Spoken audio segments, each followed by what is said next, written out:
Ice Crypt, Book 2 in the Mermaids of Eriana Kwai trilogy, written and narrated by Tiana Warner. Chapter 1. The Massacre Committee. Hanging from the crooked branch of a maple tree wasn't that glamorous, not what my people would expect from an honored massacre survivor. Legs swinging to try and get a foothold, strands of hair clinging to my face, I heaved myself onto the next branch. This would have been easier if I'd had the use of both hands. Out of breath and halfway up, I paused, deciding how best to continue. The tree had forked and my legs were splayed, one foot against each trunk. In my fist, the owlet gave a feeble hoot. I glared at him. He could hardly be called cute, with his sparse white fluff and oversized feet. "Your family reunion better be worth all of this," I said. I pushed off one trunk and wrapped my limbs around the other, then shimmied higher until I was level with the nest. 2 owlets peered back at me, identical to the one in my fist. "Gauhist," I said. "Home, sweet home." I placed my rescue next to his siblings, where he toppled sideways and blinked a few times. I poked him to make sure I hadn't squeezed him too tightly. He ruffled himself and settled in. Maybe I couldn't help everyone survive, but I could at least save this one life. I just hoped the mother would return soon. I leaned against the trunk and caught my breath, my thoughts turning back to what I'd come here for. I inhaled slowly, letting the sweet scent of maple buds calm me. From this height, the wooden, mossy cabin below seemed less imposing. I could see how these grounds might have once been used for camping, back when seaside camping was not a life-threatening activity. Now, this cabin was one of many classrooms at the safe training base. Once a place to connect with wilderness, now a place to learn the best way to slaughter a sea demon. The massacre trainees had all gone home for dinner. The woods settled peacefully when not filled with the buzz of girls discussing battle tactics. Leaves whispered in the summer breeze, insects chirred in my ears, and a thrush somewhere near enjoyed an endless conversation with one several trees away. Then voices cut through the forest, and the thrush fell silent. A small group approached the cabin. I stayed still, hidden partly by leaves and partly because they wouldn't bother looking up here. My father led the group, conversing in a low voice with Anyo, the training master. A tough, solemn man, Anyo bore a scar where a mermaid had once torn his scalp off. His eyes stayed downcast, hiding any indication of whether or not he was in a good mood. He was my key target. He was the one who made the ultimate decisions concerning the massacres. Hassan followed, a tall, muscled man in his late 20s who had also survived the massacre, back when we were naive enough to send men. In fact, Hassan was the last ever man to survive it. It was shortly afterwards that the massacre committee decided to switch to female warriors.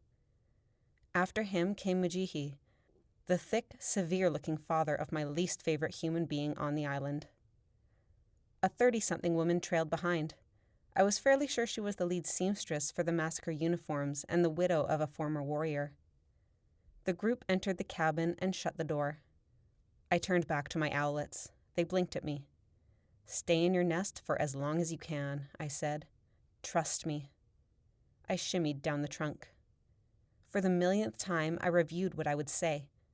Aneth and I had rehearsed so I wouldn't come across as an 18-year-old girl trying to act like an adult, but rather an enlightened warrior. It was an ongoing struggle. I was partway down the tree when footsteps crunched nearby and Aneth strode into view. She stopped outside the cabin door, glancing around. I landed lightly in front of her on the spongy forest floor. She didn't flinch. After a lifetime of friendship, it was as though she'd expected me to arrive via tree. We stared at each other, my anxiety reflected on her shiny, freckled face. "You won't have to say anything," I said. "I'll jump in if you need help." Leaving the soft glow of the forest, we entered the dimly lit room and the collective stare of half the massacre committee. Where were the rest of them? We sat at the far side of the long table. The hard wooden seat and musty cabin smell brought back memories of my years in the training program. I wiped my sweaty palms on my jeans and squared my shoulders. To my left sat Hassan, rocking his chair back on 2 creaky legs and gazing out the window like he had better things to do. Beside him was the training master, and then the widow. An empty chair remained across from me. Mujihi stood behind everyone else, squinting down at us. Then there was my father, drumming his knuckles on the table, avoiding my eye. No one spoke. I swallowed, a nervous gulp that was far too loud. Thank you, everyone, for agreeing to meet with us. Finally, I thought bitterly. I kept my eyes on my father and Anio. Neither of them looked at me. We were approached by the Mermaid's king, I said, my words strong. He offered a bargain. There. Now they were looking at me. Which brings me here with my fellow massacre warrior, Aneth, to propose a new strategy for freedom from the sea demons. After decades of war, it's clear the massacres are not working. This was met with raised eyebrows, crossed arms, and unconvinced frowns. My father's face was unreadable. He had already shown infuriating hesitation at home. But he, of all people, should have been eager to listen to a plan that might end the massacres. He'd experienced the horrors firsthand at my age. He'd lost his son, my older brother, to one. He'd nearly lost me 2 weeks prior. We're still starving, I said. We can't go near the water, and we risk the lives of 20 warriors per mission each spring. Aneth and I have a plan, but we need help. According to the king, there's a lost legend about Eriana Kwai. If we can uncover it, we can use its power to bring peace. Hassan raised a hand. You're telling me the demon's king just swam up to you and told you about this legend? I glanced to Aneth. Not exactly. What was I supposed to say? My secret, treacherous friendship with a mermaid led to this? My people would sooner throw me out to sea with a rock tied to my ankles than accept that I'd befriended a sea demon. He swam up to you and you didn't shoot him? Said the widow. I didn't have my crossbow. You were unarmed? Said Hassan. No, the mermaids pulled me into the water to speak to him. What? Let me finish, I said. Why were they being so difficult? Anio especially might have been interested in a new strategy that didn't involve all his students dying. His own daughter had started training. I tried to catch his eye without success. Hassan gave a lazy flick of his hand. Before I could continue, the door creaked open. Everyone turned. A tall, thin girl with a high ponytail entered. She stepped into the dim light and shut the door, lips quirked as though amused by something. She would have been better groomed than I'd seen her since the massacre, except her hands, arms, and shirt were splattered in bright, wet blood. Sorry I'm late, she said, not sounding sorry at all. The front legs of Hassan's chair hit the floor. Danny, said Mujihi, clapping his daughter on the shoulder. Please come in. The widow squeaked. What happened? Oh, this, said Danny, lifting a red hand as though inspecting a manicure. Danny's been out hunting, said Mujihi. Caught a healthy doe this morning. Real beauty. Took a bit of time to clean her up, eh, kiddo? Said Danny. I clenched my teeth. My father had mentioned Danny's recent involvement in the massacre committee. Here I'd been waiting for a trial, for any sort of punishment for her crimes. But 2 weeks had gone by and still she walked around freely like a war hero. Danny swaggered to the table, brushing a hand across Anio's shoulders and leaving a smear of blood. She waved to Hassan, who perched forwards in his chair, suddenly more interested in the meeting. Barf. She pulled out the empty chair across from me and plunked down. Her smile went out like a snuffed flame as she fixed me with her gaze. Hope I didn't miss anything exciting. She purred every word, low and sinister. It brought to mind a mountain lion I'd once seen purring as it devoured a large and bloody carcass. Nothing you'd be able to add value to, I said. Aneth cleared her throat. We were getting into the bargain offered to Meela by the Sea Demon's King. Oh, said Danny, speaking to the room, so they've already mentioned their little plot to stop the massacres? This was answered by grunts. Hassan rocked his chair back again with a creak that filled the small cabin. So this was it? This was why nobody had been surprised when I announced that the plan involved stopping the massacres. Danny had already told them. But what exactly had she told them? The frowns around me left no doubt that it had been a twisted version of events. It's not a plot, I said shortly. It's a plan to stop our warriors from being killed. Danny fixed her pale eyes on me. Noble intent as always, met Legela. I turned to the others, ignoring Danny. King Adaro is looking for the host of Eriana, a lost legend and an important part of our people's history. Has anyone heard of it? I scanned their faces for signs of recognition. My inside seemed to deflate as I met more frowns. I'd been hoping for some hint, even a tiny shred of information to work from. Nothing. I pushed on. Adaro has been trying to drive us away from the island so he can find it. His bargain is that he'll call off the attacks if we hand it over. It must be a powerful weapon. We think it's something he can use to control the seas, and if we can use it... Hassan barked out a laugh. That's not how sea demons work, girls. They're attacking because they feed on human flesh, not because they're commanded to. See, that's where we've been wrong, I said, leaning forwards. They have battle plans, formations, human-like thoughts and behaviors. Meela, said the widow, it's all right to be scared. The massacre is a high-stress battle that would leave anyone paranoid. I'm not paranoid. This is fact. Mermaids are intelligent. Why do you think they're targeting us? Adaro wants something from our island. He's not attacking the rest of the world like he is us. The demons are an invasive species, said Hassan. We need to drive them out of the Pacific if we want our freedom back. No, we don't. The king is the problem. We can make peace. Why didn't any of them understand this? Surely Dani understood, having made elaborate plans against the demons on our massacre. She'd talked like they were intelligent. Yet here she remained silent, picking at her blood-encrusted nails. Aneth must have sensed my discomposure, because she continued.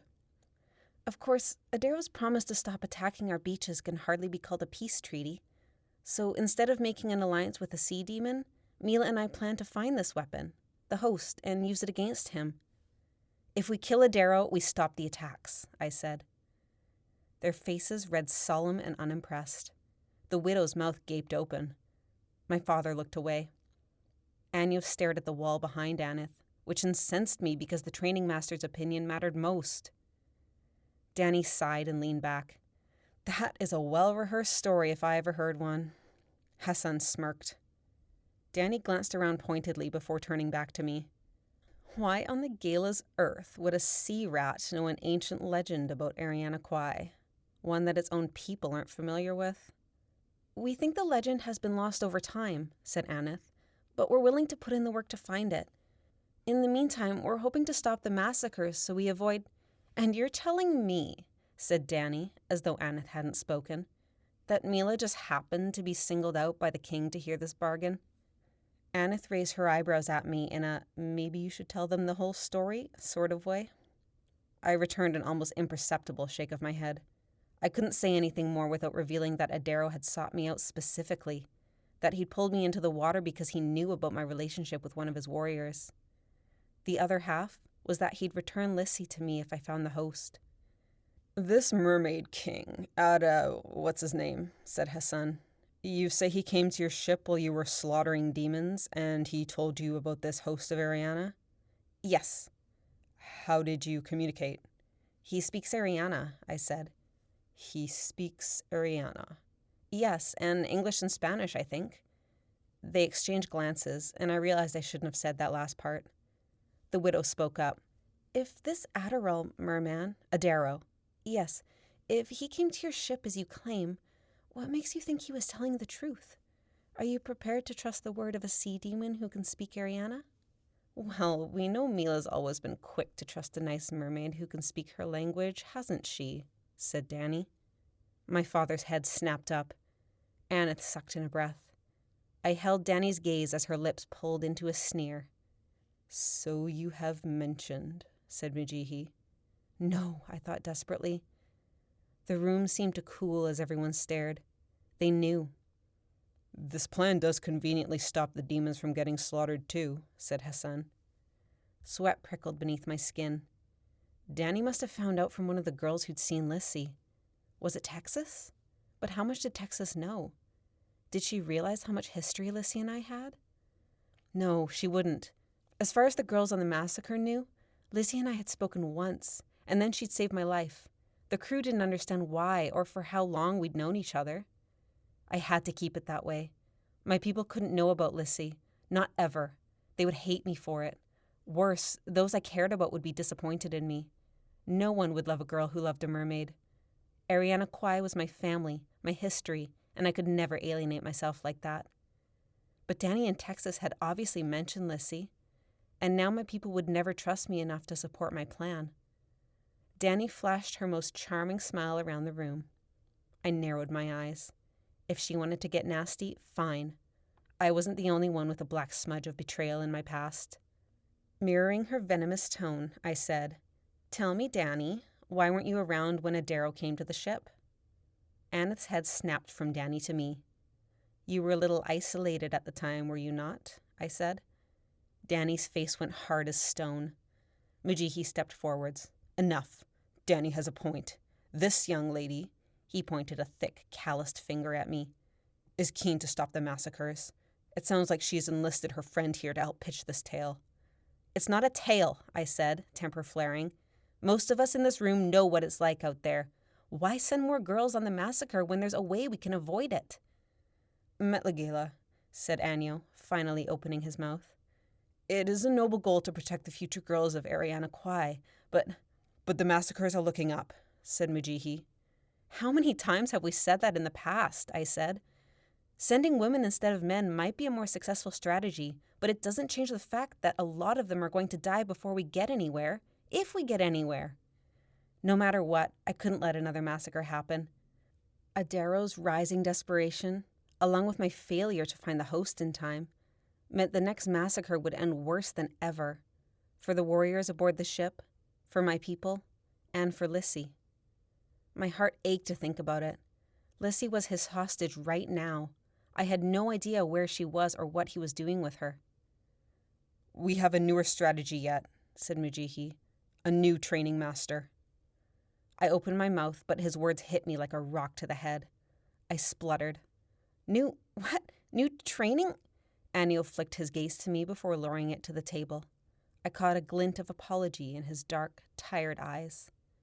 Mujihi clasped a huge, calloused hand on Anio's shoulder.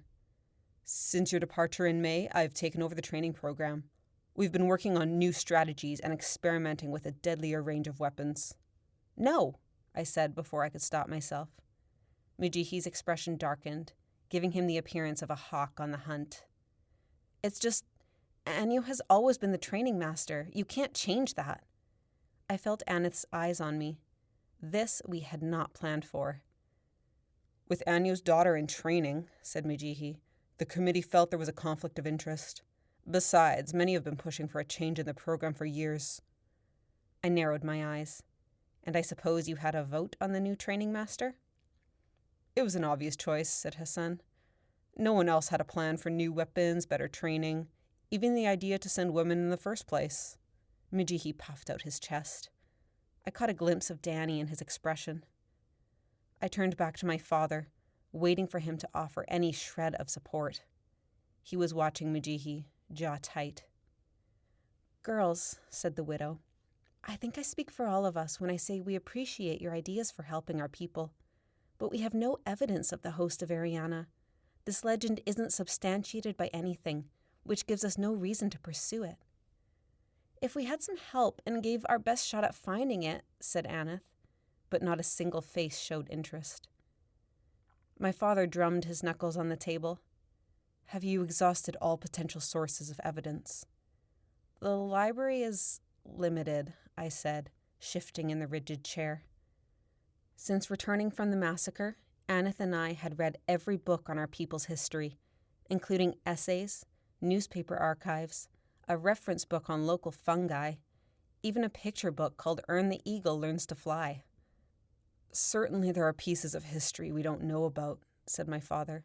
"Many legends have been passed verbally and lost over time. I suggest you find proof, and then—" "It doesn't matter," said Hassan. "We need to keep fighting. If we stop the massacres, we're surrendering." "We want to stop the massacres, not give up," I said. "We'll still use the trainees. They'll help us find the host. Just don't send them to sea. Adaro's army is getting stronger, and the mermaids will probably sink the ship within the first few days." At this proclamation, the silence in the room thickened. Either the idea scared them, or they were wondering why I knew so much about Adaro's army. "You have nearly a year before the next massacre," said the widow.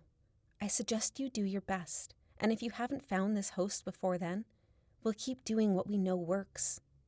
But the massacres don't work, I said, slapping the table. They're a death sentence. These girls will be doomed the second their ship hits open water. Can we wrap this up? Said Hassan, watching Dani fix her ponytail. I stood. No, this committee was formed to protect our people and save us from the sea demons, and you're ignoring a real solution. Meela, sit down, said my father. I think we should end this meeting before tempers get out of hand, said Mujihi with exaggerated calmness. I dropped into my chair. I'm fine. No, we're done here, said Hassan. I have to go close up the foundry. I clenched my fists. I couldn't believe what I was witnessing. So you're willing to send a girl out to fight for our people, I said, but you're not willing to listen to what she has to say? It's not like that, said my father, but I didn't want to hear it from him. I wanted to hear it from the others. You're using us, I said. You're training us to fight this war because it's the only way to battle the sea demons, but you won't take us seriously. We trained for 5 years and spent a month on the fringe of being eaten alive. We deserve to be treated like adults. Then as an adult, said the widow, rising, you understand we cannot base a decision to stop training for the massacres on a myth for which you have no evidence. I sat back, scanning their indifferent faces. My insides quivered with anger, disappointment, and regret for letting myself think they might listen. I have to get back to planning my lessons, said Mujihi. He, Anyo, and the widow made for the door. Hassan leapt up to walk beside Dani. I could have gagged. My father remained at the table with Aneth and me. Amid the scuffling feet and creaking chairs, he leaned in. Metligela, I understand your sympathy for the massacre trainees, but it's in your best interest to give the new program a chance. I stood, refusing to look at him, and stormed out the door. Aneth trailed behind me as I headed in the opposite direction of everyone, deeper into the woods. The cold evening air stung my burning cheeks. The people I'd fought for didn't believe me. They thought I was paranoid. My own father wouldn't stand up for me. Anyo, who'd become as close as an uncle throughout my time in the training program, hadn't said more than a few words. I stomped on a fat mushroom, which exploded into brown powder. When we'd retreated a safe distance from the cabin, I rounded on Aneth. How could they even think? How can they ignore? I twisted my fingers in my hair, at a loss. I can't believe no one told us about Anyo. 6 weeks Dani's father's been the training master. Unbelievable, said Aneth, crossing her arms. Anyo must have been sacked like the day we left. I rubbed a hand across my face. They like Dani, I said weakly. Of everything that happened during the meeting, I'd found this to be the most disturbing. How could they let Dani attend their meetings, charm them with her fake smile, speak as though worthy of being listened to? Didn't they understand what she'd done on the massacre? Every girl who survived could attest to it. Dani was a murderer. She had killed Shayna and hadn't faced so much as a scolding since we'd come home. It's because Mujihi's her father, whispered Aneth. I mean, new training master? This is totally why she hasn't had to answer for what she did. I stared at the ground, speechless. Somewhere overhead, a saw-whet owl whistled. The other birds had fallen silent, tucking in for the night. That's why Dani's so opposed to stopping the massacres, I said. No doubt she'll be offering opinions on how the girls should be trained. But what's up with the rest of the committee? They don't trust me, I said. That's not true. It is. They know I trusted a mermaid. Even if they did believe me, they dismissed the idea that sea demons could be intelligent. My people had never been willing to believe mermaids had minds like ours. But they did. Mermaids fought like humans, laughed like humans, and loved like humans. Over and over, I'd pictured the expressions on my parents' faces if I told them my feelings about Lissy. My mother crying, my father yelling himself hoarse about how I'd shamed the family in the memory of my older brother. It didn't matter. Standing there in the woods, my heart ached at the thought of Lissy. Like Adaro's giant, webbed fist was clenched around it, pulsing every so often to remind me how easily he could end it all. Aneth squeezed my shoulder, and I looked up. She was watching me closely. We'll get your friend back, she said. I stared back into her hazel eyes. My friend. Even though Aneth knew about Lissy, I'd kept the details of my feelings to myself. Aneth didn't know Lissy was more than a friend. Even I didn't know whether Lissy was more than a friend or if she felt the same. The realization of it embarrassed me. Trying to talk about such a complicated feeling with Aneth would achieve a level of awkwardness I never wanted to face. Even talking about crushes on boys made me uncomfortable, never mind this. "Now what?" said Aneth. "None of them believed us. Did you see their faces? They think we're totally nuts." I frowned. "Maybe they don't believe us, but that doesn't change anything. We need to go after Adaro." The owl whistled again, and I lifted my gaze to the maple tree. Even though Aneth stood by my side, loyal as ever, I felt alone. "We're going to have to find the host without their help," I said, my words crisp in the silence. I waited for Aneth to argue, anticipating that she would turn homewards and leave me. But she straightened, facing me with a gleam in her eyes. "Where do we start?" With a grim smile, I turned in the direction of the ocean. The woods had stilled enough that the swishing waves carried faintly to where we stood. I had been thinking about it for a while, though I hadn't brought it up. It would be dangerous, but we could do it without the help of the massacre trainees. Ska Beach. Chapter 2. Adaro's Prisoner. My escape might not have gone so well if I wasn't trained in the art of punching someone's face in. I left Cadus hunched with his hands over his nose, blood clouded between his fingers. Layden would be working out how he got stuck inside my prison cell. Arms held tight to my sides, I shot towards the kelp forest.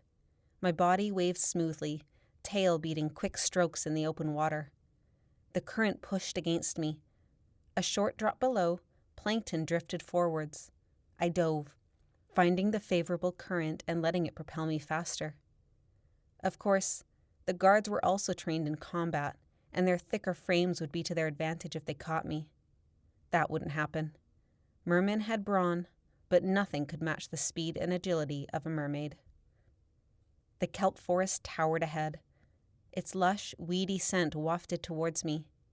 Trees faded into the blue on either side, anchoring to the rocks and rising into a canopy above. The dense tangle would mask me from my guards. The swaying plants and darting fish would stop them from sensing me. Shouts rang in my ears. Their presence closed in on me like an oil slick. They were too close and swimming fast. Still, I was faster. I exploded through a school of herring, sending tremors and bubbles in all directions. I reached the forest and didn't slow down. I adjusted my rhythm, my tail making quick, small movements, getting me through the trees at breakneck speed. Blacksmith fish scattered, little blue blurs that moved hardly fast enough. If I were hunting, they wouldn't have had a chance. Buoys on the kelp pummeled me as I darted by. The greenery thickened, the world darkened, the water warmed. The sound of my pursuers faded. They must have been slowing down. No way could they navigate the kelp this quickly. I dove abruptly, letting my wake hit the trees and dissipate. The darkness intensified. The forest isolated the outside noise, like a cavern closing around me. I stopped before I hit the rocky bottom. Water gulped against my ears. Any life had scattered, leaving me isolated in every direction. Heart pounding, I waited.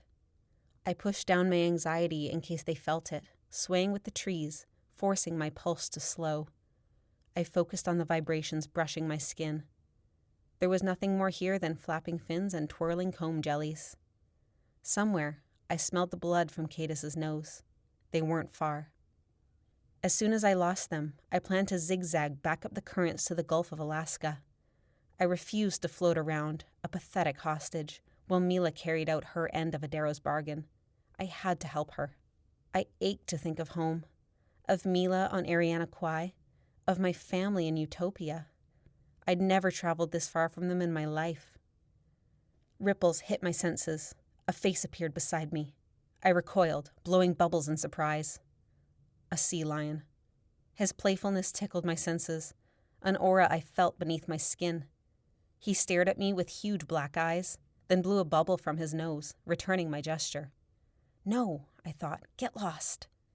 He zoomed back and forth in front of me. The surrounding plants swayed. I drove a current at him with my tail. Cadis and Layden couldn't find me because of this. The animal poked me with his nose and looked away as though to pretend it wasn't him.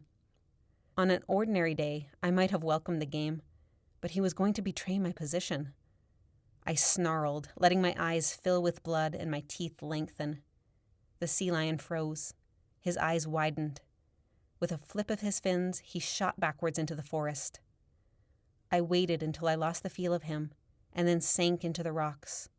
My state remained predatory, ready to fight if the guys had felt the movement. My muscles were tired, weak. My lungs ached. I hadn't breached in a quarter tide. But I couldn't surface now. Not yet. "Over here!" Layden's voice bounced off the trees. I tensed, trying to gauge which direction to flee. "That's not her, fish face. That's a sea lion."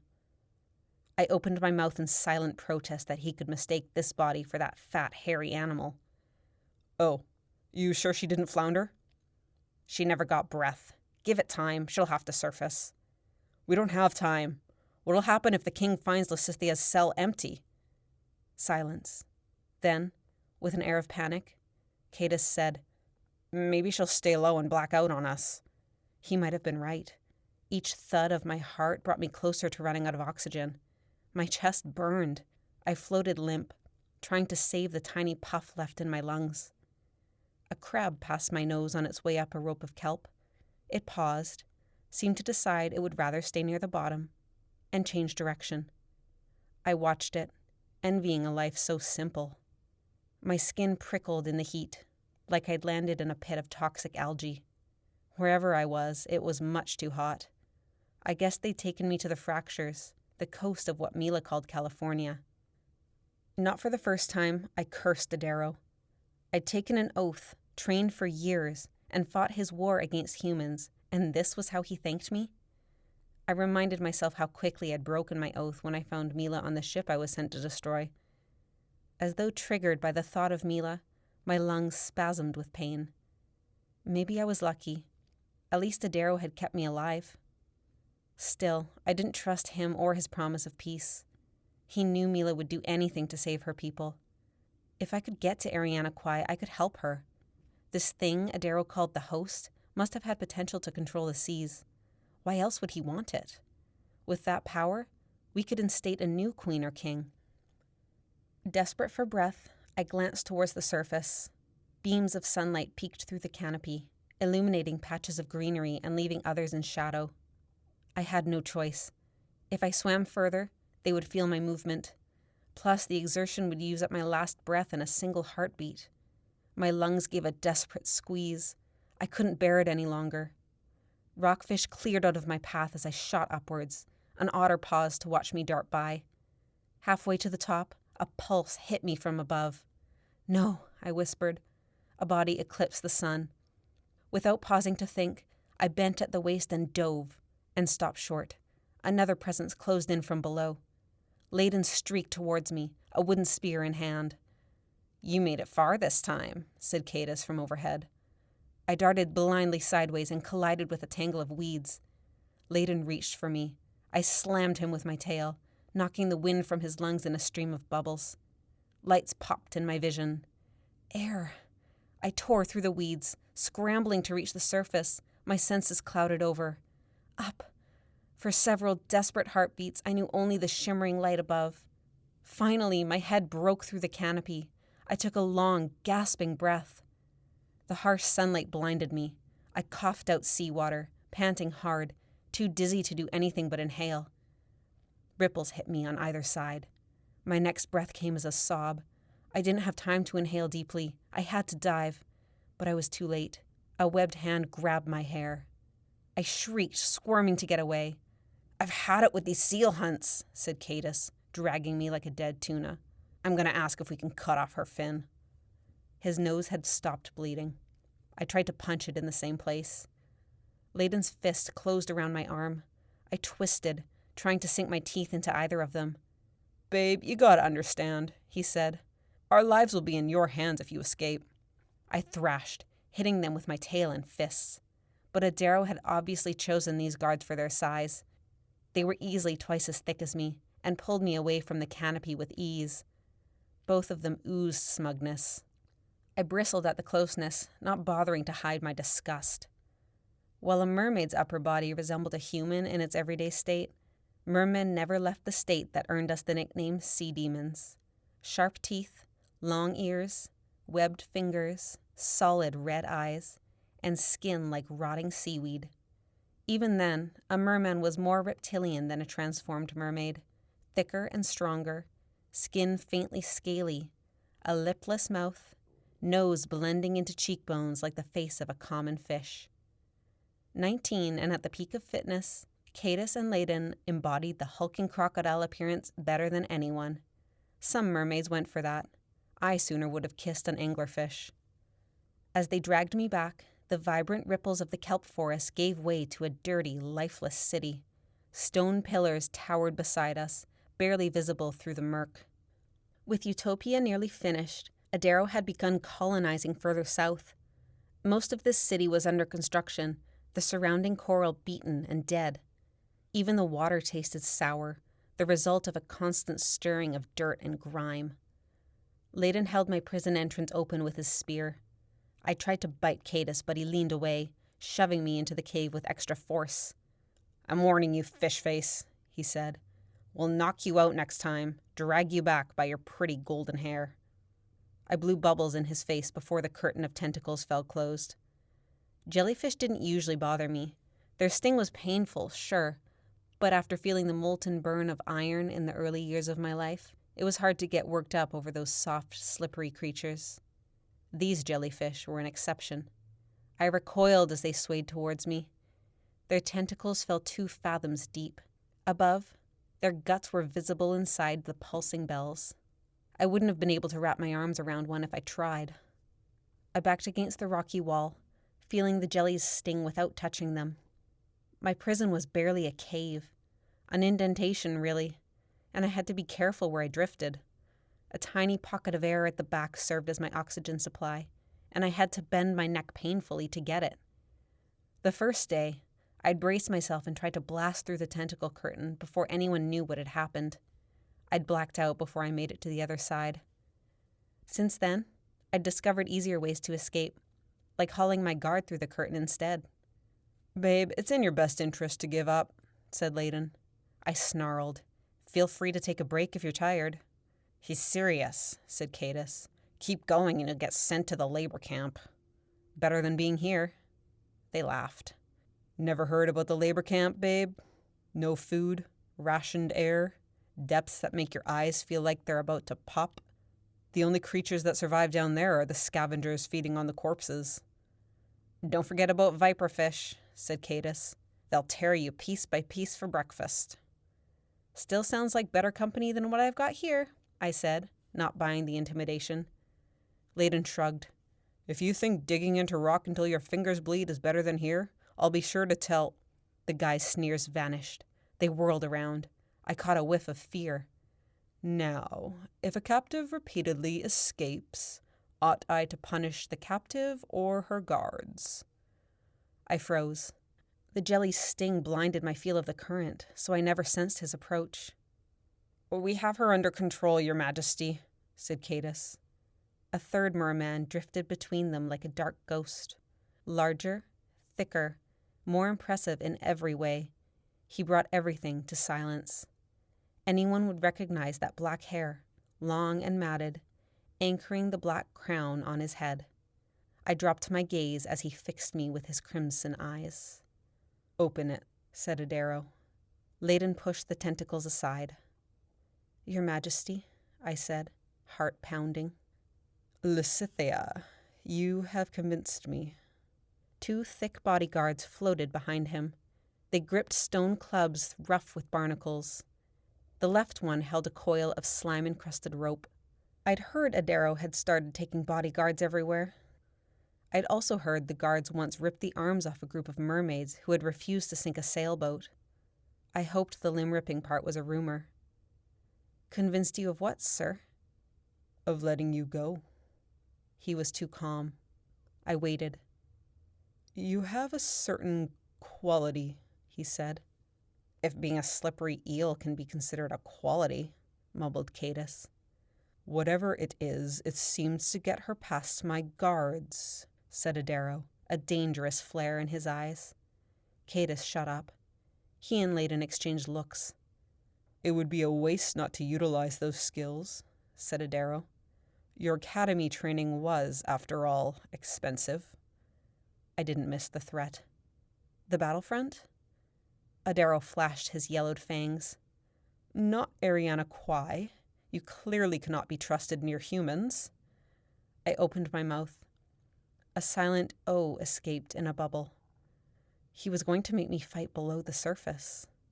He knew I would have no chance against mermen. Mermaids were trained to fight above water and mermen to fight below, and there was a reason for both. Must be a relief, babe, said Layden. In our battles, you don't need to worry about iron. Right, I thought. I only need to worry about a merman cracking my skull.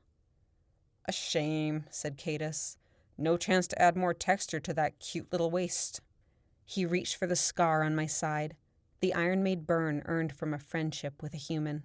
It had become my tattooed reminder of why I needed to fight Adaro's rule. I grabbed Cadus's wrist before he could reach me, letting my eyes fill with blood. Don't touch me. I barely got the words out before Layden swiped me across the face with the end of his spear. I let go, but refused to back away. Take her to the South Military Base, said Adaro. She'll depart for battle with the next detachment.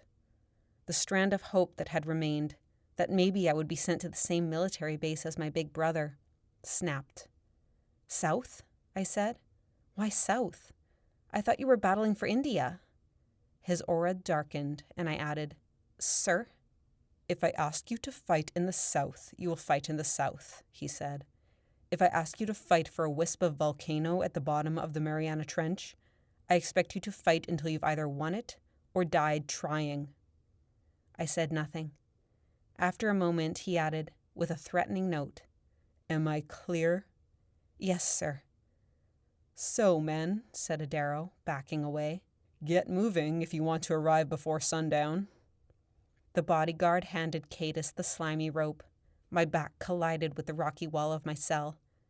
You're supposed to keep me alive, I said. That was your deal with Meela. Whatever Adaro sensed in my mood made his lip curl. It is not in my hands whether you live or die in battle. Please, I said. I don't want... I stopped myself. Adaro's eyes widened. You don't want? Behind him, the two bodyguards drifted closer. That's not what I meant. Of course not.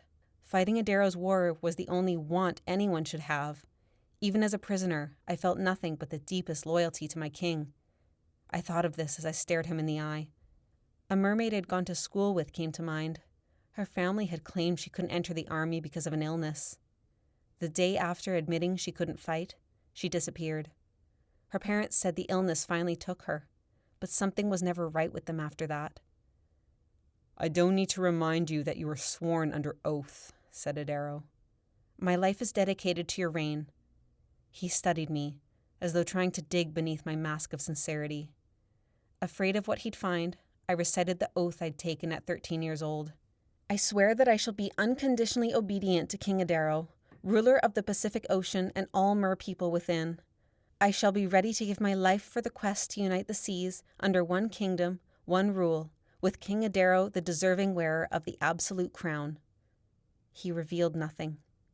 When I spoke again, my lips felt numb. Your Majesty, I would be honored to serve in the South Army. After a long moment, the king turned away. He nodded to his bodyguards. They followed him into the depths. I watched them go, feeling their presence long after they disappeared from view. My attention snapped back as Cadus and Layden reached into my cell. They hauled me into the open and forced my hands behind my back. Could I break loose as they tried to move me? With full lungs, I could make it further into the kelp this time. Layden wrapped a fist in my hair to force me to stay still. Watch out for lice, said Cadus. I think one bit me coming back from the weeds. I rolled my eyes. Can't that shrimp-sized brain of yours come up with a new insult? He bound my wrists, wrapping the rope all the way up my forearms so I wouldn't be able to snap it. He yanked it tight. It dug into my flesh. "He has a point, babe," said Layden. "Heard of a comb? Have some respect for the men in the world." He disappeared to get supplies, leaving me at the end of Cadis's rope like an otter on a leash. I ignored his comments. I'd spent my whole life teased by other mermaids. These guys had nothing new to say. While the average mermaid spent half the day obsessing over her appearance, any ribbons of seaweed in my hair likely got there by accident while I was chasing a dolphin. My parents had tried for years to get me to care. They gave me the latest makeup and hair products, with kelp paste and ground pearls and farmed caviar. One day, after spending most of my life without friends, I decided I'd try it. I woke up before sunrise, spent a quarter tied on my hair and makeup, and went to school. I somehow got teased even worse than when I'd gone to school with knots in my hair. My day ended early when a group of girls told me I missed a spot and shot squid ink in my face. I went home and threw out all the makeup, except the caviar, which I ate. Then I got sick because apparently it had been farmed for beauty, not eating. Layden returned with a sack of food and 2 stone clubs. Cadis pulled the rope, forcing me along behind them. I pried my wrists, subtly trying to pull my arms apart with all my strength. The rope groaned but didn't snap. If I could stretch it loose, maybe I could pull free, grab one of the clubs and— "Don't," said Cadis. "I'll tie you to a rock and leave you there. The king won't know the difference." I glared at him, but said nothing, knowing he could very well do that if he wanted to. So I followed, trailing at the end of the rope. We left the city behind and crossed the empty wilderness. Several times, I promised to swim without a fuss if they let me go. To my frustration, they were smart enough to distrust me. After our first breach, I discreetly tried to work my arms through the rope again, but it was bound too tightly, and before long, my arms were chafed in the effort. Then we reached open water, and I had to stop struggling to keep up. We swam at high speed the whole way, breaching every few strokes. I hated the open water. In every direction was nothing, nothing, and nothing. Ripples and sound carried for leagues, so a ghostly symphony played against my senses the whole way. The long, low moan of a gray whale, the clicks of a pod, a groaning tanker, and a blend of vibrations I couldn't identify. They might have been schools of tuna, giant squids, or humans for all I knew. At one point, we passed close to a pair of orcas. We gave them a wide berth because they were the transient kind, dead silent and mean, with a taste for big bait like seals. Few things could kill merpeople. The only way a human had done it was by using iron. Merpeople had also managed to kill each other for millennia. Being chopped to pieces in the jaws of a whale or shark also did the trick. That was the only time I was thankful to be with Cadis and Layden. The whales noticed us, slowed down, seemed to think about giving chase.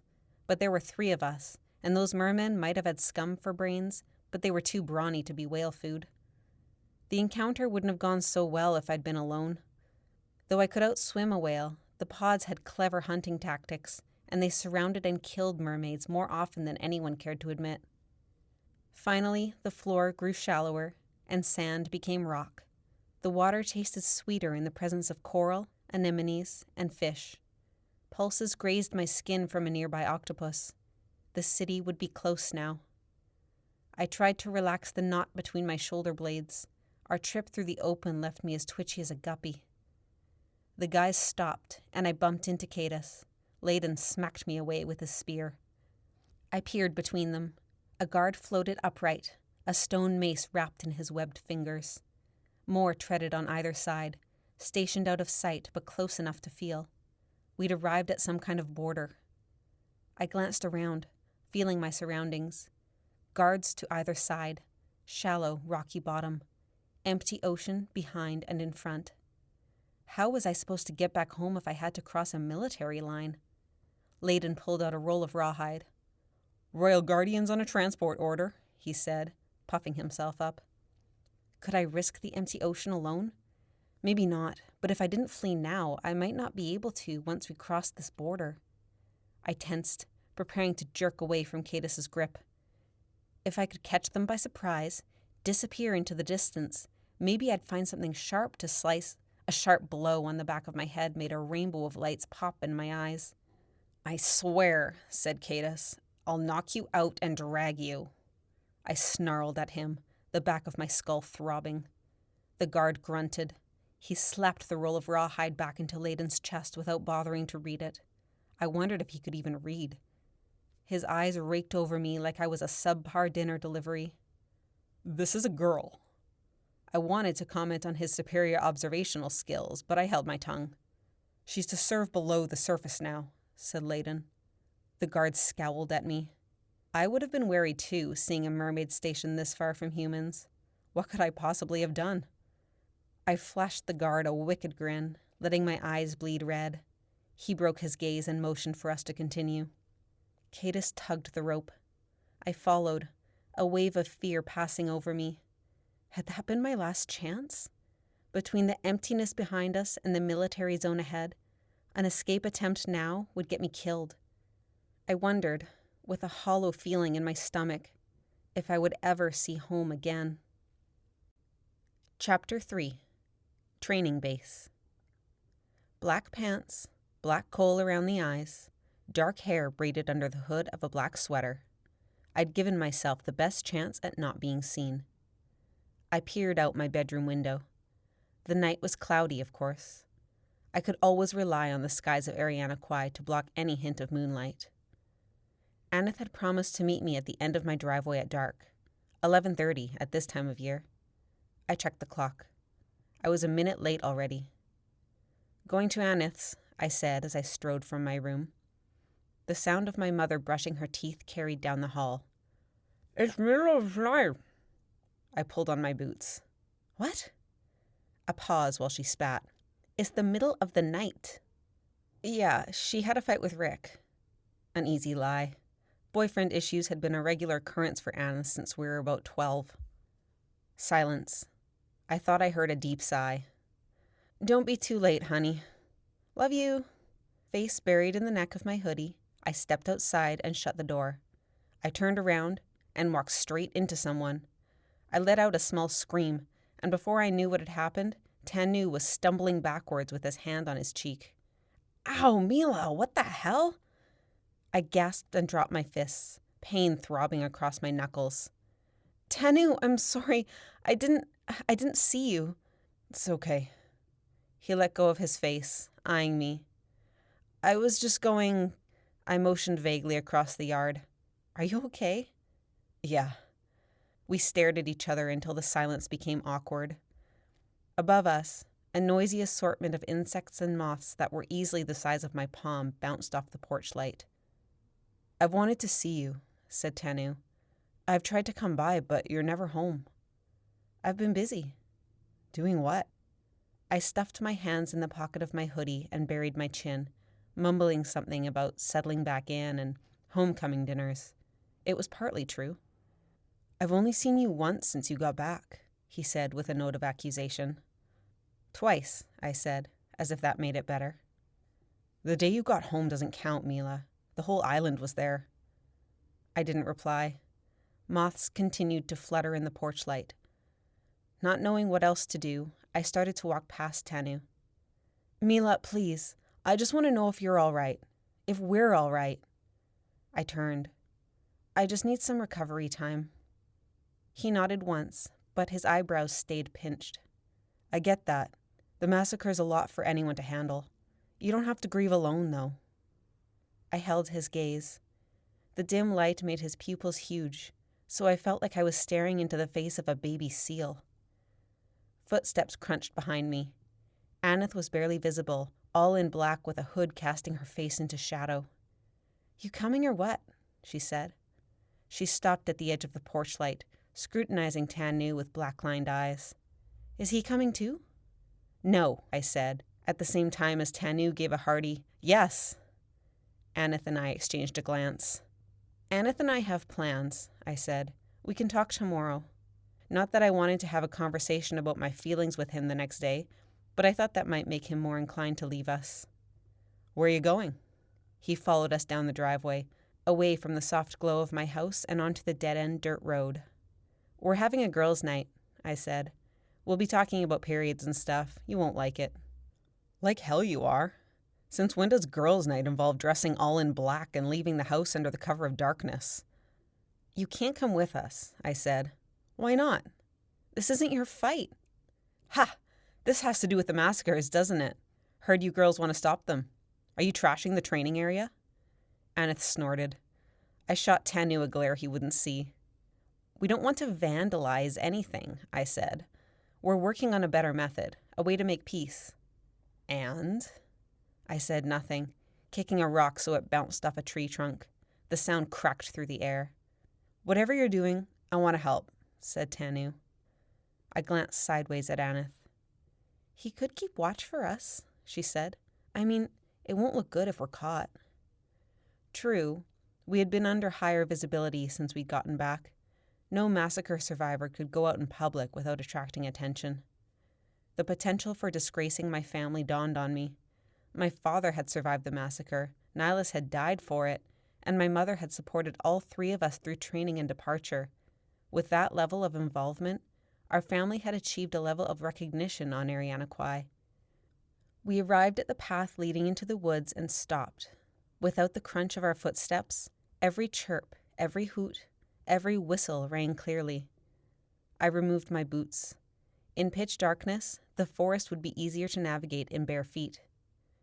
"Meela, I want our freedom too," said Tanu. "I sat at home while you girls fought the sea demons. Yeah, I would have been lunch in seconds, but still, every minute you were out there was torture.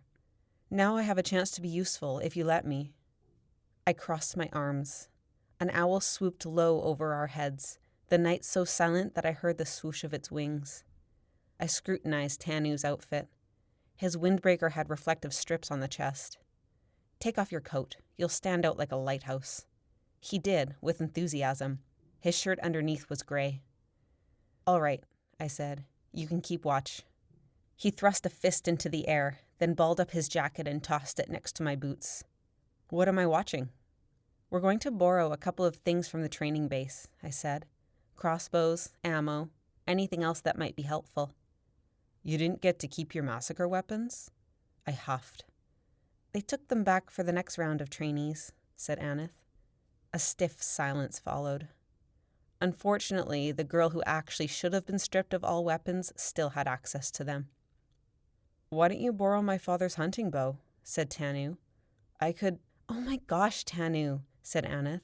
"We need iron weapons. A hunting arrow will just bounce off a mermaid's skin." "Oh, right." We entered the forest. After the empty dirt road, the dense rainforest wrapped me in warmth and comfort. We followed the narrow path, me in the lead, guided by the carpet of moss on either side. I extended a hand to brush the passing saplings, feeling them shake off cool droplets under my touch. "Doesn't your father have a crossbow?" said Tanu. "We can use the ammo, but the bow's a piece of junk," I said. "Tried it last night. The bolts don't even leave it in a straight line." "We should bring it anyway," said Aneth. "It's still iron." "I think the poker from my fireplace might work better." My eyes adjusted quickly to the blackness. I sprung onto a fallen tree and ran up the sloping log a few steps before landing on the ground again, nimble on the balls of my feet. "So you're going to steal some weapons and fight the mermaids on your own?" said Tanu. His tone suggested that was about as good an idea as a man deciding to go for a dip in the ocean. "Don't be ridiculous," I said. "We need something to keep us safe while we search the shoreline. We're going to look for a cave." I pretended to concentrate on stepping over roots and logs. If he was going to help us, he needed to know the story. But after our meeting with the massacre committee, I didn't feel up to sharing the plan anymore. Aneth picked up my hesitation. "I think Tanu will have a better reaction than they did," she said. "I can hardly imagine a worse reaction." Tanu waited. "All right, I'll tell it," said Aneth. I said nothing. She took this as permission and gave Tanu a tame summary of how I'd met Adaro.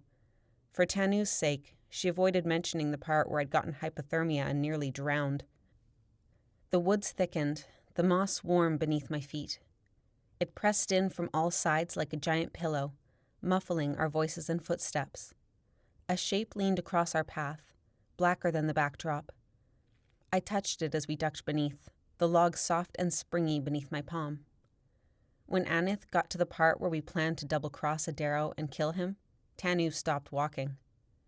"You're both nuts," he said faintly, as though in deep awe. Anith laughed. "Not gonna argue," I said.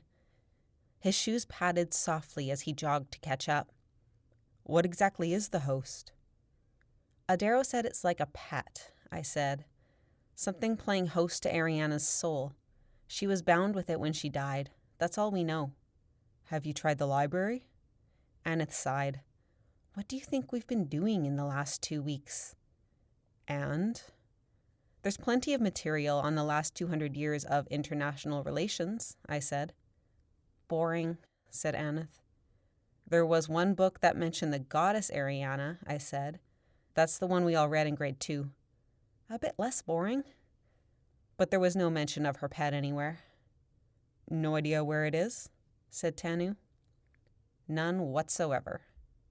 "So," said Anith, "we decided we need to hunt for the host ourselves."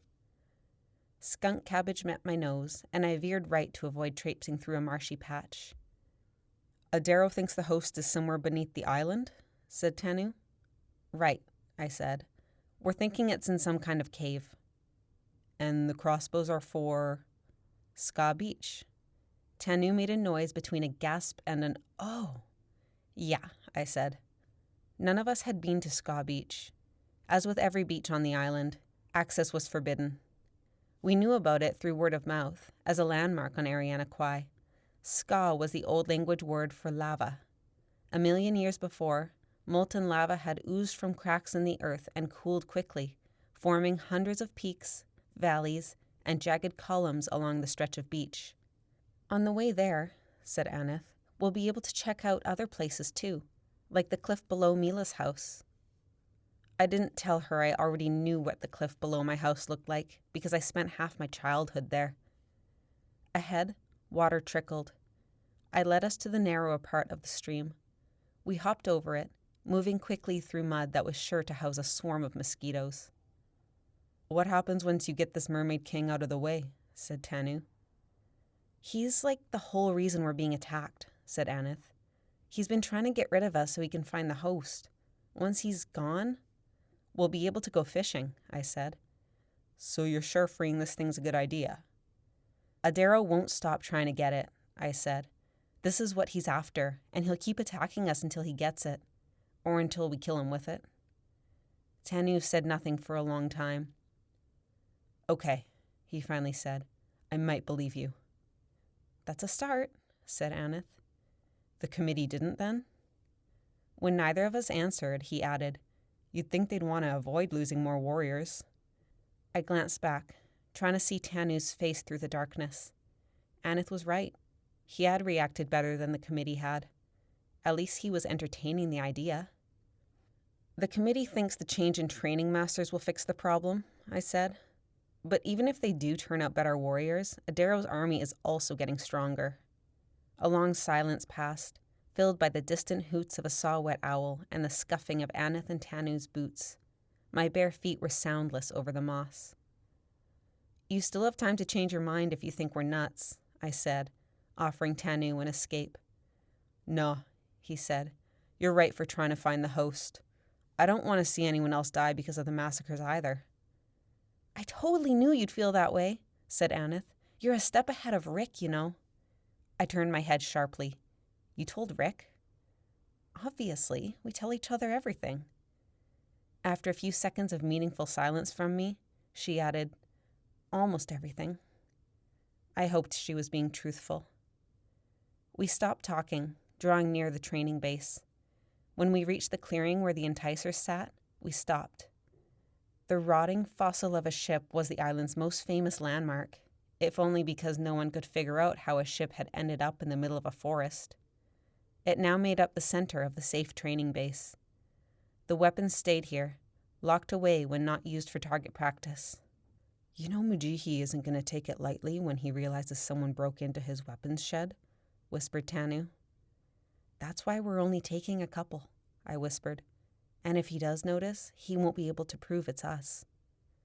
The crumbling outline of the enticer loomed like a black hole in the glade. Around it, the cabins remained dark and empty. Something big slunk through the bushes across the way, but I couldn't see what it was before it retreated into the forest. I caught myself hoping it was just a mountain lion, and then realized how ridiculous that was. This side of the shoreline, a mountain lion was the worst animal to encounter. Running, hiding, and fighting were all useless, especially at night. Still, somehow I would have rather fought a mountain lion than face the shame of being caught breaking into the training base. "Wait here," I whispered to Tanu. "If you see anything suspicious, make an owl call." "How will you know it's not a real owl?" he said. He stood hunched, arms crossed. I heard his teeth chattering. "Make another sound then," I whispered impatiently. "What about this?" He tilted his head back and made a ridiculous guttural cry. "Ria! Ka! Ka!" Aneth and I stared at him. I whispered, "How will I know it's not a real velociraptor?" Aneth stifled a laugh in her sleeve. We left Tanu shivering at the edge of the clearing. The air felt thinner, cooler as we left the insulation of the bush. Stepping cautiously over the forest floor, we crept past the enticer and towards the wooden shed containing the training crossbows.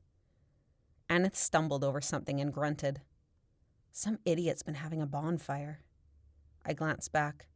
An ashy fire pit lay in the middle of the clearing.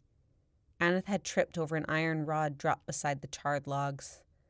"Maybe the trainees," I said, "or else some kids trying to have a party." The dark outline of the shed came into view at the top of the shooting range. A bit taller than me, curved on top with double doors in front, it might have passed as the garden shed of a sweet old lady. I removed a pin from under my ponytail and slid it confidently inside the enormous lock. It reminded me unpleasantly of the time I had to do the same thing while locked inside the brig on the Massacre. Traitor, my crew had called me. The task was easier here, surrounded by still woods instead of a mermaid-infested ship crashing through angry seas. As I wriggled the pin around, pushing the buttons inside, I kept my ears strained for weird noises. At last, the lock clicked open. I removed it hastily. Crossbows lined the walls, hanging on pegs. A pile of extras littered the bottom, along with quivers and bolts. "Grab them from the floor," whispered Aneth, "so they don't notice any missing." I reached down just as a noise split the air that made my blood run cold. Tanu. I whirled around to see the whites of Aneth's eyes. What had he seen? I'd honestly not expected Tanu to be useful. Who could be creeping around the training base at this time of night? We gaped at each other. Should we abandon the crossbows and run? Put the lock back on? Hide inside the shed and wait it out? Aneth seized my wrist and pulled. "Come on!" I grabbed the first thing I touched and sprinted after her. We made it not 2 steps before I heard a click, an electric buzz, and Aneth's black camouflage became useless as she was bathed in the orange glow of a floodlight. We stopped dead in our tracks. A girl stepped into the clearing, arms crossed, lips curled in an expression of savage triumph. A crossbow was slung across her chest. I considered running, but then a man stepped out from the darkness behind her, face purple with anger.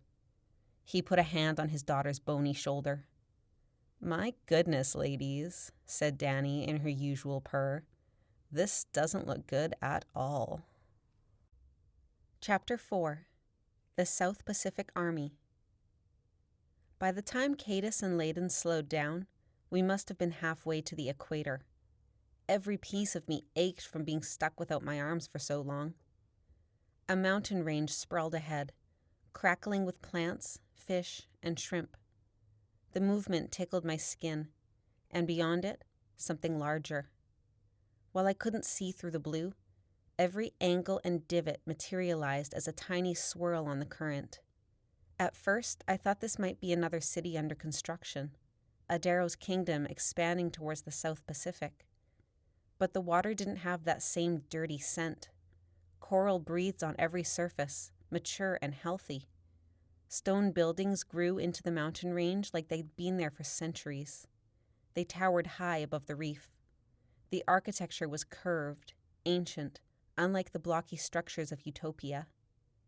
"The Moonless City," I whispered.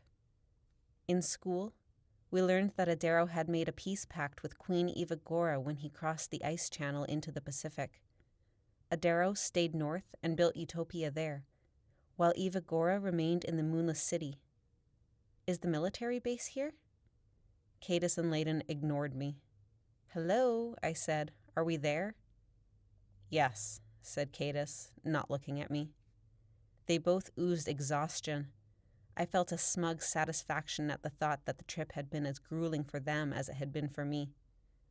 As we drifted closer, I doubted the Queen would suddenly be all right with Adaro's army storming through her city. It didn't sound like part of a peace pact. Anemones swayed below. Small fish darted inside, brightly colored in ways I'd never seen. In other circumstances, I might have plunged to the bottom for a closer look. To my right, a turtle flapped along, the only creature indifferent to the 3 predators passing through. I slowed, feeling her presence. She projected tranquility. I'd never felt it at such a deep level. I wanted to swim closer, but the rope tugged sharply. A ridge materialized ahead. It rose from floor to surface, a natural wall of coral and rock. The current told me the other side was a grotto, like a circle carved by a meteor 1,000,000 years ago. Activity buzzed inside of it, the deep voices and laughter of mermen. I couldn't tell how many. My nerves tightened. Situated just outside of the city, this had to be the military base. We rounded the ridge. I stopped short.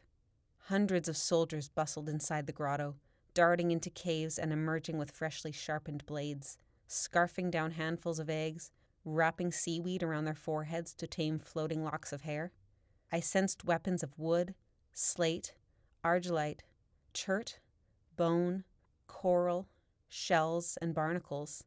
This crater must have been an apartment at one time. Plateaus at the surface offered plenty of space to rest. The walls blocked the currents while camouflaging its inhabitants.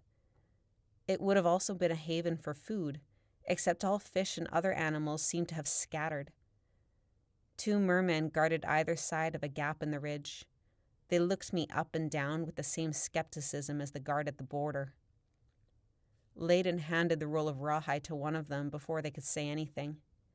The guard unfurled it, scanned it, and waved us through. I swam as discreetly as I could, flanking Cadis as though I could blend with him. As Cadis unbound me, a few stares turned our way. Everyone fell silent. I kept my eyes down, but the change in the surrounding activity was palpable. By the time the rope was undone, the attention of the entire vicinity was on the 3 of us. Not us, I thought. Me. "A girl," someone said. "What's a girl doing down here?"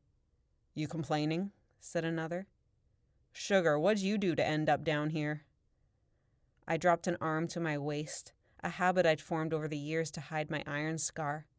Being a girl was enough reason to stick out, never mind having, "Gross, check that thing out." "Bet she's too ugly to lure humans, so she had to come below surface." "Whatever, I'd still get with that."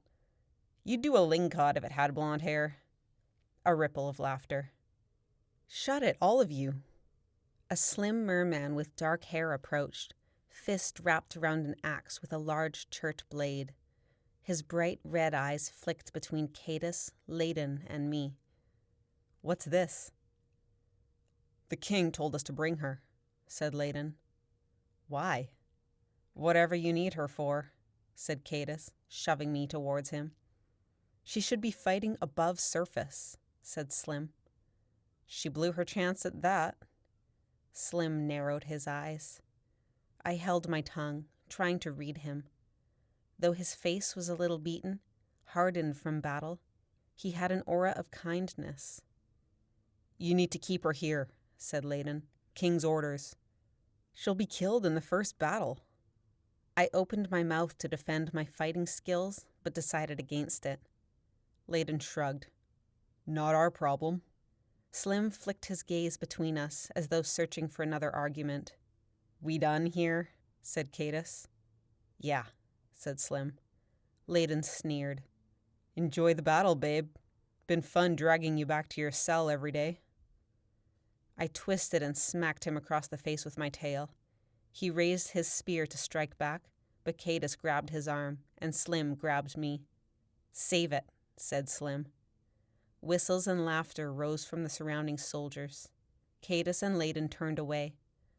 I watched them until they disappeared into the blue. Then I looked at Slim properly. He drifted away a little, sizing me up. He softened. It was more compassion than I'd felt in a long time.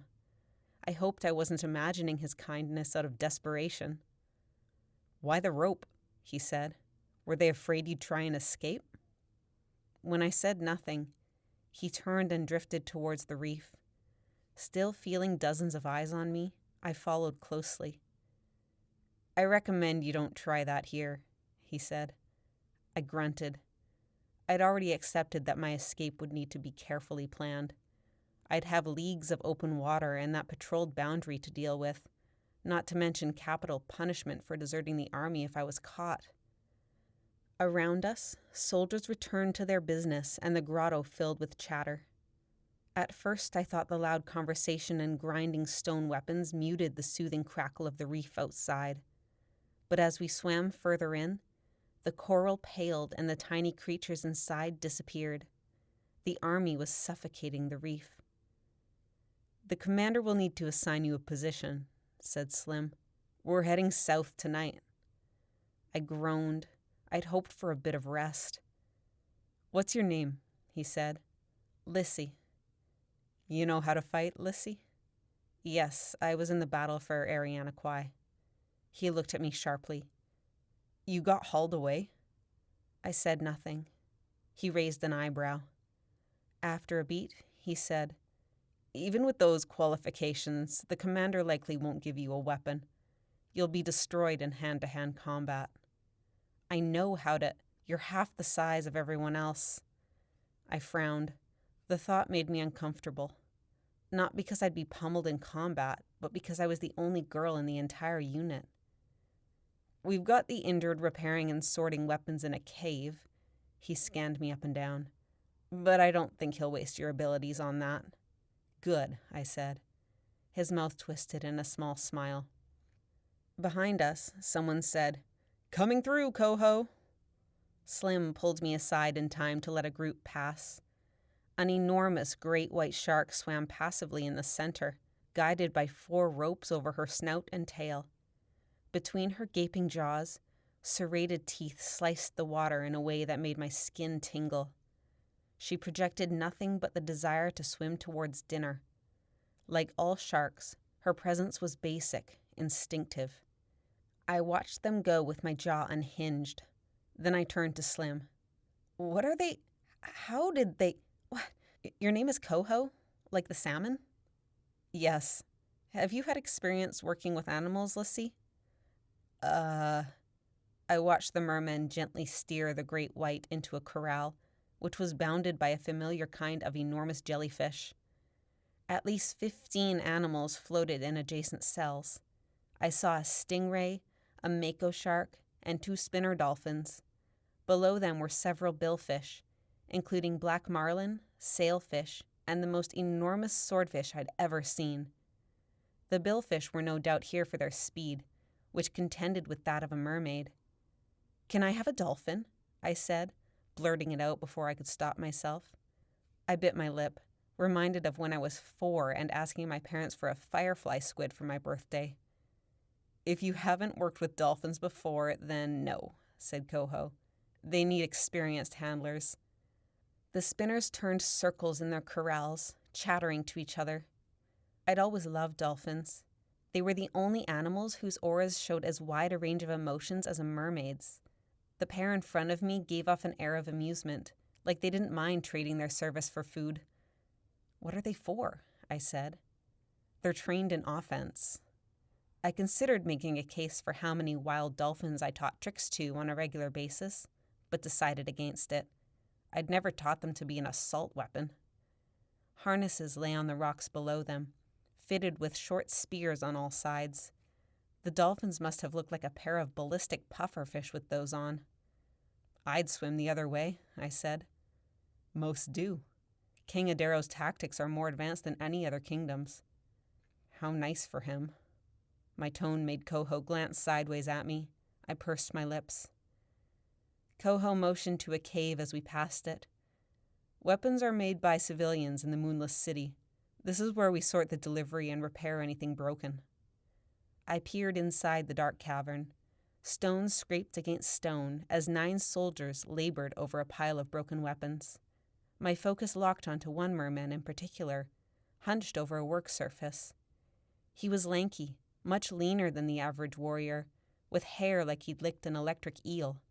"Stole this one right off a dock," he was saying. "I had to fight the fisherman bare-handed. He had one of those bazooka guns, iron core. I gave him a left hook and backflipped away, got his legs out from under him and pinned him down." "Spio," I said, voice high with surprise. He looked up. When he saw me, he blinked a few times and turned to the guy beside him. "I told you not to let me eat any more of those pink anemones, dude." "Spio," I said, "I'm actually here." His jaw slackened. I grinned. After another moment, his face broke into an expression of total glee. He dropped the club he was holding and shot towards me. We hugged.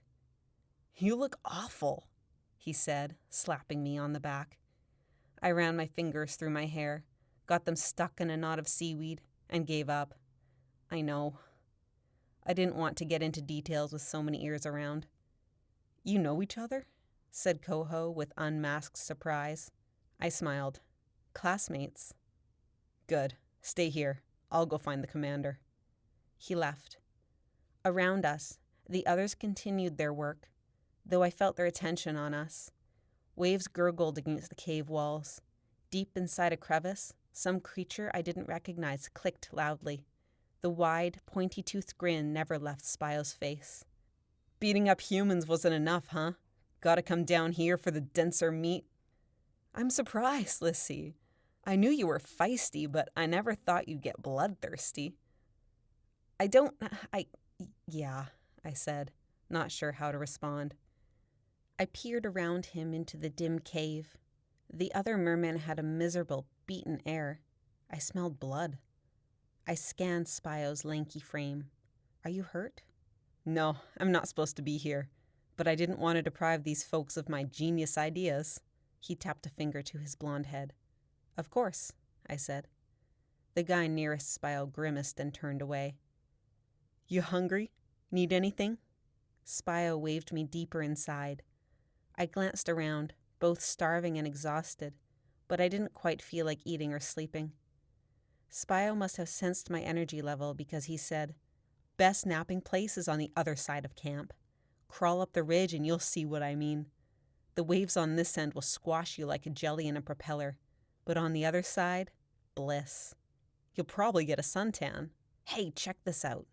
He held up a stone club with a hook the size of my face tied to the end. "I call it the Iron Hook of Doom." I gaped at it. The hook was solid iron. Its impurity prickled my skin. "Don't worry," he said. "I have certified experience in iron techniques." "Iron what?" Instead of responding, he picked up a pair of wooden hooks. He used them to tighten the rope, carefully keeping his flesh away from the iron. His work surface was littered with rocks, bone blades, coral, and, perplexingly, a sea cucumber. Anyone who grew up with Spio knew he would end up destroying things professionally one day. He already had an iron-made gash on his shoulder from trying to slingshot himself aboard an American military vessel. He'd said he just wanted to chat up the female captain. When we were 12, he singed his hair off trying to figure out a way to bring fire underwater. In school, he once stashed several days' worth of lunches, then used them to lure a salmon shark the size of a small whale into class. It was chaos. He got suspended, and it would have been worse if he hadn't been so convincing in telling the teachers it was an accident. So I wasn't surprised when he handed me the hook weapon and said, I've got another." I was about to thank him when a stiff presence closed in behind me, and a hand ripped the club from my grip. Fascinating craftsmanship, as always. I whirled around to see a square-faced merman holding my weapon. He wore a placid smile that mismatched his aura. "I see you continue to use materials outside the authorized list." "Come on, dude," said Spio. "Iron can't be illegal if we use it on the enemy." "I'm sure His Majesty would be interested to know how you acquired the iron." Spio said nothing. The others in the cavern froze, watching. I stayed quiet, trying to gauge this merman's personality. He continued to smile faintly. "Now, did you trespass a human wreckage during a mission, or did you smuggle this in?" "Actually," Spio said, then seemed to decide silence was the better option, "I will ensure this is disposed of properly. If you have any more illegal—" "Look, I already committed this one to Lissy," said Spio. "So you should probably hand it back to her before the theft detection device goes off and it kills all of us." The guy nearest Spio shrank back in alarm. The square-faced merman wasn't fooled. His expression hardened. "Perhaps instead you ought to fix this with your bare hands.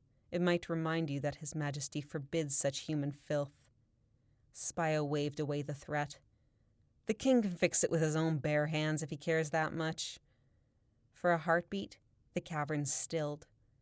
I realized Spio's mistake the same moment the merman reacted. With a pulse of fury, he spun the weapon and slammed the stone end into Spio's chest, knocking him into the wall. A large bubble left Spio's mouth. Before he could recover, the merman closed the distance between them and pinned Spio to the reef, forcing the air from his lungs. Spio seized the guy's wrist, trying to pry himself free. I shot towards them. "Hey, stop!" The merman raised the weapon to Spio's face, almost touching him with the iron hook. "Never insult the king in my presence." Spio seemed unable to speak. Air escaped his mouth in large bubbles. I snarled. This jerk might have been twice the size of me, but I couldn't let him treat my friend like this. "I said stop!" Without slackening his grip, the merman turned to me. He scanned me up and down like he was looking at a whale carcass. "Decide what company you wish to keep, girl. Here your life might depend on it." The bubbles leaving Spio's mouth were diminishing. Real fear seeped from his pores. My eyes filled with blood. "Let him go." The merman swelled, as though he thought he could intimidate me. I reached to pull the weapon away from Spio's face. In an instant, the merman's energy changed. I propelled backwards before he could act. He released Spio and swung the iron hook at me. The other mermen scattered, fear clouding the water like blood. But fighting against iron was nothing new to me. I snatched the bone blade off Spio's work surface as the merman swung again. I shot beneath his arm. Before he could follow, I locked my arms around his neck and pressed the blade to his throat. The iron hook sliced through empty water. "Drop it," I said. He chuckled. "Your skill speaks of the academy. How long ago were you in the battle for Eriana Kwai?" His muscles tensed for another swing. I pushed the blade to his throat harder. "Darling, that would not even break skin," he said. "What is it, a human leg?" I rubbed a finger along the bone, letting the density, oils, and minerals penetrate my skin. "Feels like a whale to me. Care to find out?" He struck. I dropped the blade before the iron touched me and grabbed the stone handle with both hands. The force swung me around with it. I swiped him with my tail, using his own force to hit harder. He grunted at the impact. I took the chance to pry the club from his grip. I retreated, holding the weapon between us. He lunged for it, but I swung hard. The iron nearly grazed his cheek.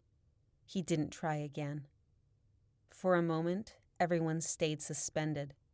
No one made a sound. "Ah, mermaids," said a voice. "About time we had a few ladies around here." I whirled around to find an older merman floating up, flanked by Coho. He had a long, dark beard flecked with rubies, the stone of a commander. "Thank you, Officer Strymon," he said. "This is just what we need. Did I not say our assaults could use more speed, less force?" The blood drained from my head, dizzying me. I glanced to Spio for confirmation. "Officer?" I mouthed. Spio grimaced. I noticed then the emeralds braided into the merman's blonde hair, the stone of an officer. "Sir," said Officer Strymon, composing himself, "I was reprimanding these soldiers for possessing an illegal weapon." My heart pounded.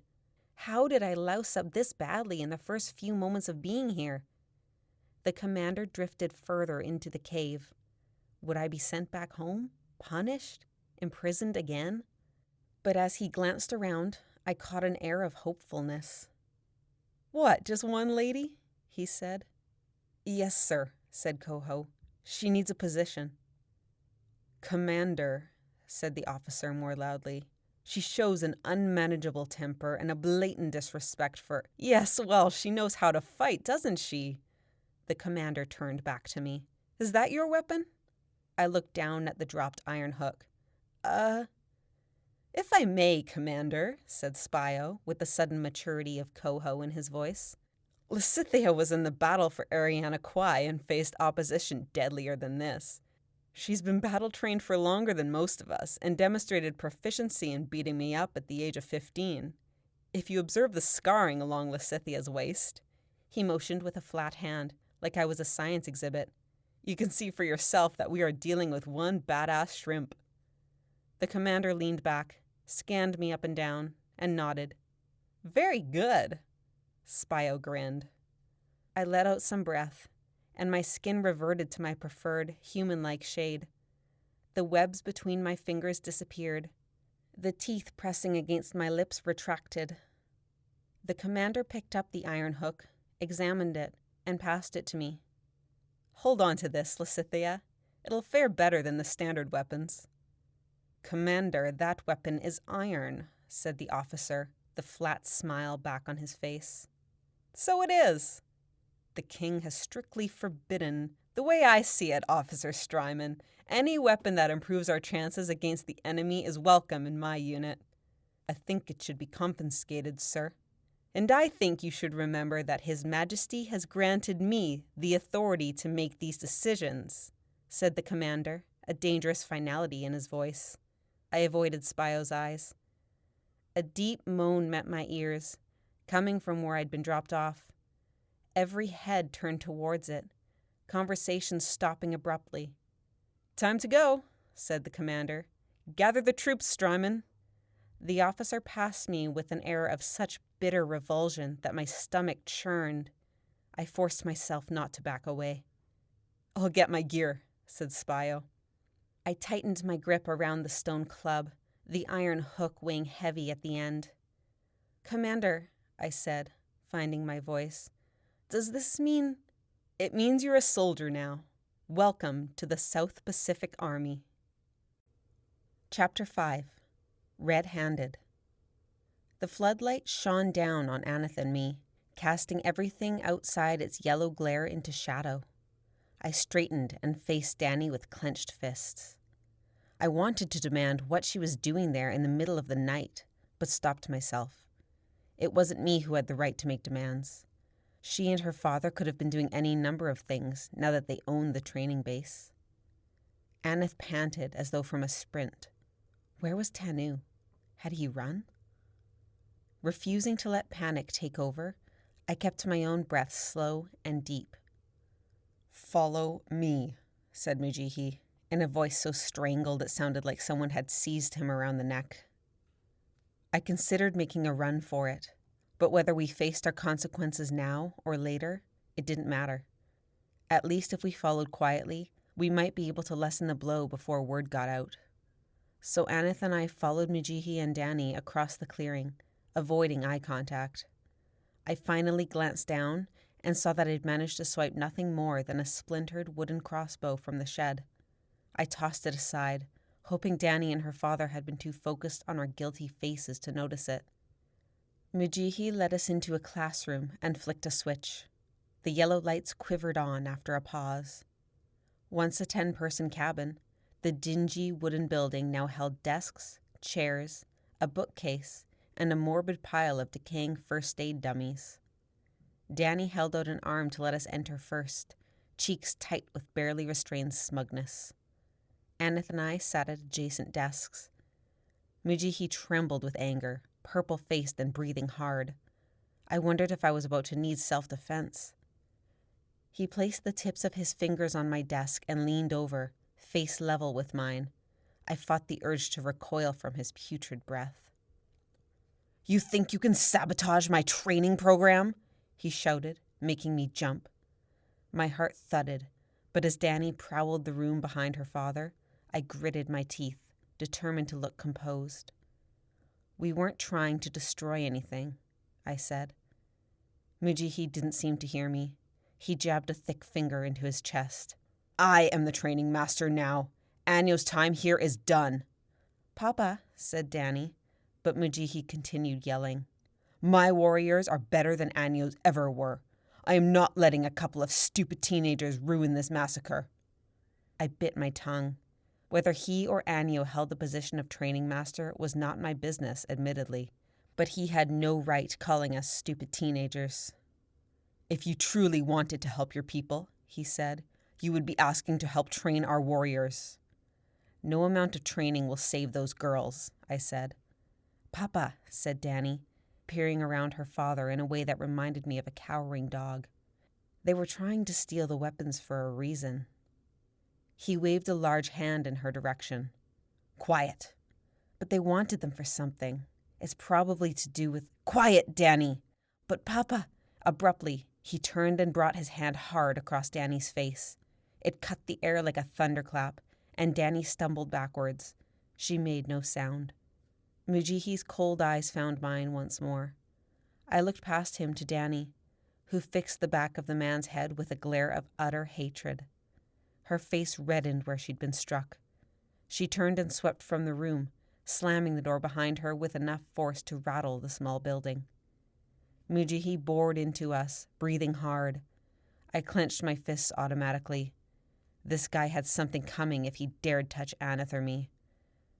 "I'll be reporting your actions to your parents, the massacre committee, and the police," he said. "The police?" said Aneth in a high voice. "Because we want to borrow a few things," I said, much louder than intended. "Yet Danny didn't get reported." Aneth kicked me under the desks. I ignored her. I found myself on my feet. A vein throbbed in the man's temple. "Danny risked her life as a warrior of Eriana Kwai. I would hope you, of all people, would be aware of how much pressure falls onto massacre warriors. So much pressure that any witnesses to a crime are deemed unreliable, right?" Aneth kicked out again. "Meela!" I shot her a glare. Her eyes brimmed with tears. A yelp came from outside. All three of us snapped our heads around to look at the door. No further sounds came. I turned back to Mujihi. "Fine, report us," I said. "I'll be sure to explain the tremendous pressure we're under as former massacre warriors. That seems to work around here." His lip curled in a way that reminded me he was related to Danny. He fixed me with his cold eyes for a moment before sweeping past us to open the door. "If I see you anywhere near here again, you will regret it." Aneth and I left the cabin quickly. The police, the massacre committee, my parents. No doubt Mujihi would tell them that we'd been trying to break into his training base in some kind of childish act of rebellion. I became furious at myself for not planning this out more carefully. Finding the host was hard enough without Danny and her father getting in my way. We passed the Enticer, where Danny's shadow lurked by the wooden shed we'd broken into. Her crossbow was in her hands, as though she'd just used it. Something lay at her feet. I stopped. "Danny, what did you do?" "Got what we came for," she said. At her feet, caramel fur ruffled in the breeze. A spreading pool of blood glinted in the floodlight. Realization sucked away any words I might have said. A hunting arrow jutted from the dog's rib cage. "The trainees have been leaving food out for it," said Danny. You should know better than anyone, Meela, that soft massacre warriors are toxic. I couldn't look at her. I didn't care that she was provoking me. Moments earlier, in the classroom with her father, I'd almost pitied her. Aneth wrapped a hand around my arm. I let her pull me away, my words still lost. All of the trainees, who were already living with the knowledge that they'd soon be fighting for their lives, would arrive in the morning to learn that this animal had been killed because they'd been caring for it. Was Mujihi so determined to punish any act of compassion? The dog had been hungry, just like us, and those girls had been guilty only of empathy. What kind of training master were we dealing with? Anu had been strict, but without his kindness and encouragement, the training program would have broken me at 13. My toe caught on a root, pitching me forwards. I blinked, trying to focus on the path. The darkness pressed closer. "Where do you think Tanu is?" I said weakly. Aneth took a second to answer. "Hopefully he ran back to your place." We walked in silence for a long time. Mujihi's words looped in my mind. The police, my parents, my people would all know. They would look on with pity, sorry my parents had to deal with the shame I kept bringing the family. A foul word burst from Aneth's mouth so abruptly that I leapt in surprise. "I've never met such a sick pair of human beings," she said, voice shaking. "No wonder where Danny gets it from. He's completely—" The dead dog still lingered in my vision. I blinked it away. Danny and her father wanted to turn out ruthless warriors, ones who associated compassion with death. Like Danny, they would learn to dismiss the feeling as a weakness. I believed it would happen. The new training program would be different after all. The forest thinned as we neared the road. I hadn't remembered passing the creek or the skunk cabbage or any other landmarks as we ducked beneath the fallen log. "He might have already called our parents," I said. "Prepare for that when you get home." Aneth groaned. "I can't believe we pissed off the new training master. My parents are going to totally hate me." I pulled my hood up, hunching against a deep chill. "Think the whole island will know by tomorrow?" "Maybe not. He might find it an embarrassment or bad publicity." We broke through the trees and stopped on the side of the road. "Or," I said, "he'll boast about catching us to everyone who will listen." I pulled my boots on. "Meela, how are we going to hunt for the host without any weapons?"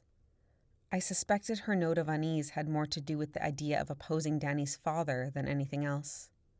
The earth crunched behind us and we whirled around. Tanu emerged from the trees. "We have one weapon." He held out a crossbow. Iron, relatively new, intact. My mouth fell open. "How did—" "Snatched it and ran." "Sorry, I should have grabbed more. I panicked." "No, you did great, Tanu." His white teeth flashed at me through the darkness. "We're going anyway, then?" I ran my hand along the crossbow, feeling the grip, the trigger, the sinew. Suddenly, Danny and her father hardly seemed like a setback. We could search the shoreline as long as we had one functional crossbow. I grinned. "Let's go find this host." Aneth's shoulders relaxed, as though the decision came as a relief. Tanu nodded, looking energized. "You sure you want to come, Tanu?" I said. "If a mermaid—" "I'm coming." I stared into his dark eyes. He earned the right to come by getting the crossbow. I couldn't tell him no after he'd done that much for us. I nodded once. "We go at low tide. Meet here at noon." Once home, I hid the stolen weapon in a cavern of tree roots I'd once used as a fort. Then I snuck around to my father's shed, retrieved his old crossbow and ammo, and stowed that, too. It would be easier the next day when I'd need to grab it all in broad daylight without drawing my parents' attention. I opened the front door to find my parents waiting for me in the kitchen, my mother at the table, and my father leaning against the counter. Both were wrapped in faded bathrobes, looking weary under ruffled hair. They surprised me at first, but then I realized I'd been stupid not to register the lamplight glowing through the window. I glanced at the old clock on the wall. 3 a.m. I faltered in the doorway, as though ready to turn around and flee. "Come inside, Metlegela," said my father. I narrowed my eyes, not trusting the calm tone of his voice. "Now," he said. I edged sideways into the kitchen, keeping my distance. "Muji," he called. My mouth dried up. I'd had the whole way home to come up with an excuse, and I'd spent it thinking about finally getting Lissy back. "Well," said my mother, "what do you think you were doing?" "He isn't a good person," I said, the words flooding out. "He should never have been made training master." My parents exchanged a meaningful glance. After a moment, my father said, "That's not for you to decide." I huffed. I hoped my vague statement would serve as an answer, like maybe we'd been trying to investigate his training program. My father stepped closer. "He's going to inform the constable and the rest of the massacre committee first thing in the morning." I swiped my hood back, hot with anger. "It's not fair. She actually—" I closed my eyes for a second, trying to bring my voice down. "Danny murdered someone, Papa. She killed Shayna on the massacre, and your committee won't even acknowledge it." "It happened on international waters, Meela." "International? What kind of excuse? I don't understand why everyone on that stupid committee even likes her." "If you put aside her crime, she comes across as a sweet girl, very helpful around the training." "Danny is not sweet," I bellowed. My mother put a hand over her heart. "Honestly, Meela." I stared at my father, aghast. My whole life, adults had always thought Danny was a polite, kind girl. I never understood how no one saw her for what she was. "Look, Meela," said my father. "She made a mistake on the massacre. Heat of battle, fingers too tight over the trigger, and the girl happened to be in the wrong place at the wrong time." "The girl's name was Shayna," I said, "and I saw her get murdered." My father rubbed his balding head. "I never said I'm fond of Danny. I tolerate her for the sake of keeping harmony." "Meela," my mother snapped. "Quiet. Let your father finish." I crossed my arms, glaring at them. "Right," said my father.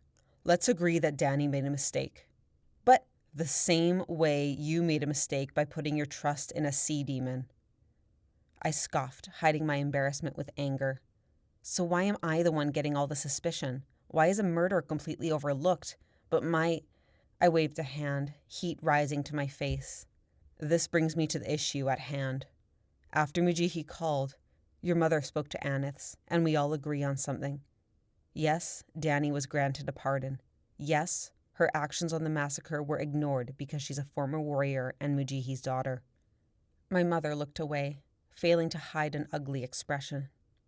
"You and Anith are also massacre warriors," said my father. "It would be unfair to punish you for this incident while allowing Danny's actions to go unanswered." I stared at him, my brain working to process what he said. "Are you serious?" My father nodded once. "But if this has to do with your host's story—" "It doesn't," I said, deciding it would be best to lie.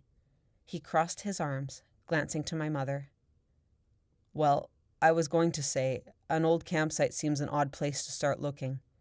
If I were searching for a legend, I would try the island's sacred landmarks, the things that make Eriana Kwai what it is." "Oh, sacred landmarks." Yes, that was exactly why we were headed to Ska Beach. His words sparked a tiny flame of hope in my chest. "Enough now," said my mother, scowling. "You won't be excused if you cause any more trouble." I took this as my dismissal. As I turned away, I wondered if Anith was having the same conversation with her parents. Was I lucky to be getting off this easily? "I'm sorry," I said, keeping my back to them. "Take that stuff off your eyes," said my mother. "You look like a drunk raccoon." I washed the coal, dirt, and sweat from my face, then pulled off my clothes and slid into bed. Away from their disappointment, I could think more clearly. I was sorry for being caught and for causing them stress, but I wasn't sorry for going there in the first place. More than the crossbow, I'd come away with a better understanding of our new training master. If I could help it, he would not hold the title for long. Rather than scare me away, Mujihi had given me another reason to keep going. Finding the host meant ending the need for the massacres and ending the need for his training program. I fell asleep with one thought in my mind. Adaro was going down, and our new training master was going down with him. Chapter 6. The King's Plan. The army assembled near the grotto entrance, moving with stiff discipline. The commander and Officer Strymon left to join them. Spio crashed around at the back of the cavern, throwing stuff into a rawhide bag. Most soldiers had some kind of bag with them. I had nothing but the iron hook of doom. Coho moved to join the rest. I remained where I was. Can I travel with Spio? Not that I didn't like Coho. I was grateful he'd come to my rescue, but I wanted to stick close to the only guy in the unit who I knew wouldn't throw me to a shark. Coho hesitated, but seemed to find nothing wrong with that. See you out there, soldier. He disappeared into the crowd. Soldier. Once again, I found myself in Adaro's army. I might die at the hands of a merman instead of a human in these battles, but my overall mission was no different. I was still fighting for a cause I didn't believe in, the expansion of Adaro's empire. I waited for Spio while everyone gathered at the grotto entrance. The cavern gurgled, muffling the hum of the crowd. I rubbed my burning eyes. My body wilted from exhaustion, and my growling stomach sent shooting pains into my ribcage. Snack? Spio appeared beside me, his bag jammed full, the contents of which I could only guess. He offered me a dead cod. It was a testament to how hungry I was that I accepted it.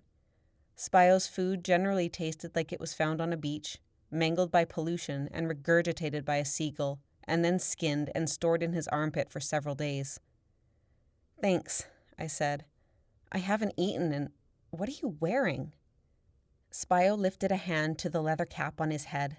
It had flaps on the side, which stuck out awkwardly over his bulbous ears. He pulled down a front piece, 2 plastic holes that made his eyes protrude like a goldfish. Algae had turned the plastic an opaque green. It's style, he said, pulling the piece back up to his forehead. I found it on a dead guy. We stuffed our iron hooks of doom inside his bag. I would have carried my weapon in hand, but I was afraid of mindlessly hitting myself with the iron end while we swam. Besides, carrying irons so close to my scar made it sting, like opening a fresh burn all over again. Spio pulled the bag across his back and we joined the crowd. The rumor that a girl had arrived was spreading. Heads turned, and then, blissfully, their gazes fell to Spio with his ridiculous hat and overstuffed bag. We left the grotto. Spio and I became 2 insignificant bodies in a line of soldiers stretching further than I could see. To our right, a rocky cliff dropped into nothingness. We followed this, sticking near the surface for easy breaching. The city sprawled out to our left, its limits spanning much further south than I'd expected. The population might have been tens of thousands. I traveled close to Spio, constantly feeling for threats in all directions. Being this far south didn't change the reality that I needed to get back to Eriana Kwai. I wondered if Spio would help me. That was a big favor to ask. Too big. I'd be asking him to risk imprisonment, if not death, for helping me commit such a crime as desertion. But would he want to leave too?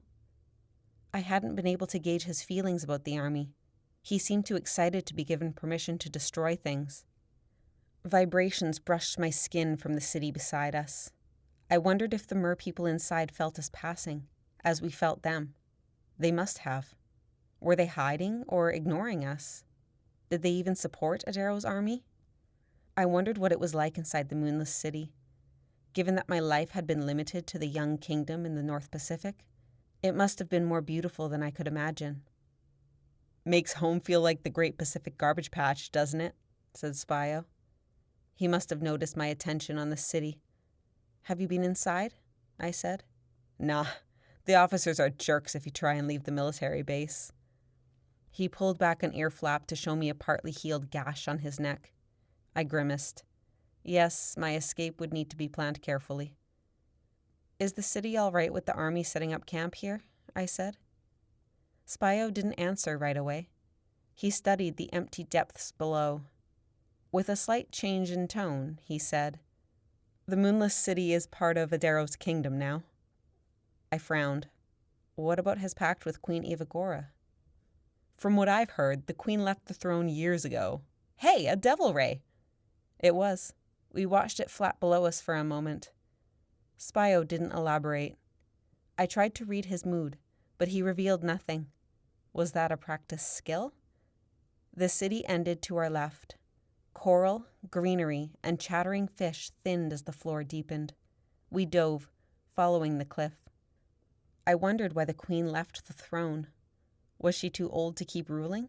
Had she and Adaro come to some kind of agreement? Overhead, daylight faded. The setting sun cast an orange glow across the surface. Activity picked up beneath us as the deep-sea fish, jellies, and squid rose for the night. Where are we going? Spio rolled on his side to face me. They not teach you anything about the army up there? My mission was above surface. Did they teach you about that? He paused for a long moment. I assumed your mission was lure, kill, and eat. At a basic level, he wasn't wrong. I wrinkled my nose and fixed my gaze ahead. We had strategies. Spio flipped back over. I heard a rumor. I raised my eyebrows. I heard you fought women. I relaxed. Someone this far south wouldn't know that I had saved Meela's life in front of everyone. Still, word spread like algae. It's true, I said. Eriana Kwai is training girls. That must have sucked. It was easier when we just lured the warriors. And when one of them wasn't Meela, I thought. How'd you get him in the water? Careening their ship. But the girls had their own strategies.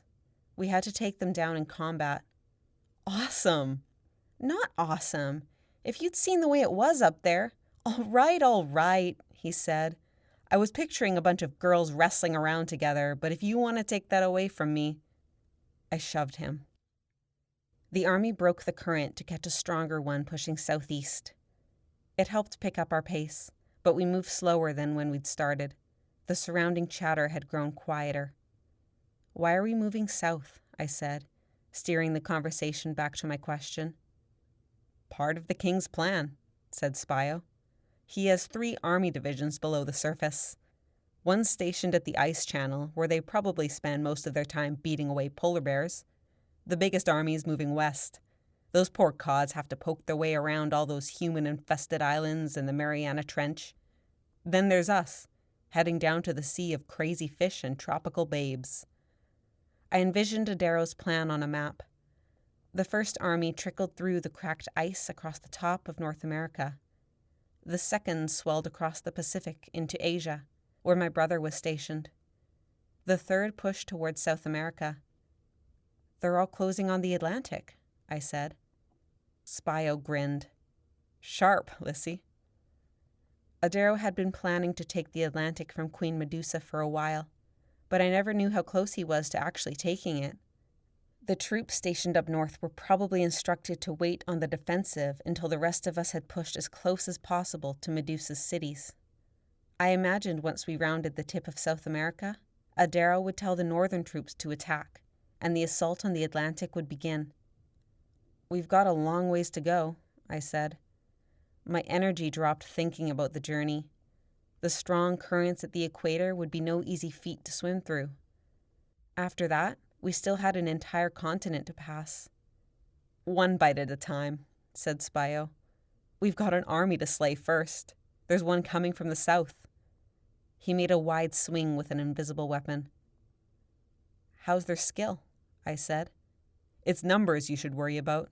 They've got 3 times the soldiers. So, in the battle for Eriana Kwai, we outnumbered them by a tidal wave. It didn't matter. Their skill and weapons... I grimaced, remembering how many comrades had been killed. Someone shouted up ahead. Voices rose. The water churned. I reached for my weapon in Spio's bag, but something shiny flew past. Spio pumped a fist. Mackerel! Sure enough, the army ahead closed around the glistening swarm of fish. The smell of blood wafted over. Let's get in there before it turns into a frenzy, I said. Already, The fish spun like a whirlpool, trapped between the army and the surface. Gulls dove in and snatched their meals from the top. The school tightened into a huge bait ball that could have sunk a ship. Mermen jostled for a place, elbowing each other out of the way, even though there was plenty to go around. Spio and I ducked beneath the bait ball to snag our share from the bottom. A tuna shot past as I ate. Turbulence hit me as several more joined in. I was hungry enough to eat a tuna, but these ones were as big as me. Maybe I could have caught one on an ordinary day, when I wasn't such a sleep-deprived mess. I looked on with jealousy as a couple of huge mermen managed to catch tunas the size of my upper body. A mako shark rose beneath me, jaws open. With nowhere to go and no time to think, I propelled forwards, straight into the bait ball. Mackerel pummeled my face, shoulders, and arms. The world became nothing but swirling silver bodies writhing to get away from me. But as they pushed out, the feeding predators directed them inwards. I caught glimpses of expressive eyes as they shot past my face, and pointed mouths opening and closing. The whirlpool muffled the outside world. I heard only slopping water and bodies bumping into each other. The current all but disappeared. I couldn't help laughing at the sensation. I burst out the other side. The mackerel swirled and the predators continued feeding as though nothing had happened. Behind me, Spio let out a whoop. I turned to see him fly by, arms wrapped around a thrashing tuna that probably weighed more than he did. The tuna turned sharply, plunged downwards, and rose again. I wondered if Spio was steering. It wouldn't have surprised me, considering he once stole a speedboat and actually drove it for a while before crashing into a rock. The tuna spun a tight circle, Spio hanging around its middle. Then, with a gnash of Spio's teeth, it stopped struggling. A cloud of blood spilled from behind its skull. "Want some?" said Spio, relaxing his hold. "No thanks, it's your catch."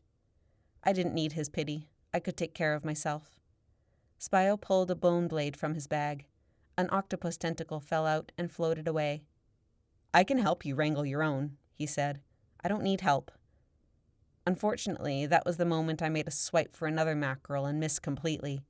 I blew a bubble in exasperation. Spio cast me a fleeting glance. He used the blade to cut the tuna into pieces. "If you need help, ask for it," he said. "I don't." The jostling worsened. The current roared. Between the swirling bubbles, my senses picked up a marlin. I decided to get out before someone shoved me into that needle-sharp beak. With new determination, I snatched a fish in each hand. "Lissy," said Spio. "What?"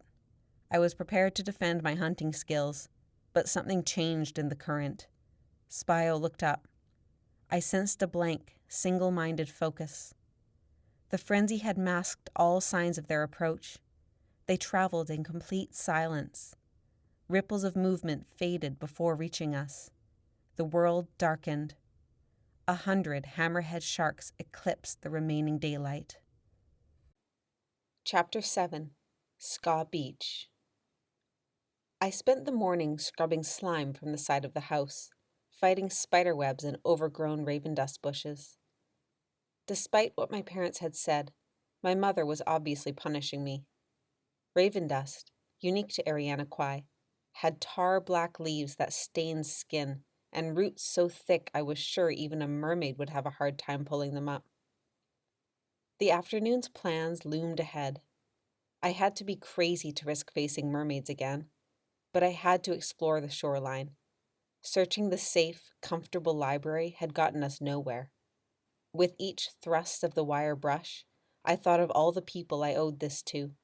Warriors who didn't need to die, others who could still be saved. Erin, Lenoya, Holly, Shayna, Adette, Anyo, Nihilus, Lissy, Lissy, Lissy. I scrubbed harder, sweat beading on my face. I kept going until my dead crewmates, the girls in training and their families, Lissy and her family, even those I didn't know by name, were all a part of the rhythm, filling me with purpose. By the time I made it around the perimeter, my arms were ready to give out. I hauled myself to my feet with a groan like a bear trying to knock a tree over. Overhead, a sliver of sun peeked through the clouds. Noon. Aneth and Tanu would be waiting for me any moment. I'd just washed my hands, a several-minute ordeal, when someone knocked on the door. I opened it to see Blacktail, ears sticking out from a high ponytail, a typically solemn expression on her face. "Heard you got caught stealing." I blinked. "Hi, Blacktail." She crossed her arms. "Why did you want weapons?" I glanced over my shoulder. My parents were still cleaning the shed. Waving her inside, I shut the door softly behind us. "How did you know?" "My father's the constable." "Right. So what's going on?" I hesitated. "Are Aneth and I going to be punished?" "Don't be stupid. Danny never got punished." I let out a breath. That's what my parents said, too. Blacktail waited, arms crossed. "This isn't really... I can't explain it," I said. "I want to help." I studied her earnest face. "You can't, Blacktail. I'm sorry. This is dangerous." "I gathered, or you wouldn't need iron weapons. Come on, I'll be useful." I considered. Blacktail was smart, good with a crossbow, and the only other massacre survivor I trusted. I might have trusted Fern, but she was friends with Blondie, and Blondie had been in allegiance with Danny on the massacre. "I kept my iron dagger," said Blacktail, motioning to the hidden waistband of her jeans. "Told them I'd lost it." "Why do you want to help so badly?" "I don't think the massacres should continue either. Whatever plan you have, it has to be better than sending girls out to deal with that." I chewed my lip. Her skill in the iron dagger would be useful on the beach. Besides, she had stuck with me on the massacre during times when I didn't even have Aneth. "All right," I said. "Yes, we could use your help." I invited her into the kitchen, cautioning her to keep her conversation low so my parents wouldn't hear. "I'm meeting with Aneth and Tanu in..." I glanced at the old clock on the wall. 10 minutes. She raised her eyebrows. "Your boyfriend is coming?" I busied myself making a sandwich. He helped us break into the training base. "It's not a good idea," she whispered. "If a mermaid comes at us, he's most at risk." I shook my head. He's not going to sit back while 3 girls go out and put themselves in danger. "We're capable." "It's not about that. It's chivalry. That's Tanu. Want a sandwich?" She shook her head. "Tomato and basil on bannock," I said, waving it under her nose. "If you close your eyes, it almost tastes like pizza." Her eyes widened. "Where'd you get basil?" "Our garden. The tomato's still a little green, but it's good." "Sold. Thanks." I sliced a biscuit lengthwise. Someday I want to learn to cook properly. For now, it's fake pizza. Better than my lunches. I'll puke if I see another dandelion leaf salad. Sandwiches in hand, we left the house. I shouted goodbye to my parents from across the yard and disappeared before they could say anything. We retrieved the 2 crossbows and ammo from my tree fort and set off down the hill. We stuck to the bush in case a neighbor came up the road and saw us with a bunch of weapons. As I explained our plan to find the host, Blacktail asked the same unanswerable questions as Tanu. "To sum up, we know nothing about it," I said. "Wish I had something helpful for you," said Blacktail. "You think the shoreline's a good place to start looking?" She thought for a moment. "We might find something on Ska Beach or in a cliff face." "Is it low tide?" "Yes." We arrived to find Aneth and Tanu already waiting at the side of the road. "Blacktail," said Aneth. "What's she doing here?" said Tanu. I raised my eyebrows, wondering where the rudeness came from. Blacktail grinned at Aneth, ignoring Tanu. "If it isn't the other lawbreaker." Aneth groaned. "Does the whole island know?" "Not sure about the rest of the island, but I have my sources." Tanu scoffed. The 3 of us turned to him. "Oh, please," said Blacktail with uncharacteristic iciness. "You're still on about that?" "My father could have lost his hunting license." "But he didn't." "What if he had? My family aren't the only ones that would have starved. He should have thought of that before he trespassed." I stepped between them. "Guys, cool it." They recoiled in alarm, and I realized I was brandishing a crossbow. I dropped it. "Blacktail's gonna help us," I said. "Let's forget about whatever issues we have and focus on what matters." Blacktail and Tanu eyed daggers at each other across my outstretched hands, but they nodded stiffly. I glanced to Aneth, who mirrored my bewilderment. I didn't know Blacktail and Tanu had ever spoken, never mind had a beef with each other.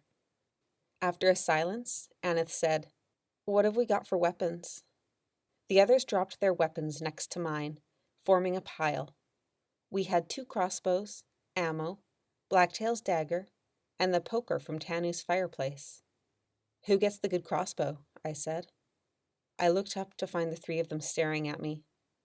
"You, obviously," said Aneth, picking up the defective crossbow. Blacktail slid the dagger back through her belt, nodding. "You're the best shot." "Plus," said Tanu, brandishing the fire iron like a sword, "I have a better chance of fending off a demon with an old-fashioned beating stick. My aim with a crossbow sucks." "That inspires confidence," said Blacktail. Tanu glared at her. "I have a good swing. I play baseball." "Baseball won't help when a mermaid tries to lure you." "If you're trying to get me to volunteer to stay back." "You don't have proper training. Besides, men are vulnerable to the allure. You shouldn't be coming." "He's not going to listen, Blacktail," I said. "Persistence is his most endearing quality." She huffed. "If he gets hauled into the water, it's on you." "Fair enough," said Tanu. He thrust the fire iron into the air. "To the beach!" Aneth and I slung the crossbows over our chests and stuffed ammo in our pockets. My pants sagged under the weight. I led us downhill towards the beach, peeling away from the main trail. Behind me, Blacktail moved in silence, her small body gliding through the deer path. "Any hunches about what the host actually is?" "I bet it's a giant seahorse," said Tanu, "and Adaro wants to ride it into battle." "That," said Blacktail, "is the stupidest thing I've ever heard." "Well, what do you think it is?" She considered for a minute, then said, "A kraken." "Ew, it better not be," said Aneth. "Can you imagine octopus suckers the size of your face?" I had, plenty of times. I hoped the host was nothing like that. "It could be a spirit, like the spirit of Ariana," said Blacktail. I shook my head. Adaro called it a pet. It must be a living creature. But it was an interesting theory, a break from the various animals I'd been imagining. How much did Adaro know? Could the host actually be something inanimate? We came to a ravine, where a fallen hemlock acted as a bridge. Ferns crowded the foot of the log. I pushed them away with the crossbow, clearing a path for us to cross on our hands and feet like monkeys. "Maybe it's a giant anglerfish," said Tanu. "Gross," said Aneth. "Stop being so pessimistic. It could be something beautiful, like a water fairy." The sound of the ocean met my ears. Light poured in ahead, indicating the edge of the forest. I stomped through some saplings towards it, grateful I'd worn shoes this time. We emerged to find a thick layer of driftwood. I stopped. A salty breeze blew wisps of hair around my face. I'd been too distracted by the conversation to note why the path to the beach felt so automatic.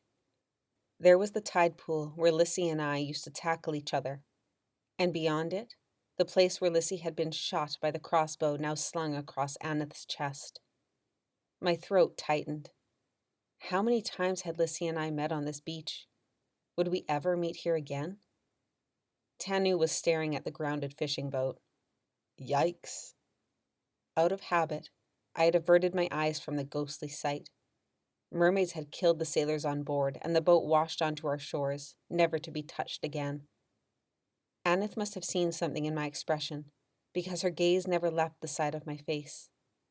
"We'll go this way," I said, stepping through the driftwood. "We can check the cliff face on the way to Ska." Blacktail craned her neck. "We're below your house?" "Yes, that's east. Haida Gwaii is over there." I pointed across the empty water with an iron bolt, where the Canadian landmass would have been visible if we were up higher and the sky wasn't so cloudy. The others scanned the cliff face, eyes following every crack in the stone. I removed the crossbow from my chest, cranked the lever, and dropped a bolt against the shaft. Keep your eyes open for anything out of place, anything that looks like it could be man-made or a giant neon arrow that says, "This way to the host," said Tanu. We started along the pebbled beach, staying as far from the shoreline as we could. We searched as we walked, heads swiveling between the cliff face and the water. Outside the dense forest, the waves were the only sound. I listened to the way they roared towards us, then trickled back. Every pebble had an influence on the water, giving each wave a unique song. Blacktail frowned at the rocky face towering over us. "It's grim down here." "Something about the water," said Aneth. "It's so empty," said Tanu. I said nothing. With the entire underwater world stretching before us, existing so far beyond what our eyes could see, I felt anything but empty. "I've been having nightmares since we got back," said Aneth. "The sound is always the background." I'd also been having nightmares, but the ocean was never the villain. We trekked across the beach until my hips protested from the slanted surface and my ears rang from the wind. After an hour, we arrived at a stretch piled with too much driftwood to climb over. Behind it, a steep slope led up to the tall, bald trees that had been pushed backwards from constant wind. Getting around the driftwood meant either climbing up the bank or edging dangerously close to the water. We opted for the bank. Finding no secret cave entrances, we rounded the next bend in the shoreline, where the cliff rose again. The beach narrowed. Our path became a slab of solid rock no wider than an arm span. "Now we're getting somewhere," said Aneth. Both light and dark lines decorated the cliff face, millions of years of layers reminding me how ancient the island was. It gave me hope that at least one secret had yet to be discovered. At least 30 eagles flew in slow circles above the cliff top. I scanned the water with a tightened grip on my crossbow. "Keep your weapon between you and the water," said Blacktail. Tanu was the only one carrying his weapon in the wrong hand. He switched his grip on the fire iron. "If the cliff attacks me, I'm blaming you." We hopped over a stream between two boulders, continuing along the narrow passage in single file, our backs to the cliff. "Good thing we waited for low tide," said Tanu. "This path would be... Ah!" A wave broke against the cliff, Tanu catching the worst of the spray. Aneth wiped salt from her eyes. "More of those will be coming." Water bubbled out of several fissures in the cliff. I followed a deep one with my eyes, upwards until I couldn't see it anymore. It seemed likely that one of these fissures could open to a cave, but how would we get to it? Would we need to scale the cliff, or lower ourselves from the top? Tanu followed my gaze, and then poked his fire iron into the gap. It went in halfway before hitting solid rock. "Nope." "Look out," said Blacktail. I whirled around with my crossbow ready. She'd crouched, iron dagger over her head like a harpoon. I followed her gaze with my weapon, but the water was empty. "I saw hair," she said, breathless. "Light, reddish." "Sure it wasn't seaweed?" said Tanu. Blacktail snarled like a dog. "Yes, I'm sure." "She probably sees our iron," said Aneth. We stayed facing the water for a minute, weapons up. Nothing surfaced. Blacktail stood. "Let's keep going. I don't like this. We're trapped between a rock and a dead place." We continued in silence, checking the water for threats and the cliff face for crevices. As Aneth predicted, more waves soaked us as we edged along, until we were drenched and shivering.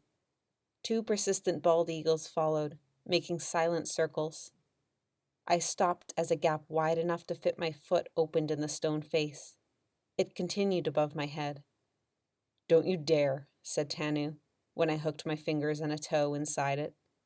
I squinted upwards. "I'm just checking. I don't think I'm that good a climber anyway." I traced the fissure with my eyes. It stayed the same width, and might have even tapered partway up the face. "Keep moving," said Blacktail, a crushing grip on her dagger as she scanned the waves. "Cold, wet, and getting moody," I conceded.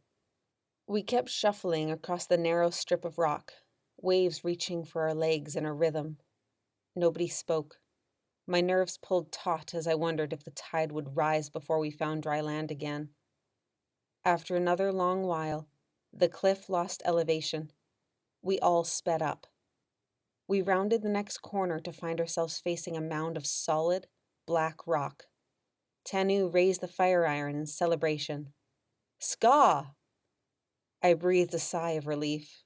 We raced towards it and scrambled up without hesitation, eager to put distance between us and the water. From the top of the lava swell, I scanned the beach. Ska was smaller than I'd expected, maybe the size of a school gym. The hardened lava descended sporadically from tree line to water, chiseled by a million years of tides and earthquakes. Every surface had ripples and holes, preserving the exact moment when the lava had frozen mid-flow. Nice place for a mermaid to chill out, said Blacktail. She was right. Rock pools were everywhere. The shelves of lava might as well have been benches and picnic tables. Stick together, I said. I don't like this any better than the cliff. We advanced slowly over the uneven footing. Every wave sounded like a mermaid rising from the water. I kept track of the blind spots.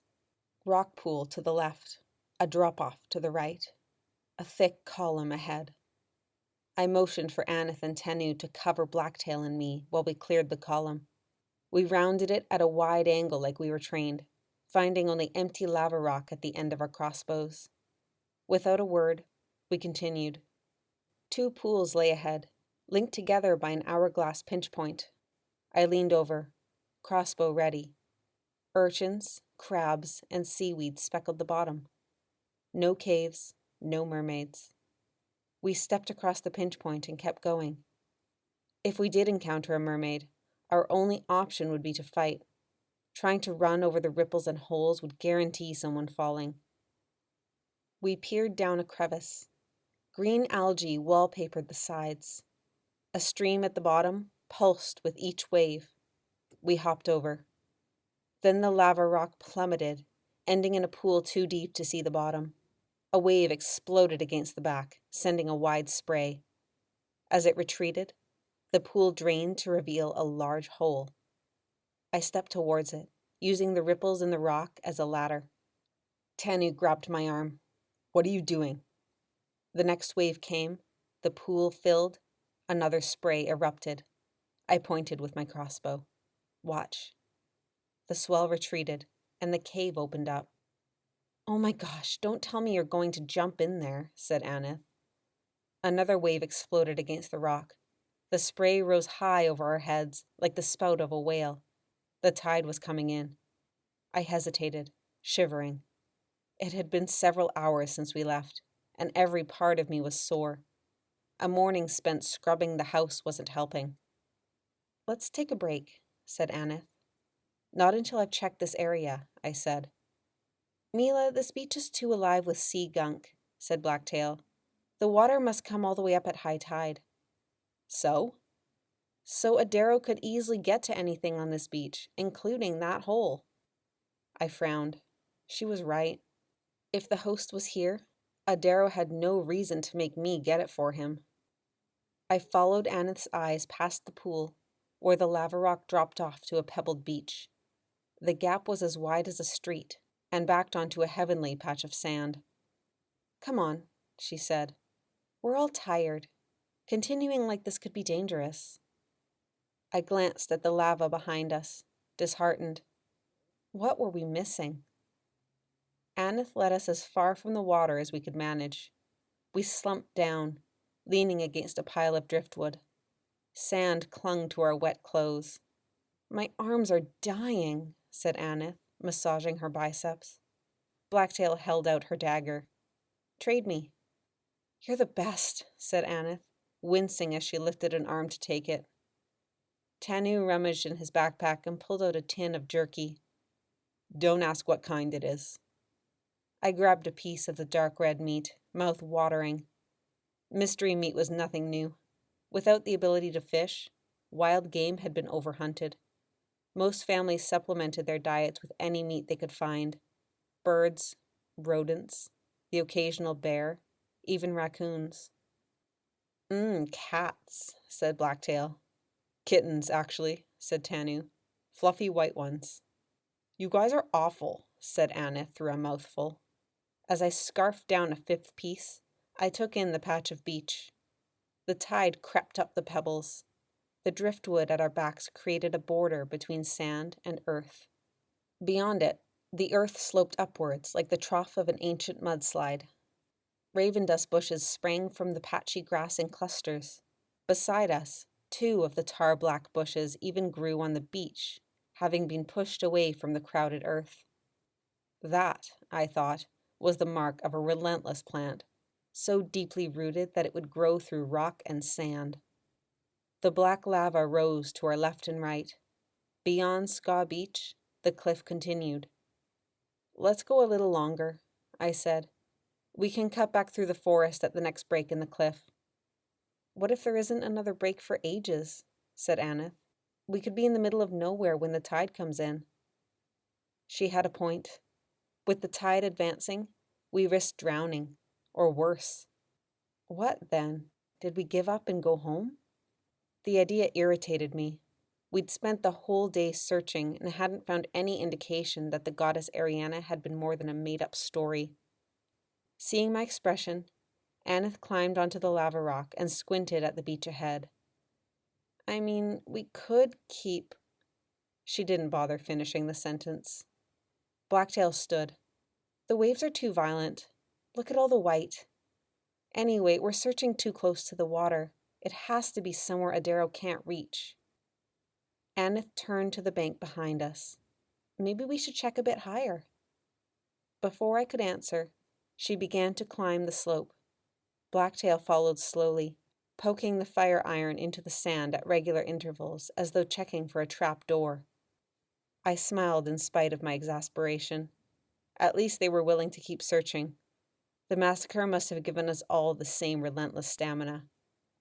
Sure, I said. Tanu, go ahead of me. He didn't answer. Tanu? I turned. Tanu was at the shoreline, on his knees. He was face to face with a young woman. She was naked, strawberry hair combed away from her face, dripping down her back. The waves concealed her lower body. Soft freckles swept across her cheeks and the bridge of her small nose, adding youthful innocence to the otherwise mature and elegant face. Her white skin was too smooth, parted lips too full, vibrant eyes too large, too captivating. The mermaid's hand came to rest on the back of Tanu's neck. I shrieked, "Tanu, stop!" He didn't hear me, or at least didn't acknowledge that he had. I snatched up my crossbow in the same moment as the mermaid's skin rippled into the texture and color of rotting seaweed. Her ears sprouted longer, bulbous. Webs grew between the fingers behind Tanu's head. I raised the crossbow, but Tanu blocked the line between the mermaid and me. I couldn't shoot. The demon's eyes burst crimson, as though filling with blood. She bared a row of long, pointed teeth. Tanu seized up. His cry of terror echoed off the surrounding cliffs. I ran forwards.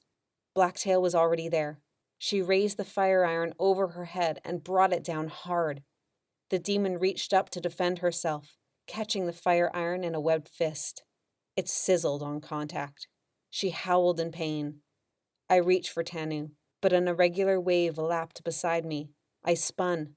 A second demon lunged from the water, snarling. I fired. The bolt shot through her forehead. I grabbed Tanu by the arm, hauling him away. Aneth appeared beside me to help, having leapt down from the bank. Blacktail yanked the fire iron out of the demon's grip. The hook sliced her webbed hand with a spray of blood. Tanu stumbled, gaping at the demon that had been a beautiful woman a moment ago. I kept a firm grip, dragging his dead weight further from the water. The demon lunged for Blacktail's legs. Before she could bring her to her knees, the iron came down hard on the top of her head. She fell sideways, and Blacktail struck again, putting the weight of her body into the swing. After 5 years of military training, her aim was true and her strength impressive. I winced as the hook met the demon's face. Blood spilled onto the rocks. The demon spun at the impact, keeling into the water. She lay motionless. A wave carried her tail onto the shore, where it fluttered in the breeze. Aneth and I let go of Tanu partway up the beach. He fell onto the pebbles. A moment passed where we all stared at the two mermaids, panting. In death, their skin faded to a human tone. "You're not the only one with a good swing," said Blacktail, straightening up. Tanu gawked at her, the distant look in his eyes clearing. That girl was a sea demon." I pulled him to his feet by his armpits. "Caught on, have you?" As we retreated, Tanu seemed to have lost the ability to hold his jaw closed. He kept stumbling as he looked over his shoulder to his attacker's corpse, and then to Blacktail, and then back to the mermaid. Blacktail wiped the fire iron clean in the grass. Nobody said anything for a long time. My heart pounded. I thought I might be sick. For those few seconds, the massacre had come surging back. My adrenaline kicked in so fiercely that my arms and legs trembled. Aneth and Blacktail's eyes were wide and glazed, their lips ashen. Aneth's frizzy hair was plastered to her dirt-smudged face, reminding me of the way she'd looked on the massacre. I drew a long, slow breath, trying to calm my heart. Tanu had nearly been killed carrying out my plan. What had I been thinking, letting him come to the beach? I should have forced him to stay back, or snuck away, anything to stop him from putting himself in so much danger. On top of that, I'd killed another mermaid. I'd pulled the trigger without thinking, as easily as I had in the early days of the massacre. As much as I hoped to think I'd changed, I was still the killer my people had trained me to be. "Look," said Tanu, struggling to breathe. "This is a terrible idea." "I tried to tell you that," said Blacktail. "Not just for me, for all of us. Those sea demons, they're—" He glanced at the water, looking like he might be sick. The dead mermaids lay half submerged on the shoreline, rocking in the waves. Behind his horrified expression, he was obviously working out what we'd faced on the massacre for an entire month. I bent double, rubbing sweat and salt from my face. "What else are we supposed to do?" I said, muffled by my hands. "Something that doesn't involve getting eaten by a monster while we hunt for a cave that may or may not exist." "You're sure we can trust that demon king?" said Aneth, a bit too hesitantly. I narrowed my eyes at her. "They're not monsters, they're predators, just like humans." "Whatever they are, they've got a taste for human blood," said Tanu. "It's not like that. They're attacking us because Adaro told them to, I know. But you're doing what he asked. You're looking for the host. Shouldn't he cool it with the attacks now?" I huffed. "He wants us to know he's still in control." They turned their gazes in unison, as though looking across to Adaro's kingdom. I couldn't tell if they were unconvinced or uneasy about Adaro. Blacktail made an abrupt movement. I reached for my crossbow as she grabbed the fire iron with one hand and flung the other across Tanu's chest. A head poked out of the waves. She'd already transformed into a demon. She floated towards the shore, keeping her deep red eyes on us. I kept my grip on my crossbow, but didn't raise it. The demon wrapped her long, webbed fingers around the first mermaid's hair and pulled her into the water. The sound of the body dragging across the rocks rose over the wind and waves. Then she did the same with the other body. A swell engulfed them, and they vanished. I didn't loosen my grip on my crossbow. A wave smashed against the lava rock on our left. The spray hit me a moment later, clinging to my already cold face. "Let's climb out of here," I said. Aneth pointed the dagger at Tanu. "Gentlemen first." He opened his mouth to protest, but Blacktail gave him a shove with the fire iron. "Go." We clambered up the earthy slope, using raven dust weeds as grips. The bank flattened into a field of waist-high grass, prickle bushes, and scattered boulders. Coal-black leaves poked out of the otherwise vibrant greenery, so the field appeared freckled. We scanned our surroundings. I vaguely knew the way home. But was home where we needed to go? I licked my dry lips, tasting salt after being on the beach for so many hours. Even this short distance from the water, the air felt thinner, less sticky. My entire body ached now that I let myself relax. The others must have been exhausted too. I should have let us stop sooner. You hit up the school library too, right? Said Tanu. We searched about 1,000,000 books, I said, my tone more waspish than intended. Have you talked to anyone? No one supports us, and I don't trust them. Come on, forget the massacre committee. Everyone else loves you. I snorted. It's true. I started across the field, stepping high through the long grass and hidden stones. The others followed. We could try talking to the elders, said Aneth carefully. Or teachers? You don't have to tell them it's about the host, said Tanu. Just ask about our history. You know all the good stuff's been passed verbally. I watched my feet. There were probably people who had more information than we'd been able to find in our research. But could we approach any of them? Ask the training master, said Tanu. When Aneth and I let out cries of disgust, he added, Anyo, I mean. He's teaching at the elementary school now. Anyo, an elementary school teacher? I couldn't picture him teaching kids how to multiply. He does know a lot of history, said Blacktail. Bet he'd be happy to share it. I slashed the long blades of grass out of my way with the crossbow. I was still angry at Anyo for not defending us at that disastrous meeting. Meela, you gotta trust some people, said Tanu. We're all a part of the same fight. If we were all on the same side, why did I feel so alienated because of what I wanted? My people might have wanted freedom, but they wanted to kill mermaids to get it.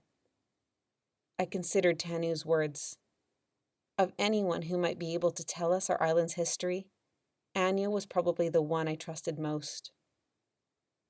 He wasn't necessarily against us finding the host, said Aneth, watching me. He could have been quiet because of the others. He might even support our search for the legend now that he's been sacked. I didn't know if he'd go as far as supporting us, but I could hardly imagine him ratting us out to the committee. Besides, after what I'd just seen, blindly searching for the host was a much bigger risk than simply going to Anyo for information. Sighing, I checked the position of the sun. Behind the patchy clouds, it sat low on the horizon. School would have let out long ago. I scanned our attire. We were wet, filthy, and miserable looking. Blacktail's clothes were splattered with blood, not to mention our weapons. Even if Anyo was still there, we couldn't go to a schoolyard like this. Tomorrow, I said, after the kids go home, we'll talk to Anyo. Chapter 8.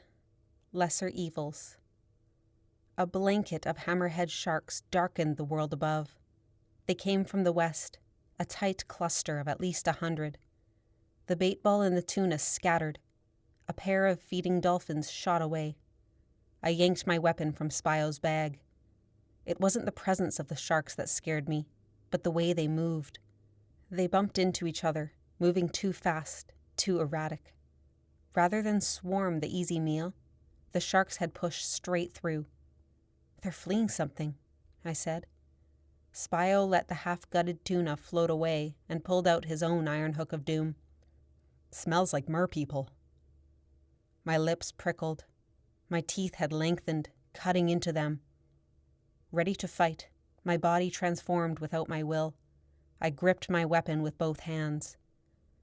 A few mermen up, Officer Strymon drew himself closer to the shoal. He scanned the line. Enemies on all sides, soldiers. He'd barely drawn out his long blade when a war cry sounded. The current changed at my tail. Instinctively, I bared my teeth and rounded on the threat. An army surged from below. Hostility closed around us, thick and suffocating. They were going to pinch us between them and the sharks. Sideways! I shouted to Spio.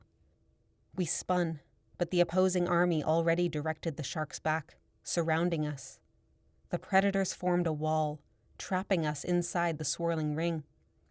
The battle for Eriana Kwai flooded back to me, bringing to life my every nightmare. This wasn't how I was supposed to die.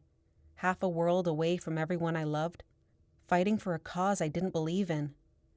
Sharks and adrenaline-fueled mermen wreaked havoc on my senses. I didn't know where to turn. Everything moved at blinding speed. I was used to fighting against the predictable, slow pace of a human. Ripples grazed my skin from below.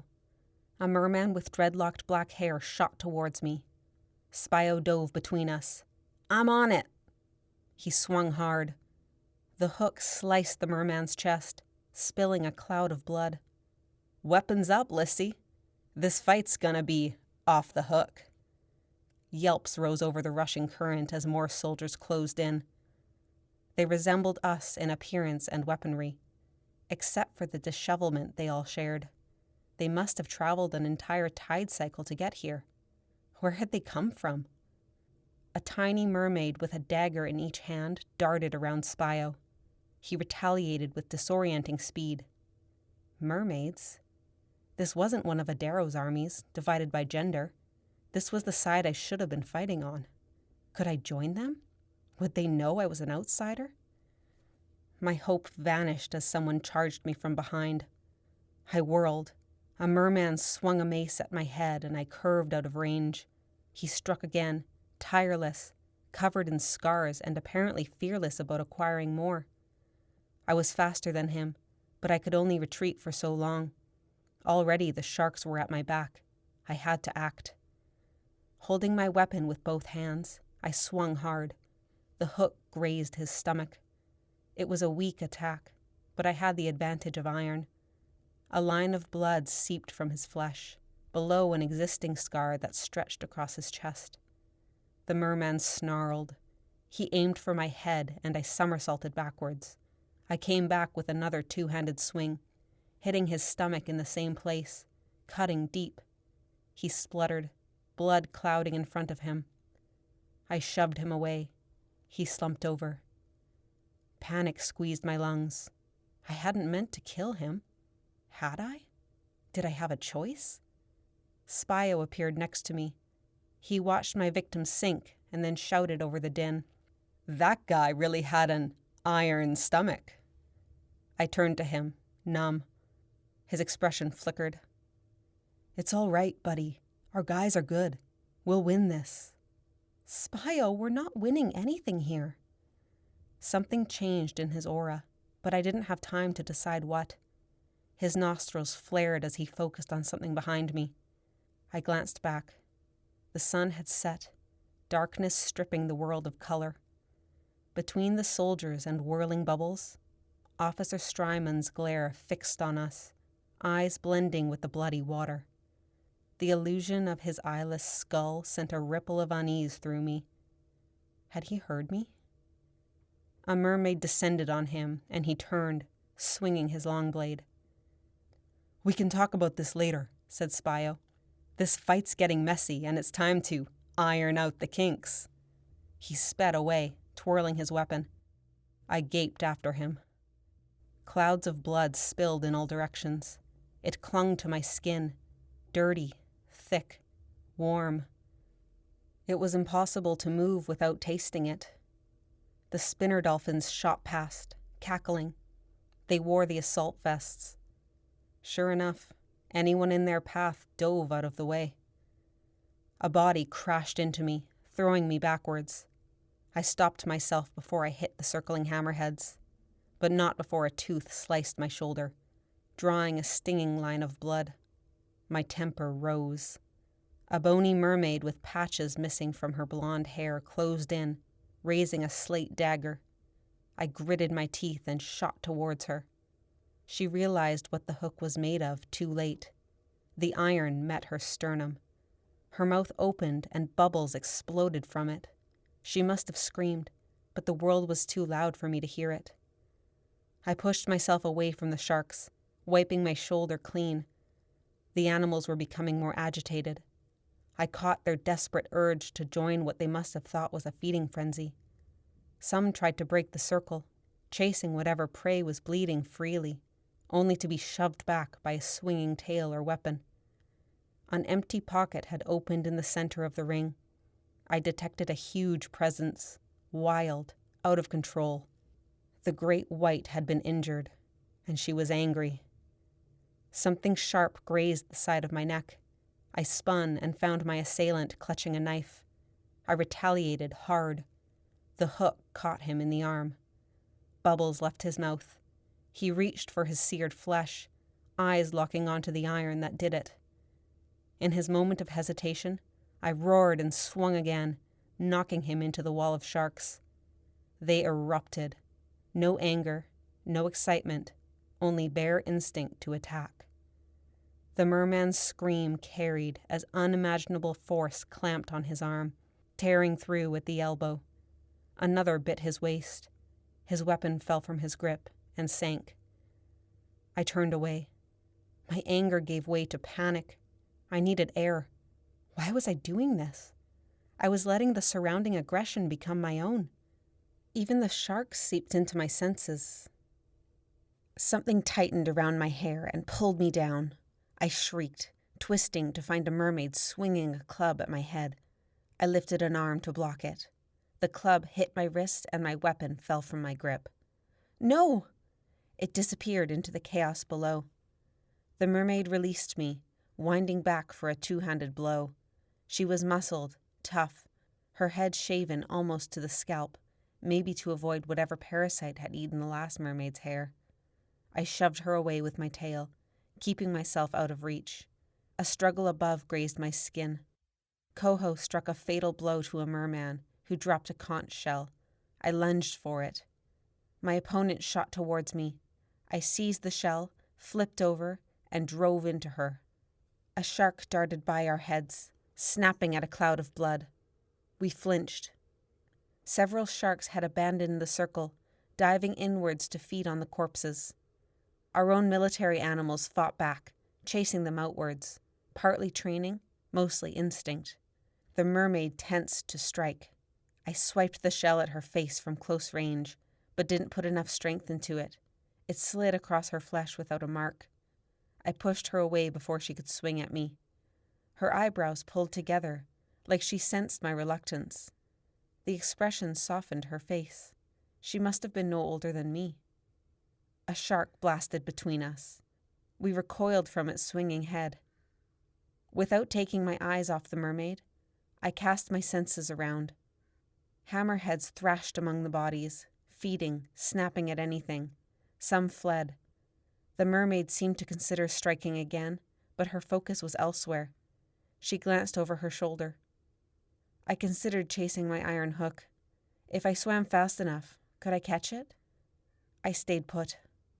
The suffocating depths were uncomfortable even by day. Now, the deep-sea creatures would be rising for the night. I was in no state to fend off overlarge teeth and a hinged jaw. In front of me, terror rose from the mermaid like a wall of ice. The red drained from her eyes, her skin paled, her teeth retracted. She spun around, searching. Her army was gone. Had they retreated? No, they'd been killed. Bodies floated around us, the smell of death thick. Before the mermaid could react, 2 officers seized her by the arms. Someone shoved me out of the way. Strymon appeared between us. "If you have a moment, darling," he said to the mermaid, "I have a few things to ask you." The mermaid's green eyes widened. Nearby, mermen shouted to get the animals under control. The spinner dolphins circled at top speed, cackling. "Where's the mako?" someone shouted. "Left with the shoal," said someone else. At least 10 soldiers closed on the great white, who wove between the corpses, tearing off chunks of flesh with violent jerking motions. Blood clouded from a long gash in her side. The billfish fed too, driven into a frenzy. "Are there more where you came from?" said Strymon. The mermaid turned her head, jaw tight. Strymon's dark gaze flicked over her shaven scalp. He didn't mask his disgust. "You must understand, darling, that this attack has left us a few soldiers short." Of course, we didn't lose as many as you did, he chuckled, waving a hand. But His Majesty will be displeased if we swim into the same net twice. Still, the mermaid said nothing. Strymond's aura darkened, though the faint, insincere smile remained on his face. I lingered behind them, suspended. Nobody else seemed to notice or care about this interrogation. Soldiers breached, tended their wounds, and rounded up the scattered animals and supplies. The commander wove through the flurry, shouting at everyone to gather the assets and move away from the bodies. Strymon exhaled dramatically. As though given no choice, he pressed the argillite blade against the mermaid's throat hard enough to draw blood. You can be certain that whether or not you tell me, we will find the others. When that happens, we will deliver the same treatment as we did today. He pushed harder, until blood swirled around her pale face. So you can make our job easier in exchange for your life, or you can die here, knowing we will still find. Medusa's army has no limits, said the mermaid. Strymon eased up on the blade. Where are they stationed? Are there more coming towards us? The mermaid's gaze flicked to me and then back to Strymon. No one could help her, and she knew it. Her fear dissipated as she surrendered to her fate. Resolve took its place. She snarled. Queen Medusa will always be the rightful ruler of the seas. Your king will pay for all he has done. There was a terrible pause. I felt Strymon's decision before he acted. I looked away, but it wasn't enough to stop me from feeling the stab of the blade. The soldiers holding the mermaid's arms let go. I smelled the blood, felt the life leave her body. Fall in line and wait for the commander's instruction, shouted Strymon. I turned and collided with Coho. You okay? He said. I shook my head once. I needed the surface. Without hesitating, I shot upwards and broke into the hot night air. I'd killed someone. More than one. I'd never killed a merman or mermaid before, and I hadn't planned on it. Then, maybe worse, I'd done nothing to stop that mermaid from getting murdered, and yet I'd done nothing to protect her. Coho and Spio surfaced. Spio had an iron hook of doom in each hand. He passed one to me, apparently not caring that I'd nearly lost his precious weapon a moment ago. I tried to thank him, but couldn't form words. I took a deep breath. Either of you hurt? Said Coho. I shook my head. Spio grimaced. Bruised ribs, I think. This is bad, said Coho. Don't worry, I can still fight. You haven't lost your champion. Coho ignored him. The Atlantic Army made it a lot further north than we thought. Either we were given a wrong tip, or they've got secret reserves hidden around here. What do we do? I said, secretly hoping we'd have to turn around. We get in line and wait for orders. A heavy silence fell between us. At my tail, ripples pulsed from the feeding hammerheads. Fins skimmed the surface as more sharks joined in. No doubt they'd smelled the bloodshed from a league away. Coho and Spio submerged. I took a long, slow breath and followed. Beneath the surface, soldiers convened in an enormous, perfectly spaced grid. I copied Spio in positioning myself, treading upright. The mood had darkened since the attack. The commander rose higher than the grid and faced us. He was flanked by 10 officers, whose hair glistened with emeralds. We're stopping sooner than planned, but we must consider our strategy, said the commander. I'll consult the king as soon as we're able to locate an acoustic channel. In the meantime, we'll spend the night at a reef half a league east. He glanced at his officers and then back to the army. Soldiers, you fought bravely. This has been a war of many successes, but also of many sacrifices. Keep up your unwavering courage and remember whom you fight for. The opposition we met today, and those you'll meet in the coming days, are resisting the rightful king. They're damaging the potential for a prosperous tomorrow, a worldwide utopia. Remember this as you swing your weapons, and it will be impossible for them to take us down. He glanced to Strymon, who floated closest to him. Strymon smiled. "For the king," said the commander. "For the king," said the army around me. The sound rippled like the moan of a whale. We followed the officers toward the reef. Nobody spoke. The words rightful king and worldwide utopia lingered in my head. The reef was a lumpy, shallow plateau that protruded from the water in a few places. It might not have been an ideal place to rest, but to me it was perfect. At my request, Spio and I moved to the furthest edge possible, away from everyone else. I perched with my tail in the water and my upper body in the open air, leaving me free to breathe without growing too warm in the tropical breeze. My tail tingled when I sat down, every muscle having been worked past the point of exhaustion. Thousands of stars shone in the clear sky. The soldiers shuffled around noisily, grabbing food, finding a place to nap, rehashing the fight with excessive bicep flexing. Spio told me to rest, since I looked terrible and had obviously not slept in several tide cycles. But even with Spio on lookout, my body wouldn't let me drift off, not in such unfamiliar surroundings. Plus, even though I trusted Spio, I wouldn't have put it past him to find sudden inspiration for a new weapon and leave me to go find a narwhal horn. Waves whispered against the rocks, pushing my tail back and forth. A pair of seagulls squawked overhead. The air felt thicker than I was used to, wrapping around me like a blanket. It all should have sung me to sleep, but I lay staring at the reflection of the moon in the water. After a while, I rolled over. Spio was sitting up, gazing at the black horizon.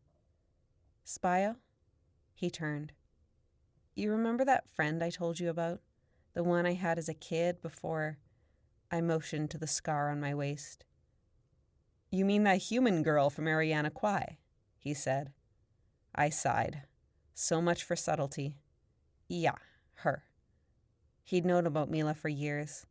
He also knew her father had been the one to give me the iron scar. Spio listened while I told him about seeing Meela aboard the ship we were sent to attack.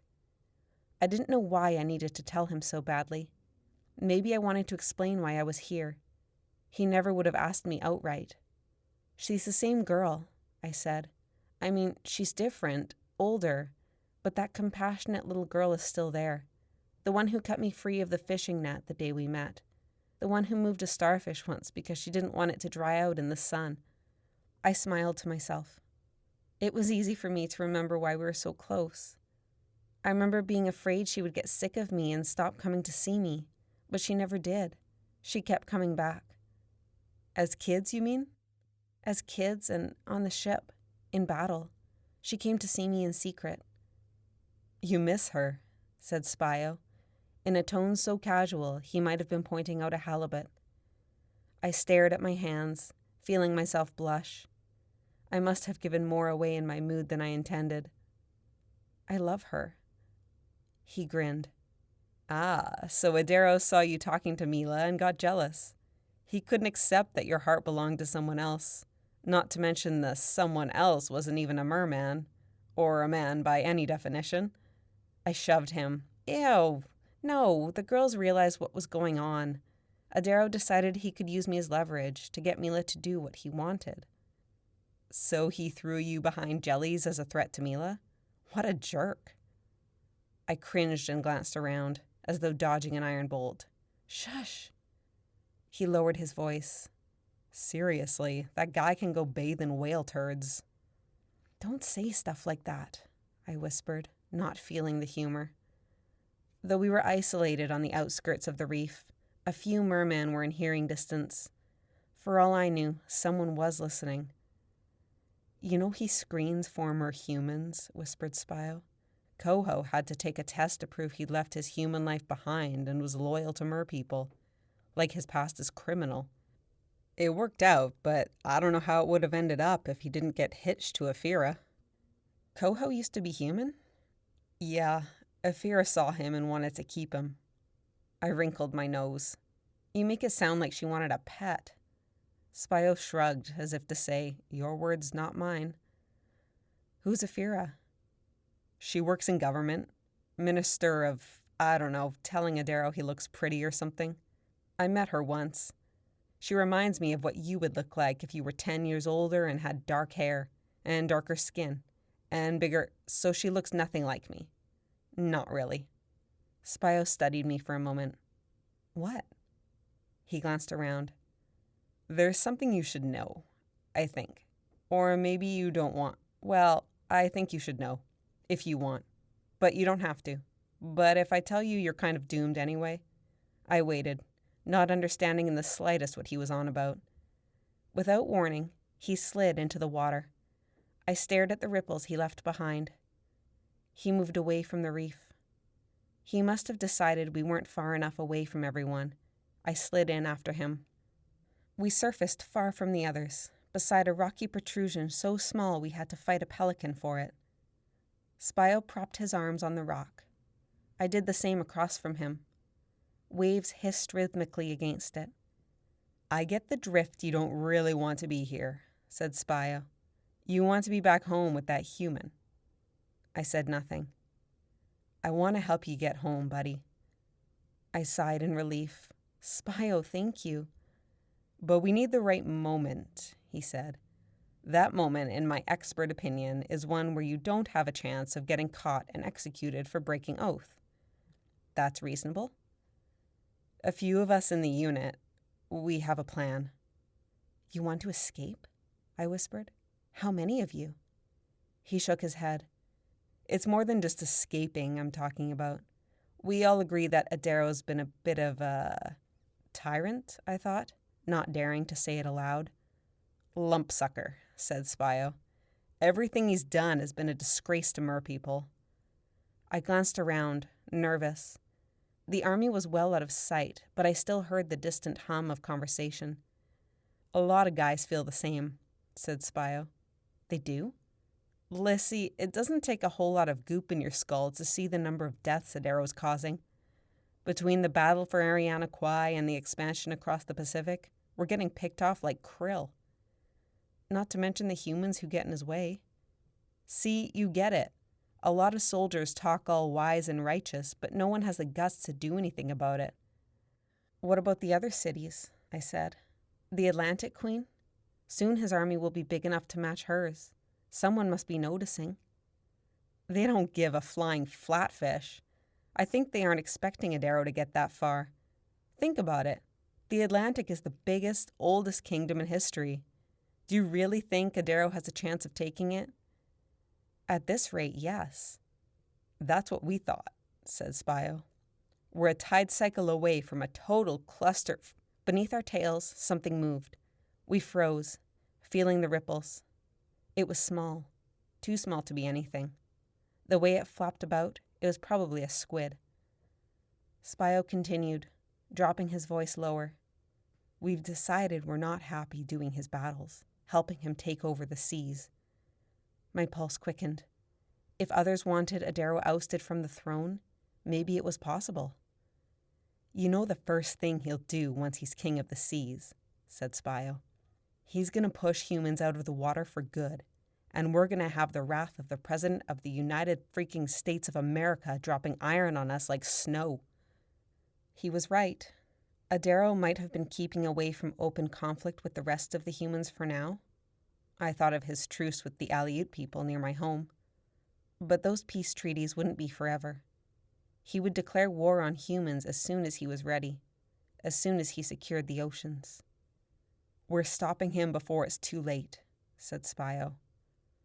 But how can anyone stop him? No one has power over the king. We already have a plan.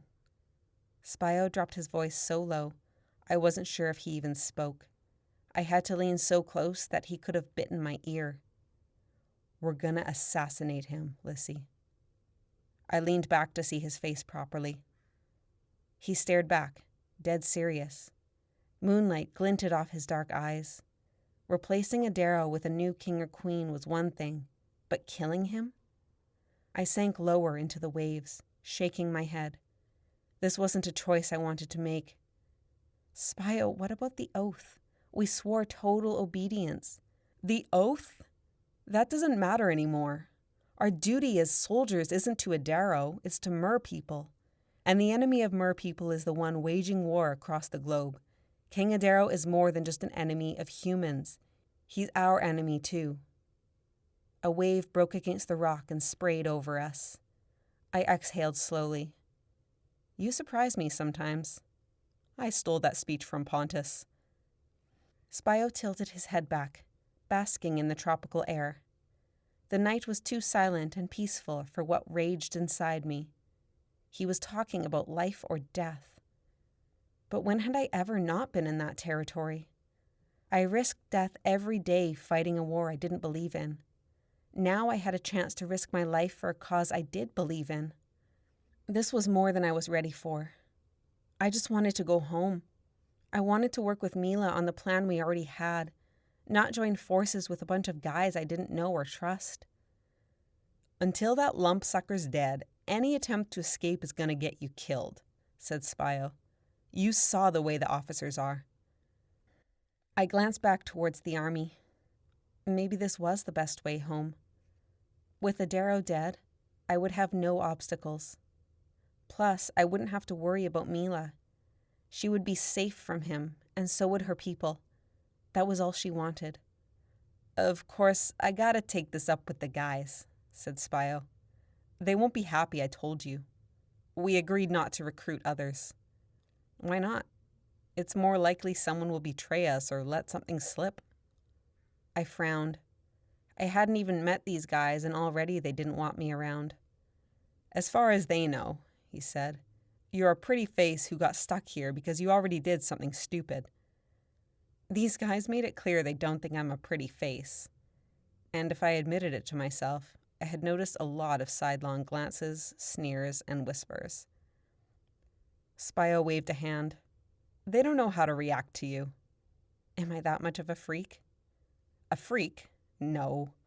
But you aren't exactly normal? Conventional. I raised my eyebrows. Lissy, any other mermaid, she sees a sailor and she turns on the charm and lures him into the water. Just because. You'd rather get him in the water by tripping him and watching him do a belly flop. I grinned. That was pretty great, wasn't it? It was awesome. I still have that guy's shoe at home. He had it coming. Spio pointed at me. You see what I mean, though? You're different. Some find it weird. I realized I'd been trying to dislodge a live shrimp that had gotten stuck in my hair. I dropped my hand. Do you think I'm weird? Spio clapped me on the shoulder and looked me dead in the eye. Would we be friends if I didn't? I smiled. So you're in, he said, more statement than question. I bit my lip. Spio, this is high treason. He shrugged. Which evil is bigger, Lissy? Doing away with him or letting him live? Chapter 9. Eriana the Mortal. Memories of elementary school flooded back as we crossed the schoolyard. That's where I shoved Danny in the mud, I said with a dreamy sigh. Tanu squeezed my shoulders. That's my girl. The mud puddle, affectionately called Eriana Trench, was smaller than I remembered, but still big enough that I understood why kids got in trouble for trying to wade into the middle. I bet there's a solid layer of paper on the bottom, said Aneth. All those years of paper ship battles. Kids always chucked my shoes in there, said Blacktail. Tanu, Aneth, and I turned to her. They did? I said. Why? Blacktail shrugged. That's just mean, said Tanu. Kids are mean when you've got big ears and don't talk much. You should have been my friend, said Tanu. I would have put them in their place. Blacktail laughed. Right, you never would have been my friend. Yes, I would have. You were too cool with your soccer and your little group of boys. Did you even know I existed? Tanu rushed forwards to hold the door open for us. Yes, you were the quiet girl who was good at drawing. Blacktail raised an eyebrow at him. You can draw? I said. She walked past him. We still would have never been friends. And stop being so nice. I only saved you because you looked so pathetic kneeling in front of that mermaid. Aneth and I giggled. Did you see her? Said Tanu defensively. I mean, she was... He glanced at me with a guilty expression. I clapped him on the arm as I passed him. Out of your league? Inside the school, everything was definitely smaller than I remembered. The hallways were narrow. The art on the walls barely came up to my chest. And inside the classrooms, the desks were so tiny I wondered how I ever fit in one. The place smelled like crayons. As we searched for the grade 7 classroom, our whispers and scuffing shoes echoed in the vacant hallways. We knocked on the open door. Anyo lifted his heavy eyes from a pile of papers, his forehead deeply lined. Then he seemed to notice who was standing there, and his face softened. "Ladies, come in." We entered, Tanu awkwardly bringing up the rear. I suddenly regretted being angry with Anyo. Of course he would always be happy to see us, his trainees and his legacy, like a proud uncle. I scanned the classroom. The desks had been arranged in groups of 4. Some kids had taped pictures to the tops.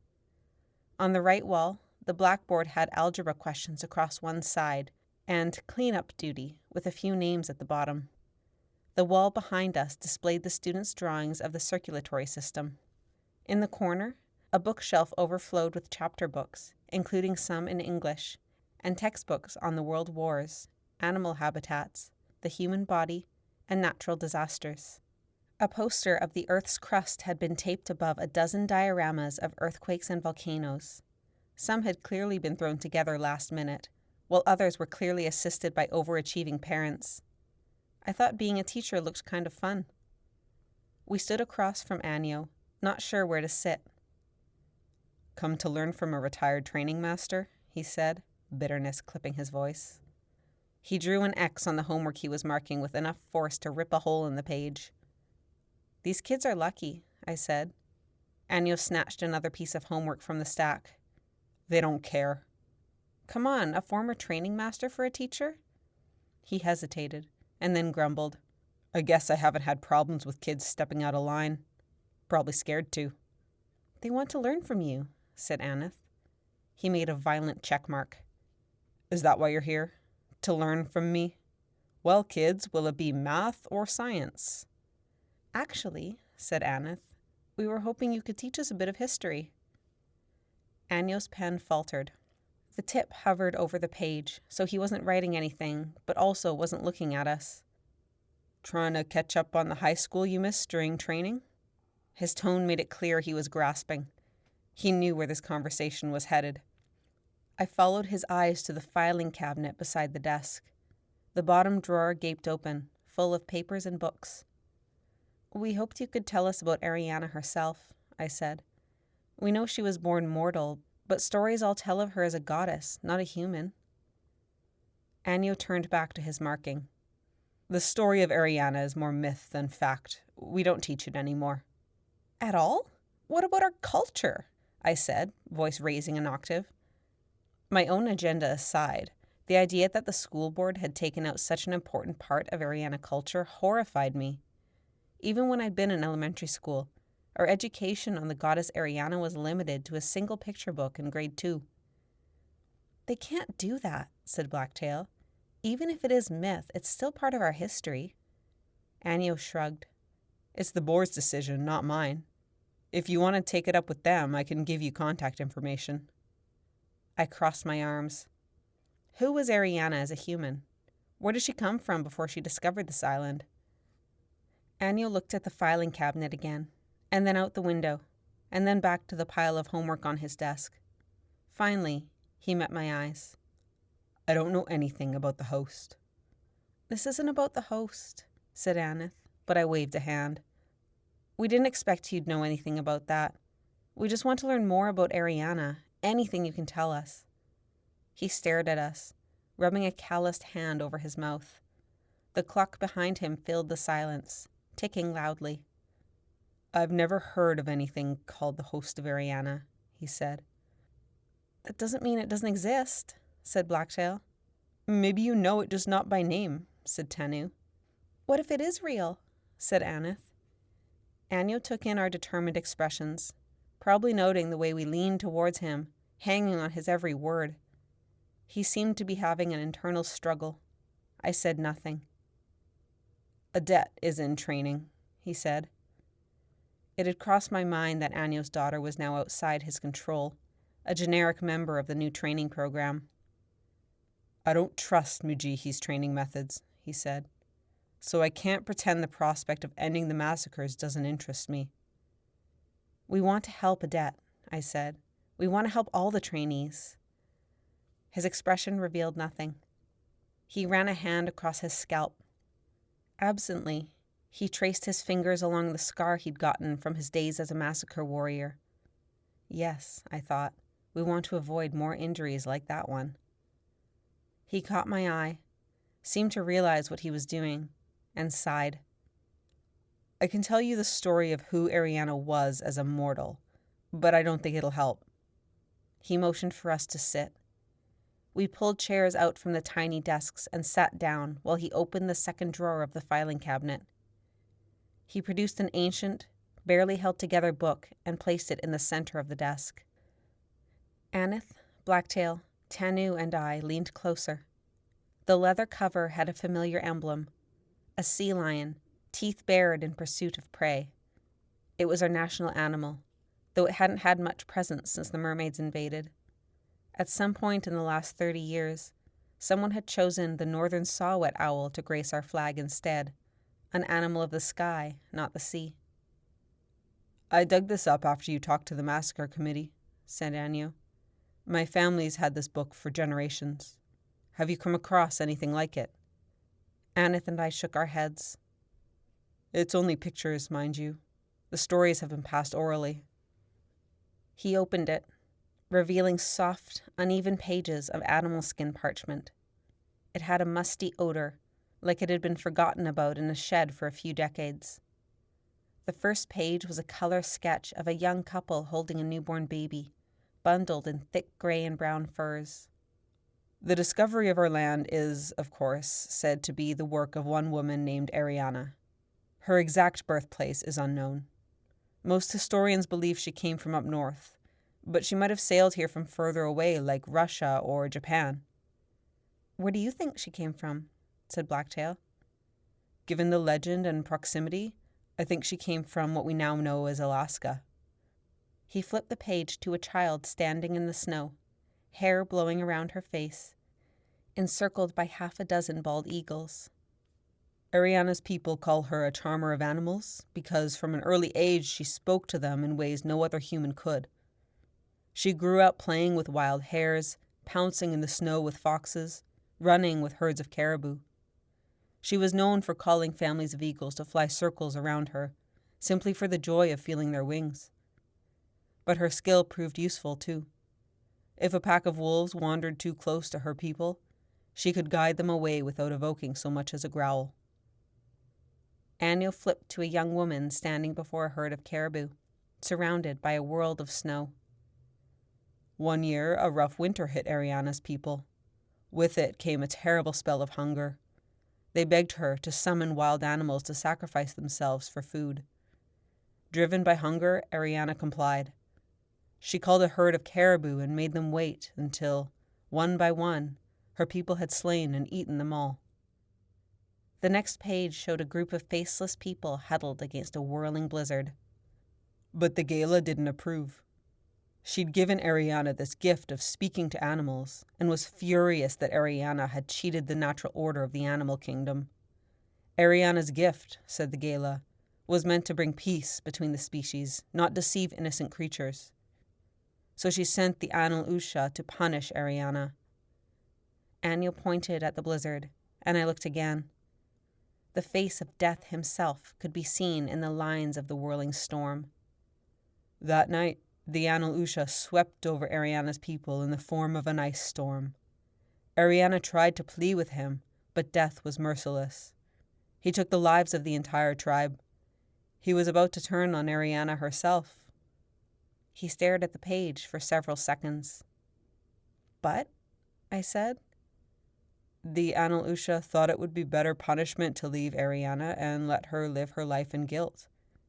At least that was how my mother told the tale. This is where the legend diverges. My father said Eriana and Death made a bargain, resulting in his agreement to give Eriana her life. What kind of bargain? I said. Anio shook his head. My father didn't know. That's why I was always told my mother's version. I glanced to Aneth. So there was a hole in the legend. No one really knows why Eriana survived then, said Aneth. There is some uncertainty about how she escaped the ice storm, said Anio. He turned to the next drawing. Eriana on a warship, crashing through stormy seas. As it's told, the Anil Usha built a ship from the bones of her people and the caribou, allowing her to sail away from her barren homeland. She landed on our shores. For the rest of her life, Eriana would fulfill a duty to protect the animals of our island, fending off anyone who dared approach. Anio sat back. That ship is now said to lie in the middle of our forest. The Enticer, said Tanu. Anio nodded. The library books said Eriana guarded the island with her warship, I said. But the ship can't be the host, can it? Don't you think she would have had something more powerful and, well, scary? Ah, said Anio. That leads me to the reason I dug this book out in the first place. He pushed the ancient book towards me. Have a closer look at that drawing. I leaned in. There's a pair of eyes in the water, said Blacktail at once. She was right. Beneath the ship, something irregular was sketched into the wavy lines representing the stormy ocean. Angry, enormous eyes. They could have been overlooked as swirls in the water, but once I accepted them as a pair of eyes, I couldn't unsee them. Nothing indicated who or what they belonged to. Do you think her pet is a sea demon? Said Tanu. Maybe the host is an ancient mermaid deity. I chewed my lip, staring closer. Each eye was larger than Eriana's head. I don't think so, I said. Adara would never call a mermaid the pet of a human. Besides, look at the colors, said Blacktail, pointing. A sea demon's eyes are red. These have been drawn to match the color of the water. I looked to Anio, who shrugged. As a boy, I remember asking my father about those eyes beneath the ship. He told me it represented the angry sea. Now I wonder if it's something more, something that fills the gap in the legend. I rocked in my chair, thinking, how much could that story be trusted? Were we supposed to interpret it metaphorically? Whatever I thought about the gods of earth and death punishing Eriana, the fact was that Eriana had escaped an ice storm that killed everyone else. How? Did it have to do with the host? Why is it called the Enticer? I said. Anio rubbed a hand across his scalp. I assumed Eriana used it to entice fish while she was hunting. I frowned. That doesn't make sense. I thought her duty was to protect animals, not hunt them.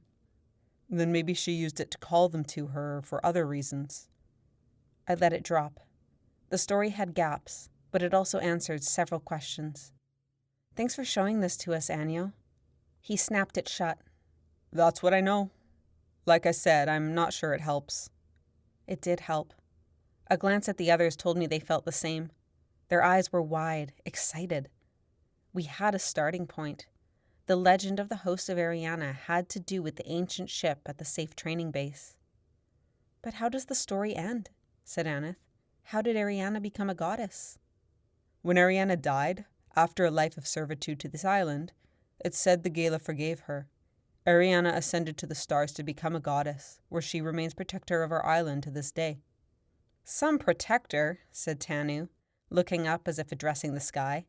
You could maybe help out with these sea demons, eh? I smacked him on the arm. Don't be disrespectful. Aneth was still focused on the book. Do you mind if we take this? Anio hesitated. I'd rather keep the world's only copy in my possession. Oh, what other stories are in there? Nothing more on the topic of Eriana herself. Why haven't these stories been shared more widely? Said Blacktail. Perhaps with more recent history to teach and under the influences from other nations, the school system has considered legends this old to be irrelevant. But it's our history, said Aneth. We need to keep telling it so we don't lose it. I've told these stories to Adette, said Anio. She's known them her whole life. No one said anything, but I knew what Aneth was thinking. Did anyone else on Eriana Kwai know all these stories? What if Adet died on the massacre? What if something happened to Anio? You should get these stories written down somewhere, said Aneth timidly. In case, it would be tragic if our history was... A pained expression overcame Anio's face. Adet won't have to go on the massacre, I said. We'll find the host. My confidence must have rang through the room, because the others sat up taller. You have a kind heart, Metlegela, said Anio. Never let this unfair world take that away from you. I gave an almost smile, not sure what to say. He checked the clock on the wall and stood. I wish you luck. For now, all we can do is hope Mujihi proves to be a more effective training master than I ever was. He won't be, said Aneth, Blacktail, and I together. Anio turned to slip the book into his bag, and I thought I saw him hide a smile. Before I left, I added a mind and body component to the program, he said, for more mental preparation and soundness. I've come to realize such training is woefully lacking. How's it going over? I said.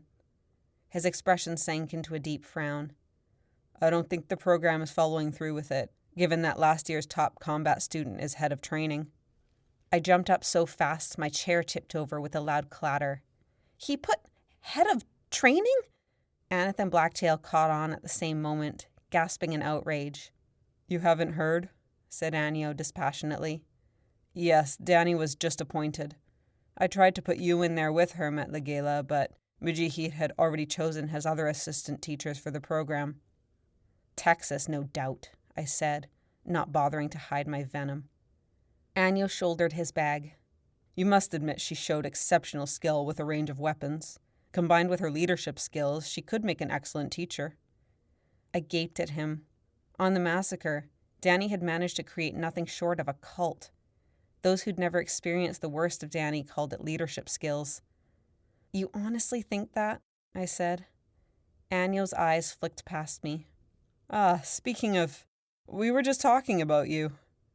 I whirled around to see Danny in the doorway, her wicked expression darkened by black-lined eyes.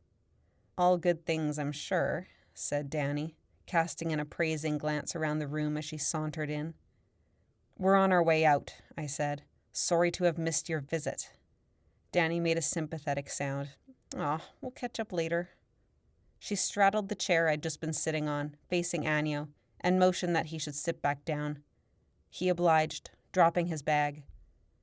Aneth closed the door behind us with a little too much force. The moment we were outside, Blacktail whispered, What was she doing there? Aneth and I said nothing. She was probably going to ask for advice about the training program, said Tanu lightly. The rest of us shared an uneasy look. You don't know Danny, I said.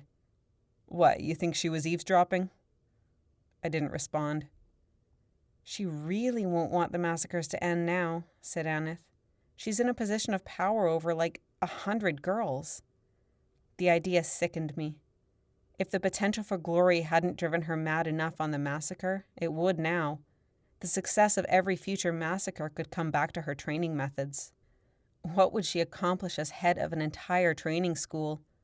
Her captaincy on the massacre had been a gradual climb to power because she'd met opposition from me and other crew members. Now, every one of these trainees would be desperate to prove her worth in training and do anything to make Danny like her. Tanu cracked his knuckles. Let's do this thing quick, before she can go all crazy on those trainees. Let's go to the Enticer. We can't go right now, I said. Mujihi is probably still there. I don't like the idea of asking him if he minds if we have a poke around the training base. When do we go, then? Said Aneth. I thought for a minute. We'll want daylight, which means we'll need to go when the trainees are on a rest day. But would the trainees even have rest days? I felt like the word rest was not in Danny's vocabulary. Tomorrow's Sunday, said Blacktail. What if Danny shows up again while we're there? Said Aneth. We won't be stealing anything this time, said Tanu. There's nothing to get us in trouble for. It's not like the training area is out of bounds. You weren't there when Mujihi was yelling at us, I said. Aneth grimaced. Sounds like we need to get him and Danny out of the way, said Blacktail. We pondered this as we walked down the dirt road. That was exactly what we needed. What if we told Danny she got some Heroes of Eriana Kwai award and she has to go to the other side of the island to pick it up? Said Tanu. I laughed. She's a lot of things, but stupid isn't one of them. We could set her house on fire, said Blacktail dryly. I've got one, said Aneth. Rick can have them in for an interview about the new training program. I gasped. Of course. Rick was an intern at the news station. An interview with the new training master and head of training would undoubtedly be newsworthy. Aneth, you're a genius, I said. Think Rick will be up for it? He's already talked about doing it. He hasn't yet because I threatened to dump him if he gave Danny any limelight. We arrived at the fork in the road and stopped. Something like excitement passed between us. Whatever Anio had said about the story being a myth, we now had more direction than ever before. That's our plan? I said. Get Danny and Mujihi away from the training base and then have a look around the Enticer? The others nodded.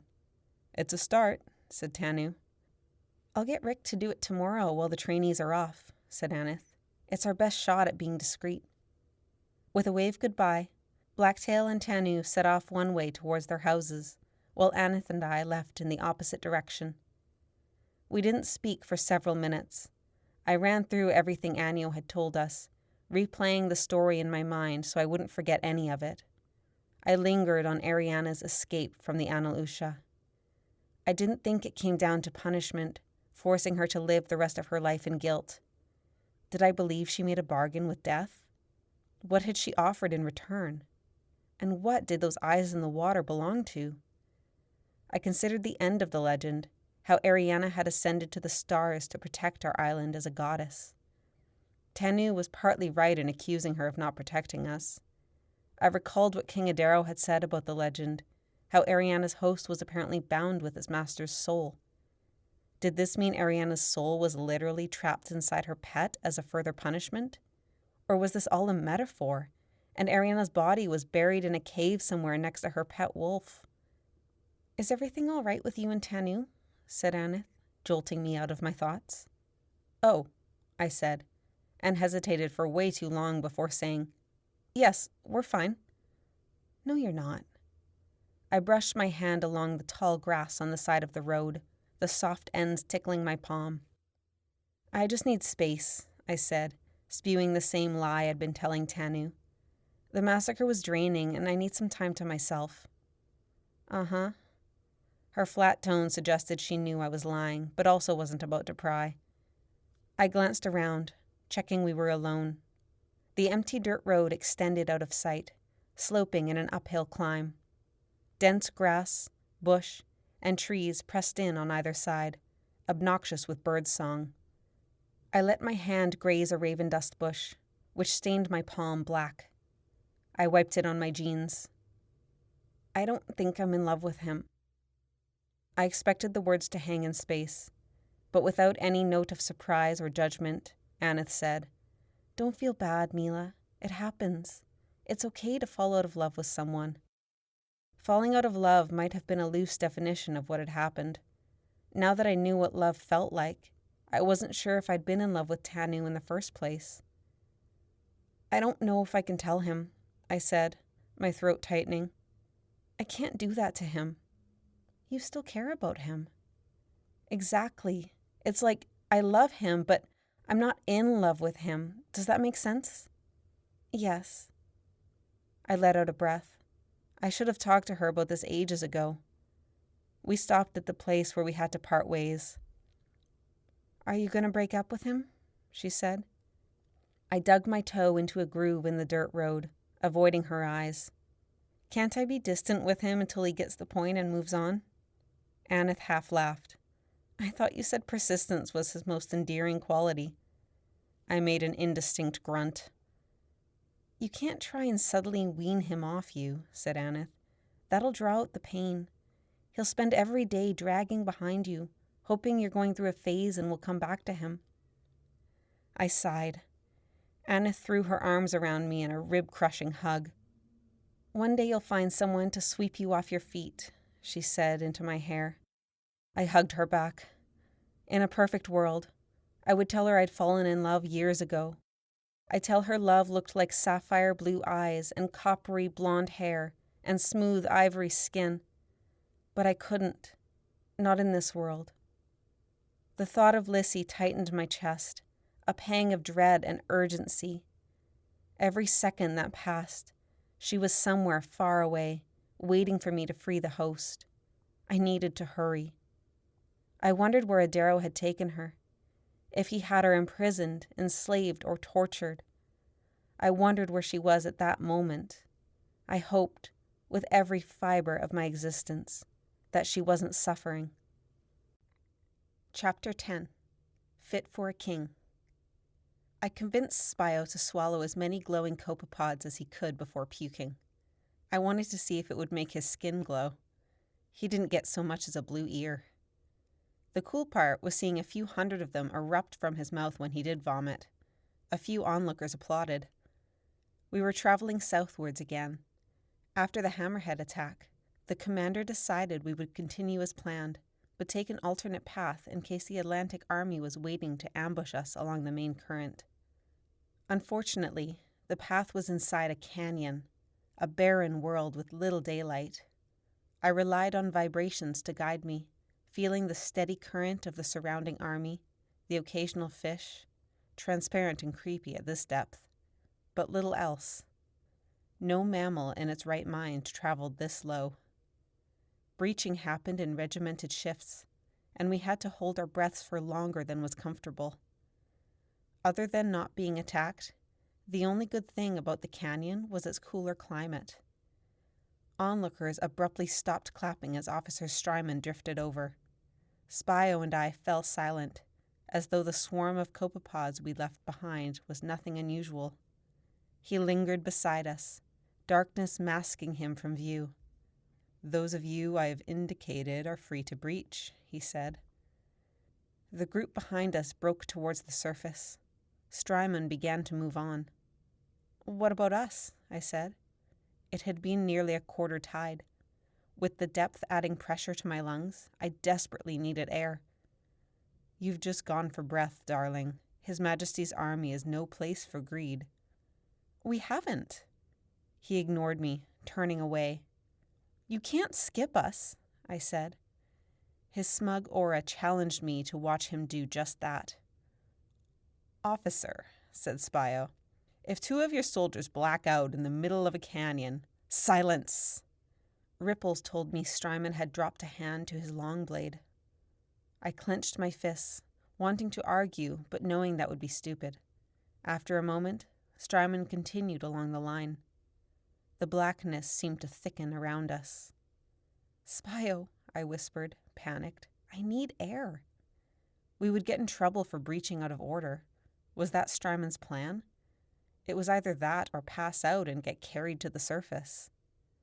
"Hey," whispered a merman in front of us. He held something out, plant-based, flat, the size of my palm. "Kelp buoys," he whispered. "I brought a couple in case of emergencies. It'll make your head spin like an otter, but there's enough oxygen to get you by a little longer." I said nothing, feeling him out. He waited for one of us to take the buoy. "You are a noble and wise specimen," said Spio, accepting the offer. The merman reached into his bag for a second. I hesitated to take it. I'd never heard of inhaling kelp buoys. Was he trying to dupe us? Poison us? "What's your name?" said Spio. "Antheus." "Spio, pleased to meet ya. This is Lissy. She doesn't get out much." I stuck out my tongue and took the kelp buoy from Antheus' outstretched hand. "There's no air in here," I said, turning it over. "It's compressed because we're so deep," said Antheus. "You need to suck on it. Trust me, it works." I heard Spio inhale from his. "This tastes like a fart." A short while later, we passed over a shipwreck. It was invisible to the eye and ear, but noticeable in the impurity bleeding from it like a carcass. The presence of that much iron grated my skin and stung my scar like a fresh burn. As usual, I let the pain remind me why I hated Adaro. His fault, I thought. His fault we're at war. His fault humans think we're monsters. His fault I'm not with Meela right now. I'd wanted an update from Spio on the treason plan, but the chance for that wouldn't come on a trip like this. The further we traveled, the more convinced I became that this was my way home. How soon after the plan was executed would I be able to take off to Eriana Kwai? My eyelids fluttered. My muscles had become distinctly sluggish since inhaling the buoy. Spio, I said, my tongue not responding. I need... He mumbled something I couldn't understand. Guys, said someone in front of us. I grinned. It was that nice merman. What was his name? We're surfacing, he said. Think you can make it? I nodded. Or I thought I did. Guys? Lissy, said Spio. I can't see. I blinked, realizing I couldn't see either. None of us can, said the nice merman. We're in a canyon. Surfacing was a long, slow process.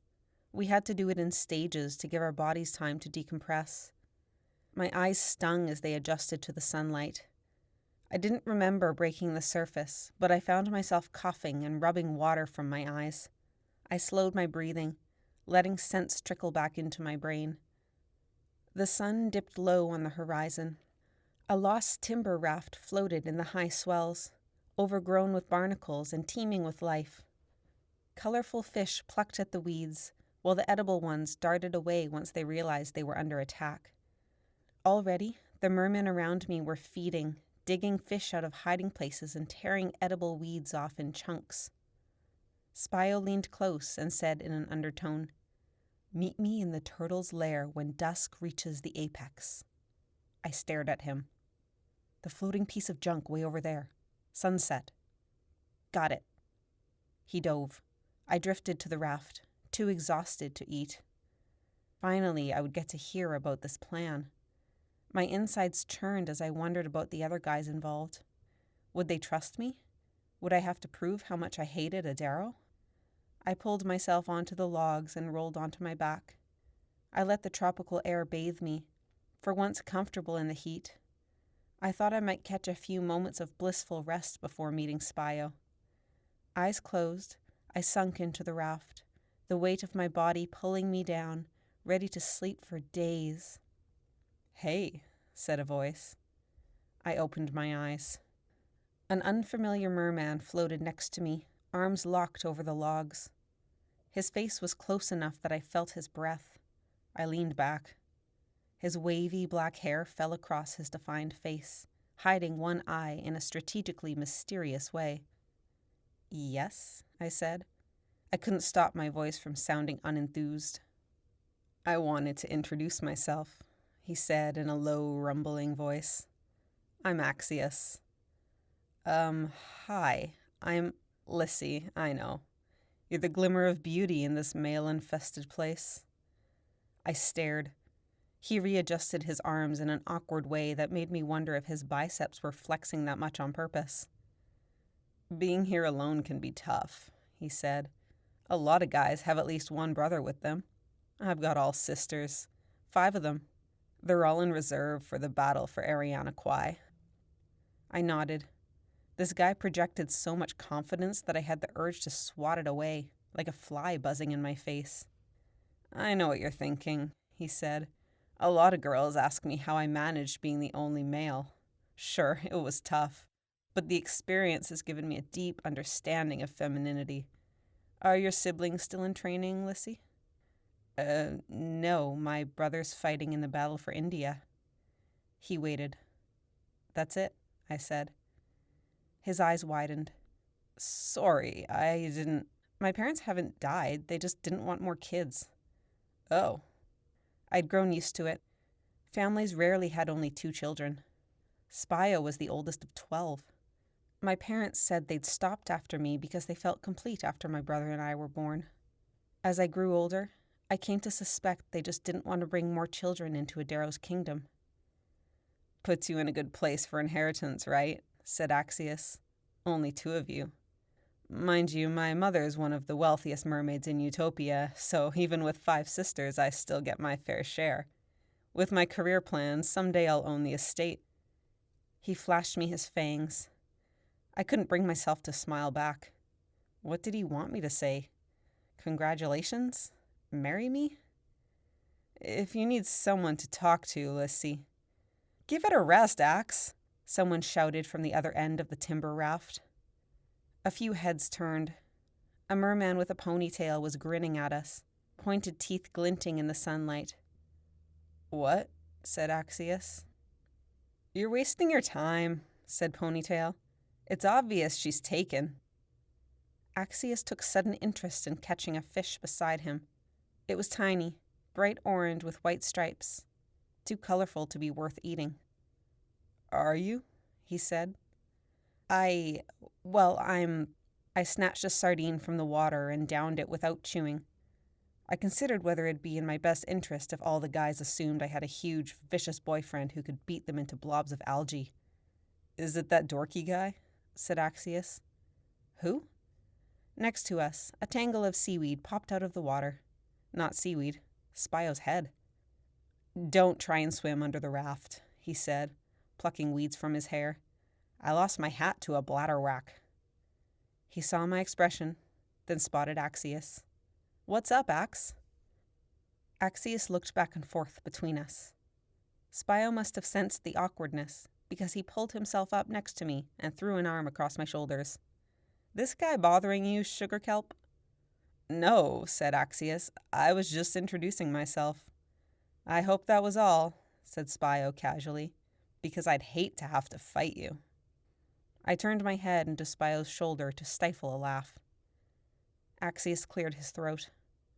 "Like I was saying, Lissy, if you need a friend—" "Thanks," I said. "Nice meeting you." "I'll let you get to it then." He slapped the raft like we'd come to an agreement, then submerged. Following a moment of palpable silence, Spio removed his arm from my shoulder. "Back in a bit. I gotta get my hat back before the fish turn it into a vacation home." He disappeared with a slop of water against the raft, leaving me alone. The grin slipped off my face. Across the raft, Ponytail still stared. I turned my back to him and his friends, lying down. The pink hues of the setting sun might have been beautiful if I didn't know that the world beneath was so vacant. The view in every direction was nothing but sky and ocean. Not even a shadow of land rose in the distance. The emptiness seeped into my mood. I closed my eyes, thinking of home. When I opened them again, the sun had long set. I sat up with a start.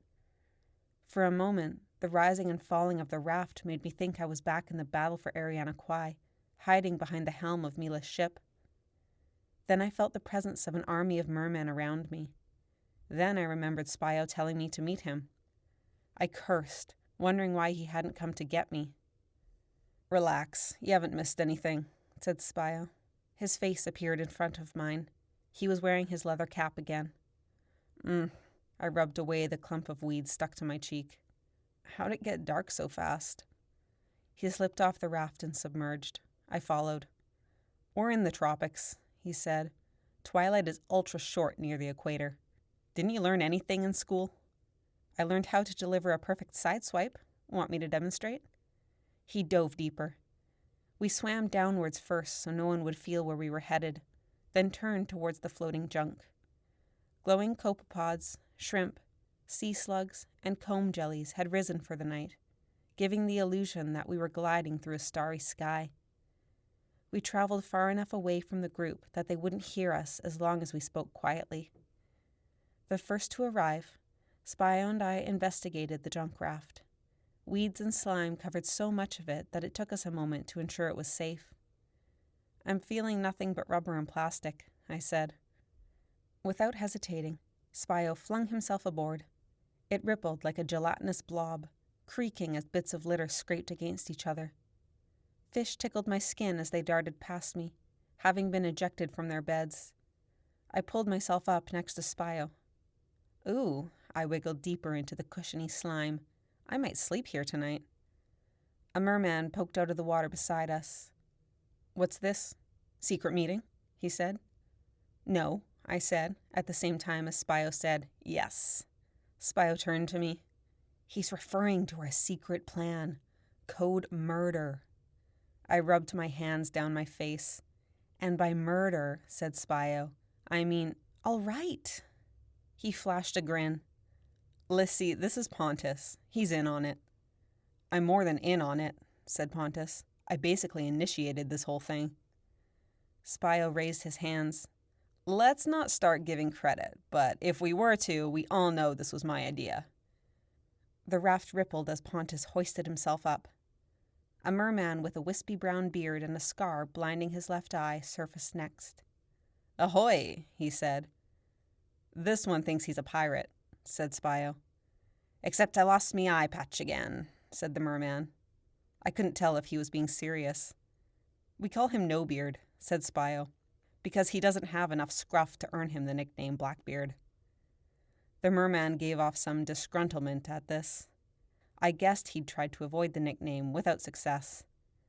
Then the hugest merman of all of them emerged, with arms the size of baby dolphins. I couldn't understand why everyone greeted him as Junior, until he introduced himself as Pontus's younger brother. The next merman who surfaced brought me a small sense of relief. Coho scanned the group, lingering on me. I gave him a small wave. He returned an uncertain nod. I dropped my hand, wishing I hadn't bothered. Guys, meet our new member, Lissy, said Pontus. They all stared. I counted 6 of us gathered on the junk raft. Waves lapped against rubber and plastic, the only sound besides the low, indistinct murmur from the army. Thought we agreed not to recruit, said No Beard. We did, said Pontus.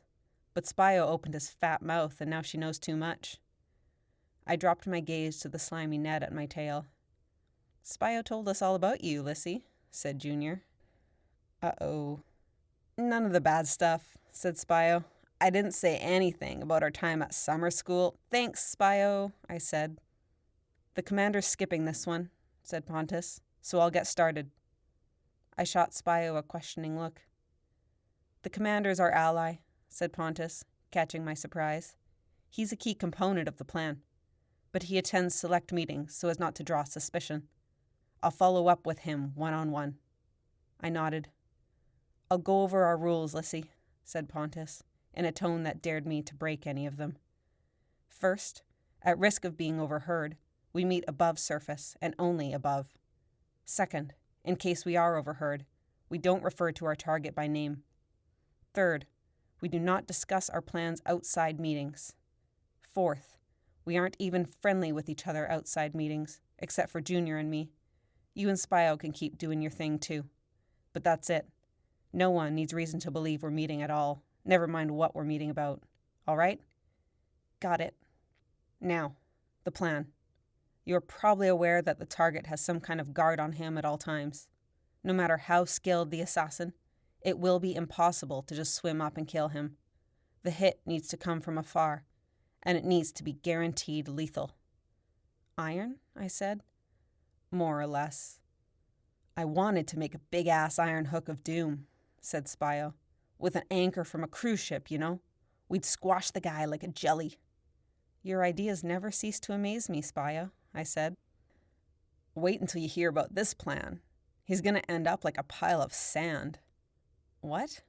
We're blowing him up. The idea, said Pontus, is to detonate a moored mine located a league west of the Moonless City. The explosion will kill the target instantly, whether from the force of the blast or from the iron shrapnel itself. The auras around me were calm, determined. They discussed this enough that the idea no longer scared them. An approaching flock of gulls chattered obnoxiously, wings glinting in the moonlight. I imagined the water beneath them erupting in a sudden explosion from a mine. It would be effective, all right. Everything's set, and we're waiting to hear when the target will next visit the Moonless City, said Pontus, speaking to the group now. It could be sooner than we anticipated. The commander's sending a message tonight on a nearby acoustic channel to report the Hammerhead attack. With luck, the target will come this way immediately, along with the chief administrator, secretary, adjutant general, Director of Foreign Relations, and probably a few bodyguards. We're killing all of them? I said. I sensed a strong air of indifference. The Director of Foreign Relations also deals with human relations, said Spio. She's the reason my brother-in-law got chucked in prison. Prison? Former human? He didn't pass the screening. I narrowed my eyes. All right, so we're blowing up a few of them. Spio gave a fist pump. How are we going to make sure he passes the mine on the way to the city? I said. My wife is taking care of that, said Coho. She's Minister of Communications. Pontus nodded. Ephira will say she received information that there's an Atlantic army waiting to ambush them on the main current. She'll advise him to take an alternate route that happens to run past the explosive. Sounds believable given what just happened, I said. As for us, said Pontus, the commander is going to send us to the Moonless City as a private detachment on the same day. I straightened. Finally, my chance. I'd be returning north under official orders. We have our hiding positions worked out, Lissy, said Pontus. We'll be far out of the way when the explosion happens. Once the target is dead, half of us will come back here to tell the commander it's done. He'll bring the troops home. The other half of us will take off to Utopia and seize power until the commander arrives. We're instating him temporary king until we have a proper election. We took a vote and decided we liked democracy, said Spio. I imagined being at the front of the movement in Utopia when Adaro's rule blew to pieces. The prospect excited me. Even more, being in Utopia would mean an easier escape to Eriana Kwai. I would be able to tell Meela she could stop searching for the host, and I had to do that as soon as possible. If I knew Meela, she would be risking her life trying to find it. I picked at the soggy fishing net beneath my tail. Meela didn't deserve this. I had to get back to her and make sure she was safe. Who goes to Utopia when it's done and who comes back here? I said. You'll be coming back here to notify the commander, said Pontus, along with me and Junior. That way the numbers are even. His tone was final. My heart sank. The others must have felt it, because Nobeard said, Love, we all want to go back to Utopia. I considered whether I'd be able to bolt anyway. I didn't owe these guys anything. We had a job to do, and after that, I had my own agenda. Still, could I bring myself to abandon them? Lissy can take my place, said Spio. I'll come back here. No, I said, I don't want you to. It's fine, Lissy, but I'm not giving you a choice. I felt him out. He was serious. A true friend, he wanted me to go to Utopia in his stead. Thanks, I whispered. That's the plan then, said Pontus. We'll know more when the commander gets back with news from home. I nodded. Let's raise a toast, said Nobeard. Excuse me? I said. Nobeard brought rum, said Spio. I smiled. Of course he did. With a flourish, Nobeard produced a partially drained glass bottle. Just take it easy, Spio, I said, thinking of the time he drank a whole bottle of something he found in a shipwreck and puked for 2 days. He waved a hand. It's healthy to flush out the system with toxic waste once in a while. Where'd you get it? I said. My dad's a former landlubber, said Nobeard. I sensed a trend. Do all of you have some kind of connection with humans? Clever, said Pontus. He took a gulp. Some of us more directly than others, said Coho. But the new laws don't bode well for any of us. He seemed open to the topic, so I indulged my curiosity. When did you become a merman? Years ago, said Coho. The guys let out a collective groan. What? I said.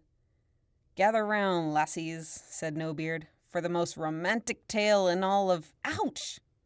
Coho punched him in the shoulder. All right, said Nobeard. Enlighten her. Did she lure you? I said. She didn't have to, said Coho. I knew right away that she was the most beautiful thing I'd ever seen.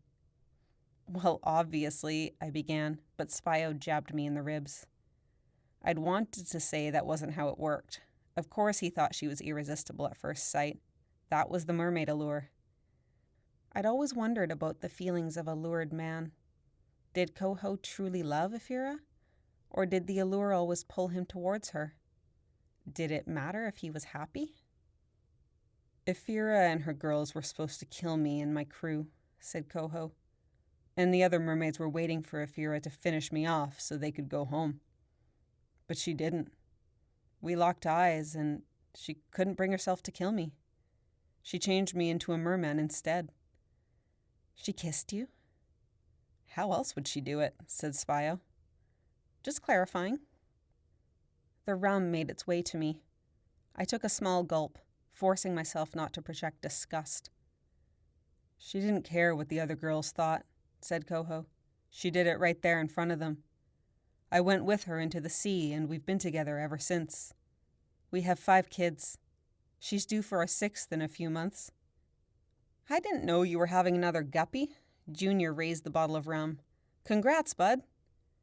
The other guys clapped Coho on the back, congratulating him. That's what's important, said Junior. Family.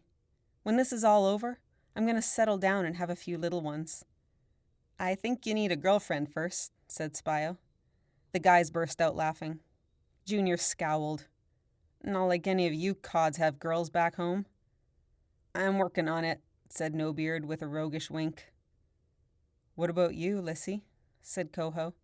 You're not fooling anyone with this guy. He jabbed a thumb towards Spio. Because I'm so far out of her depth, I know, said Spio.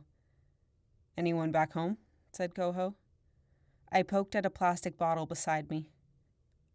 Yes, I said. Sort of. Before I got taken away from everything. Sounds tragic, said Spio. Tell us about this guy. I narrowed my eyes, trying to decide whether he was being thick or playing with me. His mouth twisted at the corners. She's a girl, I said to the group. The guys erupted in a chorus of, "Whoa!" and "Right on!" How'd you meet? Said Pontus. I hesitated. Then I realized I had no reason to. These guys would be the last to judge me for having feelings for a human. They must have sensed the truth by my silence. No Beard made a triumphant sound. Ha! Ship or shore? Ship. Shore at first. The ship came later. Besides having legs, what does she look like? Said Coho, handing me the rum. She's got green eyes and dark hair and soft, warm skin that smells as sweet as the forest, I thought. I blushed and took a large gulp of rum. You haven't turned her yet? Said Junior. Why not? Oh, I said. I don't want that to be my decision. What do you mean? I like her the way she is. The guys fell silent. Then No Beard said, You're not like other mermaids, are you? They chuckled. She's a rebel, said Pontus. Like us. He clapped me on the back. I couldn't help smiling. Oh, a party, said a voice. Or perhaps am I interrupting an important meeting? We whirled to see Strymon floating beside our island of junk. He wore that benign smile, but his mood prickled beneath my skin. I hadn't heard him surface. How long had he been there? The ensuing plop must have been someone dropping the bottle of rum into the ocean. The human indulgence would surely be forbidden. Good evening, officer, said Pontus, suddenly professional. Strymon scanned the raft, our guilty auras. I tried to breathe into a mood more passive and relaxed. Is there a reason I'm finding you so far from the others? Sir, the raft was noisy and crowded, said Pontus. A few of us gathered over here to try and get a proper... You are aware that you have been ordered to stay together? Yes, officer, said Junior. We thought this was a sufficiently short distance. Strymon studied us for so long that the aloofness around me waned. His expression turned to stone. You are far enough that you cannot be seen, heard, or felt from the raft. Why, I wonder, would you want that? Pontus shifted. We didn't mean you will return immediately. We answered with a chorus of, "Yes, sir." Before anyone reached the water, Strymon said, "I expected better from a veteran of Eriana Kwai." I turned to him. "I believe the rest of the army would, too. It is logical, then, that you serve a punishment for your disobedience." I opened and closed my mouth. "Everyone will need a good meal after that journey. You'll gather food in time for daybreak." "For the entire army?" I squeaked. Where was I supposed to find that much food? Around us in every direction, the horizon was black and empty. Beneath the surface would be no different. I'd have to weed the raft and dig out any edible fish, using it as a haven. "Come on, dude," said Spio. "There isn't even a reef around here to—" "And you," said Strymon, "can spend dawn assisting the trainers in delousing the great white. Does anyone else care to volunteer their service?"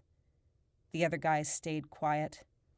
"If I find any of you wandering again, I will report your actions." Strymon submerged. Waves lapped against the plastic and rubber. "And that's why we don't meet much," Pontus mumbled. I turned for a last look at the floating pile of garbage, our short-lived haven. I couldn't help feeling like Strymon held a grudge against me in particular. Of course he does, I thought. He knows you're here because you did something to disobey the king. My first encounter with him couldn't have helped matters. I leaned into Spio and whispered, "It doesn't matter if he reports us to the commander, does it?" "He's got other channels of communication," whispered Coho on my other side. "It's not the commander we should be worried about." Chapter 11. Ariana's Bargain. We set out for the Enticer early the next day, a Sunday. The trainees had the day off, and Danny and her father were scheduled to gloat to Rick about their training program for at least an hour. That would, theoretically, give us plenty of time to search the area. Tanu brought his fire iron, claiming it saved his life and he wasn't about to put it out to pasture yet.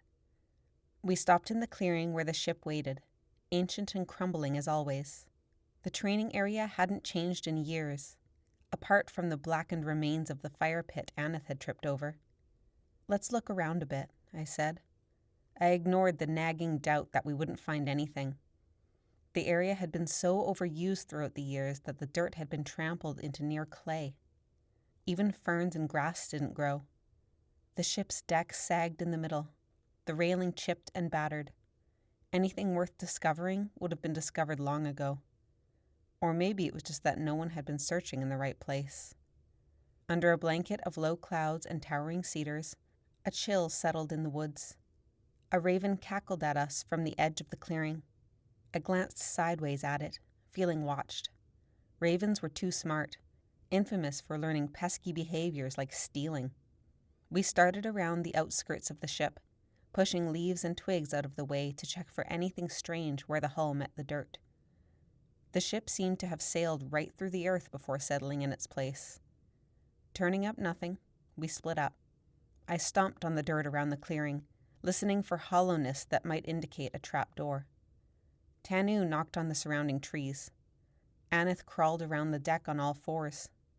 Blacktail stood on the ship's railing and surveyed the ground from above. Tanu glanced up at Blacktail, laughing. "Do the leaves on the ground spell the location of the host?" Blacktail pulled a face and jumped down. "Have the trees whispered their secrets to you?" "Not yet," said Tanu, "but I did piss off a squirrel." I zigzagged across the entire clearing until my legs hurt from stomping, and I was certain only worms lived beneath our feet. The raven cackled again. I stopped at the cabins and stared around, hands on my hips. A pile of stuff sat outside the door of the nearest cabin. It seemed to be a heap of black barbed wire, except... I stepped closer. My heart skipped a beat. The wire was all connected. This was a huge, iron, barbed net. Danny had been fond of using fishing nets to trap mermaids on the Massacre. This must have been one of the new weapons they were trying out. It would roast the mermaids alive. It would split their flesh and drown them and burn them all at once. A victory for the girls, maybe, but I couldn't let that happen. If other mermaids were at all like Lissy, they didn't deserve this. "Meela," said Aneth, "have you ever looked closely at these carvings?" My brain stalled. I couldn't take my eyes off the net. "Meela?" Her boots thumped across the deck. "Yeah?" I peeled my eyes away. "Did you find something?" "Carvings. Come look." With a last glance at the iron torture device, I turned my back and returned to the enticer. If we could find the host, I wouldn't need to worry about that net. I hopped onto the deck. Aneth crouched at the helm, face pressed close to the wheel. I knew the ship was covered in detailed engravings, but admittedly, I'd never taken the time to study them. Aneth pointed to one in particular, familiar wavy lines, and two eyes that could have been mistaken for swirls in the water. To the left, the wavy lines broadened and coiled around a cluster of human faces. To the right, the lines disappeared altogether, replaced by a forest. I crouched, tracing my fingers around the wheel's perimeter. The wooden handles glistened from being touched so often, and smelled of sweat. I identified a few animals and birds in the carvings, but I found I couldn't decipher most. The art was symmetrical, with the same carvings on opposite ends of the wheel. "I'm wondering how true the legend is," said Aneth. This looks like wood to me, but the ship is supposed to be made from the bones of Ariana's people." I yanked my hand away. She was right, though. It was clearly not made of bone, and likely human labor had pieced it together, not divine magic. Tanu climbed up next to us. "I bet you some parts are more literal than others. The ice storm was probably told as it happened." "What about the host?" I said. "Was Ariana's soul supposedly bound to a stupid seagull that died a few years later?" I hoped the others would refute that idea. "Of course not. That's the truest part. The story is literal and we're totally on the right track." No one volunteered anything. Then Blacktail said, "Here's something." She was looking at the ship's mast, arms crossed. We gathered around it. A single carving ran down the length of it, a long, curving pattern about a hand's width, beginning at eye level and disappearing beneath the wooden planks at our feet. For a long time, the four of us stared at the carving without speaking. I'd noticed it before during training, but hadn't thought anything of it. Now, the blood seemed to drain from my head. Aneth sucked in a breath. Realizing I'd stopped breathing too, I inhaled slowly, letting my thoughts fall into place. At eye level, engraved in the ancient wooden mast, was the head of a serpent. Its forked tongue curved from open jaws, its eye angled in an expression of anger. I said. I dashed back to the wheel. The eyes in the water were the same shape. I returned to the mast. The serpent's body curved down the wood. I followed it until I was kneeling and the engraving disappeared beneath the planks. "It's pointing us below deck," said Tanu. I looked up at him. "I was afraid of this," he said. "We gotta crack open the hull." This had to be it. Snakes didn't exist on Eriana Kwai. Why else would one be carved into the mast? I glanced around the deck, an odd dizziness in my head. If there'd ever been a door leading into the hull, it had long been boarded up. A flashlight appeared in front of my nose. "Hold this," said Tanu. "I'm gonna pull up the boards, all right?" Numbly, I accepted the flashlight and stood. Tanu used the fire iron to pry up the refurbished planks, taking care not to break any. They came away loudly, cracking through the silent forest. "We're vandalizing a historic site," said Aneth in a high voice. "We'll put them back," said Tanu. "Besides, it can't be much worse than what the trainees have put it through." Still, I couldn't help feeling guilty as I helped pile the wood. Once the hole was big enough to fit through, Blacktail peered in. "Think anything's down there?" Tanu leaned closer and whispered in her ear. "Scared?" She shot him a glare. "Care to go first?" "Of course," he said. "I'm here as gallant protector of you fine ladies." He made to jump into the pit, but Blacktail grabbed his arm and scoffed. Don't be stupid. Clicking on the flashlight, I peered in beside them. The pale beam of light revealed wet clay. A decent landing, but surprisingly far down. The ground beneath the hull had been dug into a pit. There's the cave you were looking for, said Aneth. She stayed back from the hole, averting her gaze from the height. I'd always assumed nothing existed beneath the ship but rot and worms. The host wouldn't be here, would it? Had we been training for battle on top of a giant snake all these years? Let's lower ourselves in, said Tanu, holding up a coil of rope. Where'd you get that? I said. Tanu shrugged and pointed across the deck. It was laying there. They must have used it in a training drill. He tied one end to the mast with a complicated knot and chucked the coil into the hole. It hit the bottom with a splat. Let's have that fire iron just in case, I said. We going in? Said Tanu, handing it over. Flashlight in my belt, weapon ready, I sat down and dangled my legs inside the pit. Tanu made to grab my arm. You're not going for... I scooted downwards and seized the rope before he could touch me. I hit the ground and my knees buckled, but I kept my grip on the iron, ready to swing at anything that moved. Damn it, Meela, said Tanu, a note of panic in his voice. Move over, I'm coming down. I rolled to the side, iron still ready, as Tanu crumpled beside me. The pit was damp and warm, a greenhouse of earthy smell. Up to shoulder height, the sides were a combination of layered earth and pieces of rotting hull. Tree roots sprouted towards us like fingers. Above ground level, slivers of daylight peeked through the cracks in the boards. Ready for us? Said Blacktail. Someone needs to stay at the top, I said, so we don't get stuck down here. Above, Blacktail glanced back to Aneth, who lingered out of sight. I'll stay, said Aneth. I'm not great with climbing. Sounds fair, said Blacktail. She dropped into the hole without using the rope, landing cat-like next to Tanu and me. Not much down here, I said, shining the light around more carefully. I checked the ground, easing my fear that I'd crunch on some human skull or a writhing mass of worms. I found broken wood, nails, plastic, a lost mitten, a murky puddle. We might have landed in a garbage pit.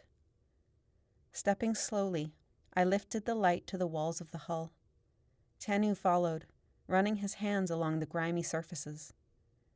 We searched the area thoroughly, testing for trapdoors, feeling for irregularities, combing for anything odd among the debris.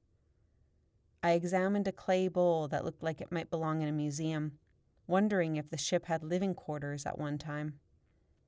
Meela, said Blacktail, and the note of urgency in her voice made me whirl around with the weapon ready. She pointed at a wooden cylinder in front of her, which must have been the rest of the mast. Faintly lit from the daylight above, it ran from the deck down into the clay at our feet, where it splintered. Look at the bottom of the carving. I shone the flashlight on it. The carving of the serpent continued downwards. It ended at my waist in that open-jawed, fork-tongued head. What am I looking... I gasped. What? Said Aneth. The head, I said. It's at the bottom, too. Aneth made an indiscernible noise of surprise. Tanu came to see for himself. Sisiudal, he said. Bless you, said Blacktail. Tanu shoved her. The two-headed serpent, the symbol of invincibility. I shrugged. I hadn't heard the name before. Come on, the legends from all over the Pacific Northwest. He leaned closer to it and added breathlessly, Cool. Not cool, I said. Do you know what this means? The possible manifestations of this thing played across my mind. Was the art accurate, or did it take liberties, like with ravens and bears and elk? How much power were we up against? Tanu frowned, staring at the engraving. I've seen this somewhere. Where? Said Blacktail. He continued to stare, until his frown deepened so much that his eyebrows became one. I'm not sure. What else is down there? Said Aneth. I shone the flashlight back on the ground. Bugs, litter, some stuff people dropped. I think there used to be a cabin and a galley down here. I kicked bits of wood around half-heartedly. My boot clinked against something. I bent down. The flashlight illuminated something pale. It was a dagger. The whole thing was beige, from hilt to blade. That's a bone dagger, said Tanu quietly. I nearly dropped it. Bone? Like part of a body? An animal, I bet, but yeah. I've never seen one of those, said Blacktail, her voice also hushed. I pushed a finger against the blade, the edge about as sharp as a butter knife. Me neither. Designs were engraved into the hilt. I held the dagger horizontally to study them. At the top of the hilt, a large tree. At the bottom, a clump of smaller trees. An irregularly shaped hole opened between them. On the reverse was a fanged animal head, jaws parted, with a long, narrow eye. Based on its similarities to the carving on the mast, I took it to be the head of a serpent. We're borrowing this, I said, stuffing it into my belt. Outside, the raven cackled with more volume than ever. Aneth cursed, making the three of us jump. Turn the light off, she said. Before we could ask why, she chucked the pile of boards roughly over the hole in the deck, plunging us further into darkness. I clicked off the flashlight. Are you looking for someone? Said Aneth pleasantly. I froze. Tanu and Blacktail seemed to have stopped breathing. Aneth's boots thumped across the deck, moving further away from the hole. A girl's voice answered from the ground, alarmingly close. I was hoping Danny would be here. I wanted to do some extra practice. Oh, said Aneth, still cheerful. Danny's not here. Besides, you should give your muscles a break. The girl must have shown apprehension, because Aneth added, Recovery time's important. By the time May comes around, you'll be at optimal fitness. But I haven't got until May, and my aim isn't as good as the others, so I think I would be better off practicing today instead of resting. There was a heavy silence. What do you mean you haven't got until May? Said Aneth, all lightness gone. We're leaving next week. The blood drained from my face. They haven't made another ship yet, said Aneth. They patched up the last one. The Bloodhound? It's not the Bloodhound anymore, it's Vindicti. Another heavy silence. Without daring to move my feet, I leaned over and tried to peer through a hole in the wood. The girl had stopped a few paces away. I stooped, angling my gaze upwards until I could see her face. I recognized her large eyes and thick, messy hair, as I'd seen her around the training base. She had an irritated-looking injury on the side of her neck, and scratches across her sallow face. Why are they sending you out so soon? They thought it'd be better to surprise the demons, since they're probably still picking themselves up from... The girl hesitated. If Danny's not here, I think I'll go. Aneth didn't argue. Shortly after the girl disappeared from my sight, her footsteps stopped. Is it scary out there? She said, so quietly I had to hold my breath to hear. Yes, I thought. You'll live every second of every day wondering when it will be your turn to be impaled or drowned or eaten or strangled or... It's only scary if you forget the reason you're there, said Aneth. Remember who you're fighting for and you'll be all right. A few more seconds passed. You'll be all right, said Aneth again. The girl made an indiscernible noise. It seemed like an eternity before she left. Aneth crossed the deck and slid the planks away. Her face appeared against the gray sky, eyes wide. They can't, I said at once. The massacres are in May. They've always been in May. They've also always had male warriors, said Blacktail. Breaking traditions is the trend lately. But May has the most hours of daylight. This will put the girls at a disadvantage. They haven't even had enough training, I said, arguing with no one. I thought of Adaro and how he began sending out all his warriors at the end of our massacre, even the ones who had just started training.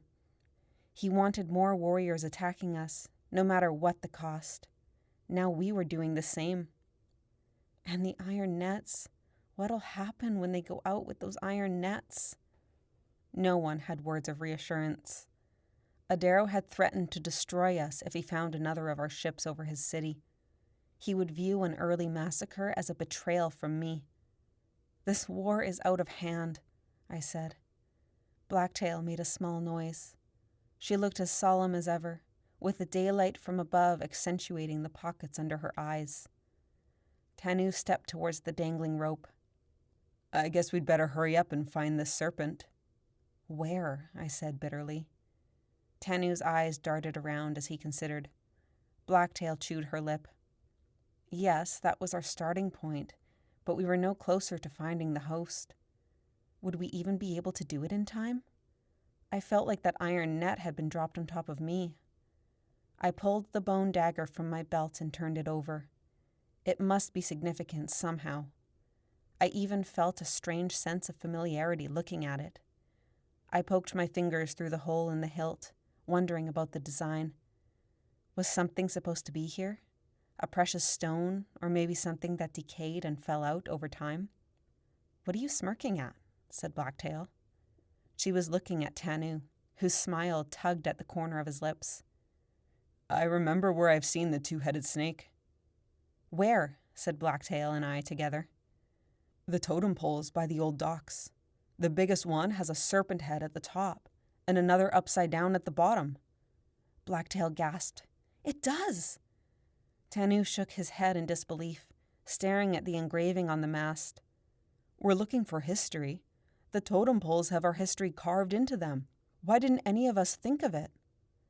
Probably because that area's been blocked off our entire lives, I said dryly.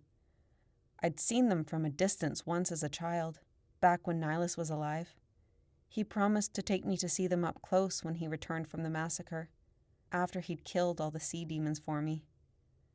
We should get out of here anyway, said Blacktail, grabbing the rope. The devil and his spawn could be back any minute. Tanu crouched and patted his shoulder. You girls go first. I'll give you a boost. I'm not getting on your shoulders, said Blacktail. I'll crush you. The only thing you're crushing right now is my masculinity. Oh, come on. I spent 5 years in annual boot camp. I weigh more than you think. Just shut up and climb. She sighed. You can give me a boost with your knee. He knelt so she could use his thigh as a step. He pushed her up. Oi, watch your hands, she yelled, sounding affronted. Sorry, I meant to push your leg. I smirked. Above, Aneth turned her face to hide a giggle. Next, said Tanu. I'm not getting on your shoulders either, I said. Tanu sighed dramatically. After a brief argument, I put as little weight as I could on his thigh, using my arms to pull myself up the rope. Aneth grabbed my armpits, and then my swinging leg, and helped heave me up. Tanu climbed the rope easily enough, and we pieced the deck back together. We stamped the boards down, making sure to leave no cracks. With the fire iron over Tanu's shoulder and the mysterious bone dagger in my belt, we left the Enticer. The totem poles had once been the main port of entry for tourists. Over the last 30 years, the area had been abandoned and roped off to discourage anyone from venturing near the water. The welcome sign hung intact, faded and grimy, with bird droppings running down the sides.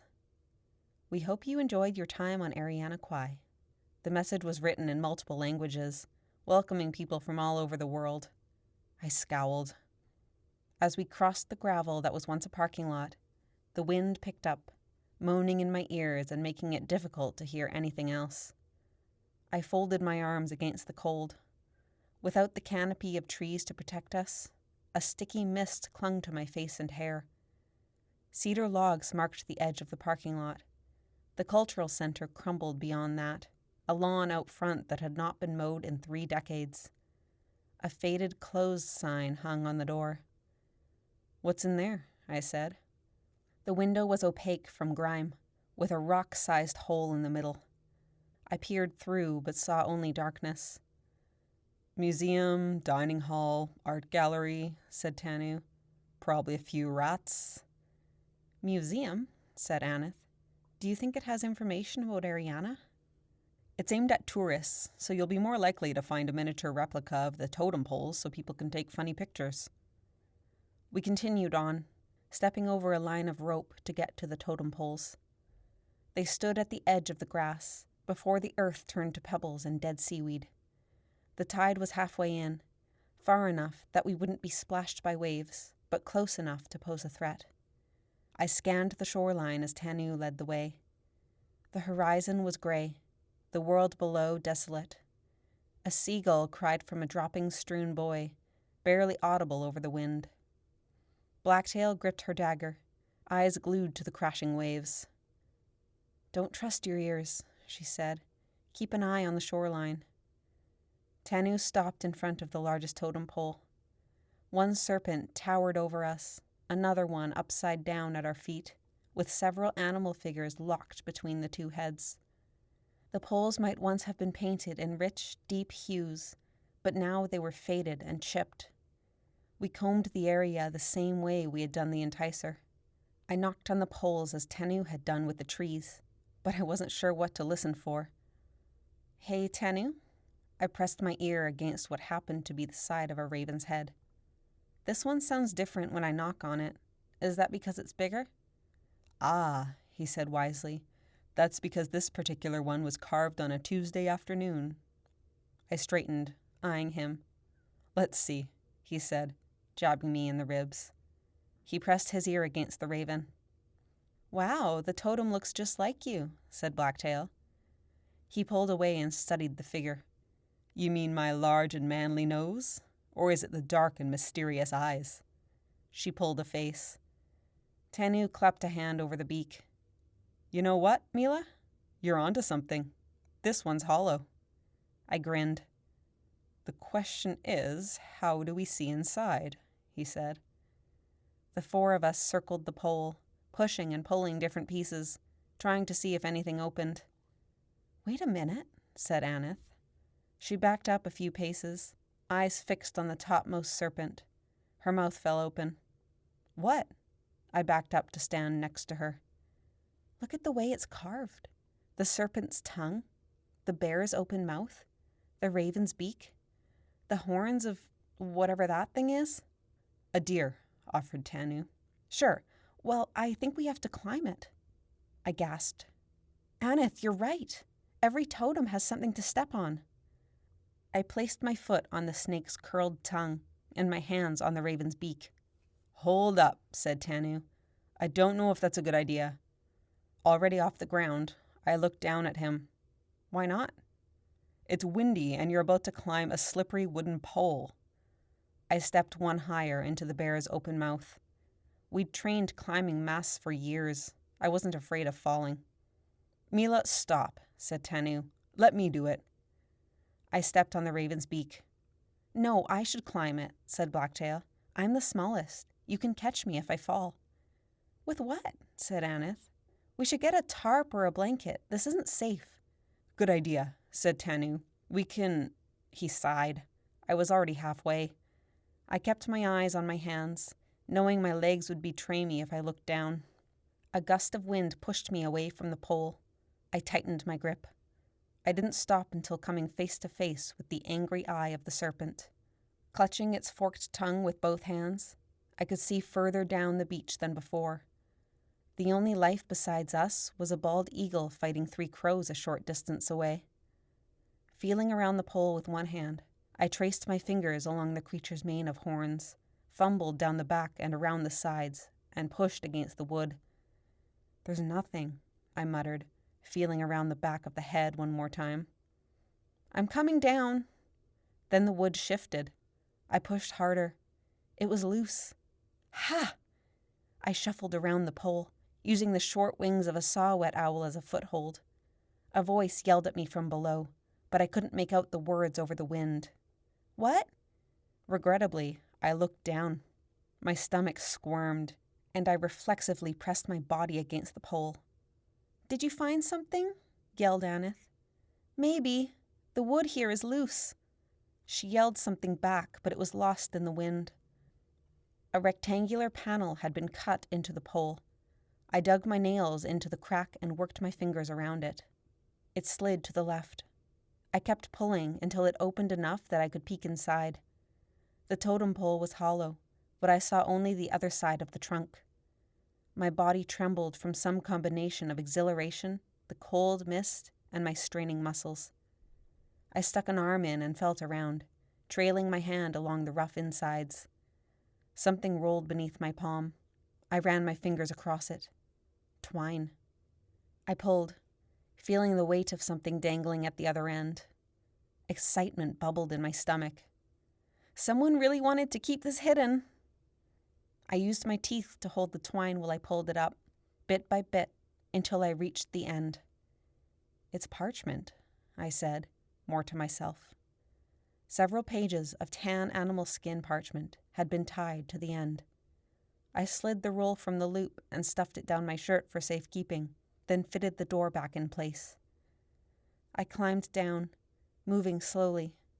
My arms and legs were trembling. At the bottom, the others gathered around and watched as I unfurled the parchment. It's in the old language, said Blacktail. Tanu, you're the only one who went to high school. Tanu took the stack of papers with a flourish. I see you require my intellectual prowess. So you're more than just a good swing, then? He smirked. As we watched in rapt silence, Tanu scanned the first page, turned it over to check the blank reverse, and then riffled through the remaining pages. Give me a minute. They're out of order. Let's do this away from the water, I said. We retreated to the cultural center and sat on the front step while Tanu sorted the pages. While the overhang blocked the wind, it did little to stop us getting wet, with mist drifting up our sleeves and down our backs from all directions. I studied Tanu's face for a reaction, forcing myself to be patient and let him think. His eyebrows stayed pinched in concentration. Finally, he stopped shuffling pages. He stared at the words a moment longer. Hurry up, I said. He glanced up, cleared his throat, and read, The day a bargain was made between Eriana and the Anal Usha. Chaos befell the Gala's earth. My heart beat faster. This was it. The story did involve a bargain. While history must be preserved, this knowledge is best left guarded by the spirits of the island. This is a chance for you, reader, to withdraw from these pages and trust the spirits with their secrets. This is the story of Eriana's Crypt. Chapter 12. The Mine. I couldn't bear the thought of the army watching me hunt for them like some fish wench, so I gathered food while everyone slept. With each fish I caught and beheaded, I pretended it was Strymon. I formed a pile of tiny corpses on the raft. For a half-tide, the world was peaceful. Gentle snoring and lapping water whispered in my ears. Then the waves glimmered as the first rays peeked over the horizon. Fish dashed about, hunting for breakfast. Too soon, activity stirred on the raft, and I hadn't slept all night. I tossed my armful into the pile and submerged before anyone could bother me. I pushed myself into a tangle of weeds to get at the fish inside. Kelp wrapped around my neck and arms like a noose. Sensing some kind of activity, I pried away a log to reveal a sardine haven. No one hides from the fish wench. I'd just stuffed one in my mouth when Axius appeared next to me. Morning, beautiful, he said, drifting closer than necessary. That sense of confidence wafted at me like a cloud of whale pee. I untangled myself from the weeds with little grace. I wanted to apologize, he said in that low, suave voice. I didn't mean to threaten your relationship with that other guy. Sure, I said, trying to keep feelers on the scattering sardines. It's just, you really caught my attention. I picked a bone from my teeth. Lissy, I've felt something special since you came here. Like you and I were meant to... His words dissolved as I surfaced to add more catches to the pile. It had gotten significantly smaller in that short time. Mermen pulled themselves over as they awoke. They saw me rise with fresh catches, and I ducked back under before they could say anything. Usually the center of attention when I go out, said Axius. Maybe partly my looks. I definitely got my mother's hair and my father's strength. I scanned the overhead raft. The sardines had vanished. I resorted to picking clumps of sea lettuce. When I rose to add them to the pile, everything I'd caught so far had gone. A group of guys hovered nearby. I bit my tongue so as not to snap at them. I dove to find Axius talking about his parents' estate, how it was actually an ice castle or something. Eventually, I turned to him. Should be making enough to buy my own business center out west, he said. Axius, I'm really not interested. Also, you're scaring away my fish. He carefully pushed a lock of hair across his eyes. All right, I can take a hint. I raised my eyebrows. I'm here if you change your mind, he said. Where we take this passionate adventure is up to you. I tried not to pucker my face. Passionate adventure? Thanks. But I think if you give this a chance, he said, drifting closer, you'll find something special between us. I squinted at him. Maybe if I hid on the other side of the raft for a while, I could lose him. I swam purposefully in that direction, irritated when he followed. Are you and that guy engaged? I considered lying, and then thought he might ask why my hair wasn't jeweled to mark the engagement, and then wondered if it would make a difference for him either way, and by that time my hesitation told him the answer. Lissy, a pull in the universe made Adaro send you here, and that same pull made him send me here. I think it's... No, do not say fate. Everyone gets drafted. Nothing magical brought us together. I stopped, realizing we'd swum the entire perimeter of the raft. Above us, a mackerel pushed its nose into the weeds, trying to get at a sardine. Not much of a romantic, are you? Said Axius. I closed my eyes, willing myself to stay calm. I promise I'll be a better boyfriend than that weird geek. I rounded on him. Axius, I swear, if you don't shut up and leave me alone, I'm going to punch you in the face. He faltered. My eyes had filled with blood. Am I bothering you? He said, deflating, as though realizing there might be a chance I wasn't interested in him. Someone slid into the water behind Axius. Junior caught my eye and nodded in the direction of the floating junk that had been our meeting place. I smiled a little, and regretted this at once because Axius seemed to take it as a sign that I'd fallen in love with him. He made to grab my hand, but I casually pulled it back to scratch my nose.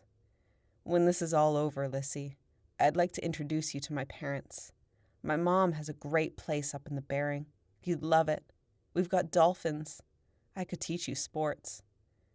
Junior dove and disappeared. What? I said. Overhead, the mackerel kept burrowing into the raft. For real.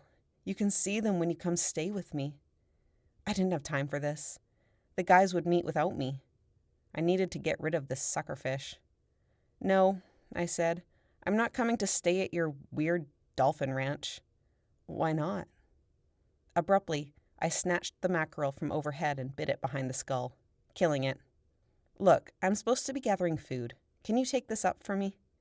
He hesitated, and then gave a lopsided smile that was probably supposed to be charming. Anything you want, beautiful. He drifted upwards, apparently too cool to swim normally. The moment he breached, I dove. How about you be the fish wench for a while? I mumbled.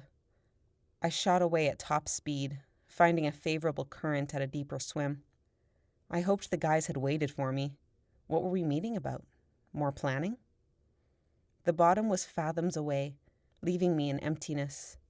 The timber raft grazed my skin as a single, faint energy. Something else moved far below. I couldn't tell what it was. Maybe a giant squid, but I couldn't be sure. Some distance ahead, deeper still, a smaller body moved. I felt it out for a moment before deciding it was Spio. I dove to catch up. My lungs tightened with the pressure. I normally didn't have cause to dive this far, and here was the second time in 2 days. Blackness pressed in from below. Looking at it made my stomach churn like I'd swallowed a school of guppies. How was the great white? I whispered as I caught up to Spio. A bit frisky, but you know how sharks are. It was just a matter of nimble spearwork and keeping her mouth occupied. We stopped in front of Coho, Pontus, Junior, and No Beard. They were suspended in the middle of the twilight layer. It must have been too risky to meet anywhere else with Strymon lurking around. Pontus carried a chert long blade, but the others were empty-handed. Spio wore his favorite hat. Nobeard had found his eye patch, or he had made a new one. "How's your boyfriend?" said Junior. I groaned. The guys burst into muffled laughter. "I'll gladly defend your honor next time," said Coho, cracking his knuckles. I smiled, feeling a rush of fondness for these guys. My brother would have made the same offer. "Show him your demon side, Lissy," said Spio. "Remember that time you scared the flippers off that scuba diver? He would have killed us with that blowhole thing if you didn't bust the fangs out." I think you and I remember that story differently. Something approached from the side. We turned, listening. A merman. We stayed frozen, not daring to move. The commander appeared. I relaxed a little, though he projected a grave aura. "The target is on his way," he said at once, keeping his voice hushed. "He's taking the planned route and will be passing the mine this afternoon." No one said anything. I glanced to Spio, my pulse quickening. I presumed I would receive more warning than this, but can you all be ready to go immediately? "Yes, sir," said Pontus. "Follow the long currents in the open. Pontus knows where to switch and where to brake for the shallows. Pontus, you'll share the directions with the others in case something happens?" "Yes, sir." "Coho, remember to arc the shot. From that distance the impact will be light, but it will be enough to detonate the mine. I trust your aim." Coho nodded. "Hide among the coral until the explosion happens," said the commander to the rest of us. "Once you've confirmed the target is dead, split up as planned." He paused. I caught a fiery determination that hadn't been there on our first encounter at the Moonless City. At once, it made his aura seem years younger, yet I somehow knew he'd fought a lifetime of battles for King Adaro. "There's something we all need to understand about this plan," he said. "I know we're all eager to bring a new, free regime to the North Pacific, but this is not the time for heroics. If anything goes awry, your priority is to keep yourself safe and hidden. We must keep our identities secret so we can try again and again and again. If you attempt to help a comrade instead of fleeing, you risk being revealed and tried for treason. Understand?" The guys nodded. I hesitated, but nodded too. So if anything went wrong, we were supposed to save our own tails. The thought wasn't comforting, but I supposed it made sense. We had to be able to try again. We owed that to everyone we were doing this for.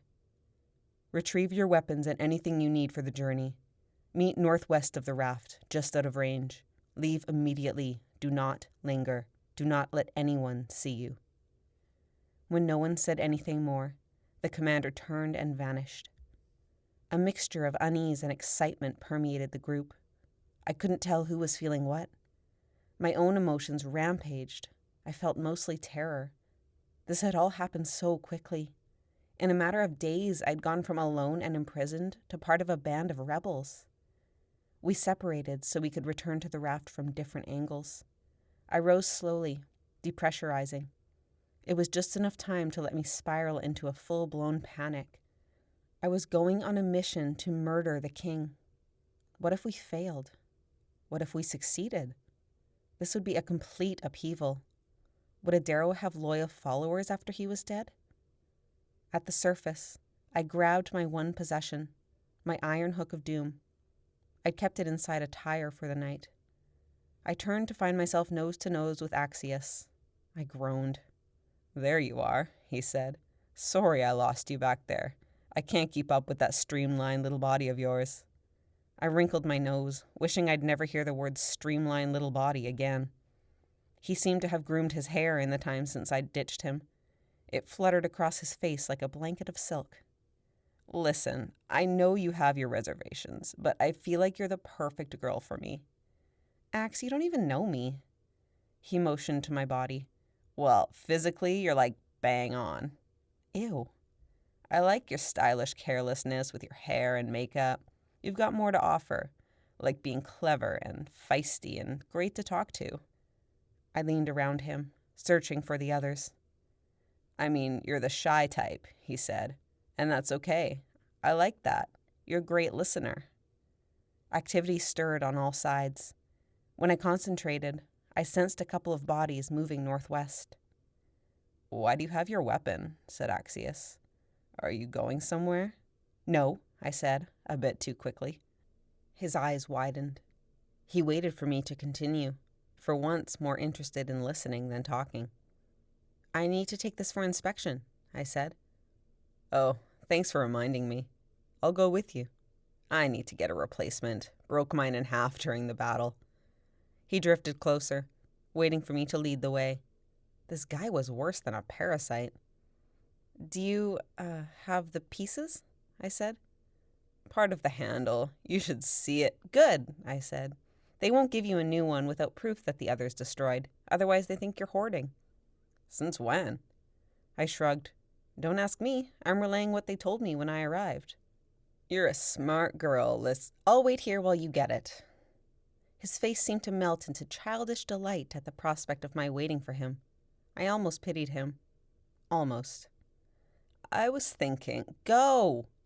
He smiled and then drifted upwards. Once again, the moment his head broke the surface, I took off. He was not the sharpest tooth. I veered left and then stopped. Strymon and the commander were 2 fathoms away, talking in low voices. You will trust that each of my plans has a purpose, Strymon. Of course, sir, but as first officer, it is my duty to know these plans and help advise. And as commander, I try to avoid placing all my eggs in one reef. Something glinted in the corner of my eye. Spio disappeared behind the raft with what must have been the most conspicuous weapon I had ever seen. The long, bone handle led to a 3-pronged iron tip. The middle prong, the largest, had been wrought to hold a blue stone that was so pure it seemed to glow. Strymon glanced over, then back to the commander. Sir, it is the king's order to keep the unit whole. Any division weakens our... Did it occur to you that I might have received separate instructions? In the interest of unity, sir, I would expect further instructions to be shared with the officers. Not if the king has reason to distrust certain officers. Strymon recoiled. Sir, you know I have only... I dove below the hanging weeds, taking a direct line to our meeting place. I pushed down any uneasiness, deciding I wouldn't tell the guys about what I'd overheard. The commander could deal with Strymon. We didn't need more stress looming over us. They were waiting. Coho fixed a wooden crossbow across his back. Sorry, I mumbled. Boyfriend troubles? Said Junior. I shot him a glare. He raised his hands in mock surrender. Let's go, said Pontus, with a hint of urgency. We swam hard and fast. The blue stone from Spio's weapon glinted in the light. I scanned it from iron tip to bone handle. Spio, that weapon is gorgeous. The Trident of Terror, he said, holding it out. How long did it take you to make? It's been my working project for a few tide cycles. A special weapon for a special occasion. For the first several leagues, we brushed the surface as we traveled, breaching as we pleased. In such a small group, it was easier to keep our senses tuned ahead for danger. Then we heard the long, ghostly moan of a pod of gray whales. In one motion, without discussing it, we dove deeper.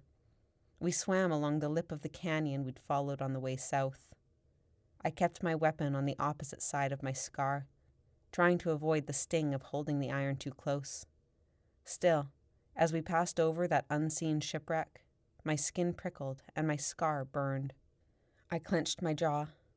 Adaro's fault, I thought. His fault you're here. His fault you're not with Meela. Sometime later, we broke away from the canyon and veered east. We followed a stronger current into emptiness so vast I couldn't sense the bottom. This was the most direct path, but not a comfortable one. Food was non-existent, and we faced the possibility of encountering a whale or a shark. We surfaced for breath after another quarter tide, and then dove again. By that time, the hook weighed heavy on my arm, but I wasn't willing to put it away. The only time anyone spoke was to go over the details of the plan, like repeating it 1,000,000 times would help it go smoothly. Let's go over our hiding places again, said Junior. We can map out the exact crevices. Would you stop, please? I said. You're making me nervous. It's a law of the mind. Practicing something in your head is as effective as practicing in real life. Since when have you been into Vasana? Said Pontus. Junior projected embarrassment and mumbled something about self-improvement. Amethia's really into that, said Spio. She's always talking about attracting what you want by sending messages to the universe. Who's Amethia? I said. A girl back home. She's not my girlfriend. Yet. But I'm working on it by sending messages to the universe. Is it working? I think so. Yesterday I saw a chunk of moss shaped like boobs. I think it's her, sending messages back. Right on, said No Beard. I pursed my lips. The current changed. Activity ahead. The others didn't notice, so I shot to the front and extended a hand to stop Pontus. Wait. Chaos stirred in the distance. Feeding frenzy? Said Pontus. No, it's too spread out. Listen. The glopping current clouded the sound, making it hard to identify. It was close, yet carried a league into the distance. I don't smell blood, said Coho. He was right. It wasn't a frenzy. Let's go slow, said Pontus. Instinctively, we clustered together. We moved at half the speed as before, keeping silent and using minimal movement so we could feel the current. Their controlled, precise movements revealed what they were, or who they were. The murmur of voices followed. They were deep, distorted. We slowed our pace even more. Their presence blended, hard to distinguish, but the mood was clear, floating on the current like plankton. It was despair. We stopped. Shapes of mermen, mermaids, and children materialized. They formed a line moving northwest, crossing our path at an angle and stretching farther ahead than I could sense. Ropes tethered them together, though that wouldn't hold them if they really wanted to escape. What held them were the armed soldiers patrolling the lengths, keeping them from drifting sideways or downwards. We sank a little. In the open water, there was a chance they'd sense us. The merpeople in line were not from Utopia, or anywhere up north. Their tails were more colorful than ours, shades of blue and pink and yellow, like the reefs I'd seen in these latitudes. Something glimmered in their faces, ears, and collarbones. I thought they might have been gems. Their hair was bunched and braided in a way that reminded me of snakes. It drifted wildly, some braids apparently supported by kelp buoys because they floated weightlessly. Others had glinting gems braided into the ends. Even the shape of these merpeople was slightly different, longer, slimmer. Where had they come from? A commotion caught my attention. A mermaid with a vibrant green and yellow tail was fighting a guard. Her cheekbones glimmered as sunlight caught the row of gems embedded in her skin. Her eyes blazed red. She yanked at her ropes so those closest were jerked forwards. The noise and turbulence of their struggle blasted through the empty water. "He's too young to fight," she shouted. "Please, let him stay." It took me a moment to understand her. The dialect was different. "He's old enough to work in the camp," said the guard. He looked and spoke like us. The guards had come from up north. 2 others appeared at his side. They shoved the mermaid back in line. "Then let me stay with him," said the merman behind her. "I'll do better in labor than out on the front." A smaller, more tender aura existed somewhere between them. A child. "You'll go where you're assigned," said the guard. "If you think I'm going to do battle for that scum you call a king," said the mermaid, "you are sorely—" The guard struck her across the face. She collided with her husband and child, creating a ripple several prisoners down the line. My heartbeat sped up. I tried to calm it before I became desperate for breath. This line must have been all merpeople under Queen Ivagora's rule. Or at least they were at one time. Now they were being rounded up and sent to the labor camp, or straight to the battlefront. I wondered what Adaro was making them do at the camp, and if Cadus and Layden had been truthful in telling me about the conditions. Then a terrifying thought occurred to me. Would similar roundups be happening back home? The dread tightening around me told me the guys were wondering the same. Evagor was ripped from her throne, said the mermaid, disentangling herself. Enough, said the guard. Adara will meet the fate he deserves. The queen will return to her kingdom. A dark stone blade flashed between them. Before I understood what had happened, blood poured from the mermaid's throat and clouded around her face. Then the boy was screaming, and the father grabbed him before he could lunge forwards. No, Mom! The scuffle died quickly as those nearest fell back. Finally, said a voice behind us, so near and with such volume that I startled into demon mode. We whirled around, weapons raised. Whoa, guys, it's just me, said Axius. No, absolutely no. I spun back around, facing the line of prisoners. The nearest guard had turned in our direction. Though I couldn't see his expression, I could make his shape out in the water. And if we could see them, they could see us. I grabbed Axius by his perfectly combed locks. Dive, I said through gritted teeth. No one hesitated. We shot downwards, hurtling away from the scene. I dragged Axius along, forcing him to keep up before throwing him away from me. We swam at top speed until we reached twilight level, then kept going until there was barely enough light to see. How had he followed us? I cursed myself. We'd all been too focused on what lay ahead to pay attention to what was going on behind. Pontus stopped. He whirled around and grabbed Axius by the throat. Everyone shut up. More than ever, I felt the predator in him. We held position, weapons raised. Anger bubbled inside me. We stayed quiet for a long while, listening, feeling, watching the world above. Nobody had followed. Pontus turned back to Axius and snarled, "What are you doing here?" His hand was clasped so tightly around Axius's neck that I wondered if he would break it. "I lost Lissy back at the raft," said Axius, voice strangled. "I searched for a while, then heard the first officer say something about a few guys and a girl leaving, so—" "You followed me?" I said, voice escalating to the pitch of a dolphin. Pontus released his grip on Axius's throat, stunned. "Oceans couldn't keep us apart, Lissy." "What the crap is that supposed to mean?" I said. Axius massaged his throat. "I followed your scent?" I stared at him, shaking with anger. Spio snatched the hook from my hands just before I slammed into Axius and started punching him in the chest. "That is so creepy!" Axius raised his arms to fend me off. Coho drifted closer. If he was able to follow our scent, who's to say someone else didn't follow his? I stopped punching. We all looked at Coho, and then Axius. "Did anyone tail you?" said Nobeard, aiming his mace at Axius's throat. Axius squeaked. "Answer him," I said. "I don't think so," he said in a small voice. Coho turned to us. "What do we do with him?" "Ever heard of keel hauling?" said Nobeard, mace still raised.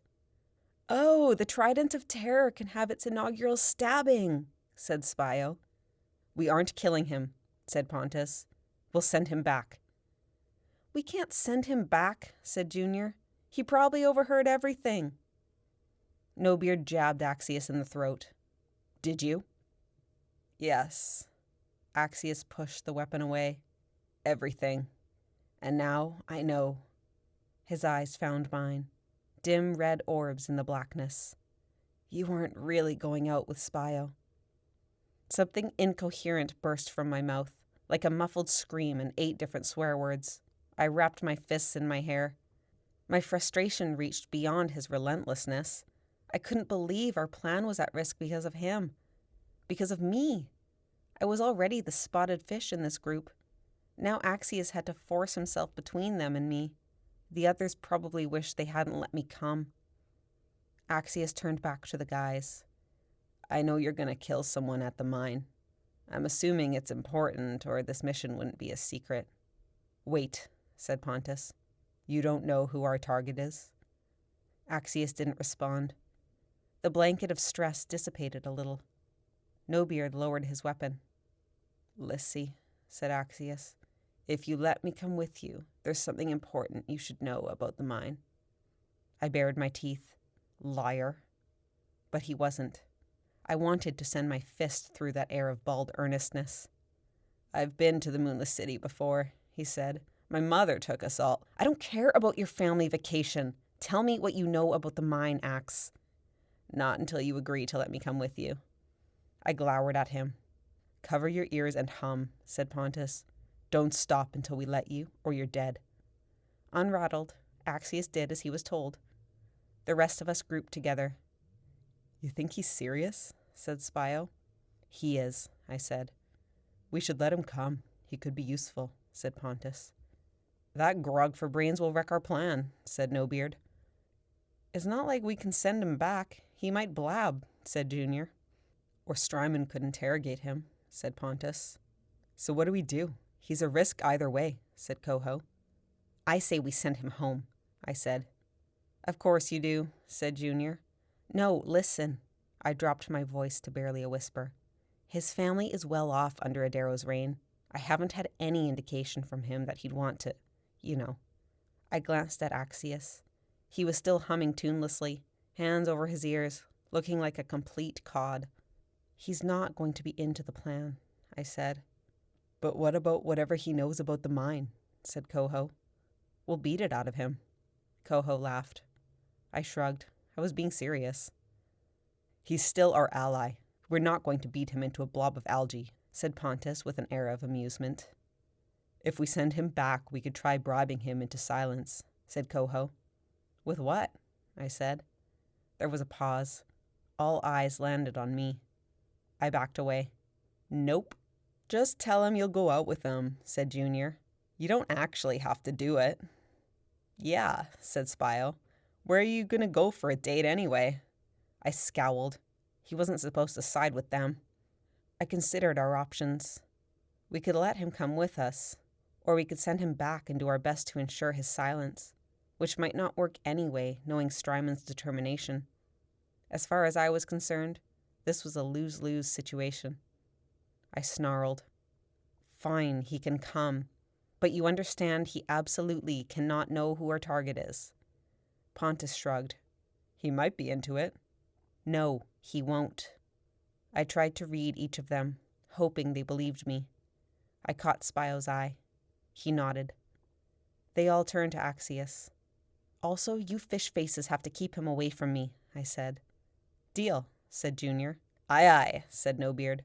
My pleasure, said Coho, rubbing his knuckles. Spio returned the iron hook of doom to me. Pontus waved Axius over, who stopped humming and let go of his ears. He seemed much too pleased for a guy who'd just ticked off a group of armed outlaws. We've decided you can come, said Pontus. Axius's face melted into a stupid smile, like he was sinking into a pleasant dream. I clenched my teeth. Now, tell us what you know about the mine. He motioned behind us. You're swimming past it. It's a league that way. We all turned to face the direction he was pointing. How could that be? We were still in open water. Axius's grin faded at our expressions.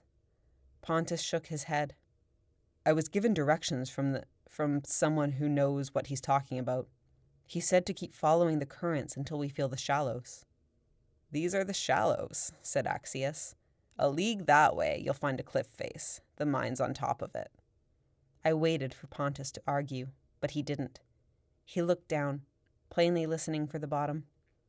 If I strained my ears, I heard a handful of bottom dwellers snapping and grunting. Pontus clenched his fists. He said the shallows. I asked him what to listen for. He told me. But it made sense. This was probably it. In the middle of the open water, the shallows would still be quite deep.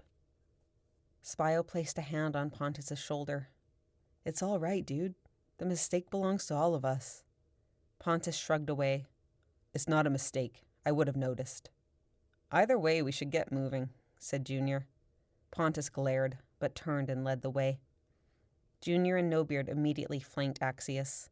Spio and Coho fell into place beside me. After a moment, Junior said, Keep low, brother. We don't want to run into the line of prisoners again. Pontus gave no reply, but obeyed. We swam southeast at a breakneck pace. Gradually, the bottom rose beneath us. A cliff loomed ahead. We climbed to meet it. The comfort of solid land would have been a relief, except that prickly feeling returned, like the water around us was tainted. Though the mine would be decades old, with fish and greenery treating it like nothing more than a floating rock, the metallic, man-made scent was there. Pontus slowed atop the cliff, scanning the world ahead. We caught up. "There," I said, pointing my weapon to the right. The spherical mine was barely visible through the blue, a shadow suspended in nothingness. The wire tethering it to the sandy floor had grown fuzzy with weeds. We watched it for a moment, as though waiting for it to move. No one spoke. Until now, I hadn't known what to expect. I'd wondered whether the blast would be fatal. I'd wondered how Coho was going to detonate it. I'd even wondered if the mine had somehow exploded already and we would arrive to find a crater and a cloud of debris. The hovering shadow and its toxic aura drowned any doubts. We were in the presence of something more destructive than any of us had experienced. The gloom thickened as we drew nearer. Ripples spread from the little fish darting around the iron horns. It made me queasy. This explosion could end our own lives along with our targets. "I'm going to find my angle," said Coho, motioning with his crossbow. His voice carried in the smothering silence, sharp and resounding. He separated from us. The rest of us continued over the empty sand. "There should be a bunch of coral coming up," said Pontus. "We'll hide in the divots." Axius darted forwards to fill the gap beside me. "So how long until your target gets here?" "Dunno," I said. Below, sand turned into boulders and coral. A rainbow of reef fish darted around as we passed over them. "You tired?" said Axius. "A bit." Even with the reef fish, the coral wasn't as active as it should have been. Intermittent crackling and pale coloring remained in what should have been a vivid landscape. I wondered if the bare sand and rock beneath the mine was once a reef. "You've had a long journey," said Axius in a pitying tone. "We all have." So far, nothing suited as a hiding place. At the sparse edge of the reef, every clump of rock was too shallow. Ducking behind a boulder wouldn't be enough. I pushed further from the mine. Fish darted inside the coral and disappeared from sight, sound, and feel. Prime predator protection. Boring their homes would have worked if we could fit. "Let me catch your dinner tonight," said Axius. "I'm not hungry." "Just a snack, then." "No thanks." "Too late." I glanced over. He held out a dead anchovy. I raised my eyebrows. Had he been carrying that with him? "Guys should do the hunting once in a while," he said, as if this was some noble gesture. I didn't take it. My stomach was too knotted for food. I turned my attention back to the floor. Most crevices weren't big enough. The rest were too big and wouldn't be snug enough to protect any of us from the blast. Something foreign darted by, sending squiggly ripples across my stomach. I recoiled. An eel disappeared between two rocks. Everything here was strange and unfamiliar. What kind of fish had dark and white stripes like that? Maybe Spio would know its name. I glanced around, wondering where he'd gone off to. "Most girls think it's sweet when I catch their dinner," said Axius. Though I couldn't see Spio and Nobeard, I sensed them darting around across the way. They obviously hadn't found a hiding spot either. Fear crept over me. What if we couldn't find a place? What if Coho couldn't find somewhere close enough to shoot from? I peeked behind a cluster of dead coral. Pathetic. "I'm not impressed here," said Axius. I closed my eyes, reminding myself that it was rude to punch others in the face. "What's wrong?" "I caught your dinner. I poured my heart out to you.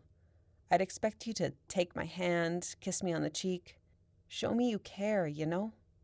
I stared at him for a long moment.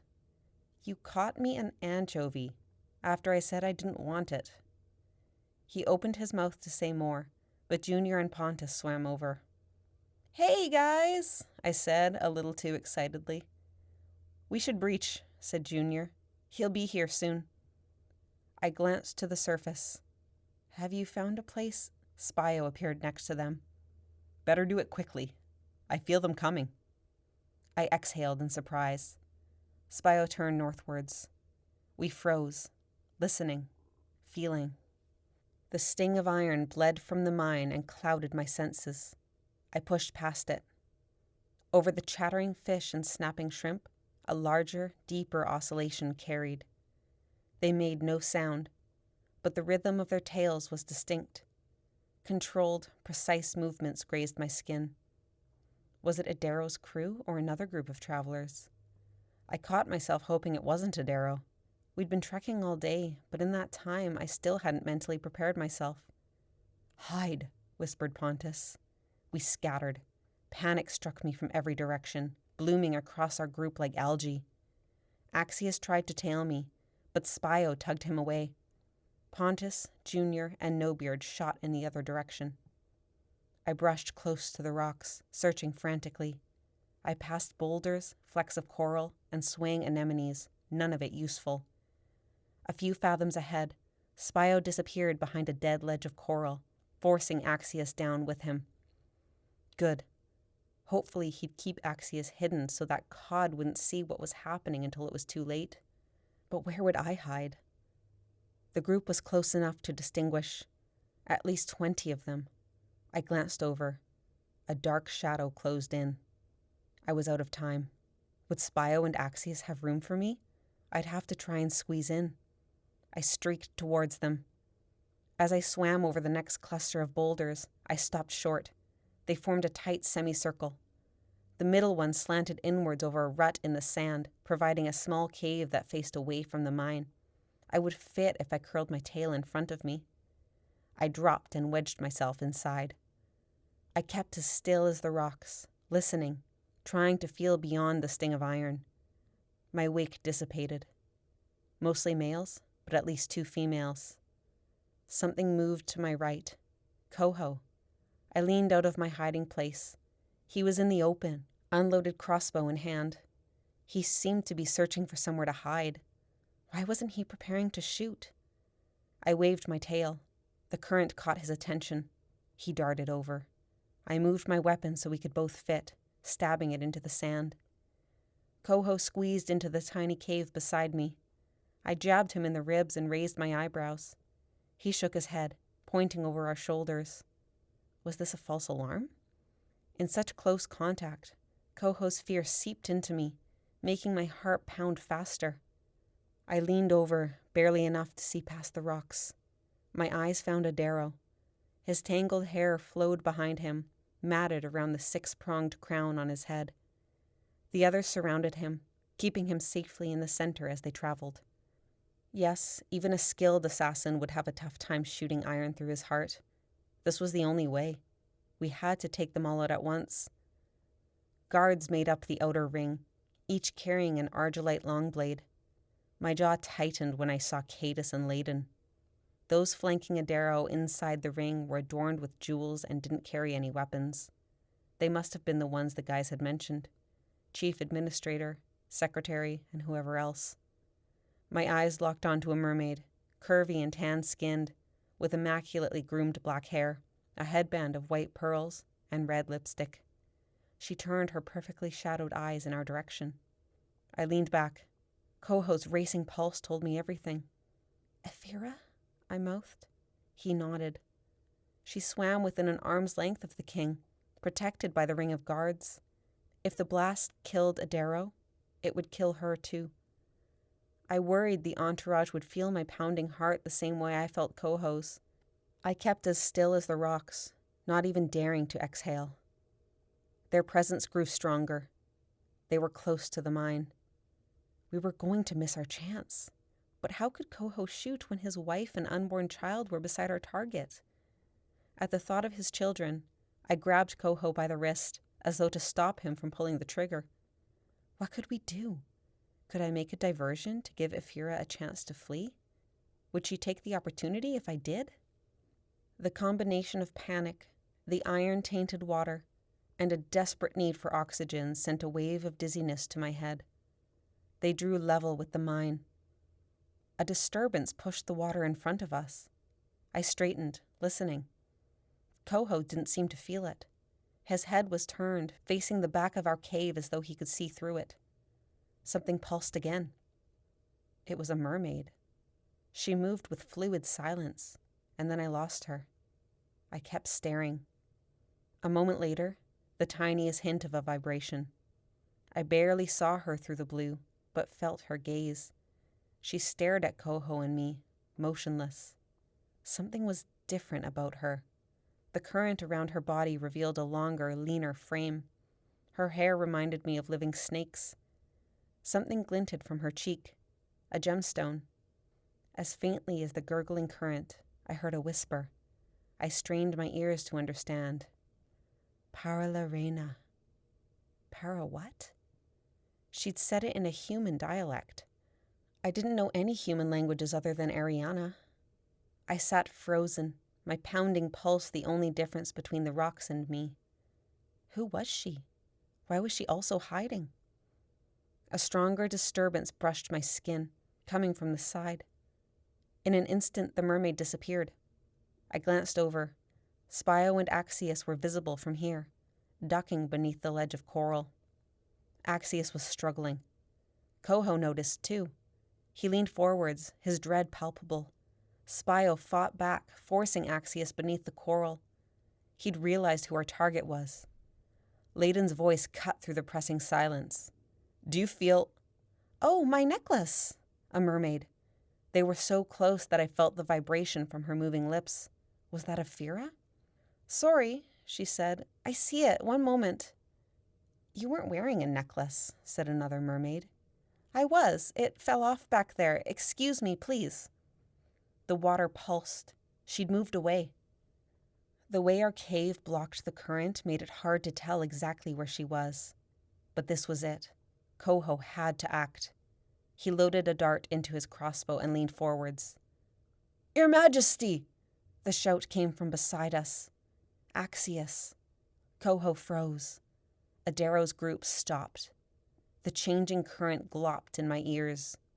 Coho leaned around the rocks. Axius shouted again, voice cracking with hysteria. Sir! Move away from... His words broke. Spio pinned him between the coral and his trident of terror. I smelled flesh searing beneath iron. Treason! Shouted Axius. Get away from the... Spio stabbed Axius through the chest. Axius spluttered, his last breath leaving him in a large bubble. It rose like a beacon from where Spio was hiding. Shoot! I said to Coho. Now! Adrenaline turned my words into a shriek. I peered around the boulder. The group was focused on Spio's hiding spot, except for the brown-haired mermaid at Adaro's tail, who turned her head. Her green eyes found mine. In the next heartbeat, everything happened at once. The nearest guard charged straight for Spio. Ephira's tail flipped up as she disappeared over the cliff. Cadus and Layden seized Adaro by the arms, pulling him backwards. Coho squeezed the trigger. Chapter 13. Family Crest. Mist dampened our skin and clothes as we huddled on the front step of the cultural center, waiting for Tanu to continue reading the pages. He scanned our faces. We must have shown desperation, because he hastened on. For millennia, the waters of the Pacific were ruled by one beast, Sisudal, Leviathan, the two-headed snake. She is one creature with many names, her malevolent presence scattered throughout ancient history. Leviathan, said Aneth. I've heard of it. Isn't it supposed to have 7 heads? 1 head, said Blacktail. It's supposed to be like a gigantic alligator. Sisudal has 3, said Tanu. The middle one's human. Apparently it has 2, I said impatiently. Keep reading. Tanu returned to the page. Not earth, air, fire, or water can wound the Leviathan. Neither iron nor bronze, weapon nor poison. Her double coat of armor is impenetrable. The shield cannot be parted. She is spared from blindness by the presence of 2 heads, neither weaker than the other. The mouths are lined with venomous teeth, their bite strong enough to crush stone. This is a creature with no equal, and so she lives without fear. She's indestructible, said Aneth. Some mixture of awe and terror roiled in my stomach. This serpent was a living, breathing weapon. As man settled near the ocean to raise his sons and daughters, the Leviathan's presence threatened life above all other forces. None could vanquish her or predict when her wrath would fall upon the town. Yet if man was to prosper, someone would need to tame the untamable. Then a child was born with an unprecedented gift. Eriana, said Blacktail. Eriana. The child possessed a connection with the spirits of animals, which grew stronger as Eriana grew older. She lived under the protection of the Gala, who saw value in her skill and sought to protect the girl from death. But Eriana betrayed the Gala.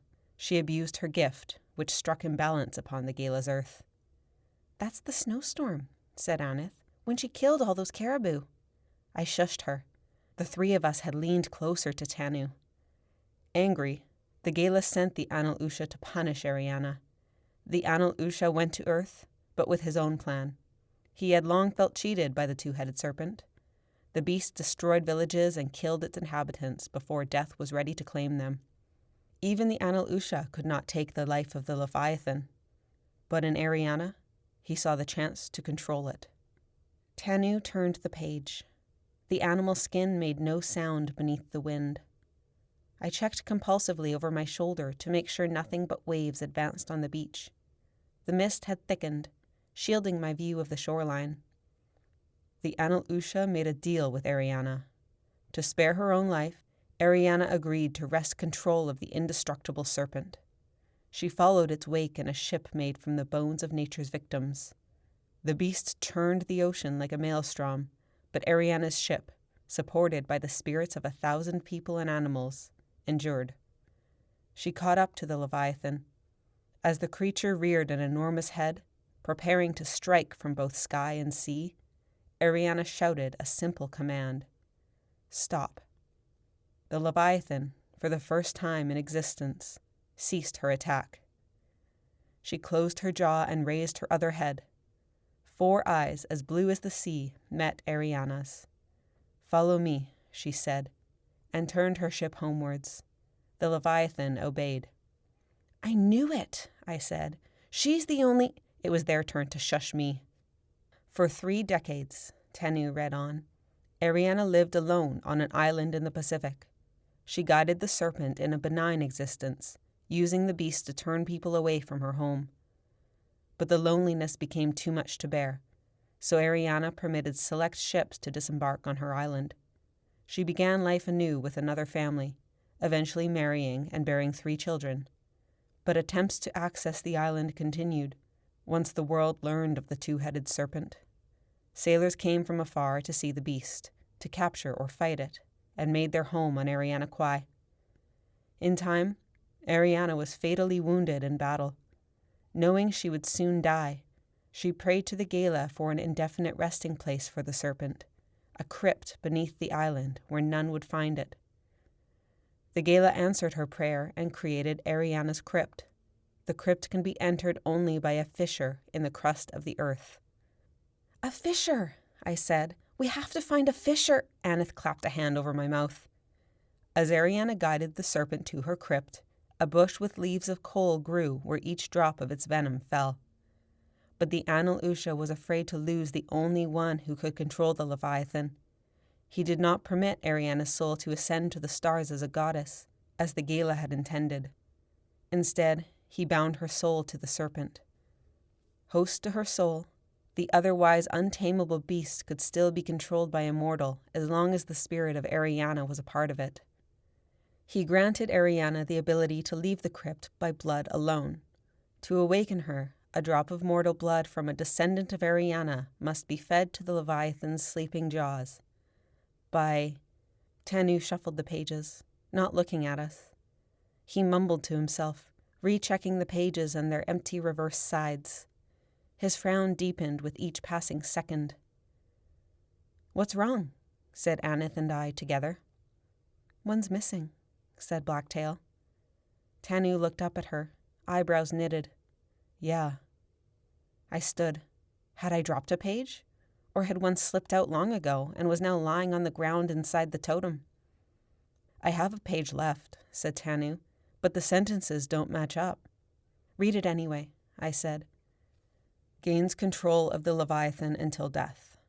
Control is passed by blood, either to a descendant of one who is in control of the serpent, or one who takes the controller's life. So it will go until the Leviathan ceases to exist and Eriana's soul is free to ascend to the stars as the Gala intended. He placed the pages on his lap with rigid calmness. I spun towards the totem poles, but the wind had blown in a blanket of fog and I could no longer see them. My heart pounded. This legend was real and serious enough that someone had hidden the written evidence. The missing page hardly concerned me. We had the information we needed. The host was in a crypt somewhere on this island, and we knew how to free it. We needed the blood of Eriana's descendant. I could do it. But according to these pages, the host of Eriana's soul was the most dangerous, powerful creature to ever live.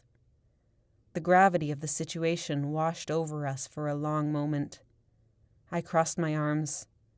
A chill had set in, and the fog brought with it the sharp scent of the ocean. If not for the solid ground beneath my feet, I might have felt like I was back aboard the Bloodhound.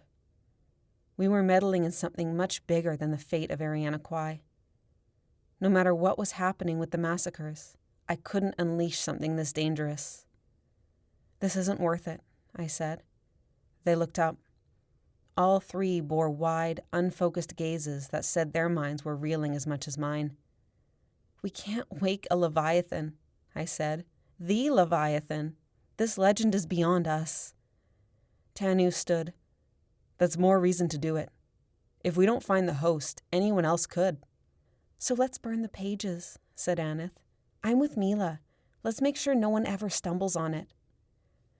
It's the serpent we gotta destroy, not the pages, said Tanu. And what about the crypt? Someone could still come across that. No one has yet, said Blacktail. That's not to say they never will, said Tanu. We stared at each other, the three of us against Tanu. How was it that he was so willing to press on? Maybe the massacre had exhausted the supply of hope in us girls. He did have a point. Even if we destroyed evidence of the legend, the Leviathan still existed somewhere, waiting to be found. Still, we had no place being the ones who discovered it. How old are those totem poles? I said. Tanu shrugged. 200 years, maybe? This legend is thousands of years old. That means someone found these pages since then and deemed it dangerous enough not to pursue it. They hid it. They didn't want anyone to know about it.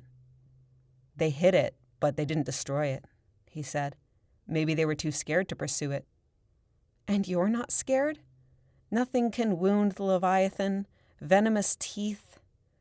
Until the Leviathan ceases to exist. That means it must be possible to kill it. That's probably a metaphor for eternity. Tanu's eyebrows pulled down.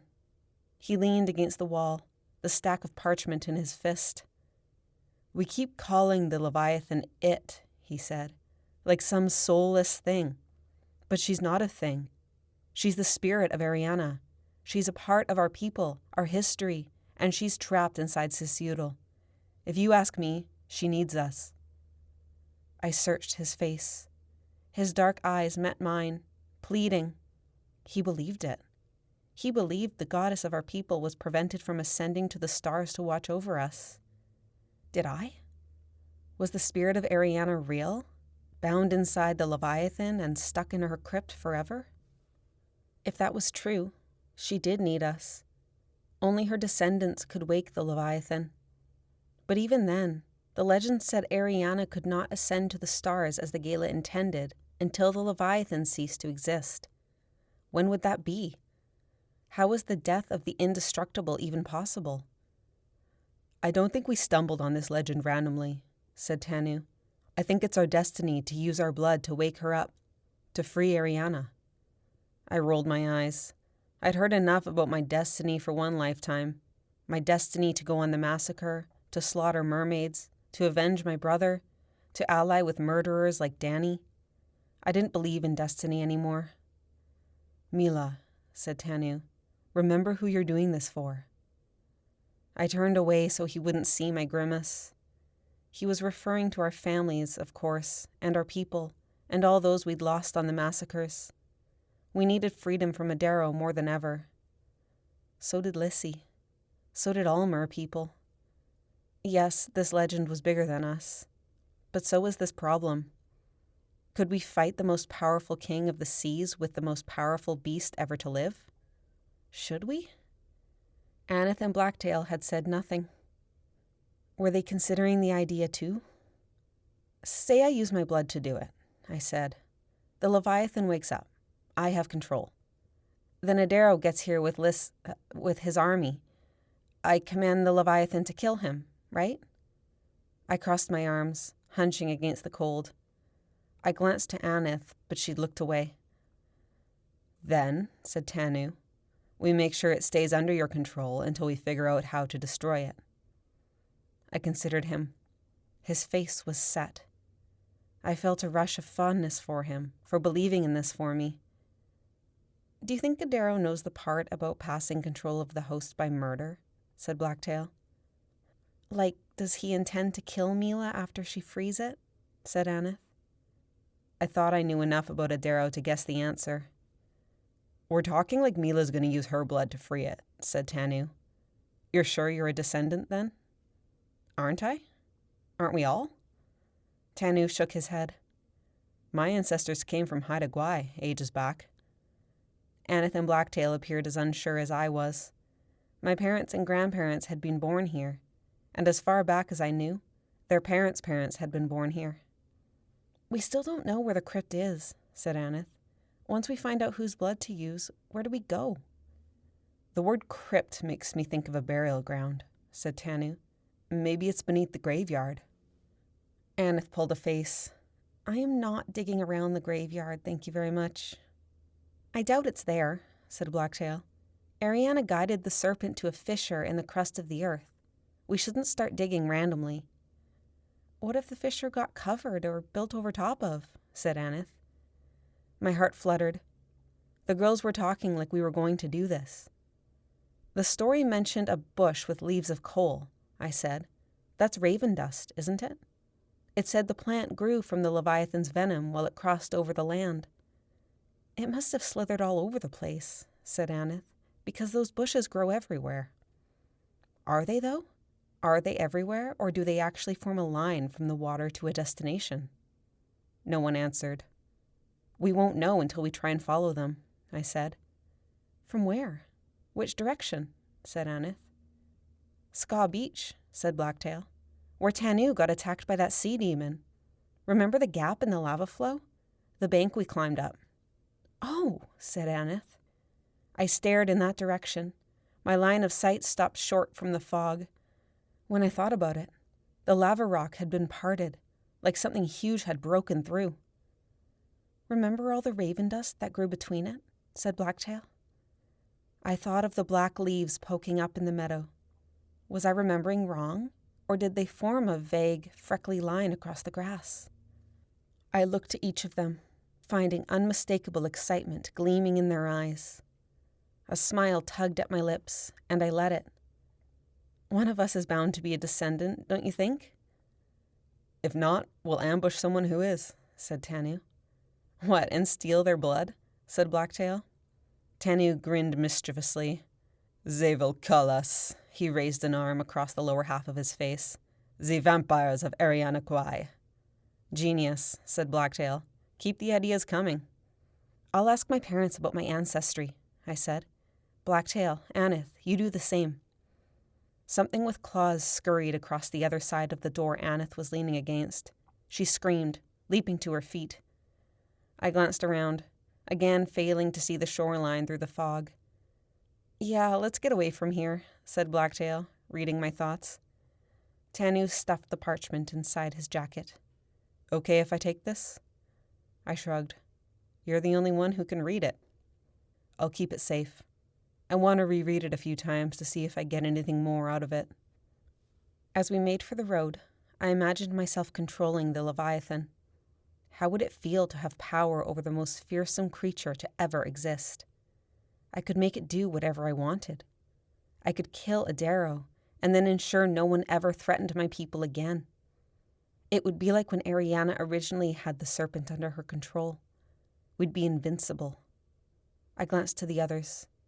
They were lost in their own thoughts, watching their feet, all with slight grins. I grinned too.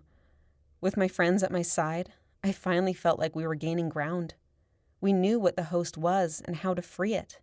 And if the raven dust bushes didn't let me down, we'd soon know where it was hiding. If Ariana's host was ever meant to be freed, we were going to be the ones to do it. From the kitchen table, I watched my mother pull a casserole dish from the oven.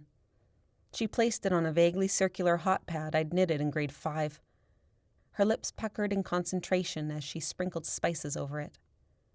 I was trying to think of the best way to ask about my ancestry without letting my parents know this was about the host. Could I ask out of nowhere? Would they wonder where my sudden curiosity came from? My father lay sprawled on the couch, reading some newspaper comics that must not have been very funny, because his expression was blank. Maybe I could try and seg into it. But how? My mother glanced at me, seeming to feel my stare. "Hi," she said. "Hi." She tasted a piece of whatever was in the dish and glanced back at me. "Hungry?" "Smells good," I said. I couldn't think of an appropriate seg. Maybe it would be best to jump into the question. My father seemed to detect the weird silence. He lifted his eyes from the newspaper. "I was thinking about our family," I said to both of them. "Tenu was talking about his grandparents yesterday, and I thought, I never got to meet mine." "You would have liked them," said my father. "Interesting lives. Good people." "Nihilus knew my parents," said my mother, "but only as a child. My mother passed away when he was 6. He might not have even remembered." She trailed off, shaking her head. I wondered if the memory of both her son and her parents was too much to think about at once. "Tenu said his great-great-great-grand-somethings came from Haida Gwaii," I said. "Most families migrated a couple 100 years back," said my father. "Did we?" He rose from the couch, stretching so I heard his spine crack. "I've got a family book somewhere. Let me find it." He shuffled down the hall. I wanted to tell him I didn't need to see a family book, and I only wanted to know if we were descendants of Eriana, but I held my tongue. That would make it too obvious that I wasn't just asking on a curious whim. From the kitchen, however, my mother's eyes flicked over me skeptically. "Anyo said you were asking all sorts of silly questions the other day. You're not still on about that silly legend, are you?" I traced my finger along a groove in the wooden table. Why would Anyo tell my parents that? Did my mother read too deeply into our visit at the school? Or was Anyo warning my parents about what I was up to? "Meela." "No," I said. "I was only saying hi to Anyo, that's all." It pained me to pretend I'd given up because the committee had told me off, but now was not the time for stubbornness. My mother set 3 plates on the table and sat across from me. Each had a fair portion of meat and carrots and gravy. My mouth watered. With my mother's garden turning out decent vegetables this summer, dinners since my return had tasted nothing short of fine dining. I'd have to commit this meal to memory and think back to it when we were all living off spruce again in mid-January. "Speaking of Tanu's family, I got this meat from them, so you can thank them for tonight's dinner next time you're there." "I will," I said, digging in. "This looks amazing." I assumed it was the same mystery meat we'd had at the beach. Bring on the fluffy kittens. "How is Tanu, anyway?" Though my mother's tone was polite, the question irritated me. I scrutinized her over my plate. "Fine."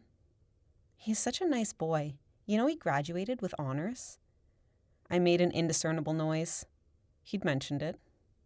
"He's a catch, Meela. Don't let go of him. I can see him being a great father one day." My fork slipped from my fingers.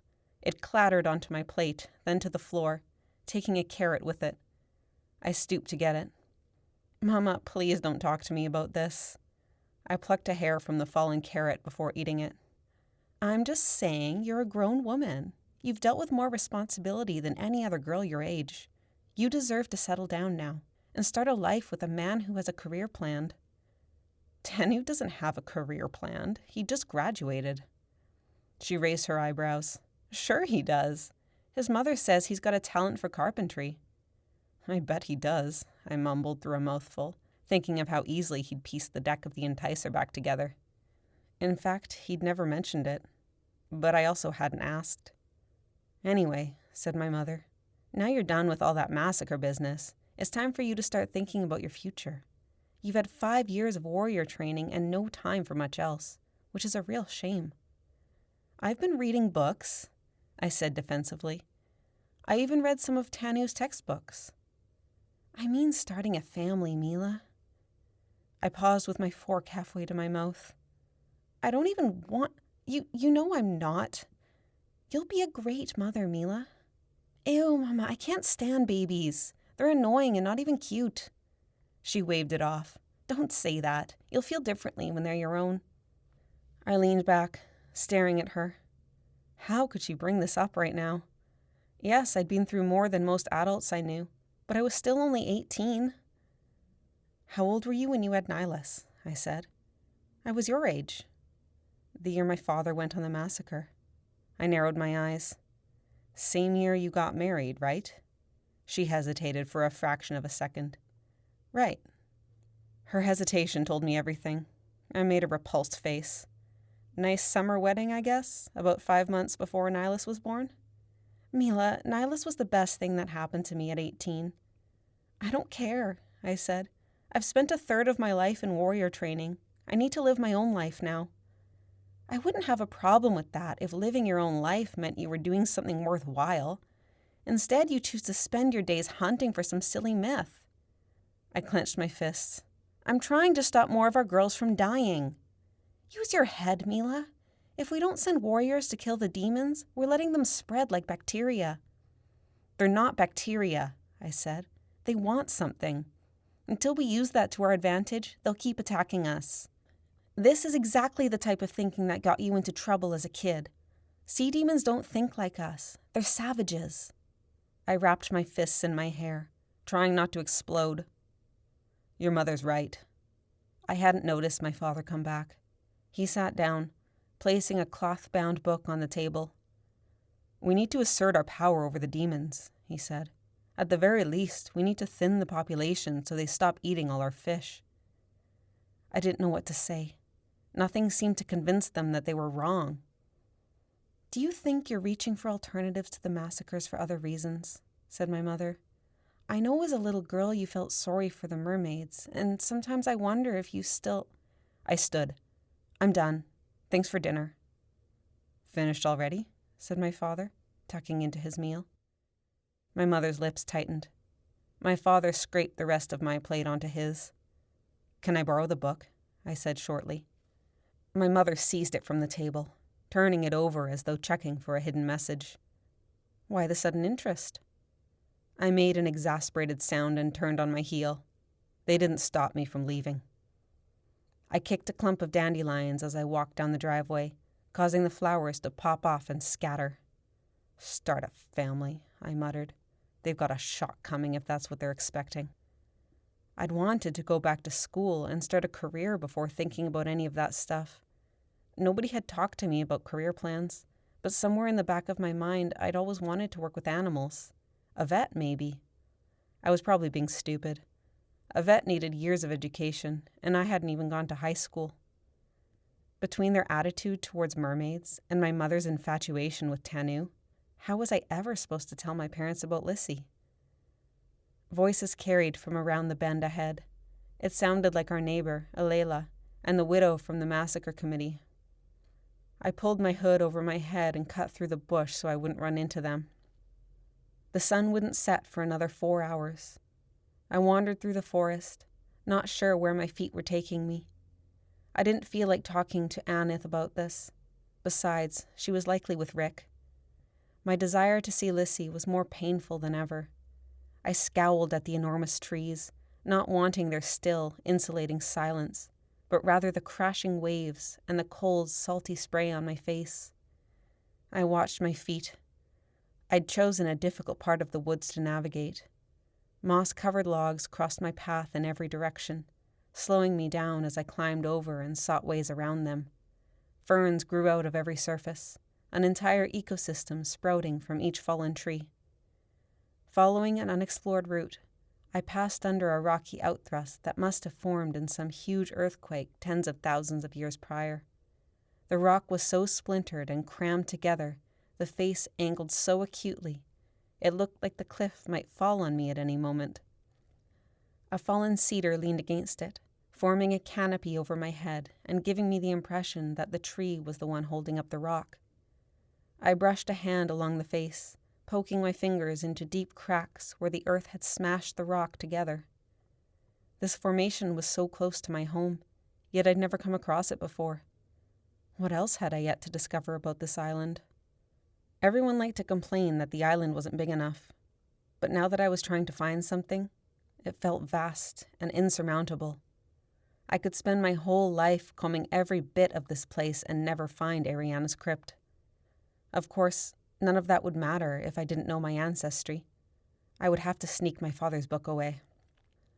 I moved slowly through the dense bush, not caring if I got lost. Several times, I had to backtrack to get around some deep ravine or impassable clump of logs. Eventually, I came to a well-worn dirt trail. I followed it for a minute to get my bearings and arrived at a marsh full of skunk cabbage. To my right, a less boggy path would lead me through. This was the route to the training base. I hesitated, considering whether Danny and her trainees would be there. It was likely, given the massacre would depart in mere days. I crossed the marsh with new purpose. Danny's shouts met my ears before I was anywhere near the enticer. "I don't care. You think the sea rats will let you rest because you're out of breath? Get moving!" I left the path, slowing until my footsteps were silent over the carpet of moss. When I was close enough to see the glade, I stopped, scanning the trees. The spruce to my left had a few solid low branches. I climbed it. The scaly bark dug into my palms. "Keep going," Danny shouted. "Get up!" I peered into the clearing in time to see her swing something at one of the trainees. The girl scrambled away on hands and knees. Danny's iron prong, apparently the one from the fire pit we'd stumbled on, sliced through the air without making contact. The girl kept running, joining her classmates. They sprinted back and forth in the clearing, stopping at either end to do a push-up. Every face looked sweaty, miserable. One girl convulsed at the end of her push-up, as if about to be sick. But without question, these trainees were at the peak of fitness. Their muscles appeared chiseled out of wood. I looked down at my own bicep, which was admittedly impressive, but even from a distance I could tell these kids would knock me flat in a fistfight. Was the new training program really turning out better warriors? "A demon won't pause to let you stand if you stumble," yelled Danny. "She will catch you and sink her teeth into your flesh. I'm the demon here, and I've got a few more days to prepare you to fight for every second aboard Vindicti." She swung her iron at a passing runner, who had to leap to avoid being caught in the shins. She landed with a grunt, tripped, swung her arms for balance, and kept moving. Danny's next swing grazed her calf. "Good. This isn't unlike the weapons you'll be seeing out there. Sea spears, harpoons. A sea rat might strike face on, or she might wait until you least expect it, popping out of nowhere to launch a dart into the eyeball of the first girl to lower her guard. She's stronger than you, faster than you, with better vision in the dark and better balance on a careening ship. She will have every advantage, except for one thing: feet. You have your legs, and you can run and jump where a sea rat is stuck to the blood-soaked deck." She paused, watching the trainees run. "So use your legs properly," she shouted, and swung the iron with all her might. Her victim, the girl who'd been heaving, was too tired to jump, and it caught her hard on the back of the legs. The girl cried out and hit the ground, where she coughed and gasped, unable to stand back up. Danny descended like an eagle swooping on a salmon. I couldn't take my eyes away. Then a tall, surly girl burst out of one of the cabins, and Danny turned. I hadn't seen Texas since we returned from the massacre. Like many of us, she'd gained a bit of weight back. Next to Danny's bony frame and the overworked girls running laps, her presence was more formidable than ever. She leaned in to discuss something with Danny in voices too low for me to hear. The girls kept running. The one on the ground took her chance to scramble away. After a minute, Danny nodded, and Texas skulked back to the cabin. I wondered what subjects Texas taught. My pity for the trainees, if possible, increased. Danny whirled to face the trainees again. The way she eyed them reminded me of a cat looming over a nest of baby birds. I regretted coming to watch. Feeling worse, I lowered myself from the tree and landed lightly on the forest floor. A small scream came from behind me. I spun with my fists raised, but dropped them when I saw Adette standing there, hands thrown over her mouth. Flattening myself against the tree trunk, I checked over my shoulder to ensure nobody had heard. The girls still ran, Danny still screaming at them. "What are you doing in the bush?" I whispered. Adette narrowed her eyes. "What are you doing in the bush?" I opened my mouth, but nothing came out. She had a point. "I asked you first," I said. She crossed her arms, flustered. Though Adette had hit a growth spurt in the last few months, she was still tiny and frail. I tried not to think about how she'd soon be forced to toughen into a warrior like the girls running laps beside me. The question was, how soon? The yearly ritual had crumbled under Mujihi's new program. "Shouldn't you be in a cabin somewhere with the others?" I whispered, nodding towards the glade. "Danny's not teaching us until next block. I have Emma right now for first aid, and she's not as mean if you're late."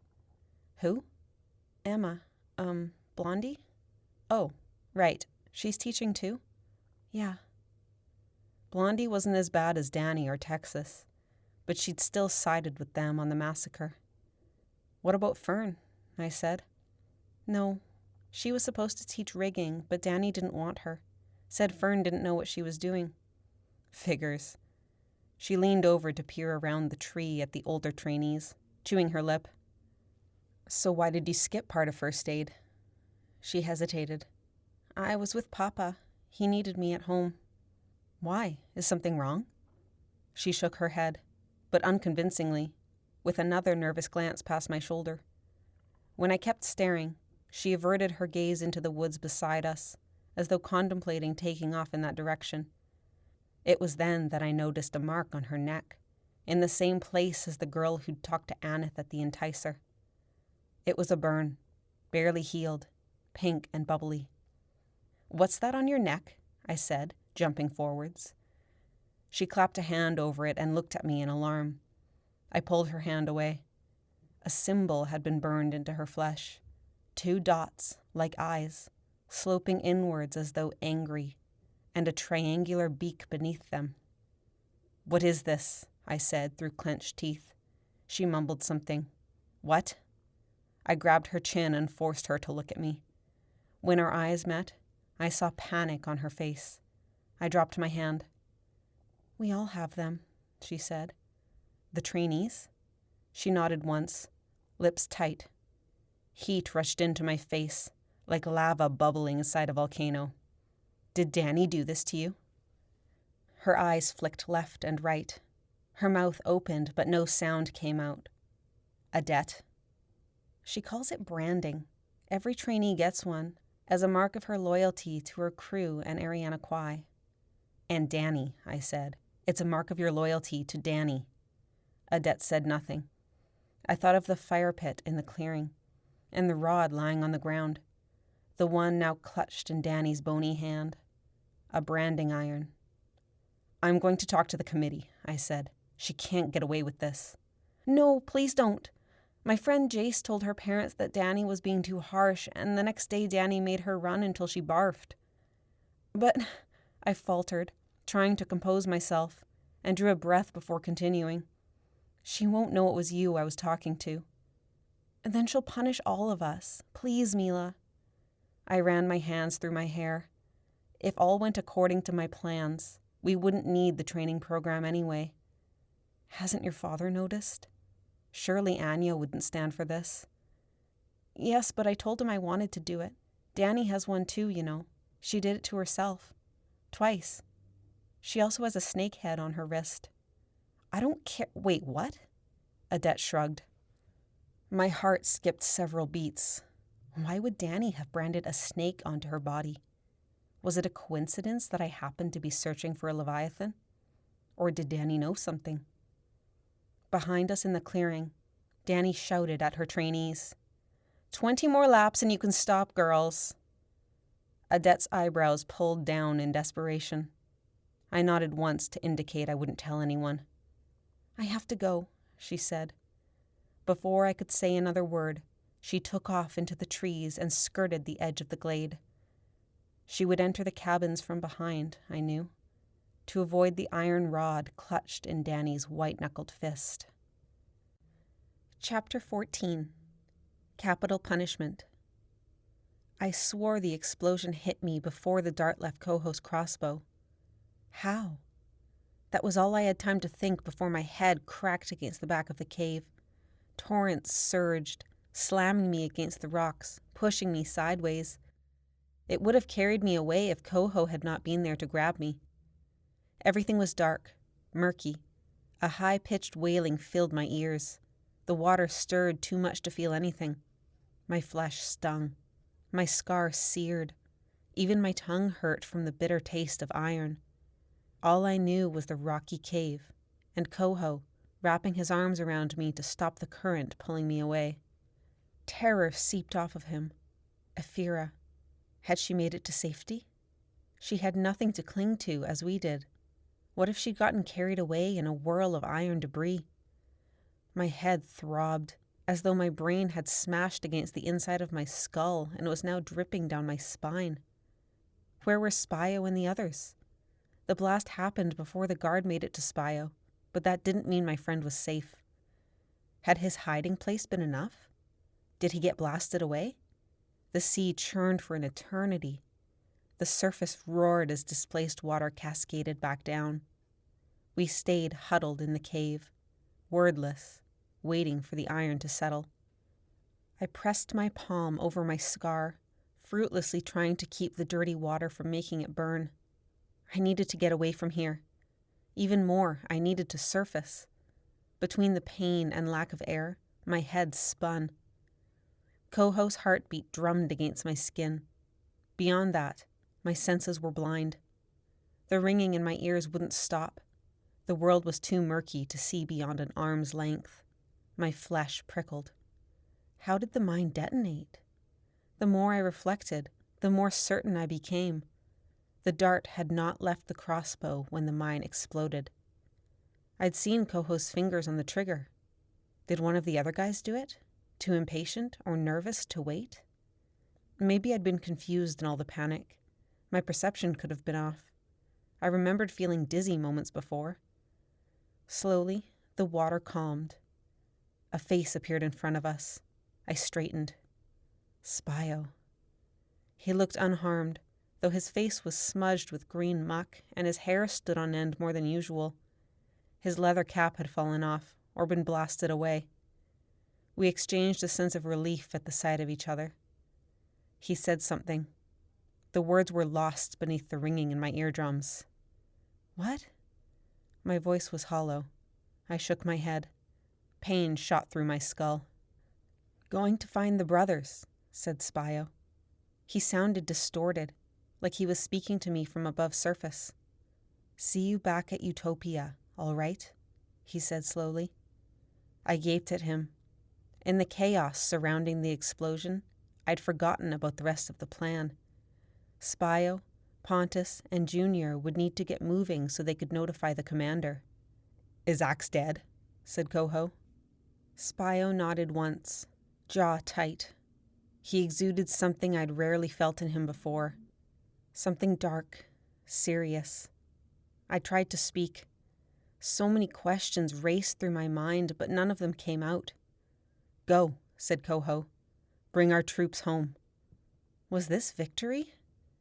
I hadn't exactly planned on a celebration once we detonated the mine, but I had expected to feel some sense of triumph and relief. Instead, I felt only fear. Feeling like my brain was leaking from the back of my skull, I reached up to check for blood. My hand came away clean. Before I could verbalize anything, Spio disappeared, leaving a wake of bubbles. "Wait," I said, but the word hardly came out as a grunt. I tried to pull myself out of the cave. I was stuck.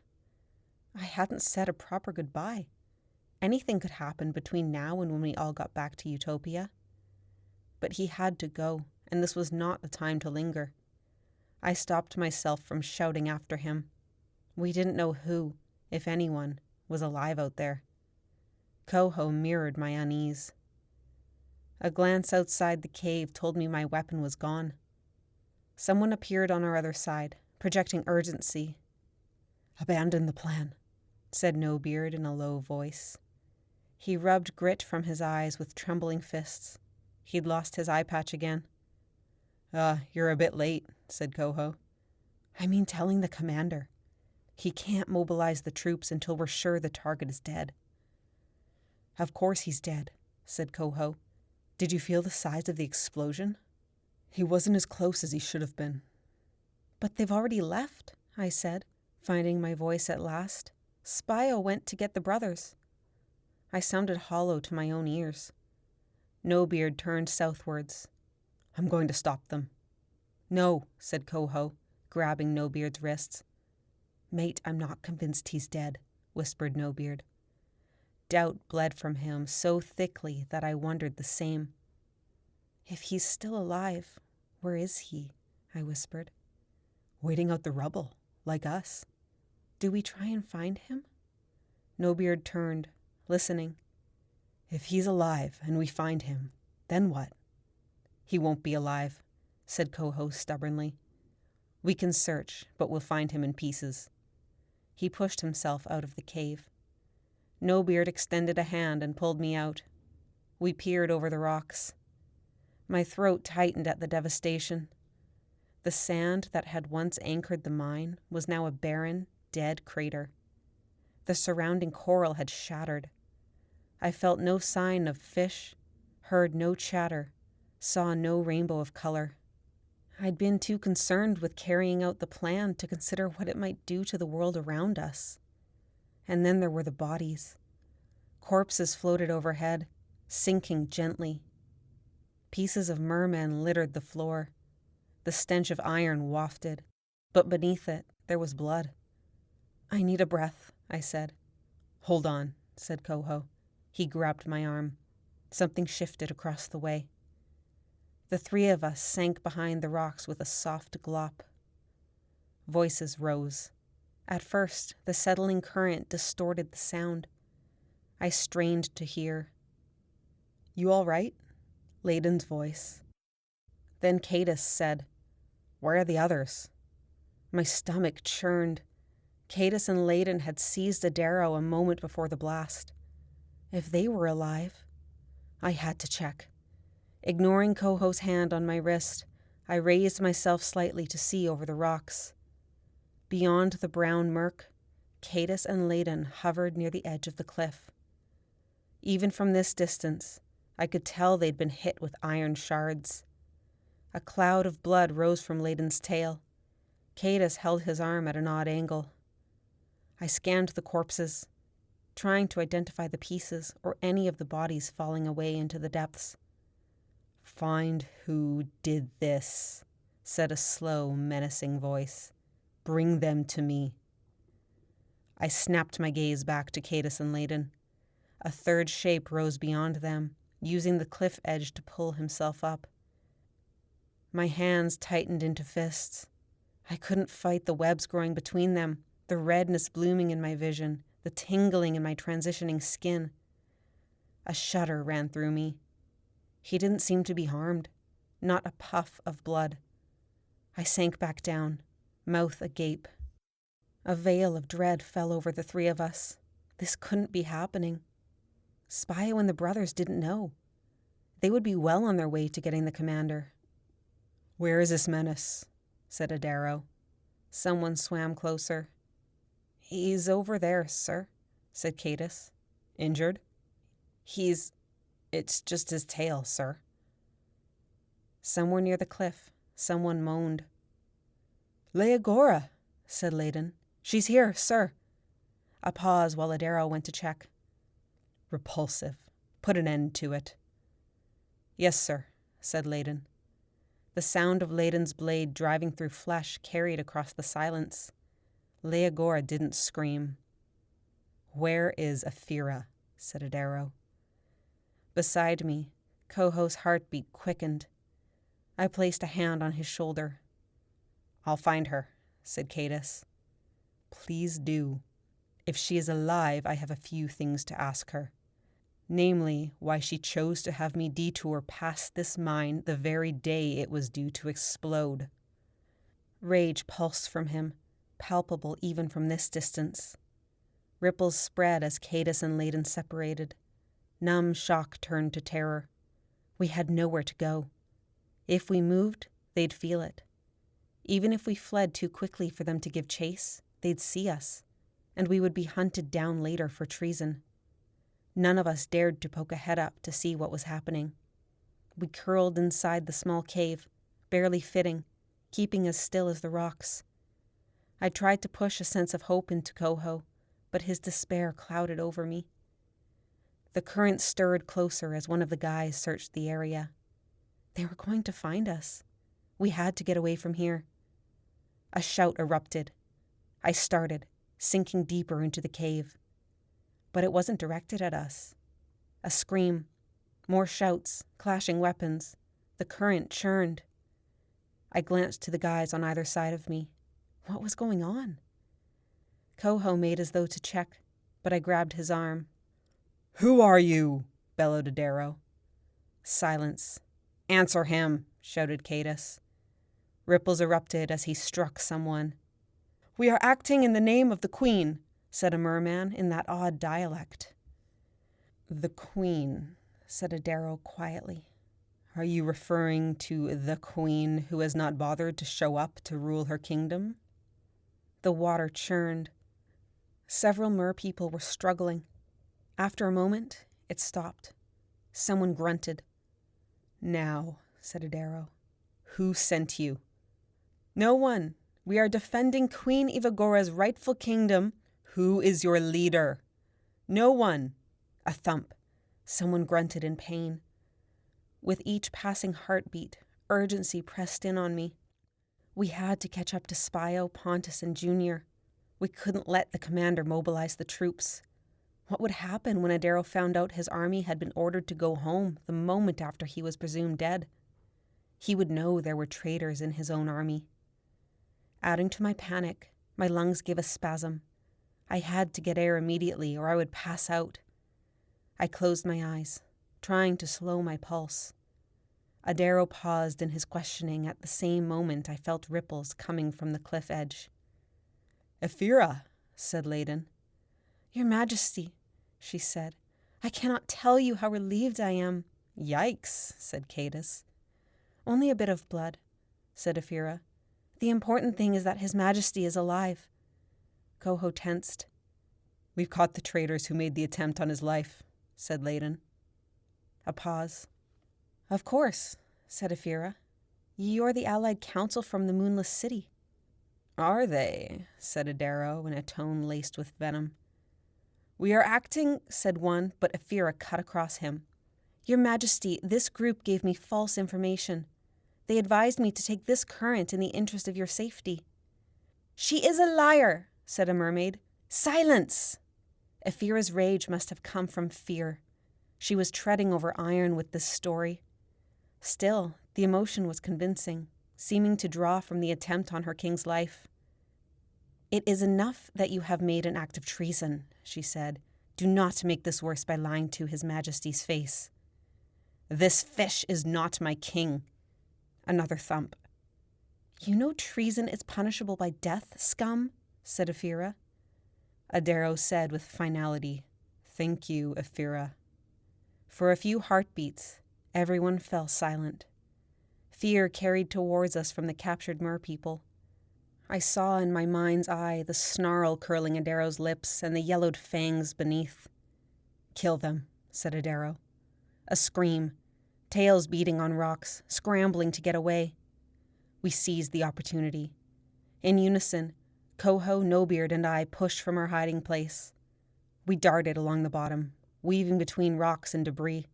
I swiped my hands through the sand, stirring up a cloud to mask us from view. With luck, the chaos of the fight would hide our presence. We fled as fast as we could. We dove over the cliff and hugged close to the edge. Nobody called after us. Nobody seemed to follow.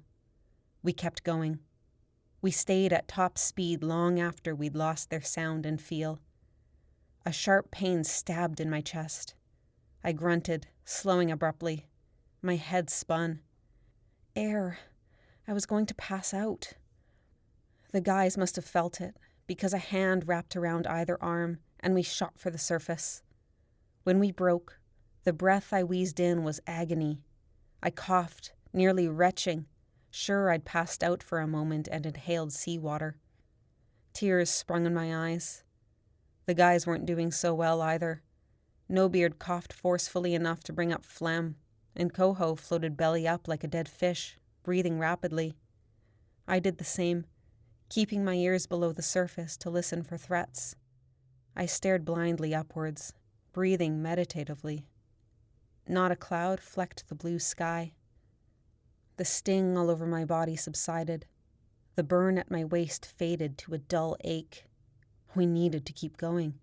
We had to catch up with the others before they reached the commander. Soon, I thought, just a few more breaths. No one spoke. I waited for my pulse to slow. My thoughts drifted back to the group of merpeople, now undoubtedly dead. Echoing my thoughts, Nobeard said, "Who were they?" His voice was weak, briny. "They weren't from anywhere close to home," I said. "Looked like the Moonless City." "Didn't get a good look at them," said Nobeard. "You heard their accents, though," I said. "Maybe they really were the Allied Council," said Coho. "Maybe Ephira wasn't lying." "What were they doing there?" said Nobeard. "Trying to kill Adaro," said Coho, "and they almost did." "We almost did too," I said. "We might have succeeded if they didn't get in the way." "It wasn't their fault," said Nobeard. "It was that cod Axius. If we detonated the mines sooner, then we might have killed Ephira along with him," said Coho fiercely. Nobeard said nothing. "We should get moving," I said. Coho grunted and rolled over.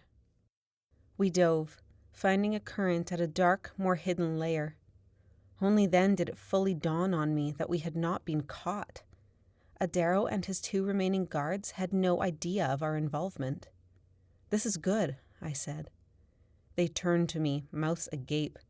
"Did you hit your head?" said Nobeard. "She did," said Coho.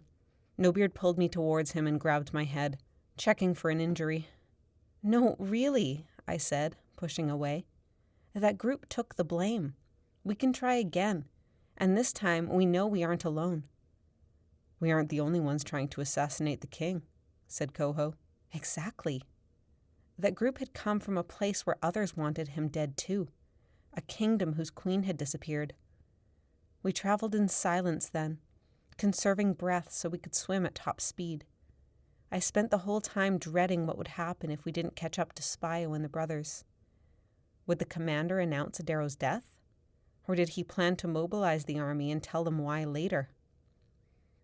After another breach and still no sign of the others, I wondered aloud whether they were in an alternate current and we'd overtaken them. Coho and Nobeard didn't have an answer.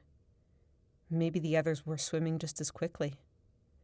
Eventually, the current changed.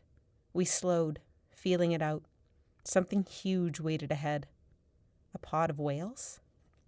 No, the movement was too precise for whales, too controlled for a large school of fish. It was merpeople, an army of them. They'd drawn to a halt. The 3 of us exchanged a glance. There was no way this could be our own army. The guys would have had to make it back at the speed of sound. But as we drew nearer, I heard the commander's voice, deep and distorted at this range. Didn't send the message. Who did? It's not possible, whispered Coho. He pushed faster. I streaked after him. I wanted to shout to the commander to turn around immediately, but held my tongue. That wouldn't be wise with the army and officers so close. Shapes materialized. The commander faced Pontus, Junior, and Spio. Whatever they were discussing, it prickled me with worry, even from afar. Sir, said Pontus, when you got that message, we weren't even at the Moonless City yet. Think about it. They turned as we arrived. Spio held my gaze for a moment. He was trying to communicate something, but the surrounding panic buried it. The soldiers waited a few fathoms away, obedient and dead silent. We didn't have time to fret about them overhearing. I pushed myself nose to nose with the commander and said in a low voice, "The king is on his way."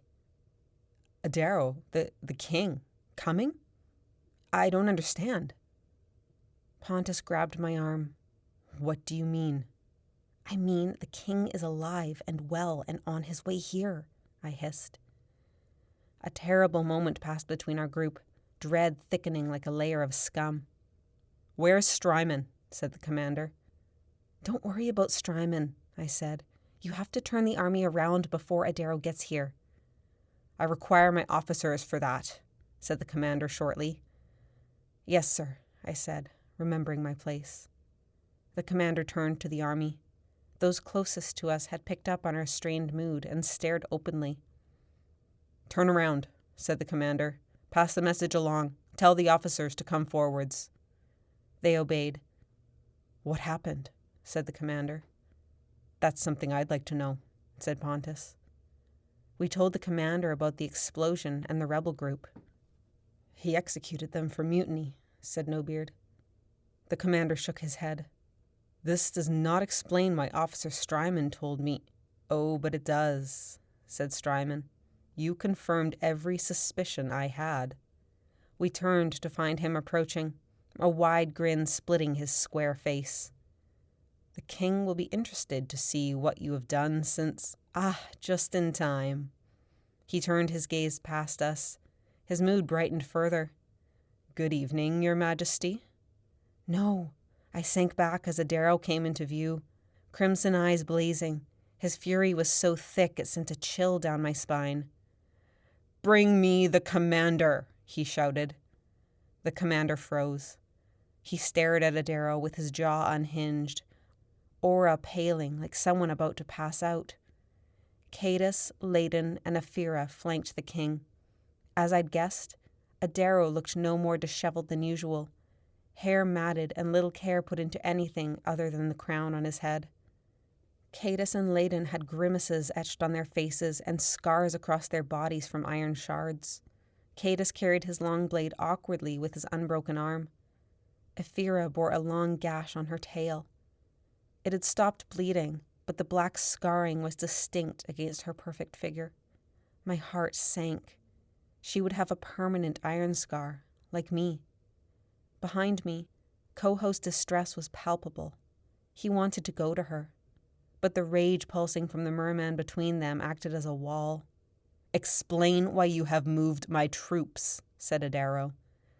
The commander opened and closed his mouth, wordless. Are you aware, Commander, that an attempt was just made on my life?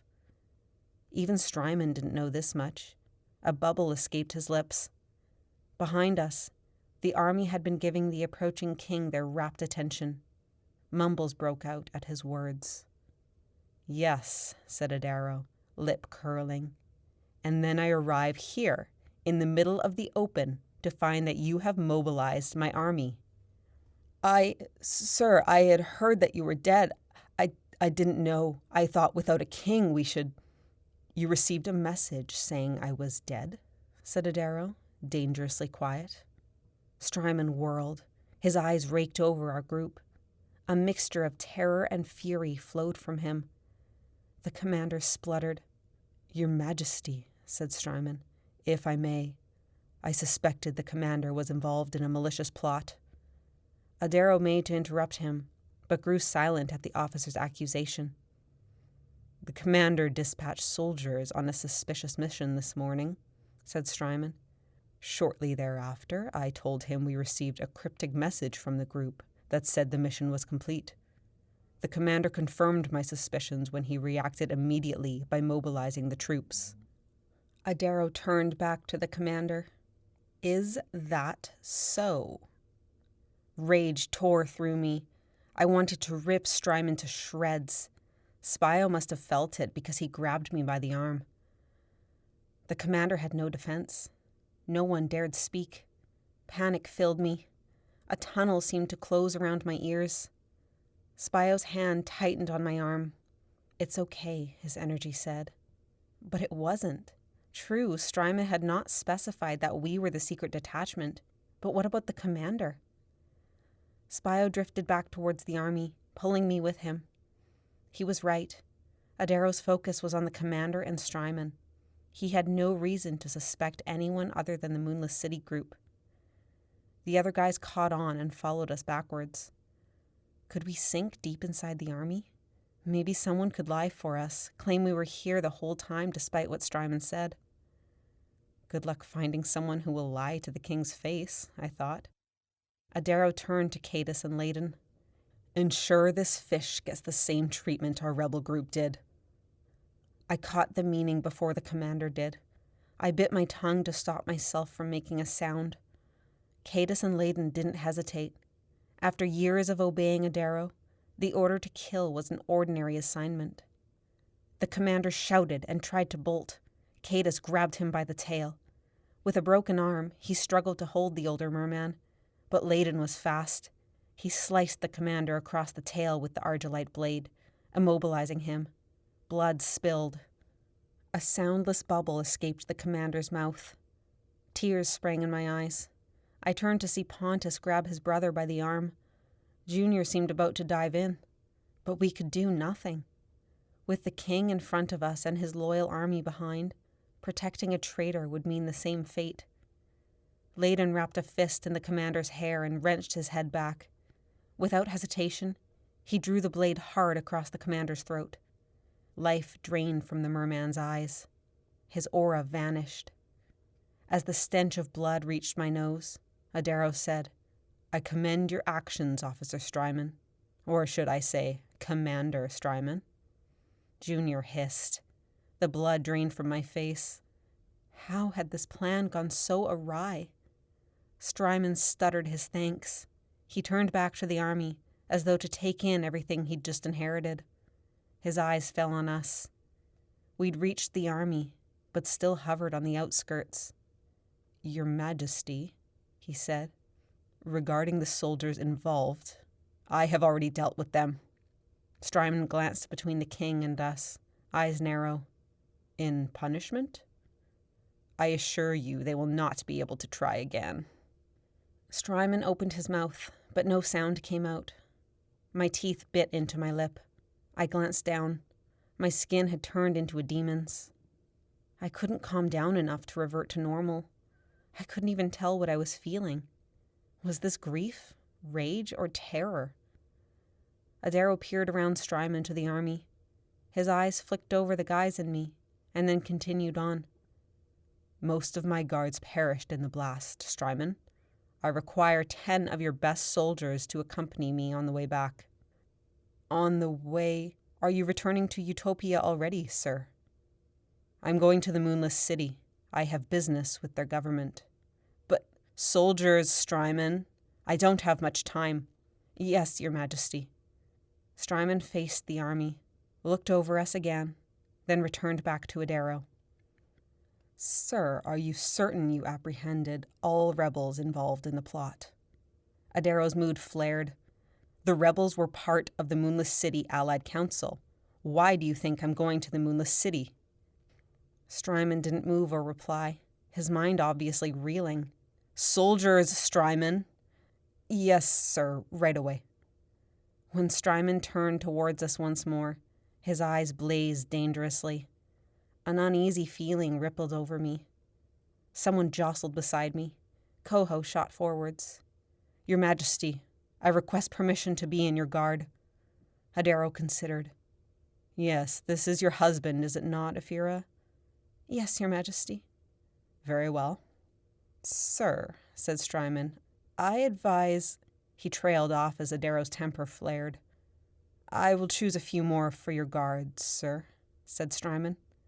In the meantime, soldier, you should arm yourself with something more lethal than a crossbow. Yes, said Adaro, leaning back to size up Coho. What a poor choice of weapon. Yes, sir, said Coho. He hesitated, holding Ephira's gaze, and then spun around. Seizing the opportunity, we followed him into the unit. Adaro turned back to Strymon. I presume you will stop over at the military base tonight, now that you're this far north? Yes, certainly, said Strymon, struggling to compose himself. Spio placed a hand on my arm. Determination bled from him to me. Remember what the commander said, he whispered, if it goes awry. I shook my head. He'd said to keep our identities hidden and try again and again and again. We owe it to those we are fighting for. But all I could think was that he was dead. He'd been murdered because we failed to execute the plan. Lissy, said Spio, this was nobody's fault. I know, I said, not looking at him.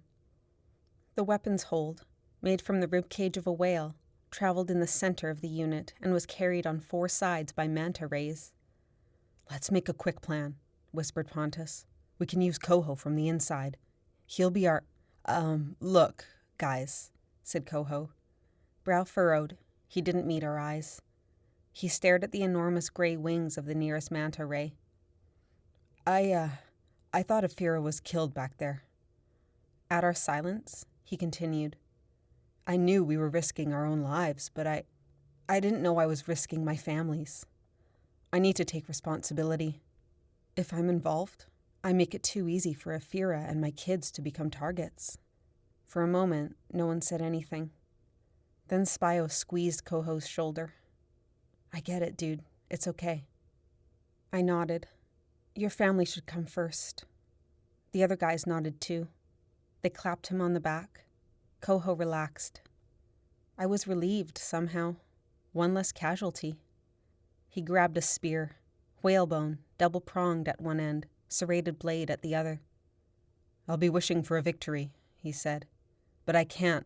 I'm sorry. He lingered on the goodbye. I wanted to hug him for some reason. In the short time I'd known him, I felt more comfortable around him than I usually felt around others. I wanted to tell him I hoped someday we could hang out, all of us, back in a free utopia. Maybe I could take the guys to Eriana Kwai and introduce them to Meela. I didn't say any of this. I settled with a nod, like the others. Sir, it was a pleasure doing business with you, said Spio. And you, said Coho with a slight grin. He turned to leave.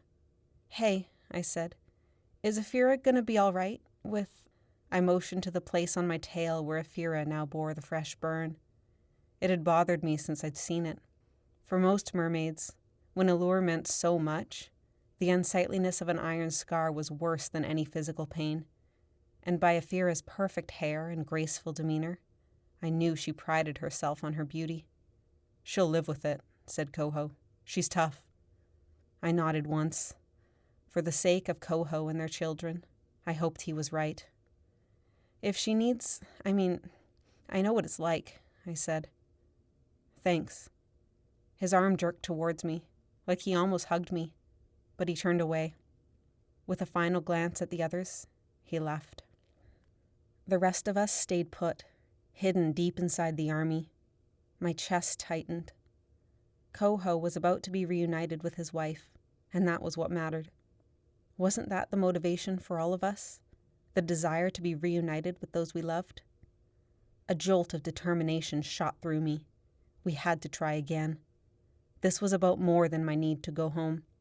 I was doing this for the families who'd been ripped apart by Darrow's reign. All the mermaids fighting above surface and the mermen fighting below had loved ones. The commander's family would never see him again. He was one victim of countless, all because of Adaro. I faced the guys. They had already grabbed new weapons. Spio scrubbed his trident of terror clean with an urchin. I sorted through the weapon's hold for the sharpest blade I could find. "So," I said, "how are we going to do this?" Spio turned over his trident, examining the prongs. "Don't worry," he said. "I have a plan." Chapter 15. Raven Dust. In my dream, Lissy had been so vivid, so real, that I opened my eyes wondering why I felt so warm and dry when I had just been on the beach. Could people experience smell in dreams? I swore it lingered in my nose. That sweet scent of Lissy's breath, like herbs or fruit. I let myself stay in a daze as I ate breakfast, reliving the feeling of being with her again. But with every bland spoonful of porridge, reality crashed down on me. I checked the clock. The others would be waiting if I didn't hurry. I stuffed a water bottle, a few carrots, and a sweater in my backpack. I stepped onto the porch and closed the door without saying goodbye to my parents. A chill had descended between us since I stormed from the house the day before. I supposed I hadn't helped matters by getting caught snooping for my father's book. Starting down the driveway, I clung to the comfort of the dream. Lissy and I had been alone on the beach, sitting side by side like when we were kids. She told me to stop moving my legs so it would be easier for them to turn into a tail. When nothing happened, she grew frustrated, saying she'd swim away without me if I didn't hurry. Her eyes blazed red, and her teeth grew long and pointed, but I wasn't afraid. I told her to try kissing me to trigger the transformation. Her anger faded then, and I was left staring into two intoxicating, sapphire blue eyes. I leaned closer. "Mind if I join you?" I whirled around to find Tanu at my shoulder. He threw his arms up in jest, as though to protect his face from my reflexes. "Stop doing that," I said. He dropped his arms, smiling apologetically. "I thought we were going to meet at the cliff top," I said. "I know. I thought we could walk together." "Oh, all right." I stuffed my hands in my pockets and kept walking, pretending to be oblivious to the way he grabbed for my hand. Wispy clouds drizzled on us, leaving droplets in my hair. This dream had been blissfully different from usual. I'd dreamt of her a few times since returning from the massacre. Usually they were violent, nightmarish reminders of that month at sea. They always ended with Lissy lying dead in a pool of blood. The face of her murderer varied among Danny, Adaro, Aneth, myself, my father, or even the mysterious shadow of the host. This time, I had woken up with my heart pounding for an entirely different reason. It left me with a deep longing, curled on my side, trying desperately to go back to sleep and finish. "Did you tell your parents yet?" said Tanu. I looked at him sharply. "Excuse me?"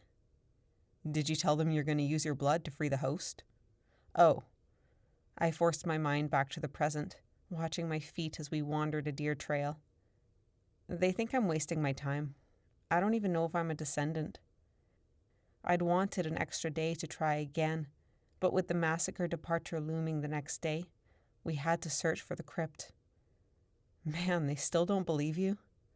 I shook my head. "My mother just gets mad when I bring it up." A fallen hemlock blocked our path. Tanu hopped over and offered a hand to help me. I accepted out of politeness. "So they really think the massacres are a better idea," he said. "I don't know. I don't get it. Nobody seems to understand that mermaids can think. Everyone's going on like they're an infestation." "I think they do understand. They're too afraid to admit it. They can't accept that we're not the only intelligent creatures." We continued in silence for a few minutes, padding over the dirt and twigs until we reached the meadow. "Want to come over tonight?" said Tanu as we traipsed through the grass. "My parents are out. I'll make you dinner. It'll be nice to spend time just the two of us, don't you think?" I concentrated extra hard on the grass at my feet. "What are your parents doing?" "It's cribbage night or something, I don't know. Whatever old people do on a Monday. Does it matter?" We stopped at the edge of the beach. The lava rocks swelled below, dark and sinister. The rising tide crashed through the divots, sending sprays higher than our heads. A cold, salty mist sprinkled my face. I met Tanu's hopeful eyes. I thought of Aneth's words, and how terrible it was that I kept dragging him along, letting him think I'd come back to him one day. Tanu, I don't think it's a good idea that I come over. His smile faltered. Why not?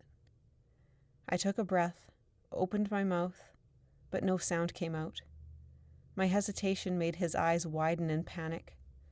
No, Meela, I know you've been through a lot, and if you need space, I'll give it to you. I know you think I just need time to come around, but that's not it. He continued to stare at me in horror. I hated myself for drawing this out. I drew a breath and tried again. We need to break up. The words sat heavy on my tongue, like a bitter taste. Tanu blinked. His face sagged. He sat on a boulder with a thud. What did I do wrong? Nothing. It's not. Is it my cooking? I can stop making you dinner. No, Tanu, there's nothing wrong with you. Then what is it? I don't get it. I twisted my fingers in a knot. Would the truth hurt him even more? Or would it be easier for him to accept? If you need time to recover from the massacre, he said, that's fine. I waited a month while you were away. I can keep waiting, as long as you need. I shook my head. Why did he have to be so selfless? His sincerity was killing me. It's not a matter of needing time to recover, I said. I don't want you to wait around, hanging on to the hope that'll change my mind. You need to move on. I want you to be happy. My voice broke. He'd whipped out his number one defense against me. His deep brown, sad baby seal eyes. They stared at me with watery confusion and defeat. My chest contracted. Tanu, you're one of my best friends and I love you, but I've been a terrible girlfriend. At this, the panic on his face worsened. Wait, is there another guy? No, of course not. I'd never cheat on you. But I thought of Lissy, how desperately I'd wanted to kiss her, and wondered if that were completely true. Well, I don't think you've been a terrible girlfriend. I have. I've been putting minimal effort into this relationship, and you deserve someone who will give it everything she has. You deserve someone who loves you back in the same way. He dropped his face into his hands. I don't understand where I went wrong. I sat next to him. Tanu, please understand me. It's not you. I have personal things. It's hard to explain. Tell him, said a voice in my head. Just tell him. It'll make it less painful if he understands. My mouth opened and closed several times. I couldn't keep Lissy a secret forever. I'd have to tell people eventually. Why not start with Tanu? I trusted him, probably as much as I trusted Aneth and my parents. My heart rate quickened, like I was about to dive off a cliff. Hey, said a voice. We looked up to see Blacktail beating her way through the long grass. Her smile faltered when she saw our expressions. She seemed to guess what we'd been discussing, because she didn't give any indication that she knew something was wrong. Aneth here yet? She said, hooking her thumbs on the straps of her backpack. No, I said. Tanu stood without looking at either of us. He moved closer to the beach to stare at the spouts of water that rose with the tide. Don't get too close, said Blacktail. She made a convulsive movement with her arm, as though to grab Tanu and haul him away. Tanu raised an eyebrow. What, are you worried about me? No. R2. She turned away. Well, yes, but you're useless near the ocean, aren't you?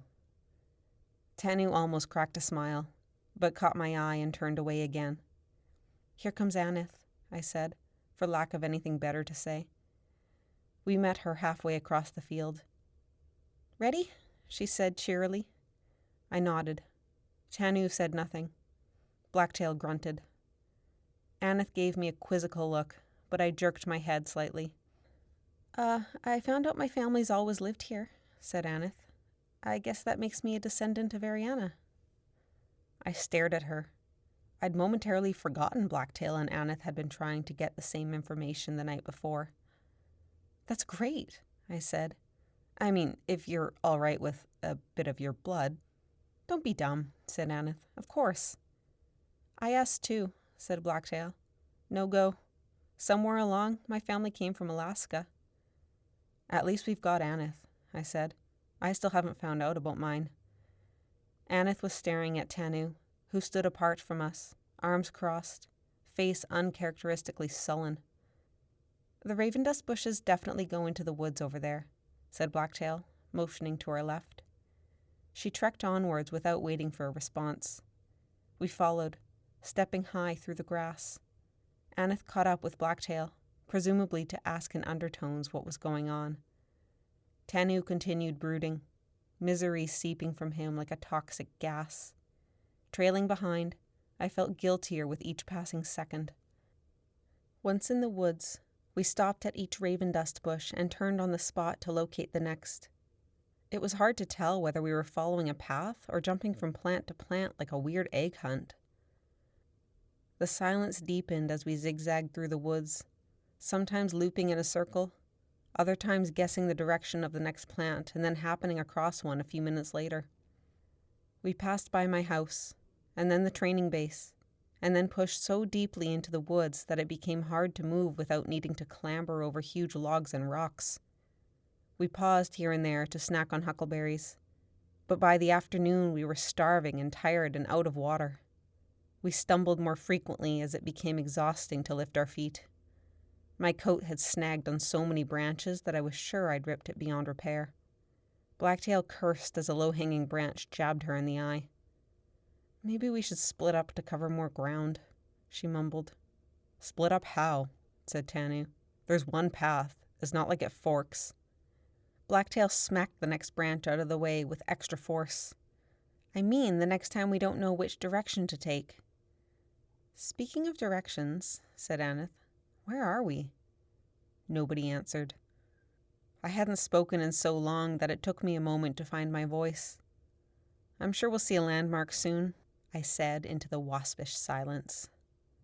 I quickened my pace, putting distance between us as though to buffer their moodiness. Eventually, we broke into a meadow. The land dropped off at the opposite end, apparently a steep bank or cliff. I hoped it would give me some indication of where we'd ended up. A lone ravendust bush peeked out of the center, surrounded by grass and weeds. I hadn't made it 5 steps into the meadow when a crack rang through the air and Aneth let out a piercing scream. I whirled around to see her frizzy hair disappear into the ground. I lunged for her. Aneth! A splash, a moment where she stopped screaming, and then she surfaced, gasping and choking. She'd landed in a pit, like a grave dug large enough to hold a grizzly. Around her, what must have been a cover of thatched branches had crumbled in with her. A layer of muddy, thigh-deep water roiled under Aneth's flailing limbs. For a brief, absurd moment, I wondered if she'd landed in the fissure in the earth we'd been searching for. Then sense took over as Tanu threw himself on his stomach and reached into the pit. It's okay, he said. It's an old trap. Are you all right? Aneth was making strange gasping sounds, like she wanted to keep screaming but was too busy coughing. No, she said. The sticks. Panic rose in my chest. The what? Sticks? What did she say? I dropped to my knees. Blacktail flung herself beside Tanu and stretched out a hand too. Aneth, grab on, she said. Aneth reached trembling arms up to Tanu and Blacktail. She whimpered in pain as they lifted her from the water. I leaned down to grab her leg and had to stifle a cry. Several of the thatched branches had sliced her open. Her jeans had torn, and one of the sticks still clung to her, penetrating through skin. Blood seeped through the wound. Tanu swore. He removed his jacket and wrapped it around her trembling shoulders. We eased Aneth into the grass. She was breathing fast, panicking. I knelt beside her. Aneth, hold my hand. Try to slow your breathing. She inhaled unsteadily a few times, gripping my hand like a vice. Blacktail used her dagger to slice away the material around the protruding branch. I watched her face for a reaction, not wanting to look at the wound. She stayed calm, thoughtful. I'm going to remove it, she said, and without waiting for anyone's response, she pulled the stick swiftly from Aneth's leg. Aneth cried out, the sound filling the empty meadow. "It's not deep," said Blacktail. She unscrewed the lid of her water bottle and spilled what was left over the wound. "See why we have hunting laws?" she said with a rare note of venom. "This trap is an illegal—" "What's that supposed to mean?" said Tanu. Blacktail set her jaw, focusing on cleaning Aneth's wound. "Are you saying my father set up this trap?" said Tanu. "Of course not," said Blacktail. "But you were angry at my father for enforcing the law. Well, this is why." Tanu scoffed. "There's a difference between setting up an illegal trap that can hurt someone and accidentally trespassing while trying to stop your family from starving." Blacktail glowered at the wound. "Does it need stitches?" I said. "She's lucky," said Blacktail shortly. "The wood was old and rotting. It broke before it penetrated too far." "She should still get it checked out," said Tanu. I chanced to look at it. The wound looked messy to me, the skin mangled. Blood seeped out, thick and dark. My stomach churned. I lifted my eyes to Aneth's pale, damp face as Blacktail covered the wound. "Aneth, I'm sorry. This shouldn't have—" I trailed off at the deadly expression on her face. "No," she said, "it shouldn't have. But that's what happens when you keep wandering around places you're not supposed to with no real plan." She wrapped Tanu's jacket tighter to try and stop herself shivering. "Searching these places is the best plan I have," I said, keeping my voice calm. Aneth turned her stony face away to watch Tanu, who'd returned to the last raven dust bush, a meager, knee-high sapling. No one said anything for what felt like a very long time. A thrush whistled tirelessly overhead, finding no response. I removed my backpack and handed Aneth my sweater as an extra layer. "Let's get you home. We can try again tomorrow," I said weakly. Aneth and Blacktail raised their eyebrows at me. With the massacre departing tomorrow, time was running out. I was considering whether I should come back and continue searching by myself that night when Tanu gave an exasperated sigh. "This is pointless. Are we seriously following clumps of bushes and hoping they lead us somewhere useful?" "Do you have a better idea?" I said. He kicked the sapling at his knee. "Raven dust bushes don't grow out of Leviathan venom. They grow out of dirt and water and sunlight, like a normal, freaking, ordinary plant." He attacked the bush, grabbing it and fighting to pull it from the ground. When it didn't budge, he kicked it a few more times. "If you don't want to be here, no one's keeping you," I said, clenching my fists. "We just keep running into dead ends," said Aneth, with hardly more patience than Tanu. "No one believes us. No one is helping us. Nobody even wants us to succeed. The massacre is going to happen tomorrow, and we're no closer to finding this crypt. Why are we bothering?" "Because massacres don't work, and we're the only ones who seem to see that." "Don't they work?" said Aneth. "We killed more sea demons than ever on ours. Women have a lot more success out there. And that was only the first go at it. Imagine what the next batch will be able to do." I blinked. Was she serious? "Aneth, the number of kills we made doesn't mean anything. Not when the massacres still result in that many deaths. Maybe soon it won't involve so many deaths. With a new training master, there could still be hope." I looked from her to Tanu to Blacktail. Even Blacktail looked mutinous. "You're telling me you're okay with sending girls like us to battle every year?" I said. "Why do you feel so responsible for those girls?" said Tanu. "They're not little kids. You're only a few months older than some of the ones going out tomorrow." "I'm one massacre older," I said. "That's the difference. So yes, I'm completely responsible for them, just as much as you two are." I looked between Aneth and Blacktail. "Sometimes sacrifices need to be made," said Aneth. "That's the nature of war. This isn't about sacrifices. It's about making peace." "What if the massacres were a clean victory?" said Tanu. "What if Mujihi can train those girls?" "Human deaths aren't the only tragic ones." The words burst from my mouth so loudly, the wilderness around us seemed to still. The thrush stopped singing. I regretted my words instantly. Did their expressions darken when they looked at me? Were they wondering if I lied about my motivations? I hadn't lied. I simply didn't tell them the entire truth. I turned away from their stares and stomped onwards, not sure where I was going. Aneth's low voice carried across the empty meadow. Why do you care about that mermaid so much? I stopped, stiffening. I took a second to compose myself before rounding on her, chest heaving. Don't you dare! Aneth waved a hand towards Tanu and Blacktail. Don't act all scandalized. They were going to find out anyway. I stepped towards her. Wouldn't you try to save me, Aneth? If I was on the enemy's side, would you shoot me because it's the nature of war? Would you shoot Rick? Of course not, but that's different. I felt my lip curl into a snarl. When I spoke, my voice quivered. You don't understand in the slightest. Aneth's eyes narrowed. I felt Tanu and Blacktail's stares. Tanu's brow was pinched, but Blacktail's mouth formed a silent "oh." She had seen Lissy aboard the Bloodhound last month. Something like panic seized my chest. My throat tightened until I felt like air couldn't pass through. Why did I have to mention Rick? Did I just blurt my feelings for Lissy to all three of them? The thrush picked up his song again, mockingly cheerful. I turned away so the others wouldn't see my eyes spring with tears, and continued through the grass. Take Aneth home, I said. Get her dry. I crossed the field. The opposite end turned out to be a steep hill that descended into town. Closest to us was the back of the grocery store, which faced a paved lot. The other businesses there had closed indefinitely.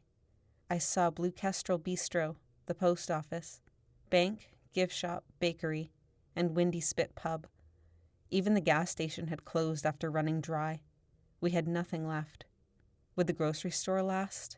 Could my people survive on the land alone, with no fish and so much of the wild game hunted out? Footsteps swished in an awkward rhythm through the grass behind me. I turned to see Tanu and Blacktail holding Aneth between them. Take her down there and use a phone, I said, and then added stubbornly, I'm going to keep looking. They didn't argue. I turned away as they began a slow, labored descent. I trudged around the meadow, trying to find more raven dust bushes, perhaps leading away from the town. When none crossed my path, I stopped, winding my fingers through my hair in frustration. The bushes must have continued right through where the town now sat. I considered going around and picking up my search on the other side of the lot, but even the thought was exhausting. What if the bushes had been dug up in so many places that the path was no longer distinguishable? A nagging voice in my head suggested there was no path to begin with, and Tanu was right. The only remarkable thing about these plants was their ability to blacken your skin and clothes if you brushed against the leaves. Daring to check over the hill, I confirmed that the others had gone. I didn't need them. If they thought this wasn't important, then they were holding me back. The thrush sang relentlessly, calling for a friend that wasn't there. I whistled back. The bird hesitated, probably wondering whether he wanted to sing to a mate who was so off-key. After a pause, he replied. Just you and me, I said. Eriana came to mind, and how she died after a lifetime protecting the flora and fauna of this island. I wouldn't let her down. I returned to the pit trap. Maybe I wasn't justified in thinking whoever dug the pit deserved a kick in the head. They'd been trying to get food. They wouldn't know a few unsuspecting teenagers would stumble on it, or in it. Still, it angered me that they'd left it abandoned. What if we'd been kids playing in the woods? We were lucky we'd been able to pull Aneth out right away. I squatted next to it. The muddy water left me unable to see the bottom, but based on how Aneth had landed, the pit was deep. This hunter had been after a deer, perhaps a bear. The thatched branches on top must have been disturbed enough that animals knew this patch of land was suspicious. Aneth probably hadn't been watching her step when she'd fallen in. Not for the first time, I decided animals were a lot smarter than people. Broken branches and moss hung from the sides, half submerged. Behind them, rocks peeked through. Frowning, I moved a few branches out of the way. The pit was lined with stones, stacked uniformly all the way around, creating a rectangular hole in the ground. This trap wasn't some random crater a desperate hunter made. Someone had put a lot of time and effort into it, and from the weathered appearance of the stones, with roots and weeds pushing through the cracks, they'd done so a long time ago. An irregular stone caught my eye. I sat on the edge of the pit and leaned down, squinting at it. The stone had an engraving. A fanged animal head, jaws parted, with a long, narrow eye. I yanked the bone dagger from my jeans. There it was. The same head had been etched into the dagger we'd found beneath the enticer. What did it mean? Was there a connection? I flipped it over to examine the other engravings. Once again, I felt that strange sense of familiarity. I rubbed my fingers over the trees on either side of the hole. A long moment passed before I lifted my eyes, not feeling any surge of enlightenment. The world had darkened a little. The sun was setting. For good measure, I stretched my leg into the pit and kicked at the stone with the engraving. It didn't move. Neither did the ones surrounding it. I leaned in to test all the stones I could reach. They were all wedged securely in the earth, roots and weeds sprouting between them. Not hiding any secrets? The thrush whistled. I considered jumping down to poke around inside, but the idea was unappealing. Fat raindrops created rings in the water, now littered with decaying plant life. A cool breeze had picked up. Besides, the stone walls were built so precisely that I'd never be able to climb them to get back out. I'd need a rope. Legs still dangling into the pit, I looked over my shoulder, grasping for ideas. Maybe we hadn't exhausted the trail of raven dust bushes. Did the path fork somewhere? I could backtrack to the last few bushes and make a wide circle around each one. Maybe I'd find a whole new path to follow. My feet and legs were throbbing from walking all day. I turned back to the pit, glancing between the stone and the dagger in my hand. This serpent head had to mean something. Struck with inspiration, I stood. Adet had mentioned a snake on Danny's wrist. What if it was the same one?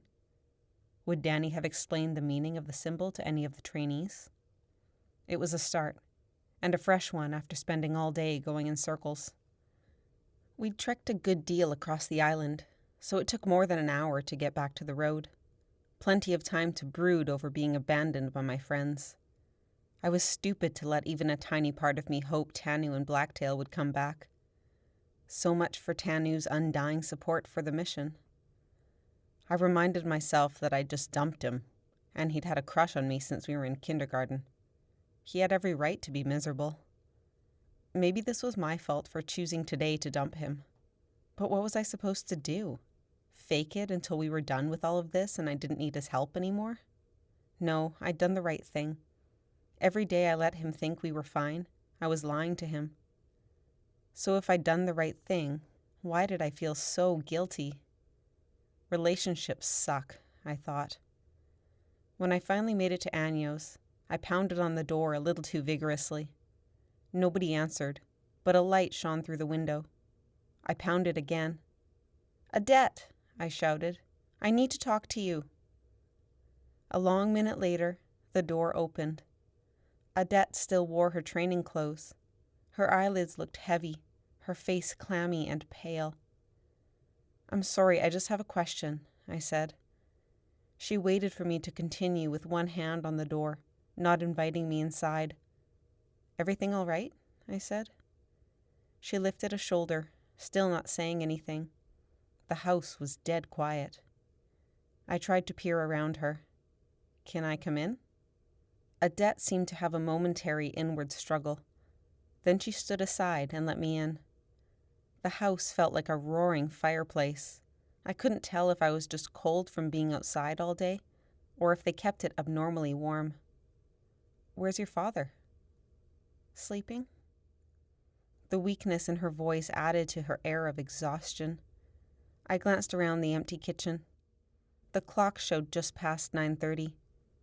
I decided to keep this short in case she wanted to go to bed. Odette, I need to ask you about the symbol on Danny's wrist. Her face showed no sign of emotion. I continued. Do you remember what it looks like? You said it was a snake head, right? She nodded. Watching her expression, I showed her the bone dagger, pointing to the animal head on the hilt. Does it look like this? Her eyes widened. At last I seemed to have caught her interest. That's the one, I said. She met my eye, nodding once. How do you know it's a snake? She said so. It couldn't have been a coincidence that it was a serpent. We didn't even have serpents on Eriana Kwai. This had to be related to the Leviathan. But how? Do you know what it means? I said, my heart beating faster. She hesitated, seeming to contemplate something. 1 sec, she said, and left the room. Her soft footsteps carried all the way down the hall. The clock ticked, soft and loud on alternating beats. I pocketed the dagger and sat at the table, relieving my aching feet. Sitting on someone's jacket, with nowhere to rest my arms on the cluttered table, I noticed how messy the house was. Dirty dishes were piled high in the sink, and I became aware of the smell coming off them. Fat, black flies buzzed around the kitchen.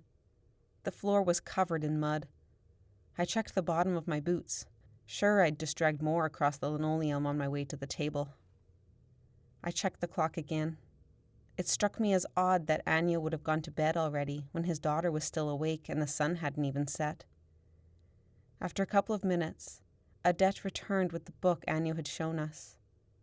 It's in here too, she said. Papa told me it's an ancient symbol once used by hunters to show their remorse for killing. She flipped through the pages, searching for it. Is it to do with Ariana's punishment? I said. For betraying the gala? Odette glanced up at me with raised eyebrows. Your father told me the story of Eriana, I said. How she used her abilities to kill all those caribou. Yes, said Odette. The symbol's supposed to show the gala that the hunters remember what happened, and that they won't abuse the natural order of things the way Eriana did. It's a promise that they'll take only what they need, enough to keep themselves from going hungry. She landed on a page towards the end. There was the fanged animal head. But how much did Danny know? Is that it? It's just a symbol to remember the Anal Usha's punishment? Odette looked taken aback. That ice storm was a huge tragedy. It killed all of Ariana's people. I know, I said quickly. That's not what I meant. A loud snore and a cough came from the living room behind us. Odette's face drained of color.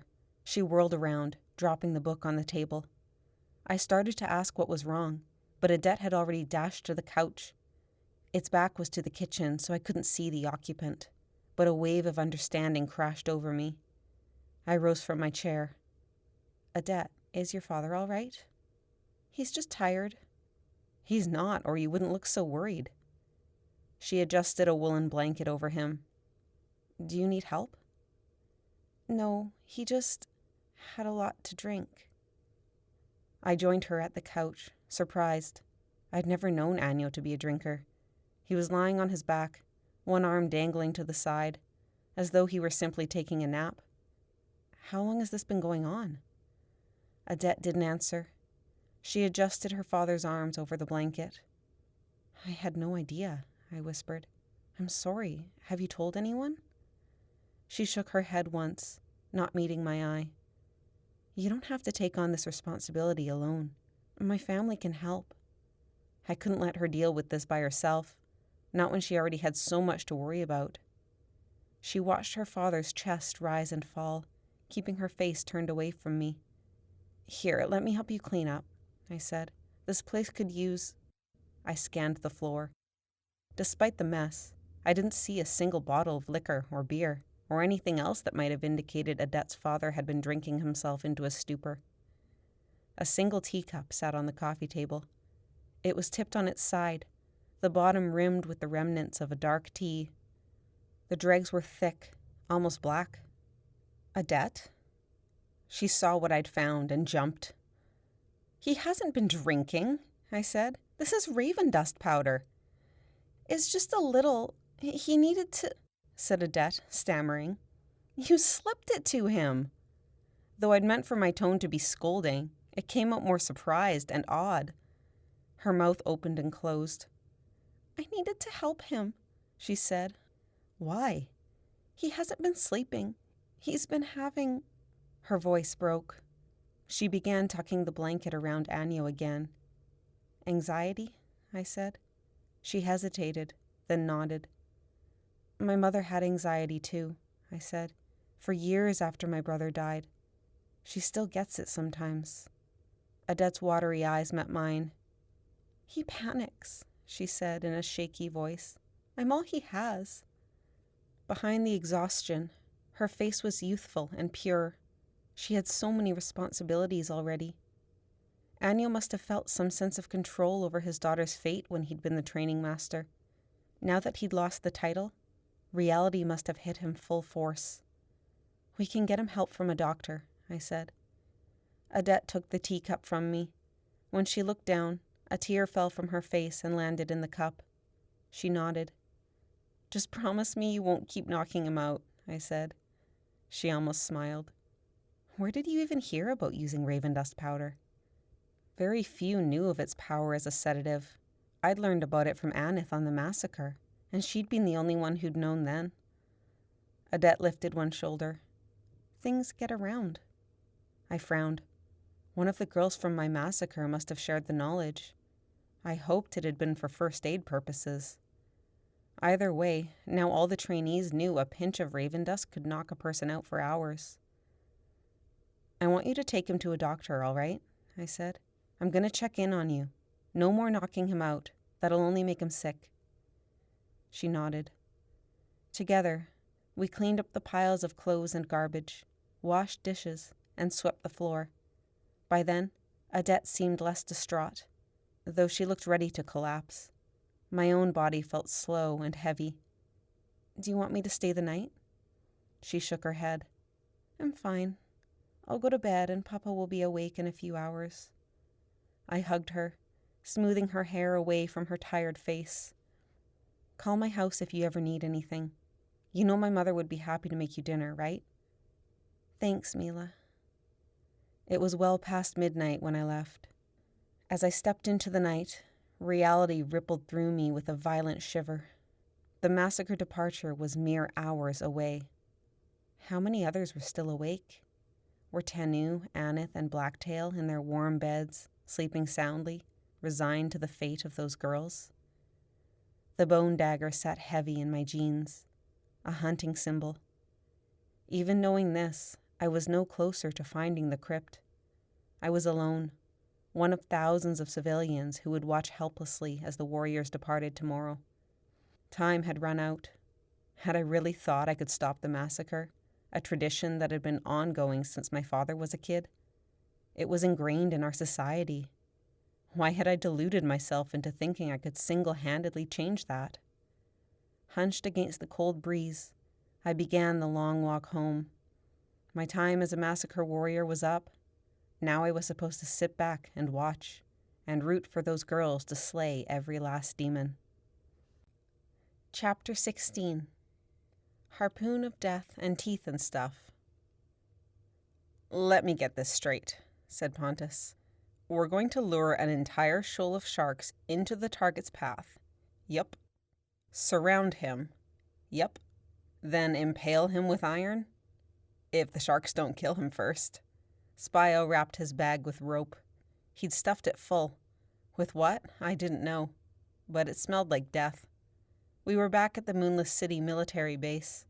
Commander Strymon and his officers had taken a day to regroup, planning to move south again in the afternoon. Spio, Nobeard, Pontus, and I had ducked inside the weapons cave, masked by a calculated eruption of panic outside. Junior had yet to arrive. You never explained how we're getting the sharks, said Nobeard. Lissy and I will do it, said Spio. Bubbles flew out of my mouth. We will? Yes. I stared. He turned to the group. We have experience in this area. I supposed it was true. He told them about the time we managed to separate a baby orca from its pod. I drifted to the cave entrance to check for eavesdroppers and signs of Junior. Chaos roiled as the loose great white snapped at anything made of meat. The decoy worked better than expected. The shark had not yet been fed breakfast, and Spio had gotten carried away by accidentally spilling dead fish everywhere after we set her free. I smirked as Strymon shouted at the trainers to hurry up and tame it. Meeting hadn't been possible since we got back, with Strymon and his officers tailing us like suckerfish. This meant Spio had been unable to tell us the full extent of his plan. It would have been ideal to spend time plotting the attack, but that wasn't an option. A group from the Moonless City had come to deliver weapons at dawn, and we overheard them tell Strymon that Adaro left for his trip back to Utopia. We had to act before he got too far ahead. I twirled my weapon in my fists, a long blade of wood, slate, and whalebone. It was no iron hook of doom, but at least it was easier to swing. Plus, it would float if I dropped it. Spio's 2 remaining iron weapons, his own hook and the trident, were now in Strymon's sleeping quarters. One of Strymon's first actions as commander had been to confiscate them. Across the military base, the shark knocked over a pile of supplies. Broken ropes dangled from her jaw. Bodies darted through the tumult, weapons and ropes flying between streams of bubbles. The dolphins cackled, spinning in their enclosure. Satisfied everyone was still occupied, I sank back into the darkness. "Taught it to roll over on command," said Spio. "It was awesome. But then the mom found us." "There was also the time you lured that salmon shark to school," I said, before he could get to the part where we had to swim for our lives and ended up trapped under a reef. Pontus and Nobeard studied us. I got the impression they were trying to decide whether to take us seriously. "How do you plan to find a shoal of sharks?" said Pontus. Spio lifted his bag in answer. When Pontus still projected confusion, I said, "We'll feel for signs of a feeding frenzy. Then we'll lure them away from it with whatever dead thing Spio has in that bag." "It could be days until we find a frenzy close enough," said Pontus. "With a wide enough range, we'll find one," I said. "We'll keep an eye for gulls above the surface. That'll give us a league in all directions, no matter what else we sense on the current." Nobeard hummed thoughtfully. "Didn't consider the birds. Sharp idea, mates." "Of course it is," I said. "Spio and I thought of it." Spio raised a hand, which I met with an enthusiastic high five. "So keep your eyes and feelers awake," said Spio. He pulled his bag over his chest and gripped his weapon, a spear of serrated stone. I glimpsed a deep gash on the inside of his arm. I hadn't noticed it before and hoped it wasn't iron made from the explosion. I glanced back, wishing Junior would hurry. The finality of the plan wrapped thickly around us. Last time, we had left on an order from the commander. This time, we were officially committing desertion. At this point, I was ready for it.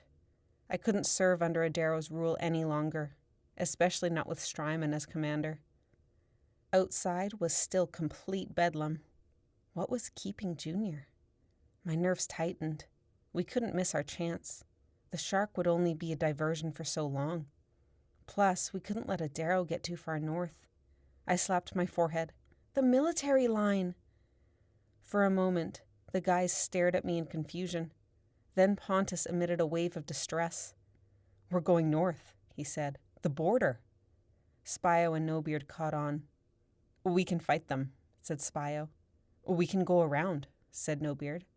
"No," said Pontus. "They would slay us if we fought, and going around would add a day to the journey and make us lose the target." "We could sneak across," said Spio. "We'll find a group of travelers." The cave darkened. A presence had appeared at the entrance, dimming the outside light and blocking the current. Junior. He raised his arms in triumph. Spio's iron hook and trident were clenched in his fists. "Ha!" I said. "Nice job, little bro," said Pontus. Junior glanced back. "They've got ropes over the great white." Requiring no encouragement, we bolted for the exit. I snatched a sheet of rawhide off a work surface before ducking outside. I had a plan for the military line. We rose, sticking to the ridge like crabs. The rocks did little to hide us. "Pull hard!" someone shouted across the way. We didn't stop to discuss a route. If there was a lull in the commotion, Anyone would be able to feel our movement. We scrambled from the water. The rocks grazed the surface on this side, causing violent waves. Any soldier who might have been lounging would do so on the other side, where it was calm. I hoped no one would look over and see us. The spray crashed over me, noisy and disorienting. I held my breath against it. Each swell pushed my body in a different direction. I locked my fingers and the hilt of my blade around whatever I could find, dragging myself forwards. I recalled Spio saying something about being a jelly in a propeller up here. He hadn't been wrong. My ears rang as I plunged back into the water. The guys dropped beside me in an explosion of bubbles. We spun to face the ridge, weapons up, waiting to see if anyone had followed. The world was silent.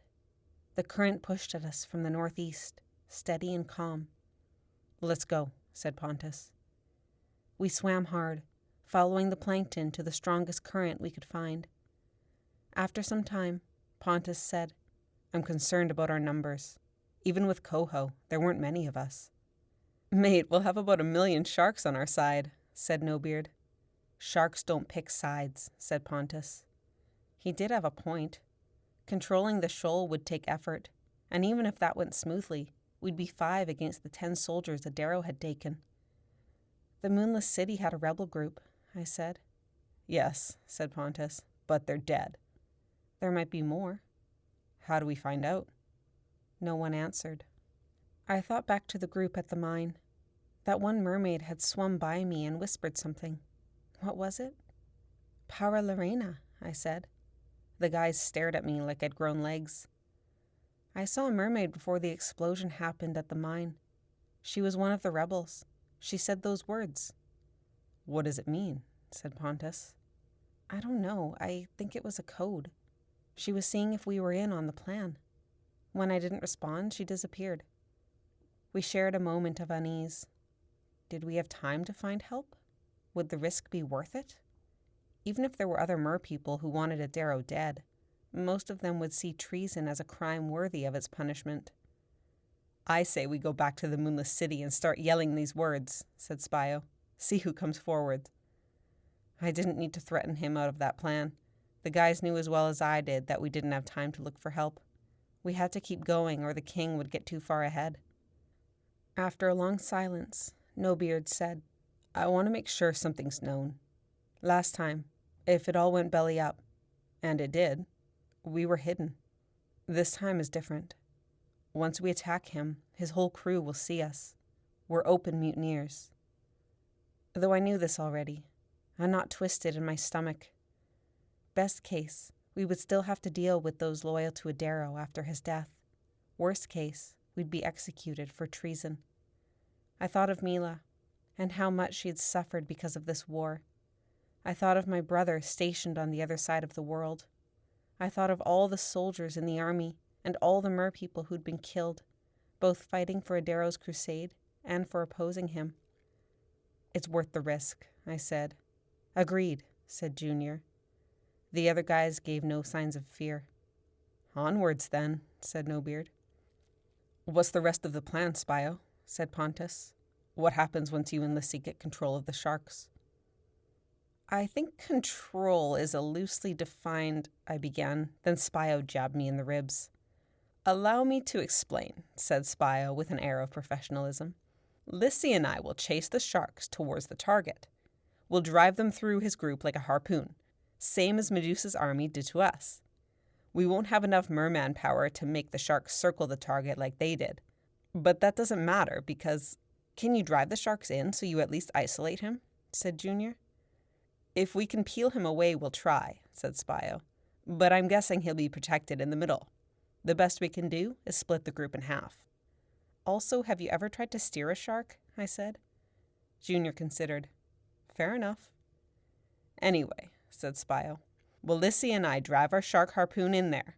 The rest of you will be in position to attack. Get your iron through the target as soon as possible. Don't worry about anyone else. We're after one body. As soon as he's dead, we'll turn tails to the current like a whale after mating season." He paused, and then added, "Hope none of you's afraid of sharks." "This sounds like a Spio plan if I ever heard one," said Nobeard. Spio and I exchanged a grin. I envisioned the plan. Spio and I pushing the sharks with our weapons, the other guys diving in to attack the scattering guard. I was confident in Spio's and my ability to guide the sharks, and in the sharks' ability to tear limbs off Adero's guards. But I couldn't help noticing how many things would need to go perfectly. I guess this time we'll all go home once it's done, said Junior. No commander to notify. A grim moment passed between us. Word of this will get out soon enough, said Pontus. We'll worry about the anarchy once it happens. Our current veered west, so we switched to an adjacent one. I thought about Coho and Ephira, and how they would be in Adero's guard. As long as they stayed away from the sharks, they didn't need to get hurt. So who gets the iron? Said Pontus. He eyed the trident still clutched in Junior's fist. You three, since Lissy and I are shark taming, said Spio. I'm going to suggest you fight for it. For the 100th time, I felt guilty for letting my iron hook get blasted away. Spio must have read it in my aura, because he punched me in the shoulder. Come on, buddy, there was nothing you could have done. Junior held out the weapons to Pontus. You and No-Beard should take the iron. I can snap his neck with my bare hands. How modest, said Pontus. Junior flexed his baby dolphin-sized arms. I'll take the hook, said No-Beard. I have a feeling it's my destiny to fight with a hook. That left the trident to Pontus. He wrapped both fists around it with a hungry gleam in his eyes. Though Junior probably could have snapped Adero's neck on strength alone, he settled with taking Pontus and No-Beard's maces, one in each hand. Then the line of guards hit our senses. All right, here's what we're going to do, I whispered, producing the roll of rawhide. Surround me, weapons out. I came here a captive, so I'll leave a captive. Ah, said Spio. The boys' army proved too much for you? I was too much for it, I said, tossing back a lock of matted hair. Junior, hand them this, and tell them you're royal guardians on a transport order. Junior took the rawhide hesitantly. Why me? You look the scariest. He unrolled it. These are assembly instructions. That's not important, I hope. The story is that you were instructed to bring me back to train for the Battle of Eriana Kwai. I handed Spio my weapon, so he and Junior held two each. No-Beard and Pontus still had their iron. They fell into place around me. I set my jaw and, thinking of Strymond's smug face, summoned all the rage I could. The guys mirrored my mood. The floor grew shallower, locking us between surface and rocks. As we neared the line, I began shouting. I tried to tell you cods I'm better off up north. I was trained to fight humans. Shut up, said Pontus, baring his teeth. It's not our problem where you're stationed. I snarled. We stopped in front of a guard, a different one from last time. His thickness was comparable to Junior's. I sensed more guards on either side, hovering just within range. Junior puffed himself up. Royal Guardians on a transport order. The guard's eyes raked over our group. He lingered on me, and then on the iron weapons. My heart pounded. This is a girl, said the guard. Why was she here? She's to return to Eriana Kwai, said Pontus. Why? King's orders, said Junior. We don't ask questions. The guard was unreadable.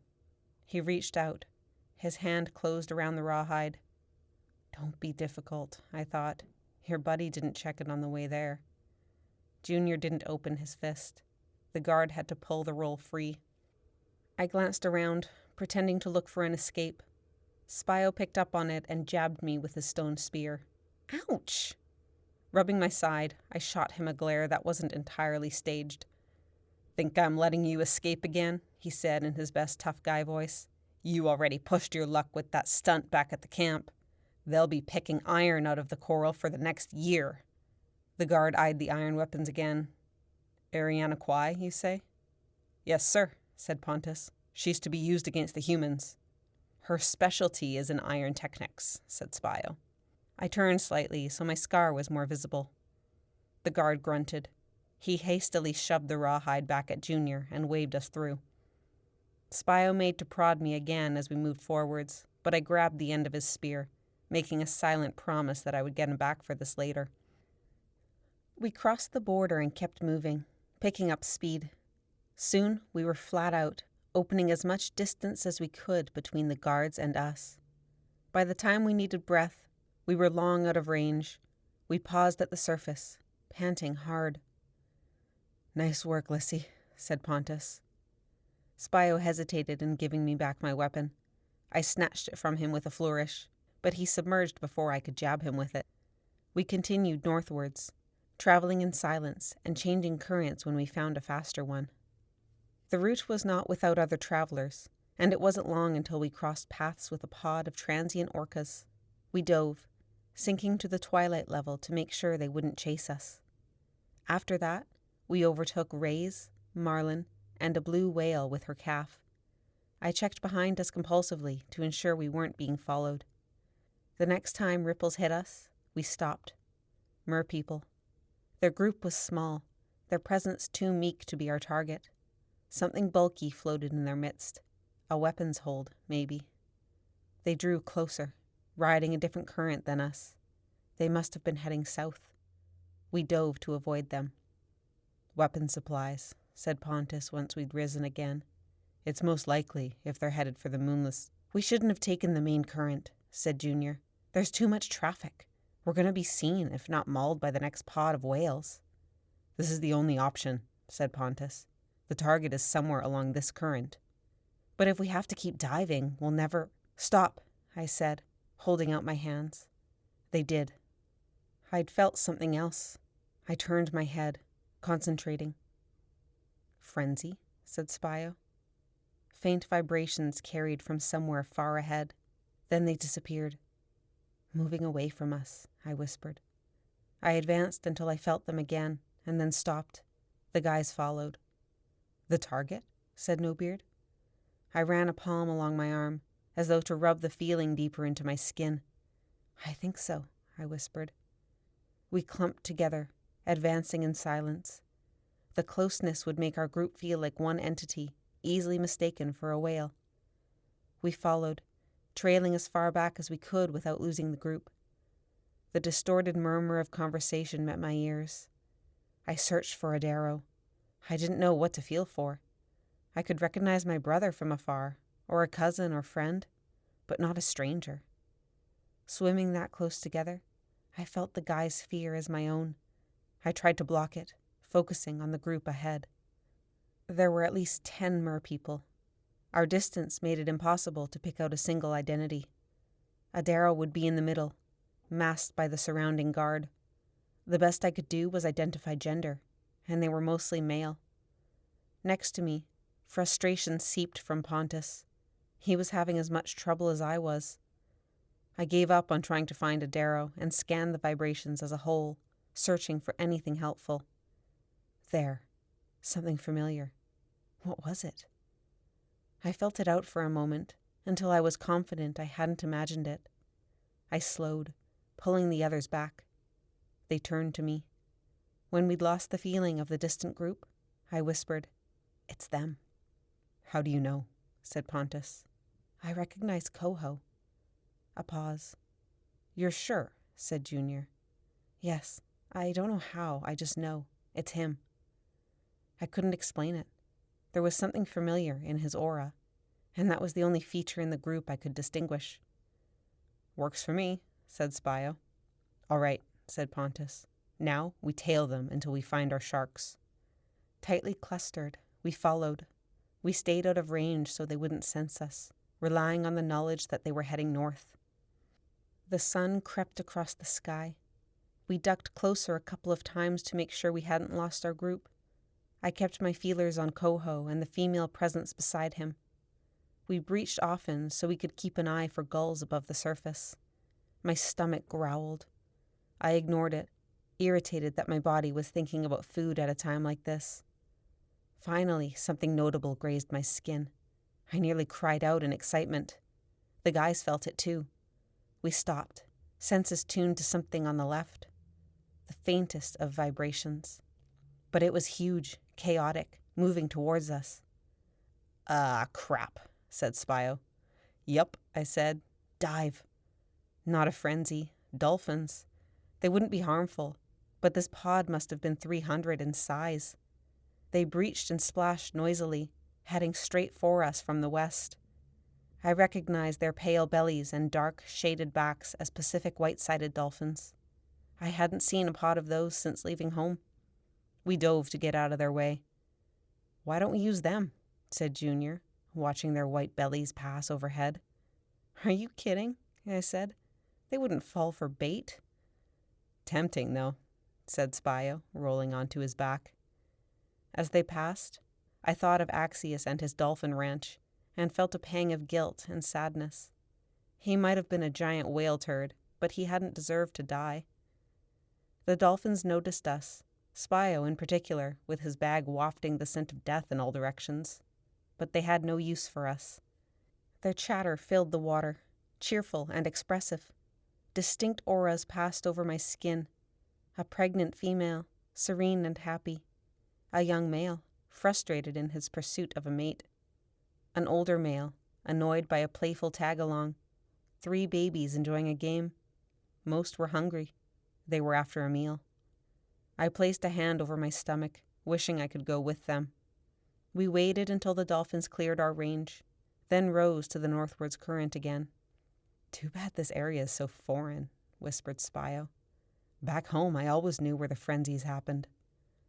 "I know," said Pontus. "This is scaring me. Notice how much colder the water's getting?" I bit my lip. I'd been too focused on the group ahead to notice, but the water had gotten a lot more comfortable. "You think we're almost home?" I whispered. "We're dangerously close." My gut twisted. I'd finally be home like I wanted. But getting home wasn't enough anymore. It was like Spio had told me when I first arrived at the military base. Our duty as soldiers isn't to Adaro. It's to merpeople. I had to get home, yes. But I was a soldier, and I had a job to finish. "Maybe we can think this out logically," I said. "What kinds of landmarks do frenzies normally—" My jaw dropped.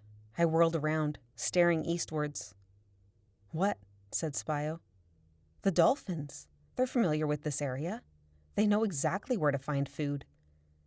Spio turned in their direction, mouth agape. Then his face broke into a grin. "All right, Lissy and I are going to follow the pod. You guys swing wide to get ahead of the target. We'll bring the party to you." "Aye, aye," said Nobeard. He, Pontus, and Junior took off one way, while Spio and I went the other. This had to work. Where else would a giant pod of hungry dolphins be headed in such a hurry? We followed the trailing bubbles and caught up to the pod. The dolphins eyed us as we passed, but they remained mostly aloof. We kept going until we swam parallel with the leaders. Then I felt it. The faintest of ripples, but a definite change in the current. We breached quickly. In that moment above the surface, I glimpsed white flecks in the distance. A league away, gulls were diving in. Pulses in the current raced across my skin. "Yup," said Spio. "That's what I call chaos." I grinned. Predators lay ahead. With a burst of speed, we broke away from the dolphins. Soon, a single-minded presence hit me like a wall. I couldn't tell what type of shark, but maybe that didn't matter. The smell of hunger and blood trickled towards us. We swam at top speed, opening as wide a gap as we could between the dolphins and ourselves. We needed time to gather the sharks and get out of there before they arrived. We had a league to do it. At last, the frenzy came into sight. A few striped dolphins did the brunt of the work, driving a school of herring against the surface. Birds plunged in, snatching what they could and scrambling to avoid all the snapping jaws. I glimpsed a lone swordfish, and best of all, the predators we came for. 6 sharks darted in and out of the ball of fish. 4 threshers, 2 great whites. Every instinct told me to turn and flee. All 6 were large and healthy, with full sets of teeth that could slice a mermaid's skin like iron. They projected such a powerful desire to kill that I swore my lungs compressed just looking at them. The great whites drew my attention first, mouths gaping, bodies as thick as small whales. But the striped dolphins kept even further back from the threshers than the great whites. Despite their adorably large eyes, The threshers had tails as long as their bodies, which they snapped over their heads to stun the herring before devouring them. Even the smallest one was longer than me and managed to knock out 3 fish at once. I glanced back. Our dolphin pod was distant, but wouldn't be for long. Spio turned to me. He held out a hand. Lissy, I feel like our entire friendship has led us to this moment. I clasped his hand, watching the sharks gnash at the bait ball and at each other. You ready? I pushed the hair out of my face. Like you said, I spent my childhood preparing for this. We let go. Spio opened his bag. The stench of death was powerful enough to wrinkle my nose. A bright cloud of blood rose between us. I backed away so as not to coat myself and become living shark bait. Then again, I shot forwards before I could change my mind. Particles of blood clung to my skin, thick and sticky. Bits of guts floated around too. All the better. What are you doing? Said Spio. Live bait. That's disgusting. I grabbed some of the floating guts and rubbed them in my hair. The current pulsed behind us. The pod was catching up. Where'd you get this much blood anyway? I said. He hesitated. I dropped the guts. Spio. The chunks are just fish. And the blood? He turned his arm out, revealing the gash on the inside. I cried out in some kind of mixture of shock and disgust. Where else would I have gotten so much blood? He said. I wasn't about to bleed out one of our dolphins. That's just mean. I shook my head. The pod closed in. We had moments until they would slam into the frenzy and the sharks would explode like a mine with teeth. I'm going to get them, I said. Blade ready, I plunged in. I cast my senses through the group, making sure I could track each predator. The striped dolphins projected a mild awareness of me. The sharks didn't seem to notice. Their focus was on the ball of herring. My, those fish are small, I said loudly. Too bad there isn't a large, tasty mammal around here to devour. None of them reacted. Not that I'd expected them to. I swam closer, using my hands to waft my scent in their direction. The outermost thresher turned, distracted from its meal by the promise of something much larger, much tastier. That's right, come on. I bet I taste pretty good. I ran my fingers through my hair and flicked off a few drops of fish guts. With competition so fierce and the prey so small, this had to work. I glanced around the thresher, tracking the predators again. Birds continued to plunge in from above. A great white snapped its jaws around one and spat it out, realizing it wasn't a fish. Dolphins, a swordfish, 2 great whites, 3 threshers. I was missing one. The current surged at my tail. Open jaws shot at me with blinding speed. I grunted and bent backwards, curling out of range. My heart raced. Okay, I said. Okay, this is good. A presence closed in from the side. Another thresher had abandoned the frenzy, its focus locked onto me. They were about to surround me. Would they close in on a hunt like orcas did? No, I told myself. They'll fight over you and tear you limb from limb. Much better. I backed away. The dolphins arrived. They whipped past, blinding me with bubbles. Anger projected from the striped dolphins as the larger pod took over their feeding spot. I dove, desperate not to let the sharks lose my scent. Spio shot by, advancing with the pod and circling wide around the frenzy. What are you doing? I shouted over the chattering dolphins. Helping.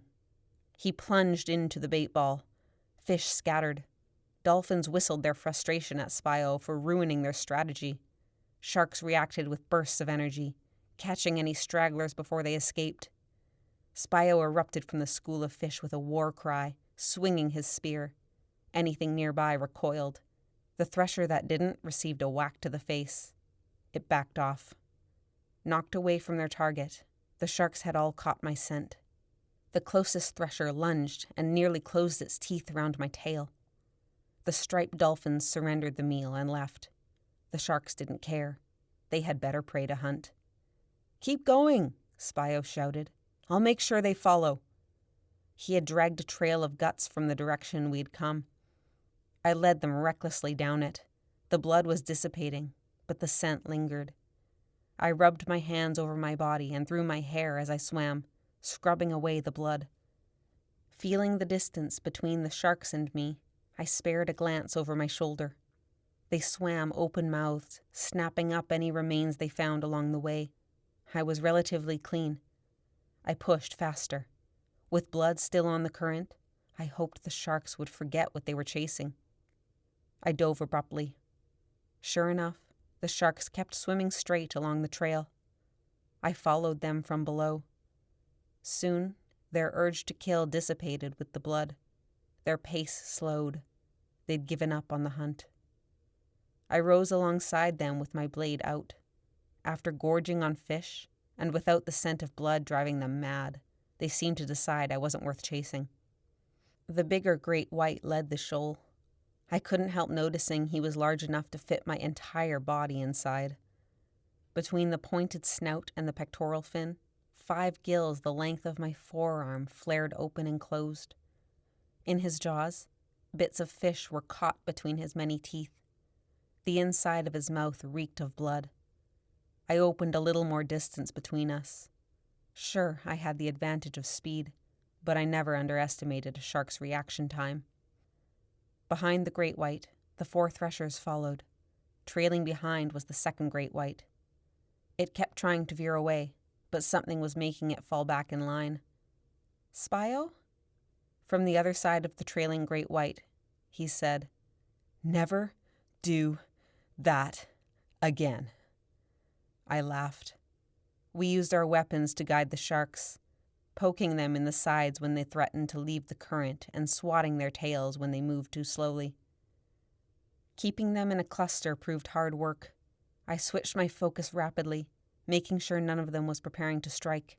They were hard to read.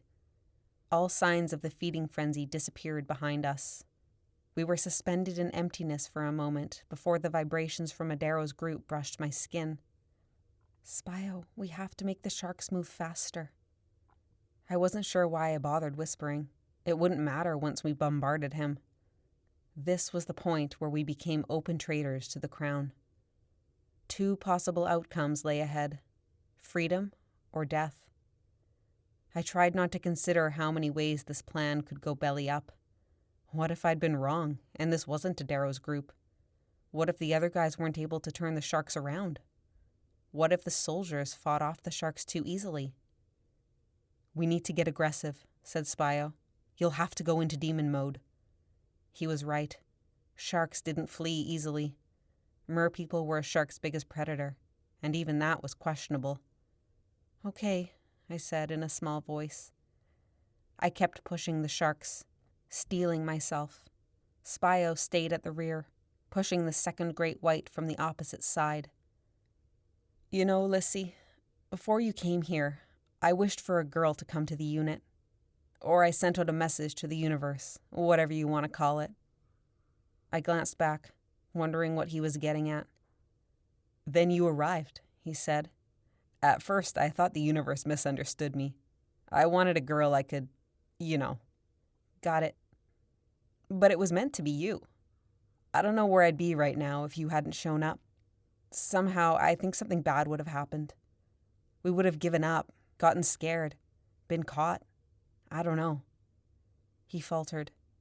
"What I'm trying to say is that I'm glad you're here." The sharks created a wall between us, so I couldn't see or feel Spio, but I knew he was sincere. He wouldn't have said it otherwise. "I'm glad you're here too, Spio." It was hard to imagine what life would have been like if I'd been stuck as a soldier, not a part of anything bigger.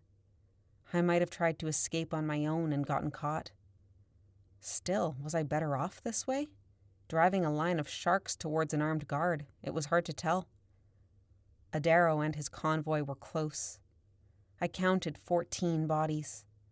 Based on their sudden halt, they felt us coming. Heart racing, I tightened my grip on my weapon. "Ready?" "Yup." I thought of Adaro, and my eyes burst with blood. My teeth lengthened. My skin tingled as it transformed. Webs appeared between my fingers, ready to help me navigate faster. I turned to the great white. Some kind of hesitation passed over the sharks nearest me. They sensed my transition. I raised my weapon and roared, sending a jolt of alertness through the sharks. Spio bellowed from the other side. We swiped at them, attacking near their tails. They darted away from the sting, projecting a mix of confusion and dawning aggression. A thresher turned to me with blinding speed, jaws open, but it didn't strike. "Go!" I shouted. As we swung our weapons, the shark's demeanor changed. They turned from hunters to hunted. They shot away from Spio and me. We chased them faster. I shouted and swung my weapon, sending them off as if they were seals fleeing a whale. The group materialized ahead. My senses found Coho at once. Ephira swam beside him. How determined were they to maintain their image for Adaro? I hoped they had the sense to swim away instead of trying to fight. As expected, Adaro traveled in the center. His soldiers spun to face us, weapons out. Cadus and Layden floated in their midst, still bearing injuries from the mine. A moment passed where the group seemed stunned to find predators stampeding towards them. Coho reached for Ephira's hand. Adaro's gaze locked onto me. In a blink, his expression changed from surprise to rage. Spio and I waved our weapons beside the sharks, bringing them closer together. With the larger great white in the lead, they formed the deadly harpoons Spio had planned. The guards roared. They rushed to meet us. Spio and I dove at the last moment, breaking away from the sharks in unison. But as sharks and mermen crashed together, the shoal did not have the harpoon effect we had intended. There was an explosion of bodies. The sharks scattered like they'd hit a wall, to either side and above and below, not daring to push through the line of armed soldiers. For a moment, panic seized me as I envisioned the sharks steering around the group and continuing onwards. But then the sharks came firing back, and I had to dive to avoid being bitten. Pontus, Junior, and Nobeard closed in, swinging their weapons and bellowing. Though we were outnumbered, the 5 of us were enough to surround Adaro's group. We turned the sharks back towards them, keeping them inside. The sharks twisted, their excitement picking up. Jaws clamped over empty water. Bodies whirled in a blinding wall of bubbles. Mermen shouted. A thresher snapped its tail. I winced at the pulse in the current. I hadn't seen it happen, but the soldier nearest me floated limp, knocked out. The guards tried to lead Adaro away, but couldn't without encountering jagged teeth and striking tails. So they attacked instead, swinging weapons at noses, gills, and eyes. I hollered over the din. "Make a bait ball!" The guys sank with me. We worked together to push the group of mermen towards the surface. The chaos developed in rings. Me and the guys on the outside, a layer of sharks snapping at anything in their way, guards swinging weapons to stop teeth and tails from advancing, and then Adaro, protected in the center and unable to move.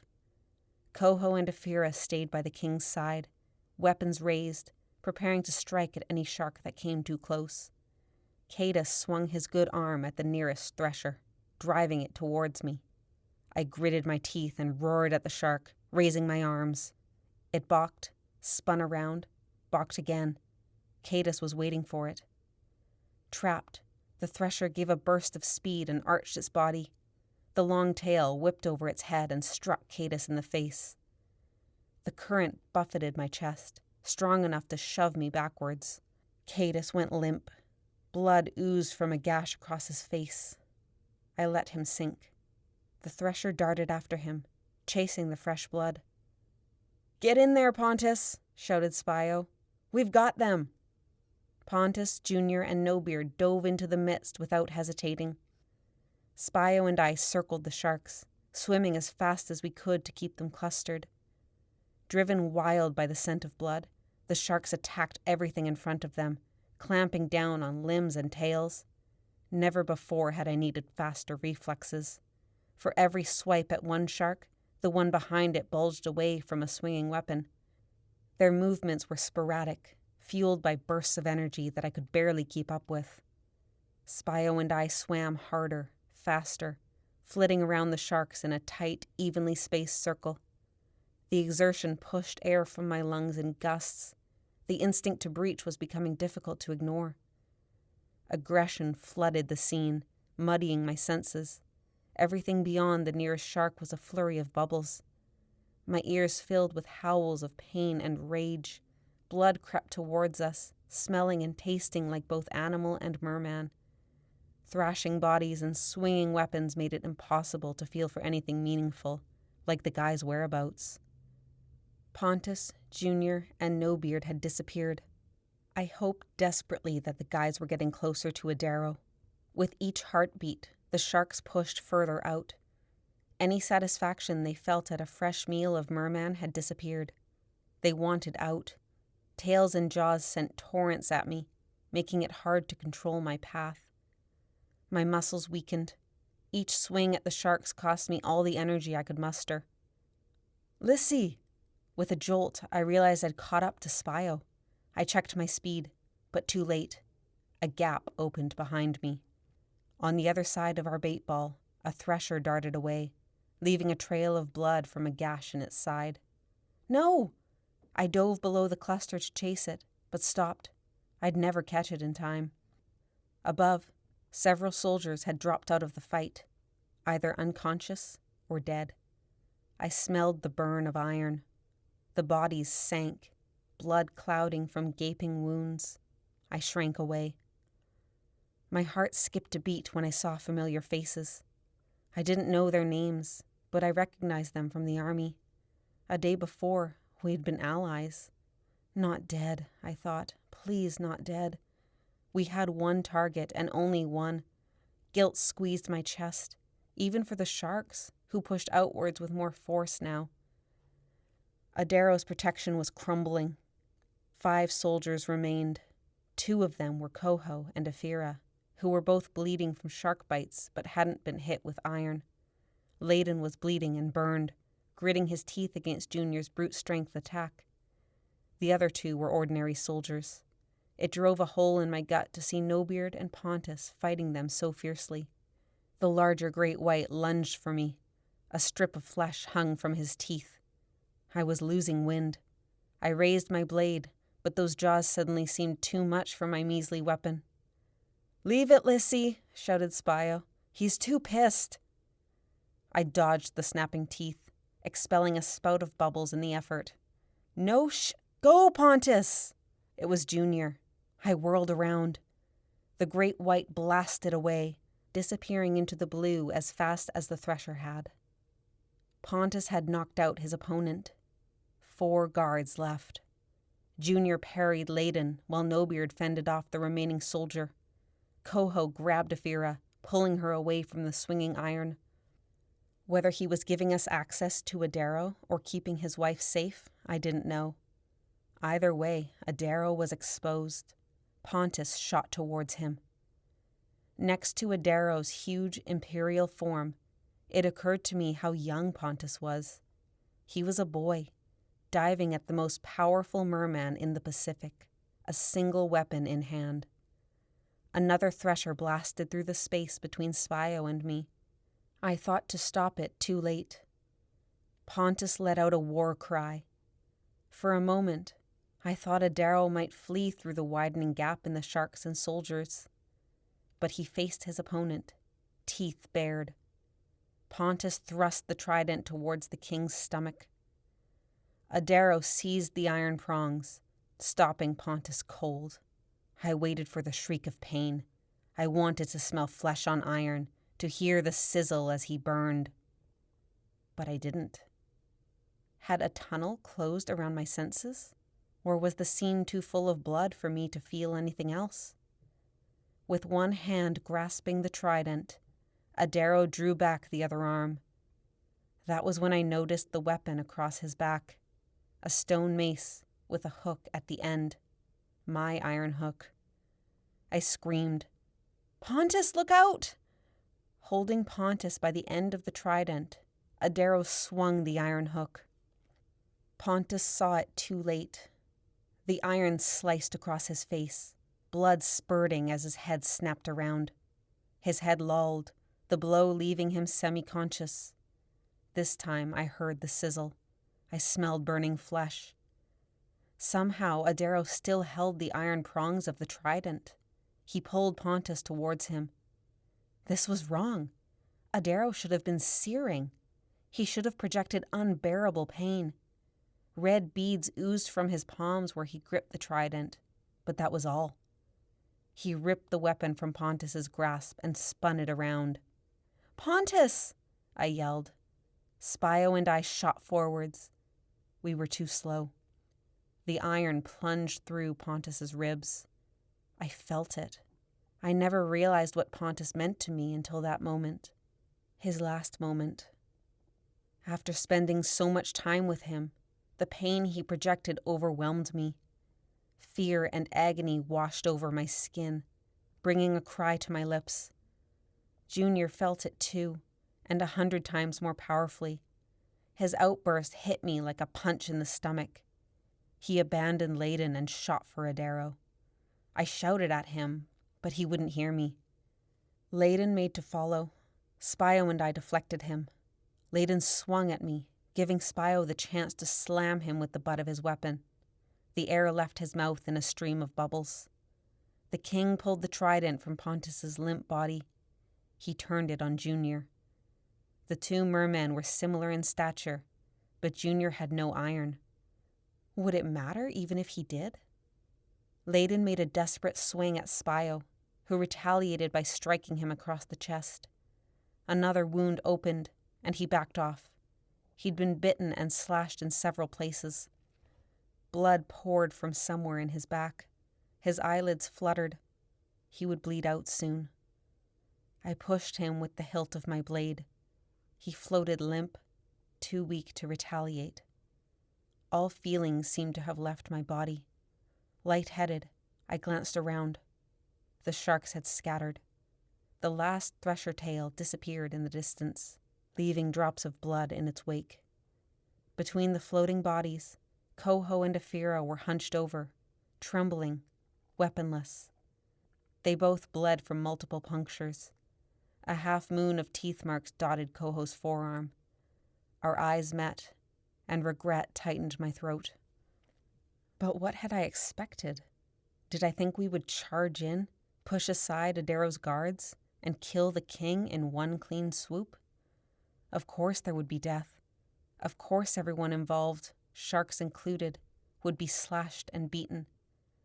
The guards had sworn oaths and would do everything in their abilities to protect the king, including dying for him. Junior slammed into Adaro with enough force to drive the king backwards. For a moment, Adaro struggled to retaliate. Junior's two maces were blurs, striking Adaro in the face, neck, and arms.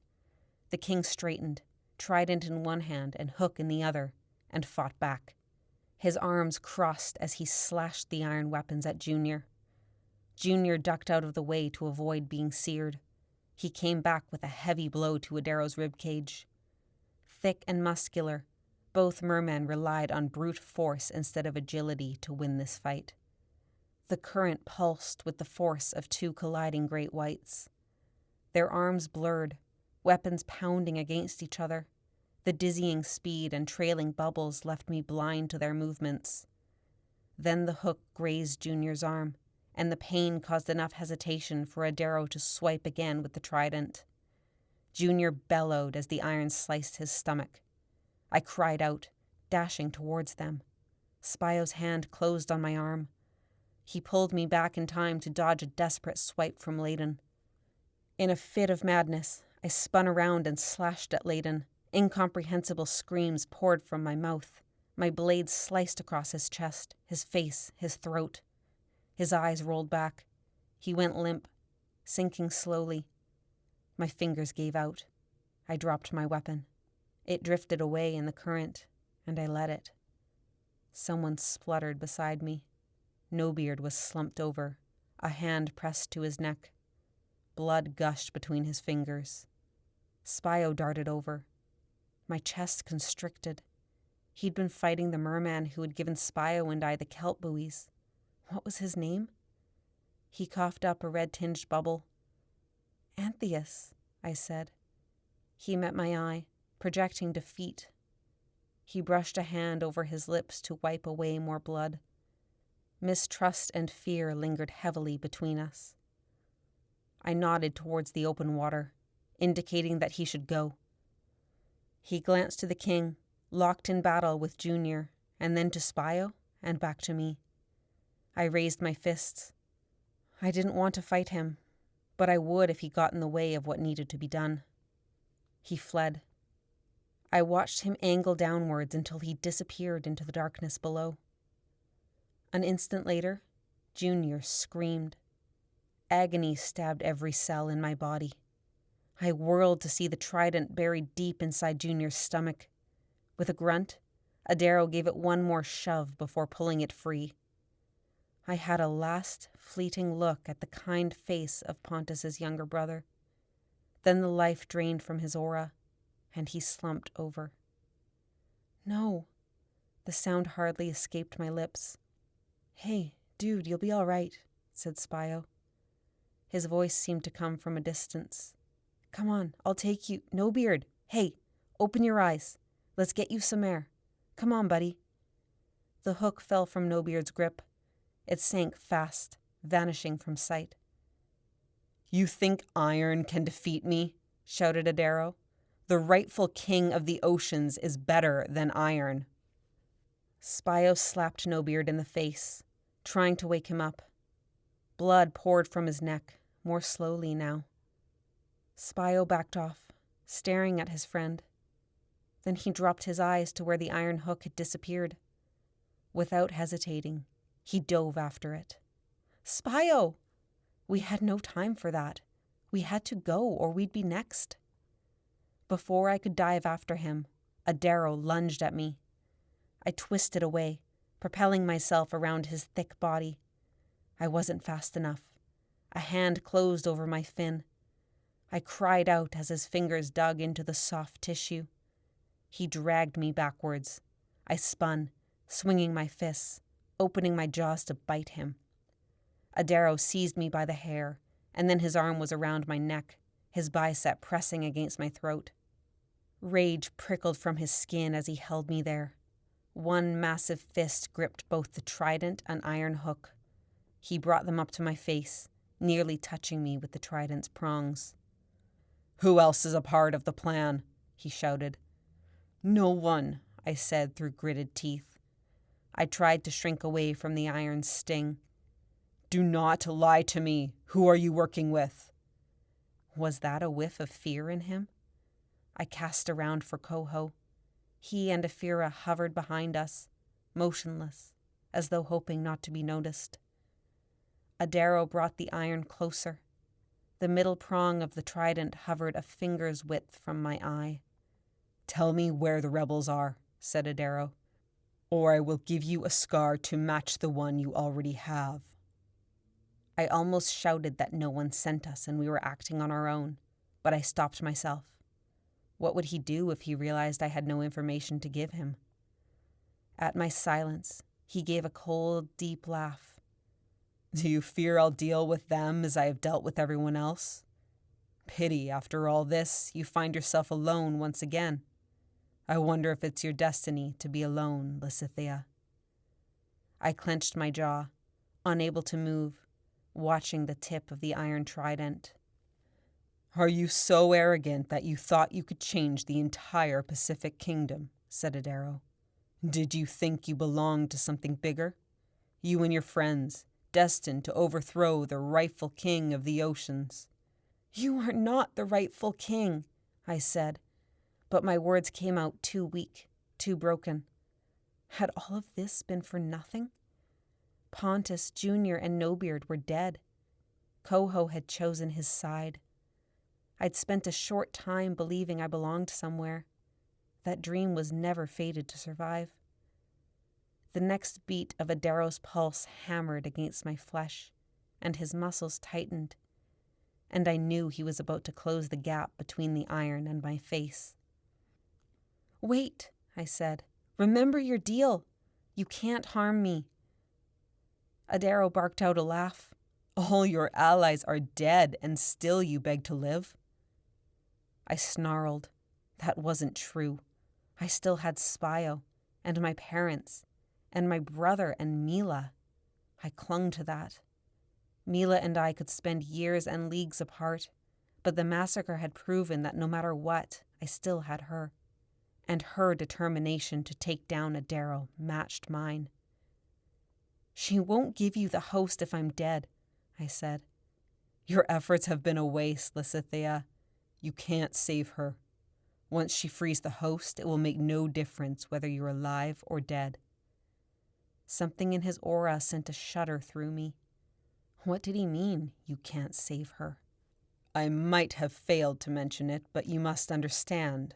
That human of yours would never have agreed if she knew." "Shut up! You've got nothing." "Freeing the host requires blood," he said, voice rising over mine. "A human of Eriana Kwai must sacrifice herself." A terrible silence passed between us. My heart pounded so hard he must have felt it. "You're lying." "Your human will be dead," he said deliberately. "Tell me, do you really think I'm lying as I say this?" His pulse beat against my skin, steady and even. The blood drained from my face, leaving me dizzy. "She won't do it," I said. "You're wrong." Would Meela know this? Did he withhold it from her so she would follow through? In a flash, something rose beside us. "Well, Your Majesty, no one can say you didn't rule with an iron fist." Adaro hissed as Spio dove over our heads with the iron hook. The impact of Spio's swing jolted us forwards, but the iron didn't draw the king's blood. Adaro waved his weapons haphazardly at Spio. I took the opportunity to jerk away from his grasp. I landed in Afira's arms. She'd grabbed a rope from one of the fallen soldiers. Before I could push away, she pulled my wrists behind my back. I shrieked, pummeling her with my tail. "You two-faced!" "Hey, stop," said Coho, appearing at Afira's side. He tried to restrain me, but I kept thrashing, fighting him and Afira with everything I had. "Cowards," I said. They were supposed to be on our side. If they cooperated, we might be able to finish Adaro off. I tried to bite Afira. My teeth snapped where her ear had been. Something knocked me in the jaw. I grunted, blinking away the spots in my vision. Coho unclenched his fist, eyes wide. "I said stop." Afira finished binding my wrists and tail, leaving hardly enough slack for me to float properly. Still, I twisted against the ropes like a fish at the end of a line. Spio fought hard, but Adaro's flying weapons forced him to retreat. The king slashed with both hands, pushing Spio towards the surface where he would be cornered. "Spio, get away from here!" I shouted. "I'll be fine." Adaro stabbed the trident. Spio barely dodged it in time. He spun around and raised the hook. "Spio!" I shouted. "Go!" Spio hesitated. He glanced to Coho. Adaro swung the trident. Spio darted away from the prongs. "I'll find the others, Lissy." With a final glance at me, he shot backwards, leaving a trail of bubbles. For a moment, I wondered who those others were, until Adaro shouted, "Follow him!" and rounded on Coho and Afira. Spio was trying to draw Adaro after him. My chest constricted. "No!" Coho and Afira hesitated, both of them weak and bleeding from shark bites. Afira started forwards, but Adaro stopped her with a snarl of frustration. He held out the iron hook. "You have reached the end of your fight, Lysithea. Your human will soon be dead, and the host mine." I lunged at him, jerking against the ropes. I wanted to scream, but fear swallowed my voice. What if he was right? I had to get to Meela. I had to stop her before she became a sacrifice. "What should I do with her, sir?" said Afira, taking the hook. "Find out where the rebels are. Use any means necessary. Then kill her. He turned away and charged after Spio, spinning the iron trident in his fists. Chapter 17. Ariana's Crypt. My tea had cooled long ago, but I was still clutching the mug as I watched rain slide down the window. I sat on the living room couch, listening to the downpour and the rhythm of the old clock on the wall. A lump the size of a stone had hardened in my throat. In a mere hour, we would join the rest of the island at the docks to watch the massacre depart. I barely grasped the reality of it. 20 girls from the training program were about to depart almost a year ahead of schedule. Most would die. Each would kill dozens, if not hundreds, of mermaids during her time at sea. I blinked a few times, focusing my eyes, and dropped my gaze to the bone dagger in my lap. I turned it over, pushing my thumb against the blade, serpent head on one side, trees on the other. The floor creaked, and the couch sagged beside me. I looked up. My father replaced the mug in my hands with a fresh, steaming brew of pine needle tea. "What's that you've got?" "Found it under the enticer," I said dispassionately. He picked it up, examining it with raised eyebrows. "The old ship?" I sipped my tea. "Interesting," he said. "You don't often come across these. You know what the trees and the hole are for?" I shook my head. "It's like a map. See?" He held it eye level and pointed at the trees. "These should line up with landmarks." "I thought there used to be a stone here, or a gem," I said, poking my finger through the hole. "Nah, that hole is intentional. Looks to me like it's the real point of interest." "It's a landmark?" "Look at the arrow pointing into it." I took the dagger back. A tiny groove was beneath the hole, slightly off-center. Was this the fissure in the earth? Did the groove mark the entrance to the Leviathan's resting place? Whether this bone dagger provided a landmark or not, I still didn't know where to find these particular trees across the expanse of Eriana Kwai. My mother sat on my other side. "Well, isn't this beautiful?" I let her take it from me. My father tapped his fingers on his mug. "I do wonder whether our island has more history than any of us is aware." I raised my eyebrows, but he didn't continue. I didn't press. It felt too nice, sitting quietly between my parents, the three of us together. "Mama, Papa, I'm sorry I got mad." My mother made a shushing noise. She wrapped an arm around my shoulders. "But I am sorry. Honey, there's no need. I was wrong to push you into something you're not ready for." I leaned against her, breathing in the scent of mint and honey. I'd already forgiven her for that. I didn't want an apology. "Not a day goes by where I don't miss Nihilus," she said. "I know," I said. "Me too."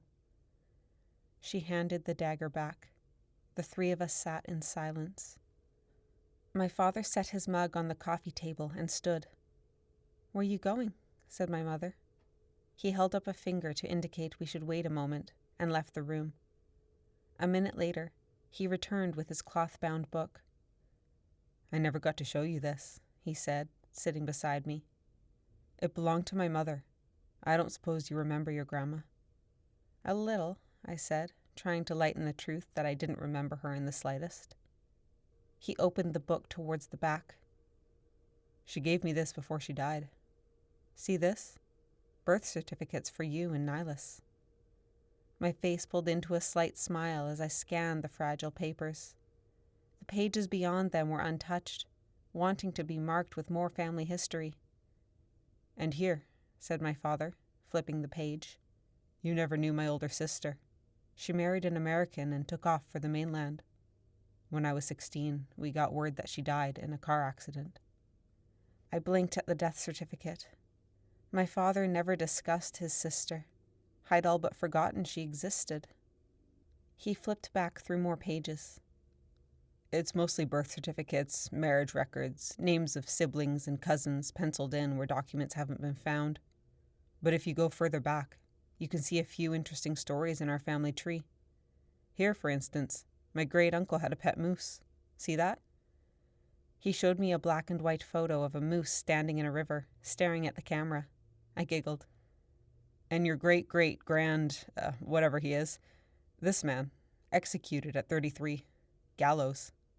I gasped at the same moment my mother said, "Now, honestly, Kasai." He was hanged? For what? My father pointed to the page where a news article had been taped. Horse thievery. Tough punishment for stealing, I said. He lived in a time and place where this wasn't tolerated, said my father. I looked at him. He wasn't from here? My father shook his head. Saskatchewan. There it was. Though it didn't matter anymore, a piece of me had still hoped I was a descendant of Eriana. It had become a source of pride without my knowing whether it was true. The idea was oddly magical, like I was a part of this island, right through to the blood in my veins.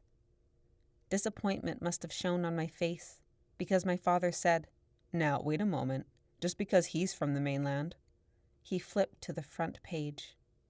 Look here. The first record of the family tree on my mother's side. I took it from him. A picture was inked into the page in black and red. It was our national emblem, the sea lion, same as the one on the cover of Anyo's book. The next page depicted a woman, a deer on her left, a wolf on her right, an eagle overhead, and a salmon beneath her feet. The charmer of animals, said my father. I tore my eyes from the page. We are descendants, you and me. We come from Eriana. According to this book, yes. If you turn the page. I did so, revealing a few lines of text in the old language.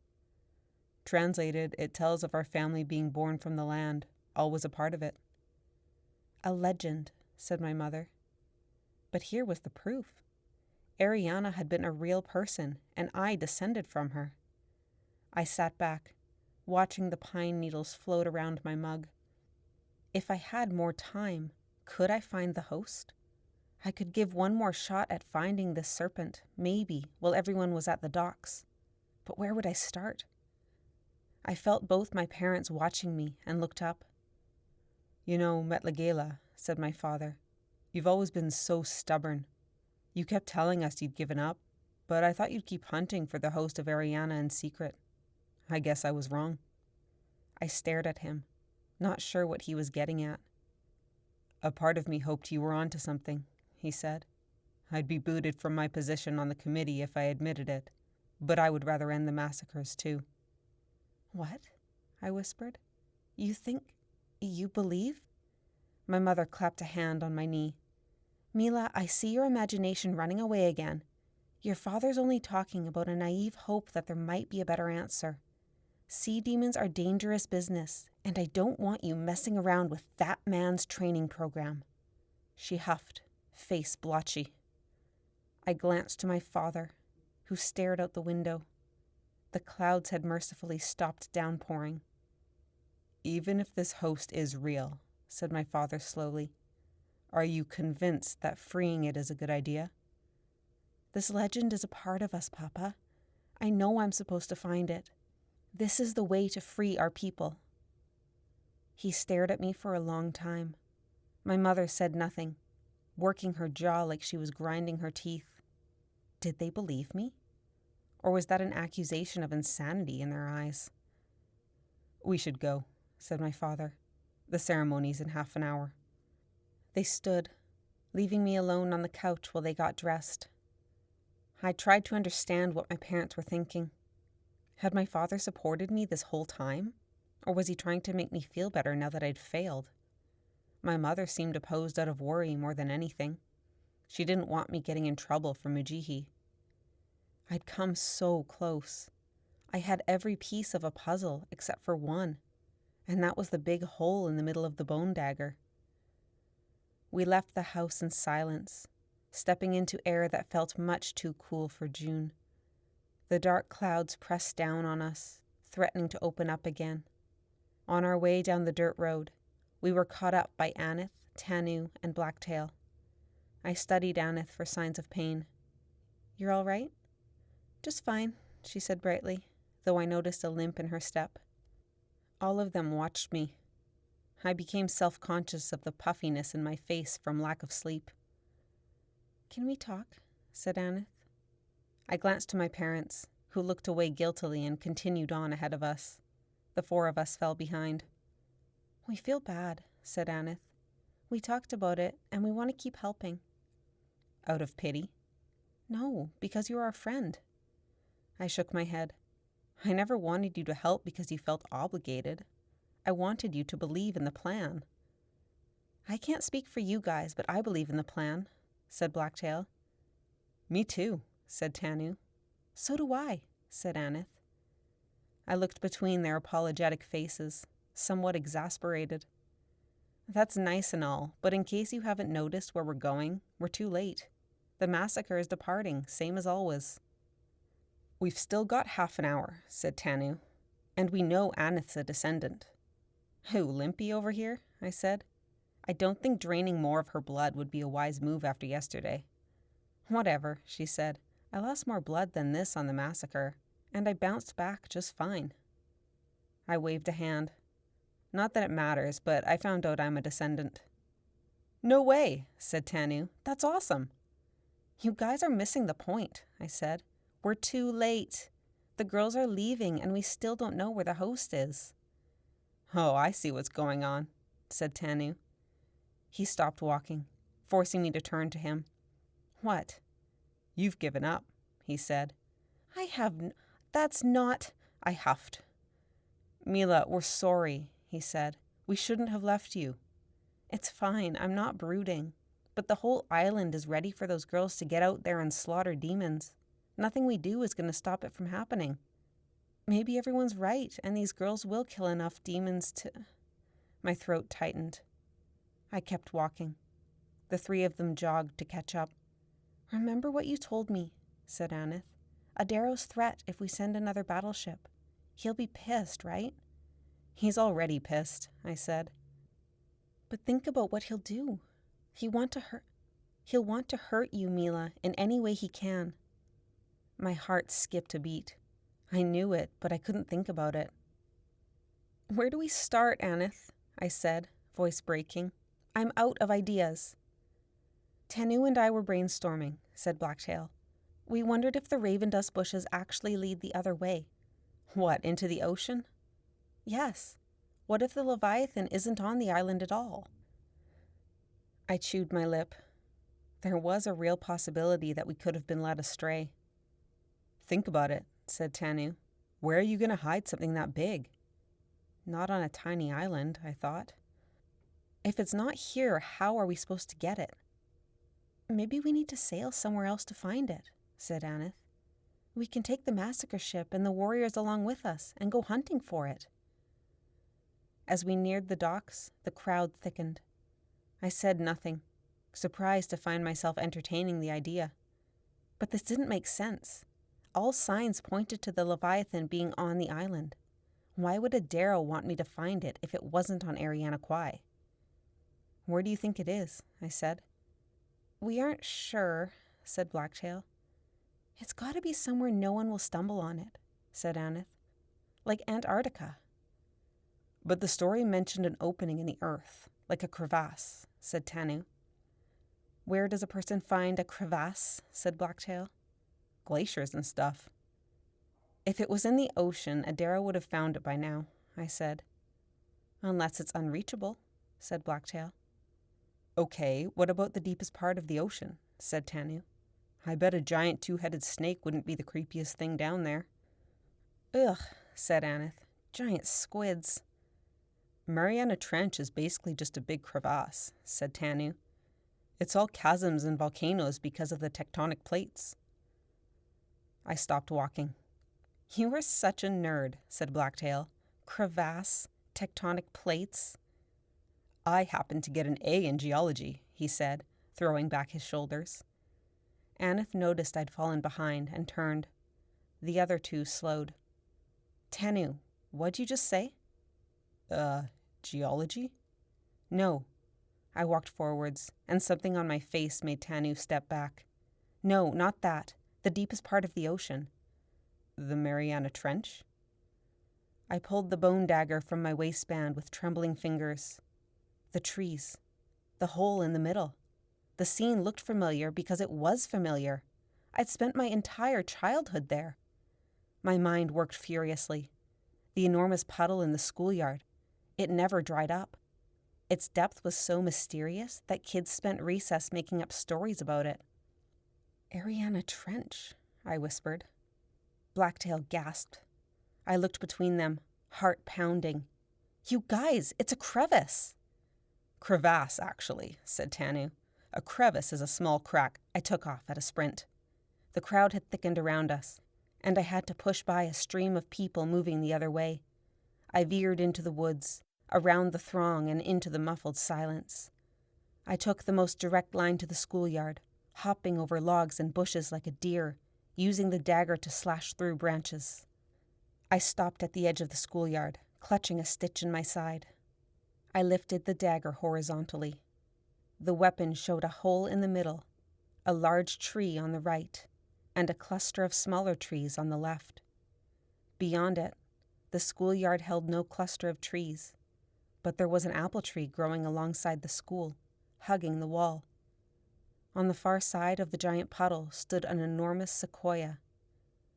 I sprinted across the field to see it from another angle, and then held up the dagger again. On the left, the school and the apple tree. On the right, the sequoia. In the middle, its shape perfectly fitting the hole, was our beloved Eriana Trench. I ran up to the spot indicated by the notched arrow. Tanu, Blacktail, and Aneth emerged from the woods across from me, panting hard. I stuffed the dagger back in my belt and unlaced my boots while they jogged to meet me. "This is where we need to go in," I said, pointing at the puddle. "This side, right here." The three of them yelled at me at once. "You'll freeze! What are you gonna do, dive to the bottom? Can we, talk about this for a sec?" I pulled off my boots and socks. "This shirt is cotton. Blacktail, you're in wool, right? Switch shirts with me." I began pulling my arms through my sleeves. "Meela," said Tanu, grabbing my wrists. "Calm down. You're freaking out." I drew a breath, arms halfway through my twisted sleeves. "I'm not freaking out." "You kind of are," said Aneth. "It's down there," I said, trying to keep my voice even. "We need to hurry." "We don't know exactly what's down there," she said. "This could be dangerous." "More dangerous than sending girls on the massacre?" "Maybe you should think." "What else is there to think about, Aneth?" "Meela's right," said Blacktail. "The ceremony's about to start. There's no time to stop and think about it." Aneth looked unconvinced. Meeting her hazel eyes, I couldn't manage more than a whisper. "I'm afraid of what'll happen if I don't do it." Aneth crossed her arms. "That mermaid means a lot to you, doesn't she?" I dropped my gaze. Tanu was removing his shoes. Blacktail scoffed, shoving him so he fell sideways. "Don't be dumb," she said. "You're not even a descendant." He regained his balance and straightened. "But—" "She's right. Stay here," said Aneth distractedly, still staring at me. I felt a surge of gratitude towards them. I didn't have the energy to argue any longer. Tanu looked between the three of us and crossed his arms, looking bitter. "Fine, but you should take my sweater, not Blacktail's. Mine has muskox wool in it, so it'll keep the body heat in better." Aneth still stared at me funny, her face slackening. Something clicked into place behind her expression. Tanu pulled his arms from his sleeves. "I'd rather wear hers," I said. "Yours makes me itchy." Aneth continued to stare. Her eyes glossed over, like her body couldn't do anything while her brain was working so hard. "Really?" said Tanu, aghast. "But muskox wool? What kind of person likes sheep's wool better than muskox wool?" Aneth rounded on him, making him jump back. "What do you care if Meela likes a certain kind of wool?" Tanu looked alarmed. "It's the way the wool reacts with her skin," shouted Aneth, jabbing a finger into his chest. "Some people are born with sensitive skin. So what if they end up liking certain types of wool better than others? It's not a choice now, is it? Meela has her own wool preference, and you need to accept that." Tanu opened and closed his mouth. "I, for one," said Aneth, looking furious at him. Love Meela the same, no matter what kind of wool she prefers. Blacktail, give her your sweater. Tanu stuttered an apology, looking bewildered. I looked down to hide a smile. It's okay, I said, petting Tanu's arm. We've all had a very long week. Blacktail pulled her arms from her muskox-free sweater and we traded shirts. Her gaze darted suspiciously between Aneth and me. I glanced to Aneth, who returned my hint of a smile. Now, she said, turning to Tanu, give me your sweater. What? He said. I'll wear your sweater. I'm going with her. No, I said, but she cut me off. You can't go down there alone. One of us needs to come with you if anything goes wrong. I'm also a descendant, so I'm the best choice. But you're all... I motioned to her leg. I've dealt with worse. I looked between the others, trying to find an argument, but Blacktail and Tanu seemed to approve of this plan. Fine, I said. You come, you two stay. 2 and 2. Good, said Aneth. She unzipped her hoodie, which happened to be cropped, and offered it to Tanu. He held it between his fingers delicately, like he'd been handed doll clothes. Am I supposed to wear this thing? Aneth pulled on his sweater while he tried to get his arms through the hoodie. He settled with hanging it off his head by the hood. He hadn't been wearing anything underneath, so he stood shirtless with the sweater draped over his shoulders like an absurd cape. Blacktail averted her eyes, suddenly interested in the scenery of the empty schoolyard. I suppose the last few months in the wood shop had done a lot for Tanu's abs. I stuck my toe in the puddle and suppressed a groan. Why wasn't it warmer out? A fat, cold raindrop hit my head, sending a shiver down my body. Without glancing back, I didn't want to see the expressions of pity on Tanu and Blacktail's faces. I waded in. Though I'd experienced icier water on the massacre, I was unprepared for how cold the puddle actually was. The water should have been warmer at this time of year, but it was as icy as the ocean. Aneth followed without protest. I felt along the bottom with my feet, searching for anything peculiar. The squishy ground was littered with sticks, rocks, and some unidentifiable objects that might have been garbage or toys. I made it in up to my shoulders and stopped. What is it? Said Aneth. I ran my toes along the length of something, wading further until I was up to my neck. Rope, I said through chattering teeth. It's tight along the bottom. Think we're supposed to follow it? She didn't answer. I felt as far along as I could, standing on tiptoe. The rope was strange, but would it lead to anything? Without hesitating any longer, I sucked in a breath and plunged. The frigid water pierced me like daggers. I kicked to the bottom, flailing awkwardly. I forced my eyes open but saw only mud. My hands found the slimy rope. I pulled myself along it, deeper into the puddle. Aneth followed, edging along behind me. After several seconds, the muddy water began to clear and the temperature cooled even more. The rope disappeared into the ground. Was that it? A rope drilled into the ground at both ends? I ran my hand through the mud, finding a thin layer of gunk over top of smooth stone. I wiped the mud away, clouding the water. My fingers found a crack. A fissure, I thought. With a thrill in my chest that was something between fear and excitement, I braced myself against the ground and pulled the rope. Nothing happened. My lungs were beginning to protest. Aneth's hand appeared, clearing away more mud. I let go of the rope, ready to push for the surface, when my eyes fell upon a shape chiseled into the stone. Aneth pointed frantically at it. It was the same serpent head as the one on the bone dagger. I was too desperate for air to think about it. I bent my legs and sprang upwards. We'd traveled a considerable ways deeper and further from where we started. I cupped my hands against the water and kicked hard, the distance to the surface nearly bringing me to panic. My head broke through and I gasped for breath, rubbing grimy water from my eyes. Tanu yelled something, his voice indistinct against the water draining from my ears. "We found something," I said. "The snake symbol." Blacktail and Tanu came into focus. They stood knee-deep. Like me, they showed mingled terror and excitement. Aneth popped up beside me. "The rope didn't budge," I said. "We need to move the stone," she said, panting. "It felt loose." "Which way do we push?" "Down, I think."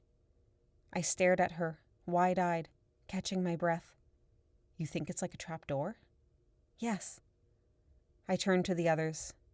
"If we don't come up, it means we've made it inside." Tanu waded a step further, concern pinching his face.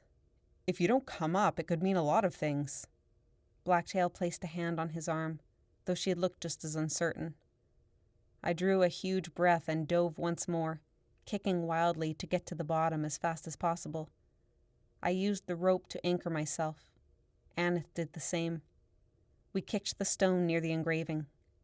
It was loose, as Aneth had said. The gunk on the bottom stirred with each push, whirling around us.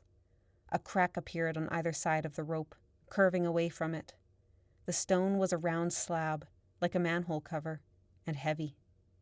Each time we released our legs, it snapped closed again. With a synchronized push, we opened a gap wide enough to squeeze through. Aneth held it in place and motioned urgently for me to go in. I couldn't afford to stop and think about it. I pushed myself through the hole, into water that felt thinner and cleaner. The rope continued along the bottom of a wide tunnel. I grabbed it to anchor myself. That was my mistake. Like a slingshot, the stone behind me slammed shut, sending a current into my face and plunging me into blackness. I dug my fingers into the crack to pull the stone away. It wouldn't budge. I slapped it with my hands, trying to wiggle it. It stayed fixed. I couldn't see. Water sloshed in my ears, hollow and silent. My lungs protested. I spun around. Through the clear water, dim light shone somewhere in the distance. I couldn't be sure which option was wiser.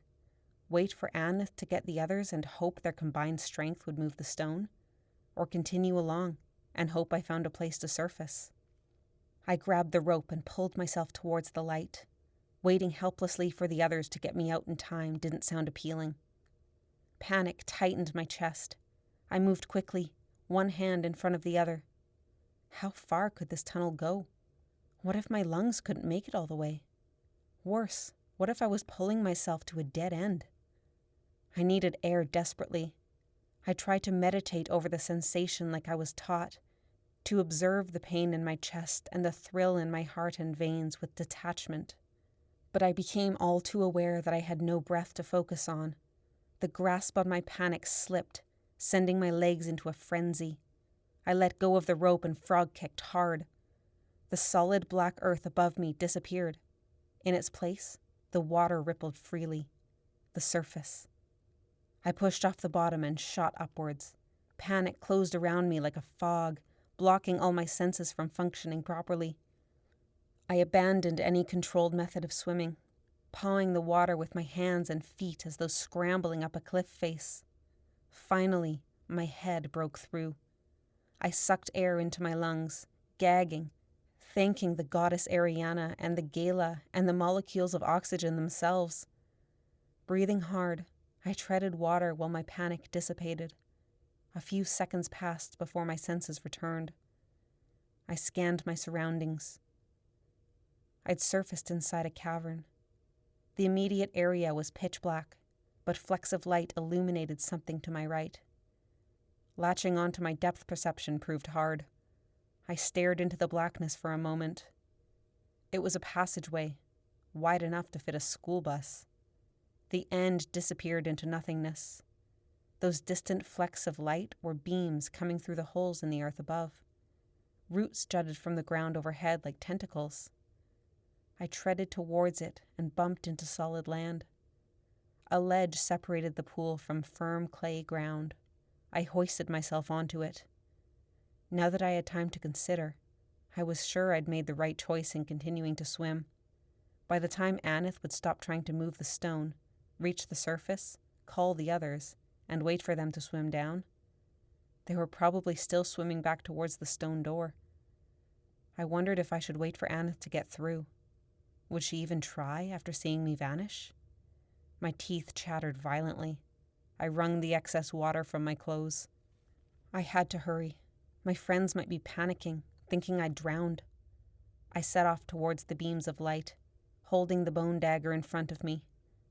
The cave floor was like ice on the soles of my feet. My footsteps echoed off the smooth cavern walls. My breath came in quick, panicked bursts. I stopped beneath the first beam of light and looked up. Roots and stones closed part of the hole, the rest of which was gray sky and the dark mass of a tree. I must have been beneath the forest, somewhere behind the school. At my feet, a pile of dirt, leaves, and a small shoe had fallen through the hole. A hollow sound met my ears, like a low wind pushing through the tunnel. I continued along. The ground sloped downwards, further plunging me into darkness. The air grew colder. My breath misted in front of me, a wisp of life in the still, hollow pit. My sweater became crusty, hardening to ice. Overhead, I caught the occasional glint of light, probably a reflection off an icicle. Even as the cave deepened, the narrow beams of light illuminated the passage just enough for me to see, and to stop me panicking from claustrophobia. I kept telling myself the outside world was not so far away. More than ever, I was grateful for my friends. If something happened to me and I didn't turn up, they were still in that outside world. They knew where I was. The thought seemed to warm me. Or was the air becoming warmer? The low, hollow sound grew louder. A warm breeze did seem to be running through the passage. It smelled faintly of the ocean. The warmth, no matter how subtle, felt blissful. Then the cave turned at a sharp angle, and I stopped. What lay in front of me turned my legs to jelly. Protruding from the darkness was something black, solid, reptilian. It was the largest head I had ever seen. The top came level with my face, so the eye would have stared directly at me if not hidden beneath the thick, black eyelid. Sleek scales rippled over the skull and disappeared into the darkness, giving the impression of curving upwards into a mane of horns. The nostrils flared at the end of a square snout. I could have fit my head inside one. Another warm gust of wind caused strands of my hair to flutter. Only it wasn't the wind. It was the Leviathan, and she was breathing, softly. Chapter 18. Co-host Dilemma. I thrashed against the rope around my wrists and tail, trying to wiggle free. The rope strained, but refused to snap. Ephira had wrapped it too many times. "Let me go!" Coho and Ephira ignored me. Ephira coiled the trailing rope around her hand. "You're both traitors. You were supposed to... How could you? They're dead, Coho."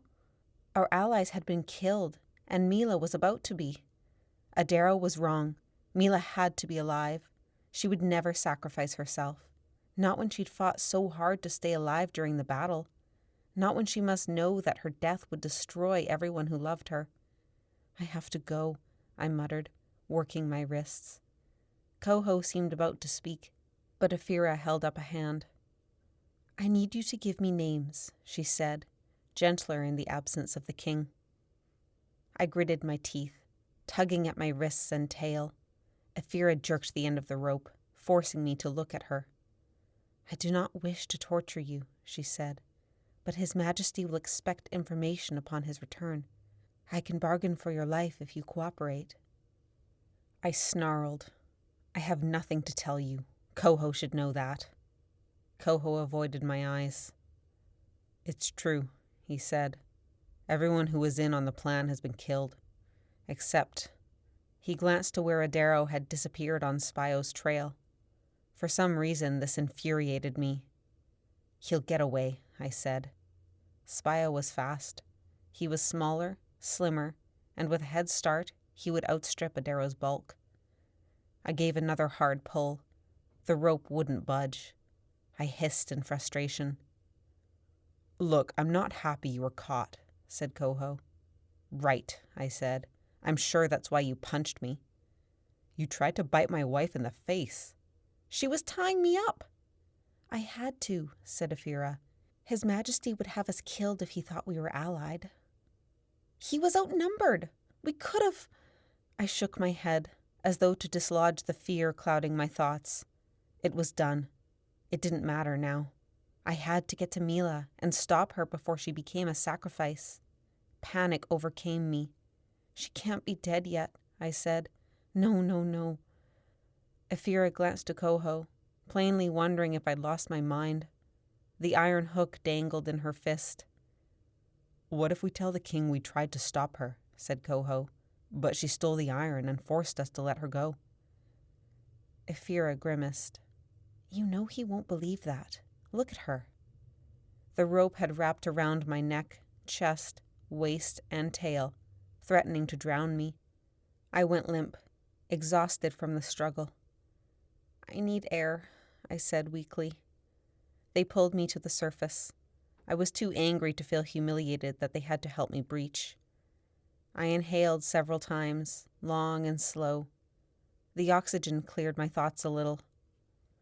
How had the iron failed? Was Adaro immune? I'd never heard of such a thing. Coho and Ephira released me. I sank again. None of you knew, I said. Adaro can't be killed with iron. He has never mentioned it, nor have I ever seen him attacked with it, said Ephira. I never had reason to believe otherwise. When neither of them said anything more, I went back to working on the rope. Lissy, said Ephira. Can I call you Lissy? Whatever. Lissy, you must understand our position. If we let you go, we'll be tried for treason.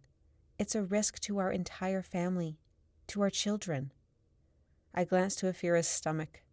It hardly protruded, but when I focused, I could feel the presence of another life inside. In my panic, I had forgotten.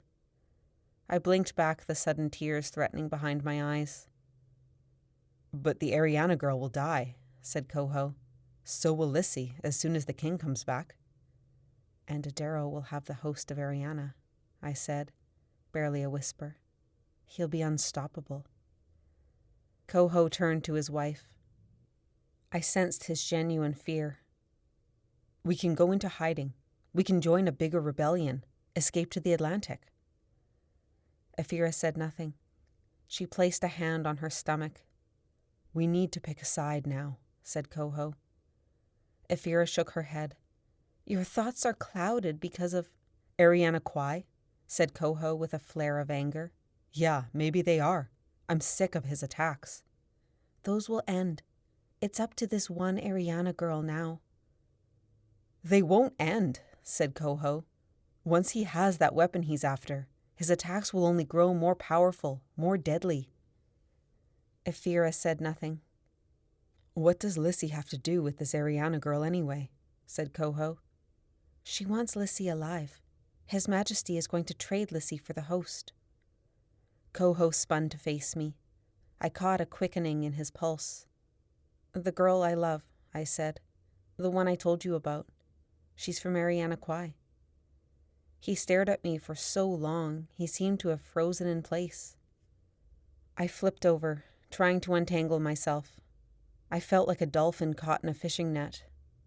Please, I said, I need to stop Meela from doing this. Coho's hands flew to his hair. He backed away, mumbling something inaudible. I gritted my teeth, drawing blood beneath the layers of rope in my struggle. Ephira was staring at Coho. After a moment of his continued mumbling, I stopped struggling and stared too. Coho isn't my real name, he said abruptly, voice broken. It's a nickname the guys gave me because coho salmon was all I would eat for the first 2 years I was a merman. I didn't understand why he was telling me this. I caught heartache in his aura, like a physical pain. That familiarity grazed my skin, stronger than ever in his vibrations, expression, and mannerisms. I was a warrior once, he said. For the massacre, I whispered, from Eriana Kwai. His face crumpled, like someone had run him through with an iron spear. Adaro doesn't know that. You let your family believe you were dead, I said. All this time, they've grieved for you. You don't understand. It was for love. I love Afira with all my heart. I could never be with her if I'd stayed human. So you abandoned your family? You let them mourn you all these years? This was wrong. This was mermaid allure stealing him away from his family. Was it even true love? I had a little sister, he said. She's who I miss most, even more than my parents. My pulse raced. I couldn't believe what he was telling me. You still love your family? I said.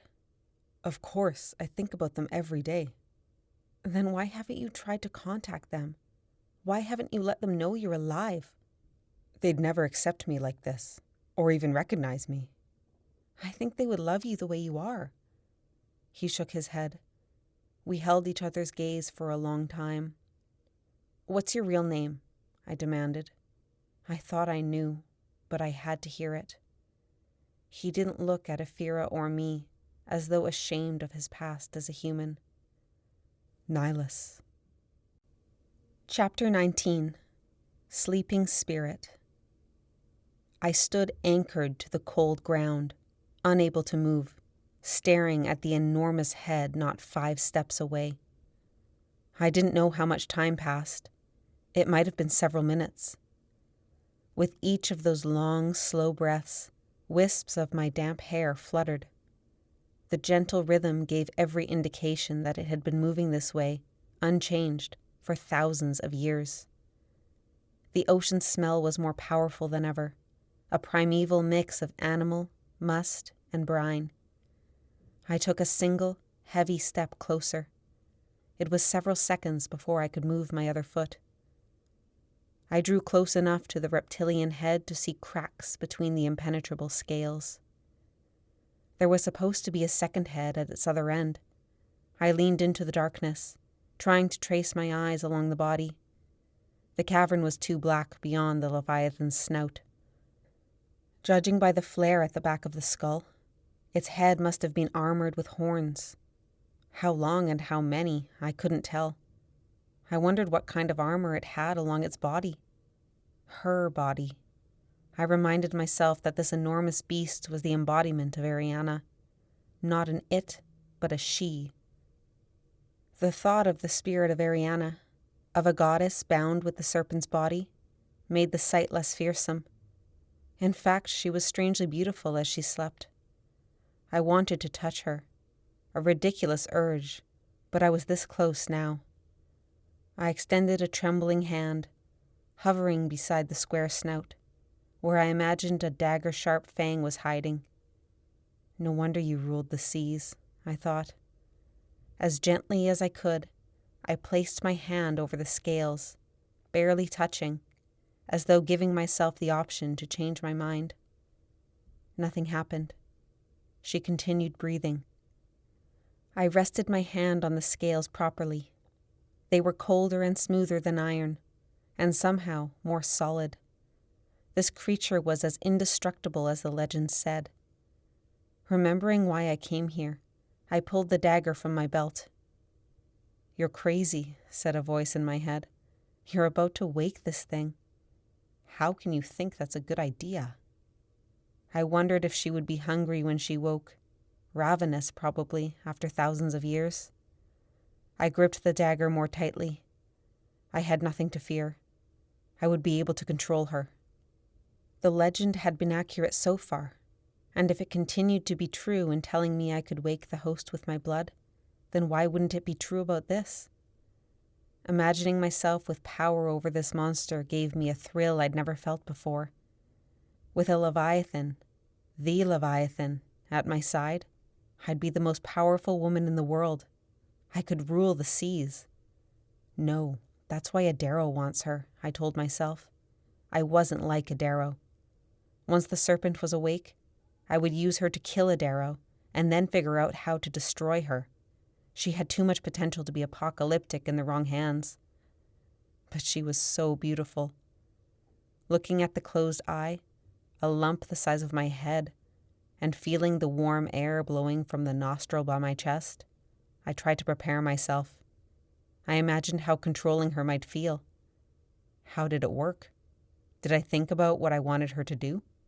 Did I tell her verbally? As a descendant of Eriana, I supposed the instinct would come to me. A surge of pride filled me. The goddess Eriana, who connected me to my people by blood and earth, was resting on the clay at my feet. This untamable creature she spent her life commanding was a part of me and a part of my history, the beginning of Eriana Kwai. I'd made it all this way to protect Eriana's children, the people of this island. How would she feel to know her descendant was here, ready to carry on her destiny? Now the massacre was ready to depart, taking 20 more of Eriana's children with it. I could stop it. I, Metla Gala, daughter of Kasai, possessed the ability to waken the host. I turned the bone dagger in my fingers. Do it now, I thought. Again, a grasp on time escaped me. How long had it been? Had the warriors departed already? My hands trembled. Was it excitement? Fear? Cold. I was turning to ice from the outside in. The cavern had numbed my wet, now ice-encrusted skin. I thought of the girls aboard the ship, and their families watching them depart, and the rest of my people, including my parents and friends. I couldn't let them suffer any longer under Adaro's grasp. I thought of Lissy, and Lissy's family, who'd also suffered because of that merman's desire for power. When I wake you, I thought, I want you to kill Adaro. I knew it wouldn't work that way. I'd have to command her, somehow, once she was awake. I placed the blade across my palm. The engraving of the serpent head stared up at me. For Eriana, I said. The words filled the cavern. A chorus echoed as though the entire island, the spirits of my ancestors perhaps, was there with me. I drew the dagger hard across my palm. A sting shot up my arm as the dull blade bit into my skin. Blood seeped through the wound. I watched it pool in my palm. I turned my hand. The blood fell. It trickled into the gap between the black, reptilian lips. My heart hammered as I watched the blood drip down, both into the mouth and out onto the clay. My hair stopped fluttering. The warm, rhythmic breathing ceased, plunging me into absolute, dead silence. Slowly, the black scales overtop the eye parted. A vertical pupil narrowed into focus, a deep blue streak in the center of a black, glassy orb. The host of Eriana looked straight at me. Chapter 20. For Eriana. Ephira grabbed Coho's wrist, sensing his decision a beat before I did. Don't, she said, a dangerous tinge in the whites of her eyes. Coho ignored her. He whirled around, scanning our surroundings. I followed his gaze to the scene of our attack. The blood had dissipated and the bodies had sunk, leaving the water as clear as though nothing had happened. One weapon remained, bobbing at the surface, a long blade of wood, slate, and whalebone. My weapon. Coho pulled free from Ephira, grabbed it, and returned. He placed the blade under the rope binding my wrists and tail. Ephira grabbed his wrist again, stopping him from severing the rope. You can't. Coho rounded on her. Ephira, I can't let my sister die. I've already abandoned her. What about our family? We'll go into hiding. Please. Meela is our family too. They stared at each other, Ephira holding tight to his wrist. We knew we would have to flee eventually, whispered Coho. Why not now? Ephira's eyebrows pulled down. She softened. After a hesitation, she let go. Without a word, Coho turned back to me. He severed the rope in a gentle way that was so Meela-ish it brought a lump to my throat. Why hadn't I seen it before?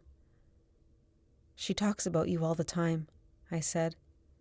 A deep crease appeared in his forehead. Keeping his eyes down, he said, "When you told us you had to fight women in the Battle of Eriana Kwai, I wondered. I didn't let myself believe it. But it's true. She was on the massacre, and you fought her." The rope fell away. I nodded, rubbing my bloodied wrists. Around us, the world was still and silent. "They trained her to kill mermaids," said Coho. I said nothing. Coho dropped his gaze to the weapon in one hand, the rope in the other. "Sorry for punching you." "It's fine," I said truthfully.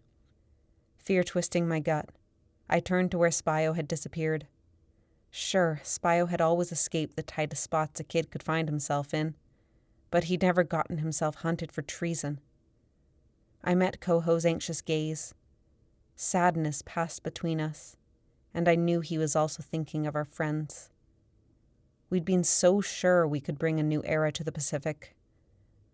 If the iron had worked, we would have succeeded.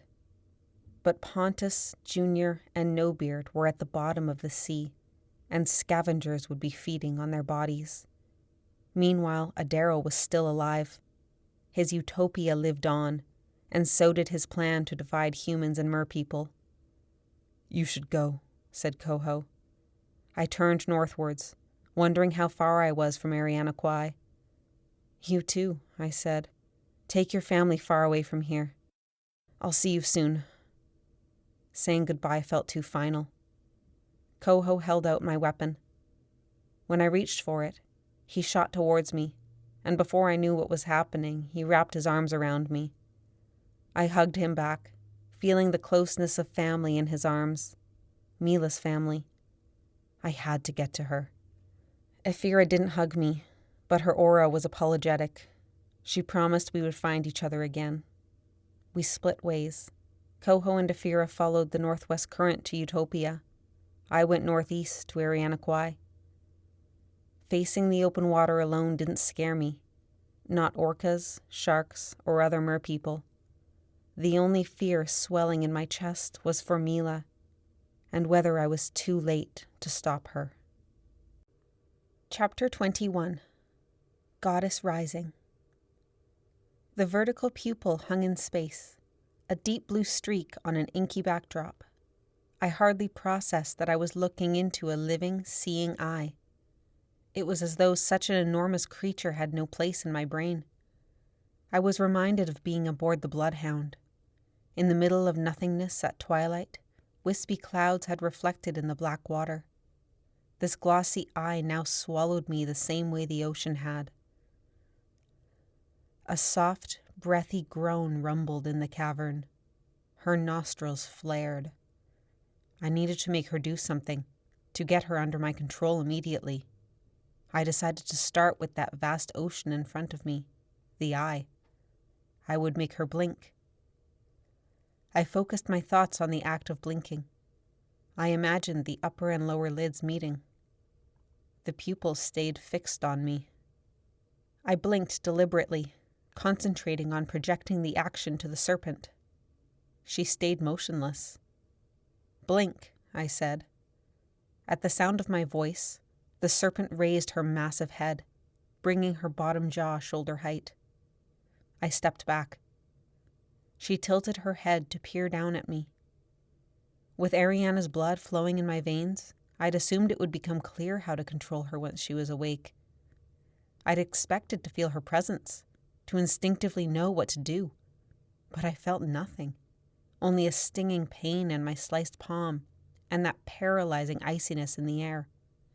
I didn't know how to read the serpent's expression, but I thought she looked groggy, even irritated at being woken from her deep sleep.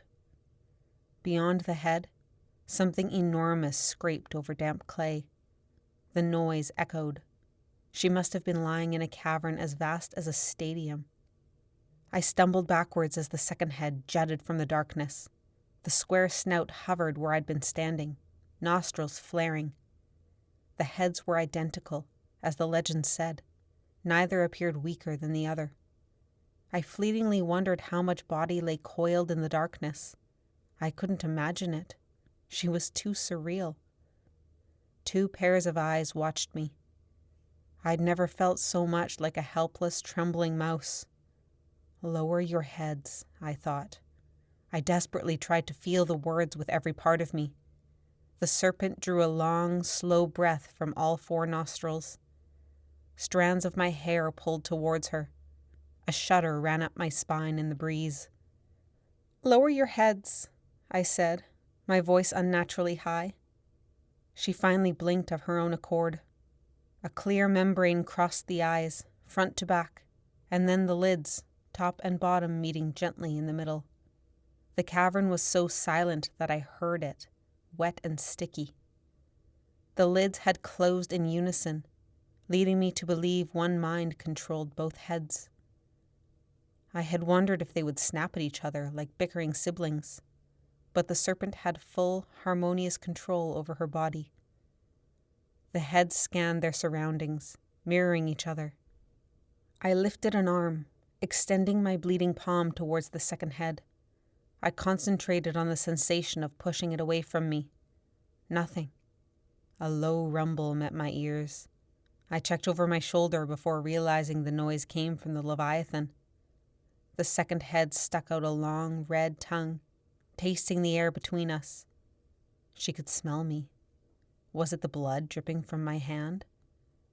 The first head lowered to the ground. A scraping noise echoed again from the darkness. She was moving. With another flick of a forked tongue, the second head retreated into the cavern. It disappeared from my sight. That briny, ancient scent of ocean became stronger, as though it oozed from the rippling scales. She blinked, narrowing the vertical pupil, clearing her vision. She drew another breath that pulled wisps of hair from my shoulders. The rumbling grew louder, coming from deep inside her. Run, said a voice in my head. She tasted the air, and this time the tongue nearly touched me. I backed away, clenching my bleeding fist to try and stem the flow of blood. The jaws parted with a sound like cracking wood. I took this as my cue. I broke eye contact and whirled around, taking off at a sprint. For several seconds, the only sounds were my bare feet against the clay and my heaving lungs.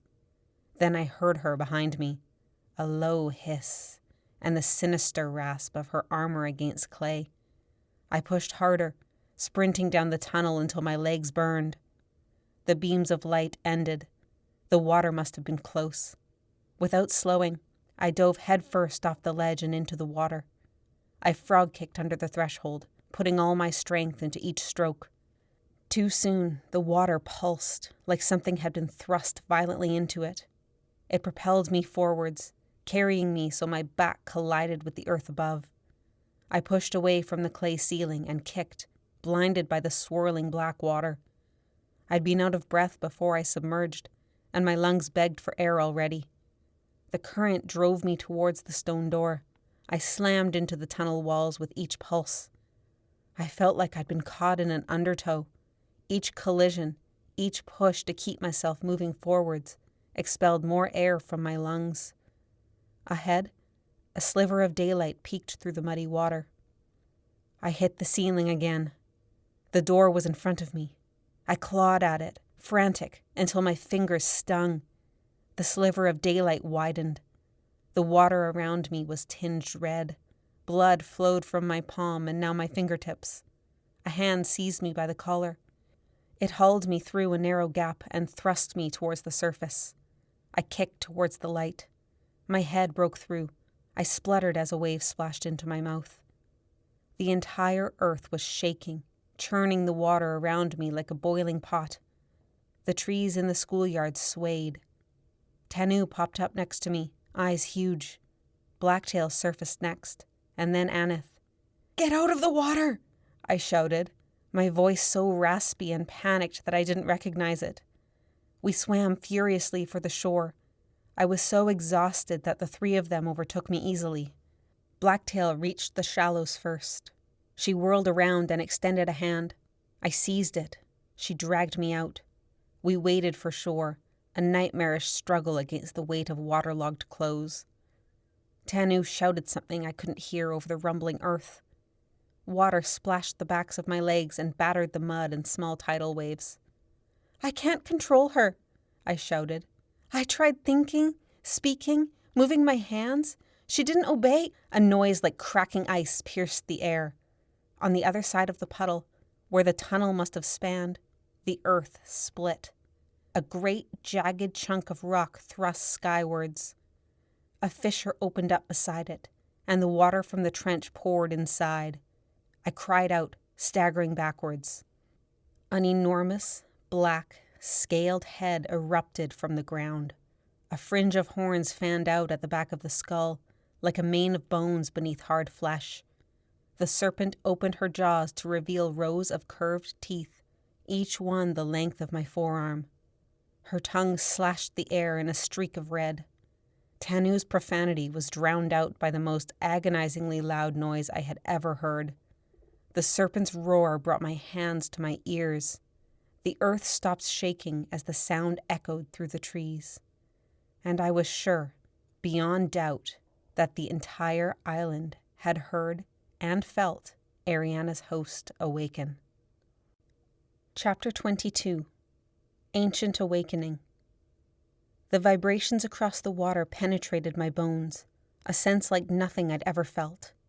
Ancient, timeless, like the feel of the sea itself. I stopped. Each breath rushed into my lungs, hot and painful. The feeling faded. Then a roar like thunder. What kind of animal would make a noise so terrible? There was one explanation. Meela had found the host. "No," I breathed. Absurdly, I told myself it wasn't too late. I could still stop her. I had time to fix this. My heart beat so fast that I trembled as I stared across the water. Eriana Kwai was visible, a faint mark on the horizon. Maybe Meela hadn't been the one to do it. Or maybe Adaro was wrong, and the host didn't require a sacrifice. She could still be alive. The current changed, dragging everything down and away from the land. As it gathered into an enormous wave, I dove. I angled towards Eriana Kwai, fighting the pull. The noise, the swells, the deep reverberation might have been the result of an earthquake, but I knew it was more than that.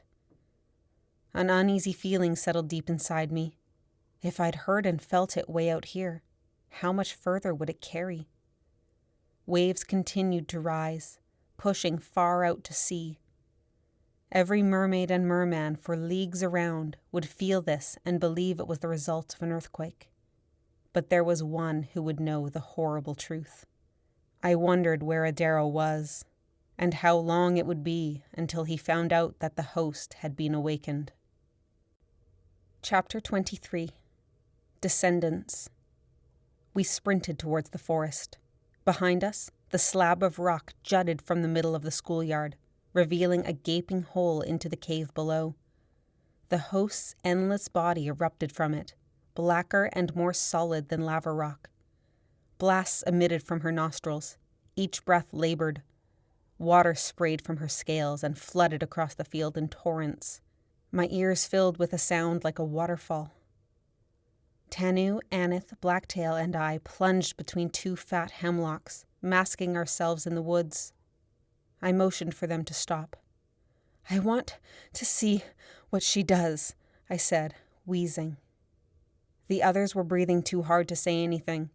They leaned against the trees, clutching their ribs. Our heavy clothes dripped onto the moss floor. The Leviathan's body coiled in the trench, displacing the water and turning the field into a swamp. When the second head emerged, she raised it beside the first and paused. She surveyed the schoolyard with chilling intelligence in her eyes. The world fell silent but for the water dripping from both heads. She tasted the air with tongues the size of oars. Her pupils narrowed, her nostrils flared. Both massive heads snapped in our direction, as though responding to a noise. I stopped breathing. My pulse pounded in my ears. Then the serpent lowered her head. I heard a wet grinding, like rock on mud, as she came towards us. Run! We sprinted headlong through the forest, crashing through branches, ignoring the pine needles whipping our faces and brambles catching our clothes. I concentrated on my feet. Though a lifetime of going barefoot had given me tough soles, stabs of pain shot up as I landed on stones and roots. Behind us rose a symphony of splintering trees, puffs of breath, and grinding rock. The serpent was destroying everything in her path. Or almost everything. In that moment, I was more grateful than ever for the vast trees on Eriana Kwai. Even a leviathan couldn't knock down a 1,000-year-old sequoia. It was enough to let us stay ahead. The serpent roared in frustration. The sound came so close that my eardrums stung, as though the sheer volume had popped them. She was much too close. Did I imagine the warm air on the back of my neck? I didn't dare look over my shoulder in case it slowed me down. A buck shot from the woods beside me, and I stumbled in surprise. I caught blind terror in his eye before he outran us and disappeared. I veered, trusting his path through the thicket. The others stayed close behind. With each step, my sopping pant legs chafed and clung together. My lungs screamed. A stitch burned in my ribs. Nearest me, Aneth breathed so hard it sounded like whimpering. Adrenaline must have kept her pushing past her injury. Could we dive into a cave and let the host pass? Or would she smell us and corner us in there? Blacktail gasped something. "What?" I said. "Beach. Left. Lead to ocean." I glanced left. If we broke the deer trail and kept running straight, we'd land at the beach. If we could get to the ocean, the Leviathan's territory, maybe she would satisfy herself on a more familiar meal. We had to try. The thought of the end of our sprint gave me new energy. I leapt off the deer trail, back into the dense bush. The absence of a pathway forced me to slow down. I used my hands to vault over a fallen log, and again to push between the cleft of a twin spruce. Beside us, the ground plummeted into a ravine. I knew animals sometimes ran along creeks to wash away their scent when fleeing predators. Though I doubted the trick would work here, it was worth a shot. I ran down the steep slope, arms flailing for balance. We splashed into the creek and turned downstream. The water came to my ankles, but it was easier to run through than the uneven bush. Something thudded behind me, and someone grunted. A splash. Footsteps stopped. I slowed, but heard Tanu say, "I've got you. Keep running." Aneth caught up and jabbed me between the shoulder blades. "They're up. Go." I did. The sky brightened ahead. The trees thinned. We burst from the woods. I couldn't slow down, and the drop in the earth made me trip. Reacting instinctively from years of combat training, I rolled into a ball as I fell, protecting my head. I flipped over once, twice, 3 times, rolling across the beach like a stone. I hit something solid and sprawled flat, coughing. My shoulder seared where it hit, blazing through my back and arm. I sat up, grasping for a sense of direction. I'd landed on a rocky beach, my back to a boulder. Where the forest ended, dirt became rock, and grass became clumps of seaweed. A dark shape loomed along the shoreline, the upturned fishing boat. The tide was rising, splashing into the broken hull and sending a wide spray with each wave. Lissy's beach would be just beyond that. That meant there was a hollow behind this boulder where a tide pool liked to form. Gasping, every part of me aching, I crawled around the boulder. The tide pool rose to my neck when I sat on the bottom. My clothes were so wet and icy that the water felt warm. I glanced around for my friends. Nearby, someone was wheezing. Hands and knees slapped the rocks. A dirt-caked arm clawed the ground beside me. I reached for it. Aneth. I pulled her behind the boulder, telling her to get in. "Aneth, where's—" "They're coming," she said, the words a sob. The din grew closer. The serpent was about to break through the trees. Why weren't Tanu and Blacktail out of the bush yet? Aneth had told me to keep running. She'd said they were fine. I should have stopped to make sure. "Aneth, where—" "Shh." Trees snapped. The noise echoed. In the tide pool, the brief feeling of warmth passed. I shivered convulsively. "There," said Aneth. I turned. A short ways down the beach, our friends broke through the forest at full speed. They dove for the fishing boat. The ground trembled. A roar brought my hands to my ears. Tanu wrapped a protective arm around Blacktail as they backed into the hull. The serpent crashed onto the beach with a force like a mudslide. Sticks and dirt flew across the rocks. She spotted the fishing boat and paused, nostrils flaring. The first head glanced around, taking in the beach, the tree line, the ocean. Her body and the second head still lay in the bush. She dipped her tongue into the broken hull. Aneth tugged my arm, trying to get me to lean back. I couldn't. Tanu and Blacktail were pressed against the rotting wood, chests heaving. The serpent grunted, sending a blast of air over the wreckage. Fragments of wood fluttered into the waves. A long tongue traced the edges of the broken cabin. Without warning, the serpent swung her horned head, disintegrating the top half of the boat. Tanu and Blacktail disappeared beneath the rubble. I clenched my jaw, trying to stop my teeth from chattering so loudly. The serpent blinked at the rubble, as though noticing the mess she made. She tasted the air around it. Then she turned her great head towards the sea. A low hiss met my ears. She moved towards the water. Those intelligent eyes revealed more than hunger. Was she searching for her master? Or perhaps the enticer? Though she hit the water in relative silence, torrents swelled on either side of her. I held my breath as they flooded the tide pool and briefly submerged Aneth and me. The body followed, undulating across the beach. The enormous black scales clicked over the rocks. Shivering, I curled my knees to my heaving chest. What had I done? I couldn't control her, and now this beast, large enough to destroy every ship in the sea, was free. But the same legend that told me how to free her also told me she could be tamed. I just needed to find out how to do it. What was I missing? "Meela," whispered Aneth, "the second head is about to pass. She'll see us." I grabbed her arm. "Go that way." We crawled from the tide pool and around the other side of the rock, keeping as quiet as possible.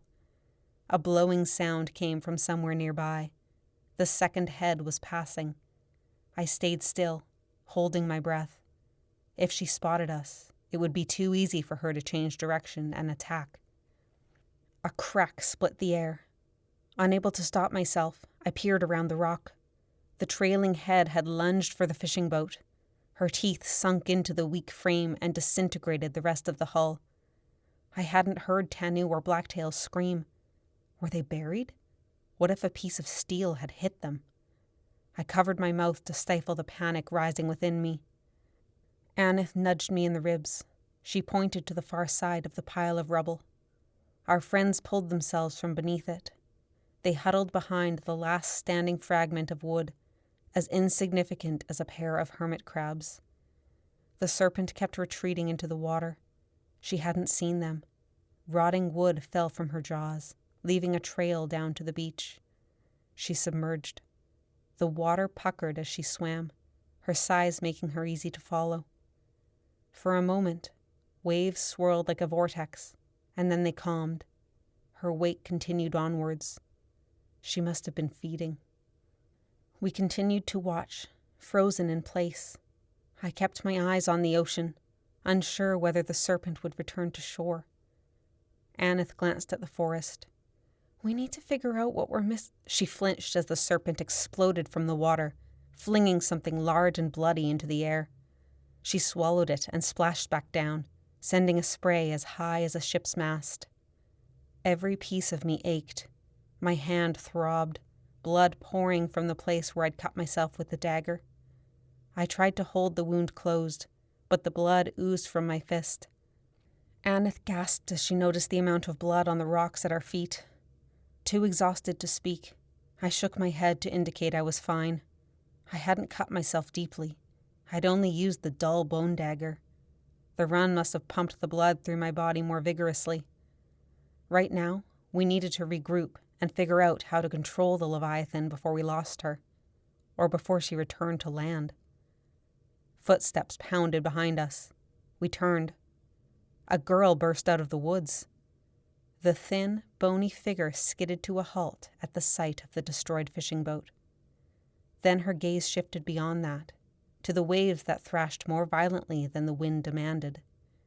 Mane falling out of her high ponytail, face flushed and sweaty, Danny wore this year's massacre uniform, clean and pressed for the ceremony. "They did it," she said to herself. Her wild eyes landed on Aneth and me. We were hunched against a boulder, sopping wet and trembling. "You gave your blood?" I stared at her, panting. When she saw the blood dripping from my clenched fist, she let out a whoop. She strode closer to the water. "Eriana, show yourself!" She thrust a fist in the air. "What's she doing?" said Aneth. I had no answer. A thrill of dread overcame me. In the distance, the ripples quieted. Then the water stirred again, closer. Scales poked out of the waves like the glistening back of a whale. An enormous head burst from the water, sending a spray wide enough to drench us. The Leviathan's eyes bored into Danny. Her jaws opened as though ready to strike. She froze. The second head emerged. All 4 deep blue eyes stared at Danny. Danny dropped her arm after presenting it to the Leviathan. "The serpent head," I said breathlessly. "She has a serpent branded on her wrist." What did Danny know about the symbol that we didn't? Danny must have noticed the change of energy in the Leviathan. She waded into the rising tide and climbed onto the highest boulder on the beach. "Sisiudal," she said, in a low hiss that might have come from the serpent herself. The waves calmed. Both massive heads lowered, as though cowering. "You're more beautiful than I imagined," said Danny. "Danny, what have you done?" said Aneth. "What's it doing?" Aneth's voice seemed to come through a tunnel. Whether from shock or exhaustion, the world grew fuzzy. I watched in horror as Danny faced the 2-headed serpent. I was reminded of a raven perched on a treetop as she stood on the high boulder, arms outstretched. Danny lifted her left arm. The first head twitched, following it. "No," I said, my breathless voice carried away by the wind. Danny lifted her right arm. The other head snapped around to look at it. "Meela?" said Aneth, voice high, flooded with the panic I felt in every fiber of my body. Danny raised both arms higher and lower. The Leviathan followed, rising up and then down, fixed on Danny's every move with 4 gleaming eyes. Danny cried out in elation. She slammed her palms forwards as though pushing the air, and both heads emitted an earth-shattering roar. The wound in my palm seared. I hunched over, clenching my fist in vain. Blood poured from the gash. I pressed it, trying to stop the flow. "Aneth, help me fix this," I gasped. A high wave brought the icy water to me. My blood splashed into it, clouding and disappearing. Before Aneth could take my hand, pain burst through me, coming from deep inside my hand and shooting up my arm like shattered glass. I couldn't stop the scream escaping my lips. Someone yelled my name. I stared, unfocused, at the blood oozing from my hand. Something was wrong. I'd been cut so many times and it had never stung like this.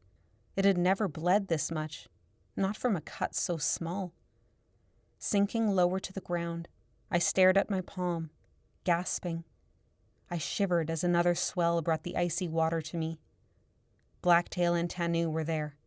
I didn't remember them running over. The 3 of them knelt beside me. Someone yelled my name again. It wasn't any of them. It was distant. I hadn't heard that voice in a long while. For the briefest moment, warmth spread in my chest at the sound of it. I turned towards the ocean, hearing the warning that came too late. "Me, stop!" Chapter 24. Home. Closing that final distance to Eriana Kwai seemed to take an eternity. I swam as fast as I could, tail whipping, letting the waves control when I breached. I let go of my weapon so it wouldn't slow me down. Whatever I was about to face, that blade wouldn't help me. Activity stirred on the right. Idle movement and chatter told me it was merpeople going about their everyday lives. My heart leapt. This was the town I'd grown up in. That meant I was half a league from Eriana Kwai. The bottom grew shallower. Children playing in the coral pointed at me as I sped past. If these families knew something was wrong on the island so close to home, they didn't show it. Their lives were too peaceful, too remote. They had my empathy.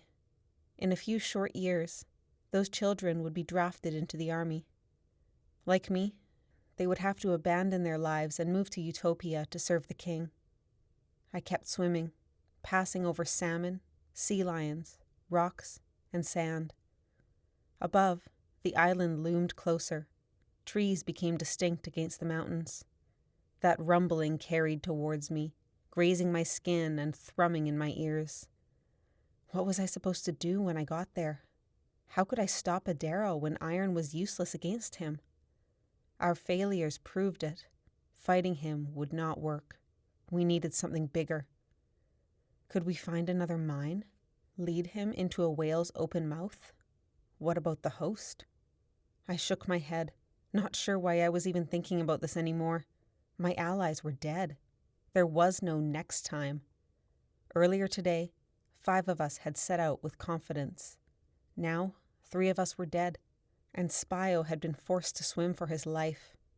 Even if he had managed to escape, there would still be a search for his arrest.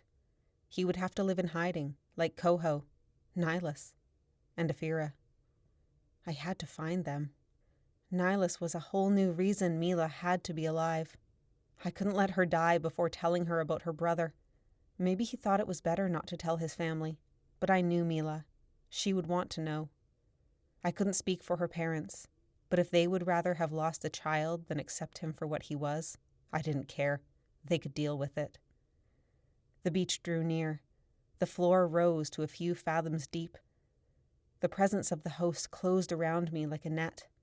Whatever this creature was, its aura was more powerful than anything I'd felt before. She was a female form, regal and commanding. A queen? No, a goddess, like the spirit of the ocean itself. I hesitated, suspended. I had to get a better feel on her. Where was she? Her scent blended with the ocean, making her hard to detect. Then, with a shock that drained all feeling from my limbs, I saw her, a serpent. Her body coiled over the floor, thick enough that she could have swallowed a humpback whale. I traced my eyes along the body, frantically looking for her head. Stiff vibrations in the current told me her scales were harder than granite. They followed a smooth, symmetrical pattern, and I couldn't tell front from back. A shadow fell over me, and I looked up. The dark shape of the serpent's head was above the surface, fixated on a large boulder. No, on a human standing on top of it. Don't be Meela. But I recognized the girl's thin frame from the battle for Eriana Kwai. Danny. A shadow materialized behind her.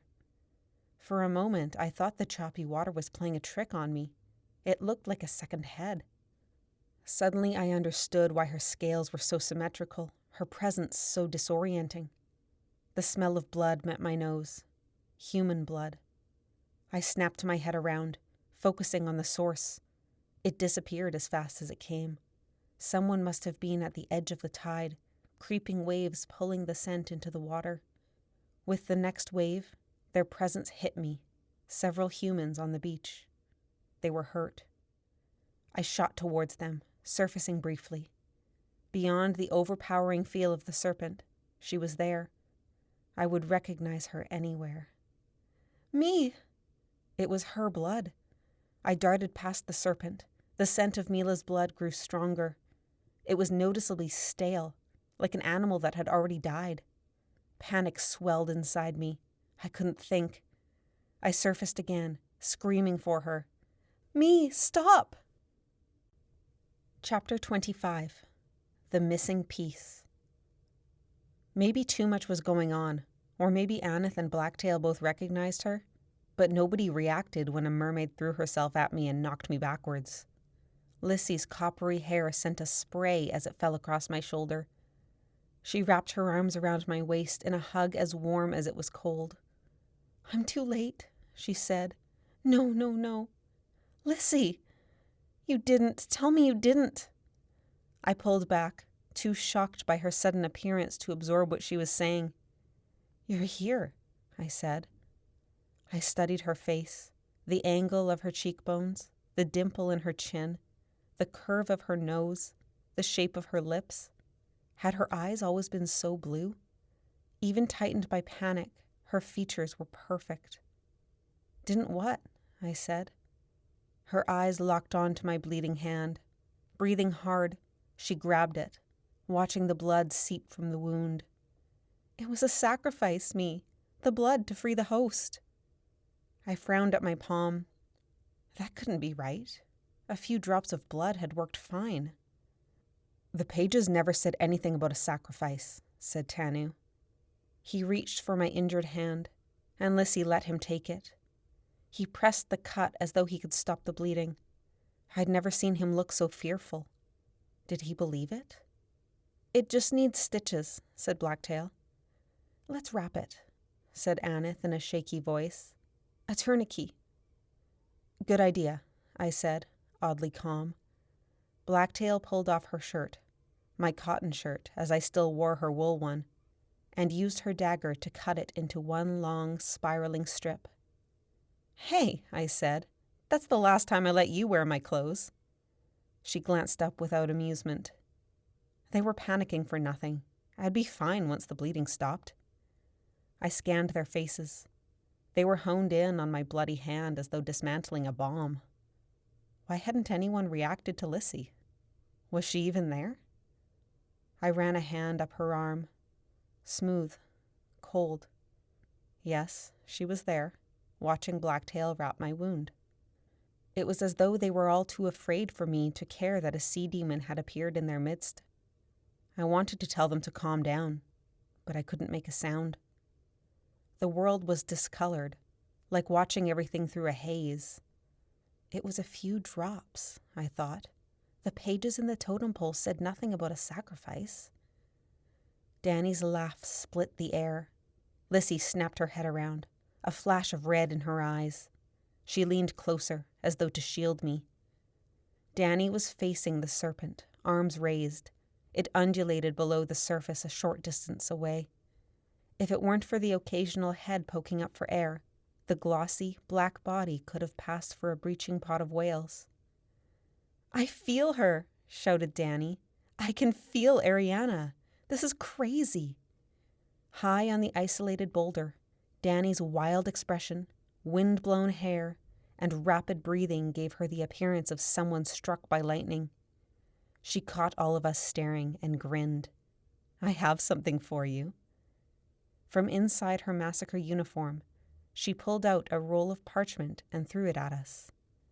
It landed steps away in the rising tide, where it rocked in the waves.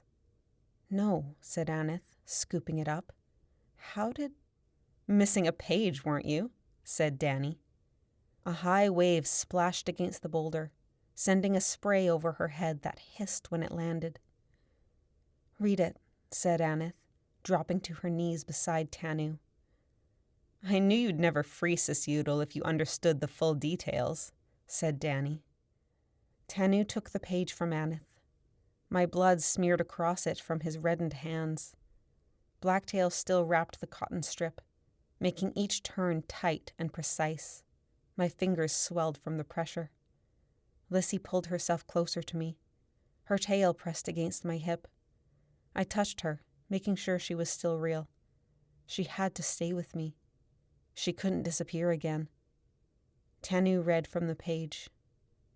Feeding Ariana's own blood to the sleeping beast, the soul hosted by the human revives the one within the Leviathan. Once the beast has woken, the flesh that was slit to provide the blood will never. His voice broke. Blacktail froze, the last strip of cotton hovering over my hand. She stared at Tanu with wide eyes. Tanu swallowed hard. Will never heal. The sacrifice of one of Ariana's descendants will ensure the reawakening of the Leviathan is considered with the severity it deserves. Control of the Leviathan will then be granted to a descendant branded by Ariana's mark. The one with the mark. He reached the end and lowered the page, eyes bloodshot. Gains control of the Leviathan until death, said Blacktail, recalling the end of the sentence. My head felt light, like everything had drained from it. I must have swayed because Lissy placed a cold hand on my back. The flesh will never heal, I said. Tanu? You'll bleed to death, he whispered. Blacktail finished wrapping the tourniquet. I winced as she tightened the knot a bit too firmly. No, she said, you won't. The cut isn't deep. Look how thick I've wrapped. Her eyes widened as she stared at her work. Blood seeped through the cotton. It pushed beneath and through the material, uncontrollable, like a river during a snowmelt. It's my fault, said Tanu, breathing fast. I knew a page was missing. I should have stopped you from... We all knew, I said. I cut my own hand. This isn't on any of you. I couldn't look at their faces. How could I have done this to them? Something splashed. Aneth was on her feet, running towards Danny. Danny lifted an arm lazily. The serpent coiled around the rock, an impenetrable shield. Aneth stopped, knee-deep in the tide, chest heaving. You let Meela give her blood. You let her do it knowing she was a sacrifice. Don't be selfish, said Danny. All of this is about more than Meela. With her sacrifice, a child of Eriana Kwai now has control of the most powerful weapon in the world. Aneth tried to run forwards again, but the serpent lashed one of its huge tongues at her. I caught a whiff of ocean stench in its warm breath. Think about it, said Danny. I control the spirit of Eriana. The fate of the oceans is in my hands. I have power over who lives and who dies. Her pale eyes were fixed on Lissy in a way that made my stomach churn. The serpents' heads lingered on either side of the boulder, like dogs waiting for a command. Guys, watch the serpent, I said, barely audible. Between the two heads and Danny, 3 sets of eyes focused on us. I might have been imagining it, but since Danny had claimed the host, I thought those vertical pupils had changed, even grown paler. Danny, shouted Blacktail, standing in front of Lissy and me. Meela is already dying because of you. Try anything else and you'll have 4 more bodies on your hands. So what? In the end, when I've saved Eriana Kwai from the sea rats, a few sacrifices won't matter. The black serpent drew taller, darkening the cloudy sky. Aneth held her ground, heaving with rage. Danny didn't strike. Somewhere beneath this reckless shell, she hesitated to kill again. You want to save our people, I said. My friends stared at me like a rock had spoken. Had they heard me? My voice sounded distant. I strained to talk louder. You want to save our people, so start with the ones in front of you. Every child of Eriana Kwai matters. Every life matters. Making peace shouldn't mean making sacrifices. Danny's jaw tightened, but she said nothing. The serpent stayed immobile. A jolt of pain shot through me. I gasped. My insides felt like they were splitting into threads. My friends knelt around me, at a loss for how to help. Exhaustion trickled through my veins, making me dizzy, pushing me down with each desperate beat of my heart. If bleeding out meant falling asleep, Lissy holding my hand, my friends at my side, maybe this wasn't such a bad way to die. Danny turned away. The rising tide closed around her, isolating her in the thrashing waves. She raised and lowered her arms, testing how much control she had. Somewhere distant, Lissy said my name. I met her watery eyes, bluer than sapphires. I wanted those to be the last thing I saw. Something was different about her. "You're tanned," I said. Lissy's lips parted in surprise. "That's what you're getting out of this? I got a suntan?" I wanted to smile at her, but couldn't manage it through an overwhelming wave of sadness. I'd been prepared to die to save my people for years, but I wasn't ready anymore. This was too soon. I wasn't ready to say goodbye. Another jolt of pain rippled through my body. I bit my lips so I wouldn't cry out. My friends spoke to me, but I could no longer hear them. Coldness spread over the backs of my legs. The tide had caught up to us. The others noticed, too. Tanu and Blacktail splashed around to my arms and feet as though to lift me back to shore. I glanced down at my palm, and then regretted it. Blood oozed through the material, pouring from my hand once more. I breathed deeply, telling myself I was imagining it. But I knew, deep inside myself, that this was real. I was dying. "I'm gonna lift you," said Tanu, squatting behind me. "Wait," I said. "Danny needs to finish the plan." "Finish the plan? Meela, I think we have bigger things to worry about." "That is the bigger thing. I won't stop until one of us, me or Adaro, is dead." My voice rang over the hissing waves. Lissy, Tanu, Blacktail, and Aneth stared at me. I hoped they caught more determination than the fear I felt. This was the end of it. The Anil Usha would claim a life today. "It won't be you," said Lissy. "I won't let you die." Without a glance at Tanu or Danny or anyone, she ran her fingers through my hair. Her eyes followed her fingers across my jawline, over my shoulder, down my arm. I squeezed her hand. The waves calmed, sloshing gently against each other. The Leviathan had stopped circling the boulder. "Wait," said Danny. "Meela, is that demon? I think I'm going to be sick." Hours earlier, I might have been embarrassed about Danny finding out. I might have tried to push Lissy away in the presence of anyone else, especially my friends. But I didn't care anymore.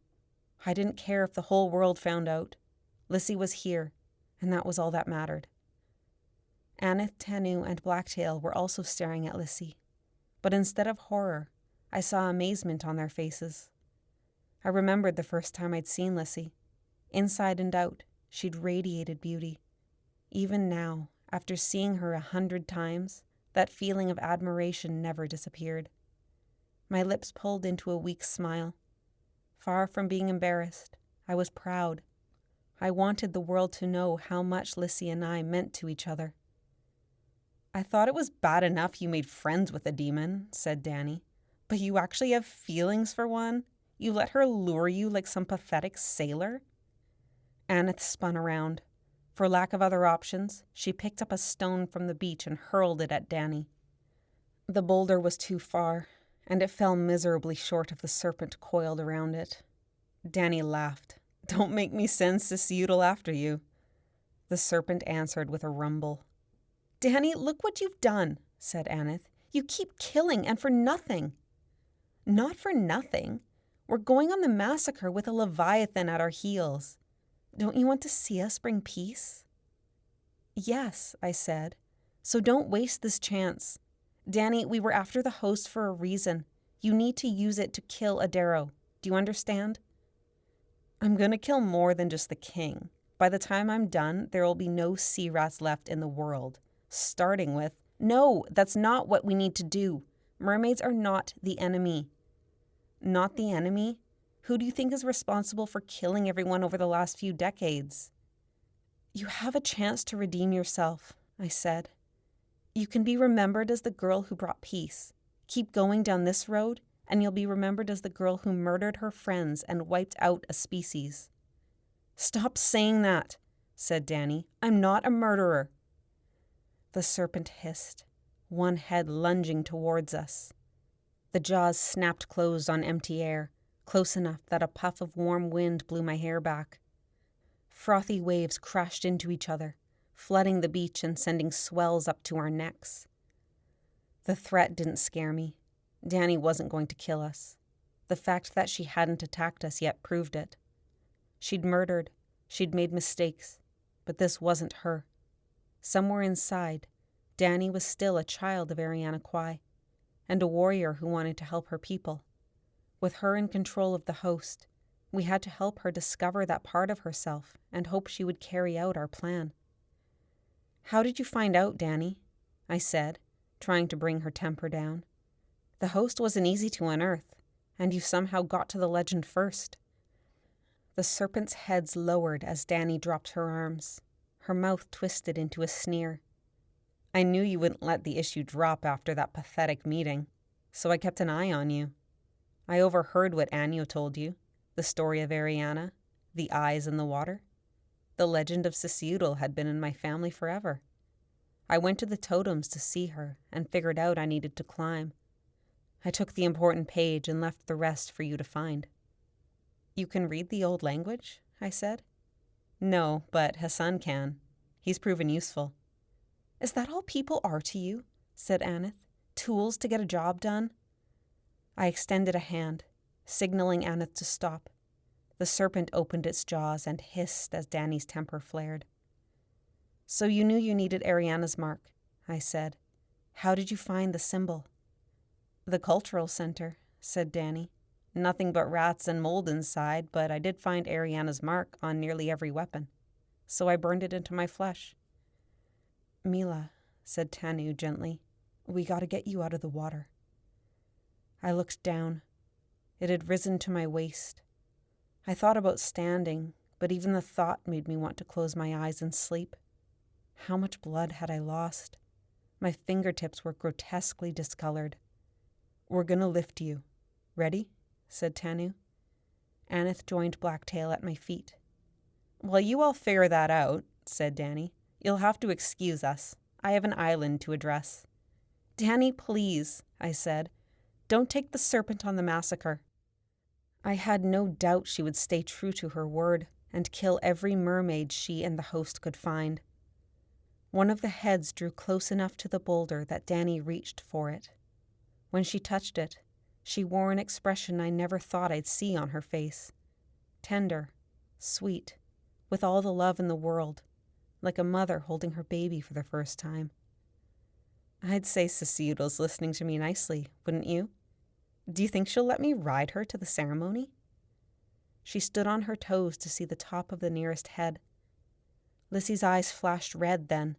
Her teeth lengthened. Before I understood why, something leapt from the water and crashed into us, knocking Lissy into me. Lissy snarled like a wildcat, and then I was underwater. A hand closed around my hair and pulled me back up. I surfaced, gasping and blind, to my friend's terrified screams. Chapter 26. Sworn Oath. Strymond's full weight landed on me, knocking me backwards. I braced myself in time to stop my head from slamming against Meela. "Where is the king?" Strymond shouted over the screams of Meela's friends. He prickled with both anger and fear. Did he think we'd succeeded? I hesitated to transform into a demon in front of Meela. Then I realized how ridiculous that was. I snarled. "With any luck, he's dead." Strymon reached for my throat. I tried to roll him off me, but he was like a boulder pinning me down. "You reeked of treachery since you arrived," he said, fingers closing around my neck. "Now I discover the remains of bloodshed on the way here." He pushed me into the rocks, strangling me.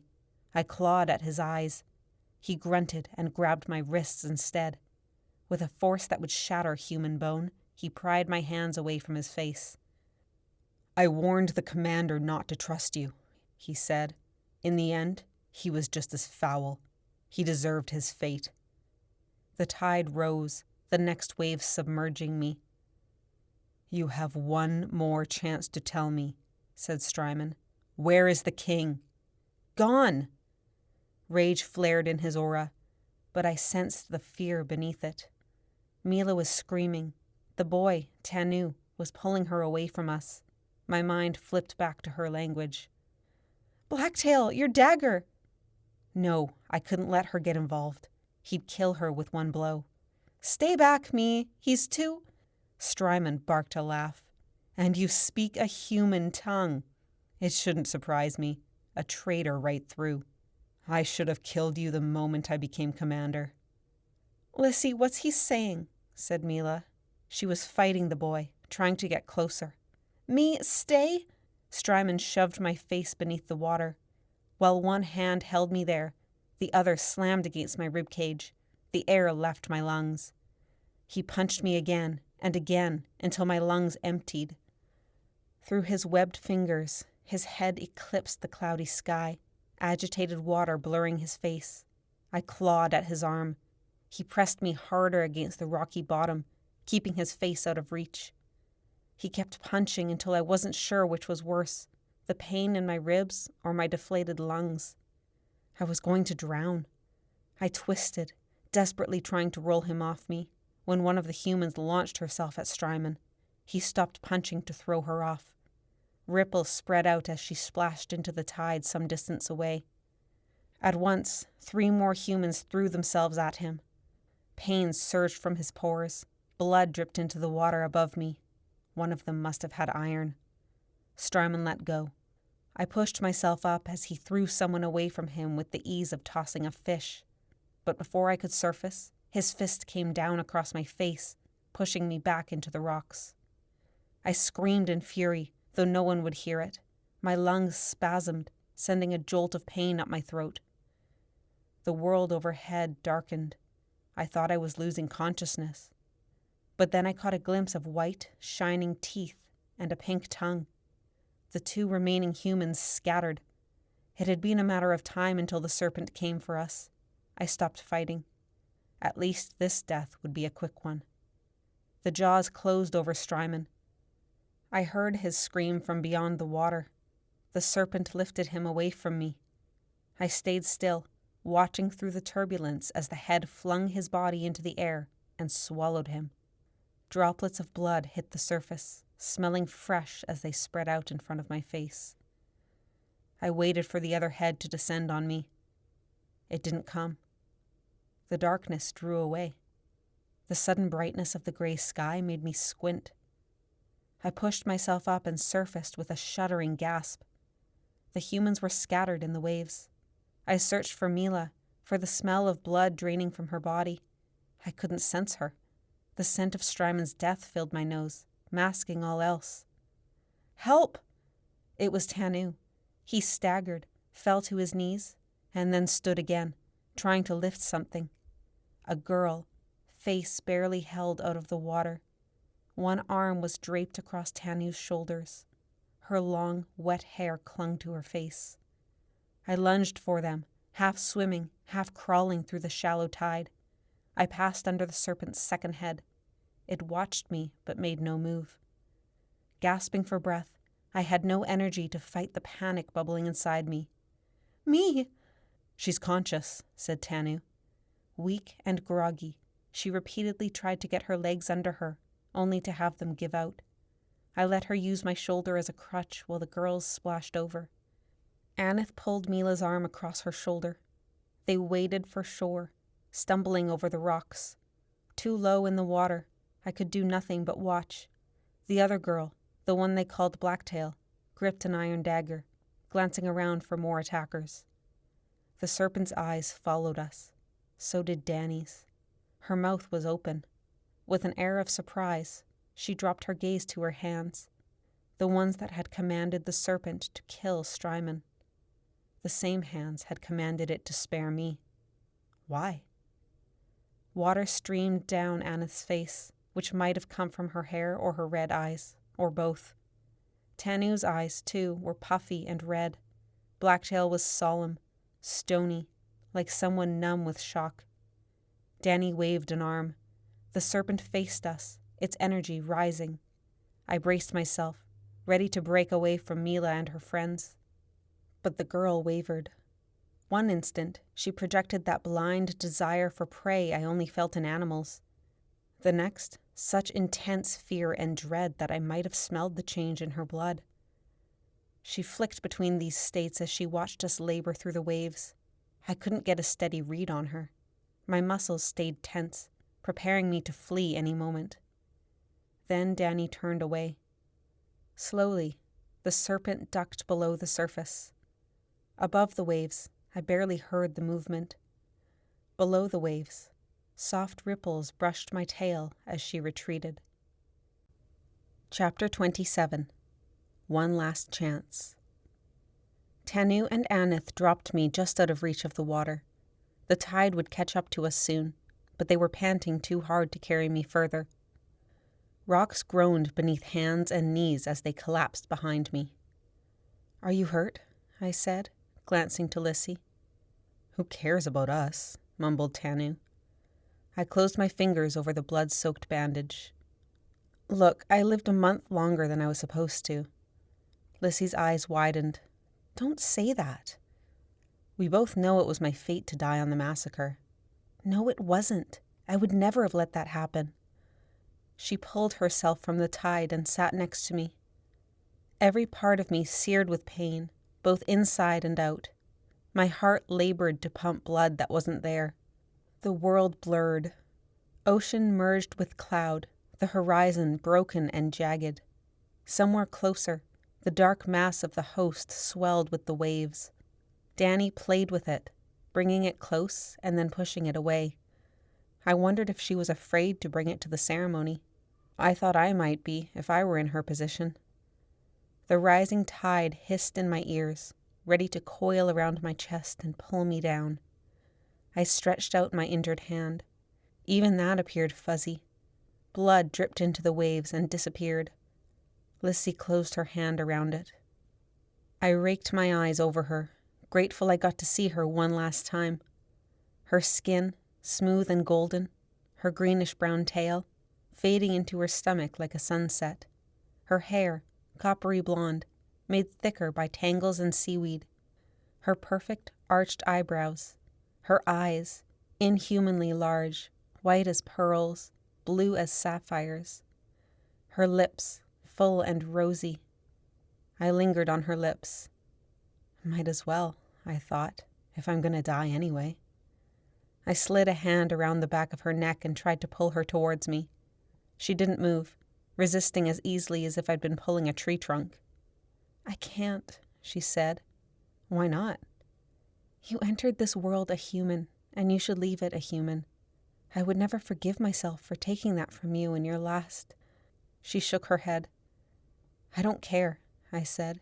"I want to die having kissed you." Her breath hitched. She pulled back, but I held on. "You're not thinking clearly," she said. "I am. I've known it since the massacre." Her eyes flicked to my lips. "You have?" My next words came easily, even urgently. My moments were too numbered for anything else. "I love you, Lissy." It was as though something inside her disintegrated.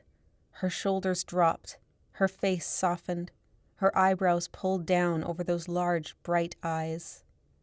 "I love you too," she whispered. I felt her words as much as I heard them, a gust of breath on my skin, a stammer in my heart, a tingling in my lips. "Then kiss me," I said. Her gaze dropped to my lips again. She seemed about to speak, but then closed her mouth. "Do it," said Tanu. Lissy and I started. I'd all but forgotten we weren't alone. We turned to him just as he howled in pain, and Aneth rubbed her knuckles where they'd made contact with Tanu's jaw. "Don't be a pig," she shouted. "Our friend is about to die, and all you can..." "No," he said. "I mean, she's got to be taken from her human form." "What?" said Blacktail and Aneth together. Tanu pulled the soggy parchment from his pocket. "Whatever curse is acting on Meela won't harm her if she's not human." Nobody spoke as he massaged his jawbone back in place. Lissy and I stared at each other. "Listen," said Tanu, flattening the parchment. "It says, the soul hosted by the human revives the one within the Leviathan. Human. Even the rest of it. It talked about human blood, human souls." Aneth covered her mouth. "Oh," Blacktail breathed. I tried to recall what the story said. I could barely focus on the present. I glanced between my friends, really seeing them since that merman had attacked. Aneth's hair dripped down her face, taking a stream of blood with it. She'd hit her head. Tanu had a swollen cheekbone that would soon become a black eye. Blacktail cradled her left arm across her chest. "Meela, this is how you can survive," said Tanu. My heart beat faster, as though renewed by the prospect of staying alive. After a stunned silence, I turned to Lissy. "You can save my life." "Are you sure that's true?" she said, voice high. "No," said Tanu, "but she has nothing to lose by trying." Lissy's eyes darted between us, wide and fearful. I haven't... I've never changed a human before." "Good," I said. She searched my face, seeming to gauge whether I was being serious. Aneth grabbed Tanu and Blacktail by the hands. "We'll be over there," she said, nodding towards the crumbled ship. She strained to her feet and pulled the others with her, leaving Lissy and me alone. Lissy watched them hobble away for several seconds, until I ran my fingers through her hair. She turned back to me, eyes glossy with fear. "You're sure you want to?" she said.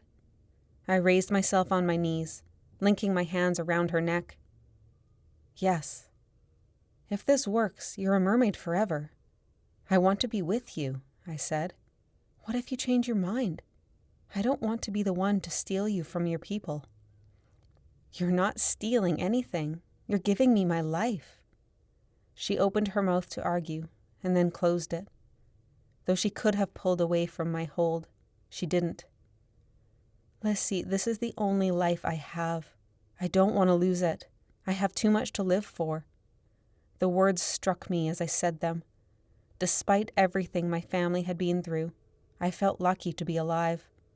I had so much to do, and it would take a lifetime to do it all. I wasn't ready to have my life cut short. Besides, this war against Adaro had yet to be won. I refused to die until I saw that happen. Somewhere in those moments, Lissy had leaned closer. My head felt light, from some combination of dizziness and her sweet-smelling breath against my skin. I knotted her hair in my fists. The tide rose around us, me on my knees, Lissy sitting hip-deep. Her tail fluttered in the shallow waves. I stopped shivering. I felt warm, despite the icy water, cutting wind, and Lissy's cold skin beneath my palms. One way or another, my human life had come to an end. My heart knew it, pounding wildly in my chest. "Ready?" I said. "Ready." "Close your eyes." I was reminded of a day on the beach so many years ago, sitting on these hard, damp rocks, Lissy telling me to close my eyes. Despite everything, I smiled. She must have remembered too, because her lips pulled back from those perfect white teeth. For a moment we stayed there, our breaths shallow. Lissy's hands were on my waist, clenching my soaking wet shirt. Then I leaned in and kissed her. I held her face as our lips met, feeling her smooth skin beneath my hands. Her arms slid around my back and pulled me closer, and I pressed my body against hers. In that moment, everything in my life came together. Everything I'd ever felt made sense, like the world had opened before me. Lissy was my childhood, my teenage years, and now my future. I ran my fingers through her hair. My senses seemed to sharpen, a tingling in my skin, the waves purring louder in my ears, a sweetness on my tongue. Warmth spread through my body. If this was what it felt like to bleed to death, it wasn't so bad. Chapter 28. Sea Rats. The current changed. I pulled away. "What is it?" said Meela. The serpent was moving through the waves, steady and powerful. The intensity of her focus was like a shark's, but I could sense in her a deep, age-old intelligence. I threw out an arm to sweep Meela behind me, as though I could protect her from what was coming. "No," shouted Danny. "The host needs her sacrifice." "You already have her blood," I said. The sky darkened as the serpent loomed out of the water. "She hasn't died yet," said Danny. Tanu ran towards us, Aneth and Blacktail on his heels. "She doesn't need to," he said. "You already have control, Danny." She seemed to consider this, but her aura flared as Meela's friends placed themselves between us and the towering snake. Her fists clenched, hair tangling in the wind like seaweed caught in a riptide.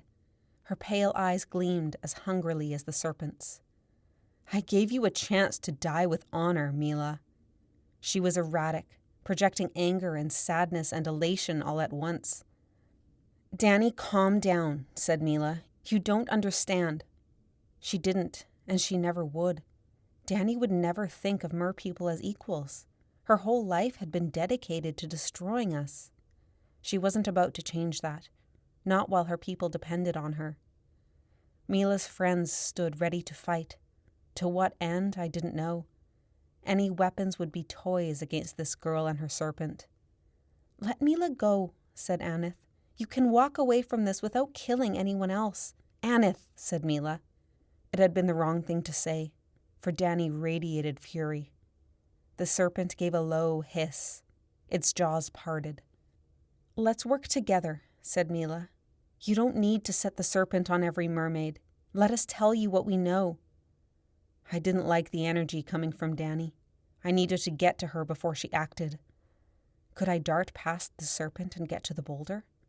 The double heads gave me pause. I might have outstripped a single head, but two? Could I move quickly enough? Maybe I could get beneath it somewhere. I leaned down, scanning for a path. Meela grabbed my arm, as if reading my thoughts. "Look, if you want to save our people, killing one of Eriana's descendants isn't a great way to start," said Tanu. "She's no child of Eriana," said Danny with a pulse of rage. Meela shouted back, "Open your mind. Mermaids are no different from humans. I'm still the same. You've betrayed our people. You did this to yourself, knowing I have the most powerful creature in the world in my hands. Knowing I'm about to use her to destroy every last demon, starting with this one." Danny lurched, as though some force had knocked her from behind. Her eyes bulged. It took me a moment to feel the emotion coming from her. Fear. She opened her mouth as though to say more.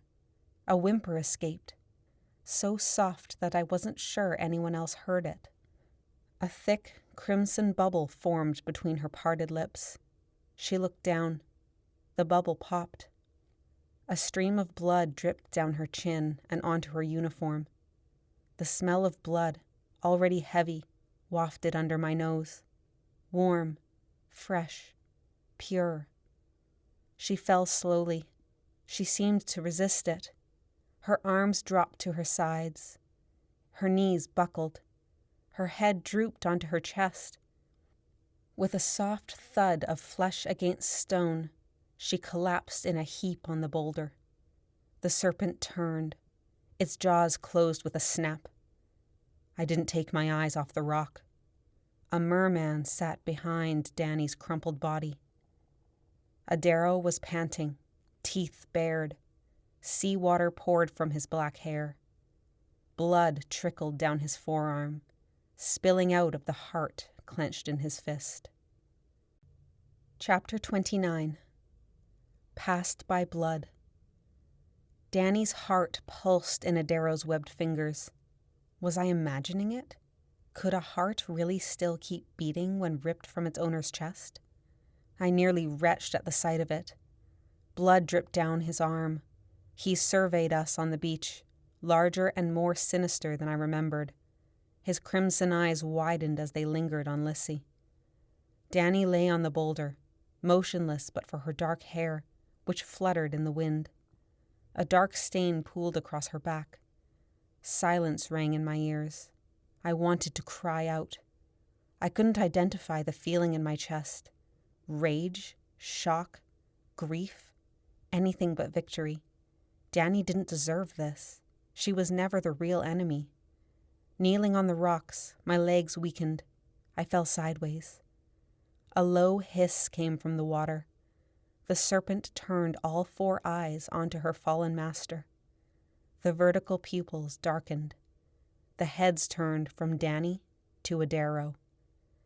Control is passed by blood. I drew a panicked, shaky breath. "You need to run," said Lissy. "Go, now. Can you support Meela?" Tanu leapt to his feet, not taking his eyes off Adaro. "Come on," he said, grabbing me under the arms. "No," I said. "I'm not leaving." The serpent roared, the sound echoing across the water, bringing our hands to our ears. She drifted closer to the rock, her pupils narrowed into slits, trained onto her new master. "Well done, Meela," said Adaro, flashing his teeth. "Though perhaps not exactly as planned. I wasn't expecting to have to kill this one for it." He waved a bloodied hand at Danny. The serpent's heads ducked, watching. "But all the same, you gave your blood, and the host is mine in the end." He lobbed Danny's heart into the air. The serpent caught it and swallowed. "Meela," said Aneth, her voice a squeak. "Get her out of here," said Lissy. She rounded on us with a red gleam in her eyes. Aneth gasped. Blacktail stepped back. Tanu's grip tightened around my arms. "We're not going anywhere," I said. "We can't let him get away." Adaro swept his arm, and the serpent turned her whale-sized heads towards us. A pink tongue tasted the air. We needed to act now. If the serpent was indestructible, it was her master we would have to kill. Blacktail pulled out her iron dagger. "How's your aim?" said Tanu. "Perfect," said Blacktail, "but he's too far away." I tried to stand. The searing pain in my body had ebbed, but my legs were numb. I couldn't move them. With an enormous effort, I pushed myself back up onto my knees, wobbling. I couldn't support my own weight. I'd have to drag myself across the beach with my hands. A whimper escaped my lips. I was trapped in my own body. The serpent advanced. "Fine," said Lissy. She dove, swimming straight for the serpent. I screamed after her, but she'd already gone. My legs wouldn't cooperate. I picked one up, as if I could move it like a puppet. I couldn't feel my fingers touching it. What was happening to me? Either this was it, and I had no blood left to pump through my muscles, or... I held my injured palm close to my face. The bandage was dirty, wet, useless. I pulled the knot loose and wrenched it from my hand. The cotton fell into the waves, where it carried back and forth like a long strand of seaweed. The bleeding had stopped. The cut looked as it should have, small and harmless. I lifted my gaze to the serpent. She'd stopped advancing. Adaro watched Lissy disappear beneath the waves. His reptilian mouth curled into a snarl. Chapter 30. Para la Reina. I made certain Adaro would see me shoot past the boulder. The serpent's attention locked onto me. She seemed to come from all directions. I doubled back, traveling deeper, enticing her to follow. At least, I assumed I would be able to outstrip the serpent. Nothing could match the speed and agility of a mermaid, could it? Several heartbeats passed before the current churned. One head loomed in my vision, a black shadow. Where was the other? I scanned the emptiness. That ancient, all-consuming presence filled the water, blinding my senses to all else. Something gurgled in the distance. A sudden warmth washed over my skin. Then a dark shape lunged at me, jaws open. I dove.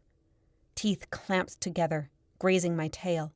The current crashed into me and flipped me over. I swam blindly away. The sky shone beside me. I spun and dove straight down. I grazed the bottom like a flatfish, leading the serpent away from the beach. She recovered quickly and made another lunge. I veered sideways. The snout slammed against the rocks with an earth-shaking rumble. The other head appeared beside me. A bubble blew from her nostrils, casting a veil across my path. She was going to attack from both sides. I used my hands to turn sharply. Both sets of jaws closed over nothing. I pumped my tail hard. If I swam fast enough, the serpent would have to straighten out to chase me properly. Then I would have only a single head to deal with. My muscles ached. In my whole life, I'd never swum so fast or as far as I had in the past tide cycle. I pushed past the bone-deep exhaustion, trying to think. If Adara was focused on controlling the serpent, maybe the others could kill him. With what? As I swam headlong away from the beach, the current surged rhythmically behind me. The serpent was following. I nearly banked south, maybe out of childhood habit. Then I remembered the families in the coral. I changed course abruptly. The serpent kept going for a moment, snapping at my wake. I had no plan, other than to get her away from Eriana Kwai. Where could I go? How could I get rid of something so big? A warm blast from her nostrils interfered with the rhythm of my tail. One hard puff of air and she could send me off course. Below, the floor dropped off. I dove, following it. The serpent's momentum carried her forwards, biting at nothing. A shadow fell over me. Then a whirlpool stirred overhead as she dove after me. She groaned, projecting a blast of frustration. I needed a plan. Where could I take her? Could I kill her? Trap her? I tried to sense the bottom. The pulses behind me masked any other vibrations. I kept diving, blind. I couldn't tell what was there until I almost slammed into the rocks. I swerved left, saw a black shadow advancing, and flipped back the other way. The second head caught up. They convened, but not before I twisted out of the way. With a burst of speed helped by my hands, I followed the rocks. A cliff materialized ahead, towering over me. Bubbles escaped my lips in surprise. I turned before I hit it. One end of the serpent tailed me while her body curled around, drawing parallel to the cliff. She was going to use the cliff face to corner me. I had a moment to act. Relying on sight, I scanned the rocks. A fissure yawned beside me. I grabbed the lip before I shot past it, yanking myself inside. The gap barely fit my body. The black snout slammed into the cliff face. The world shook. Rocks cascaded onto my head. I sucked back, wedging myself in place. The teeth snapped close enough to touch. The second head caught up. She stopped snapping to eye me from two angles. The lids closed and opened with a sticky sound, adjusting to my dark hiding place. Careful calculation projected from her. A murmur emitted from both heads. Then a nostril pressed against the opening. Reacting quickly, I pushed my back and tail hard against opposite walls. A bubble of air blasted at me, threatening to shake me loose. A curved fang grazed my shoulder. She grunted in frustration. I tried to shrink further away. Her jaws opened and closed, teeth grinding against stone. Another rock hit my skull. I let one hand off the wall to grab it before it fell. With a grunt, I threw it hard at the serpent's mouth. She hissed, retracting with an air of surprise. She coughed up the stone and tossed it aside, pupils narrowing. Following the stone with my eyes, I caught a glint of light. Something moved a short distance away. It disappeared in a blink, silent, agile, and much too big to be a fish. The more I stared, the more I noticed other movements beside it. At least 20 mermaids, mermen, and children had ducked behind a mound of rocks. They had long, lean frames, with tails a wide range of colors. Piercings glinted on their faces and bodies. That had been what caught my eye. The nearest one had a row of diamonds in her left collarbone. Her hair floated eerily beside her head. Kelp buoys were tied to the ends of several braids. The serpent struck the rocks. Debris swirled around us. I had no escape. I bit my lip, thinking. She would have to breach at some point. Could I outlast her? But as I thought it, the second head retreated for the surface. My pulse thudded in my ears. The host could wait outside this rock for an eternity. Spio's voice came to mind. If you need help, ask for it. I peered past the serpent. The merpeople held spears and maces. Either these strangers helped me out of this, or this was where I died. I stopped holding in the panic that had been building in my chest and screamed, "Help me!" The serpent gave a low hiss at the noise. Her forked tongue reached for me. It tasted my skin, warm and slimy, trying to wrap behind me and pull me out. I trembled as I held myself in place, leaning hard against the walls. The merpeople glanced at each other, unmoving. Did they not understand? Did they speak a different dialect? Even then, anyone could see I was desperate. They didn't say a word. "Please," I shouted. The mermaid with the kelp braids nodded to the others. They turned away and, grouping together like a school of fish, began retreating. "Wait!" I shouted. I gaped after them. They were going to leave me here to die. But I had felt their resentment, confirming what I'd feared, that I was a part of Adaro's kingdom. I was the enemy. Angry now, I gritted my teeth. We were allies. They couldn't abandon me. In a last, desperate attempt, I blurted the only thing that came to mind. "Para la reina!" I wasn't sure why I said it. I didn't know what it meant or if I'd even pronounced it right. They stopped. The lead mermaid turned, eyes wide. I stared back, trying desperately to convey everything I had done, every intention to make peace, every plot against Audero. The serpent picked up on my focus. She blinked, turned her head. The mermaid's lips curled into a grin. Her skin rippled, transforming. Her teeth lengthened into an impressive row of fangs. She raised a webbed fist and shouted, "Para la reina!" The group echoed the war cry. They launched from the rocks, spears and maces raised. The serpent opened her jaws, hissing. Bubbles erupted from the slits in her nose. The second head came to meet them. Mermaids, mermen, and children fought with equal skill, slashing at the rock-hard scales. They darted around her vast body, under and over, swarming like flies. I yanked myself out of the crevice and dove into the fray. Except I had no weapon. The serpents' heads swiveled, unsure of which target to choose. The lead mermaid swooped in front of me before I could make it far. "Go," she said. "We will distract it, but it's too much. We won't hold it for long." For a moment, the words flowed by without meaning. She had that pronounced dialect I'd heard once before. "Do you understand me?" she said. Yes, thank you." She searched my face. The others continued to weave tantalizingly in front of the serpents' noses. "Who are you?" said the mermaid. Who was I? Not a soldier anymore. I was a rebel. A rogue mermaid, alone and wanted for treason. "Nobody," I said. She inclined her head. Next to her long frame, the sharpness in her bones, and that imposing aura, I felt like a child. "I do not think you are nobody," she said. "Will you come with us?" A merman shouted as a set of massive jaws nearly closed around his fin. The mermaid raised her weapon, preparing to dive in.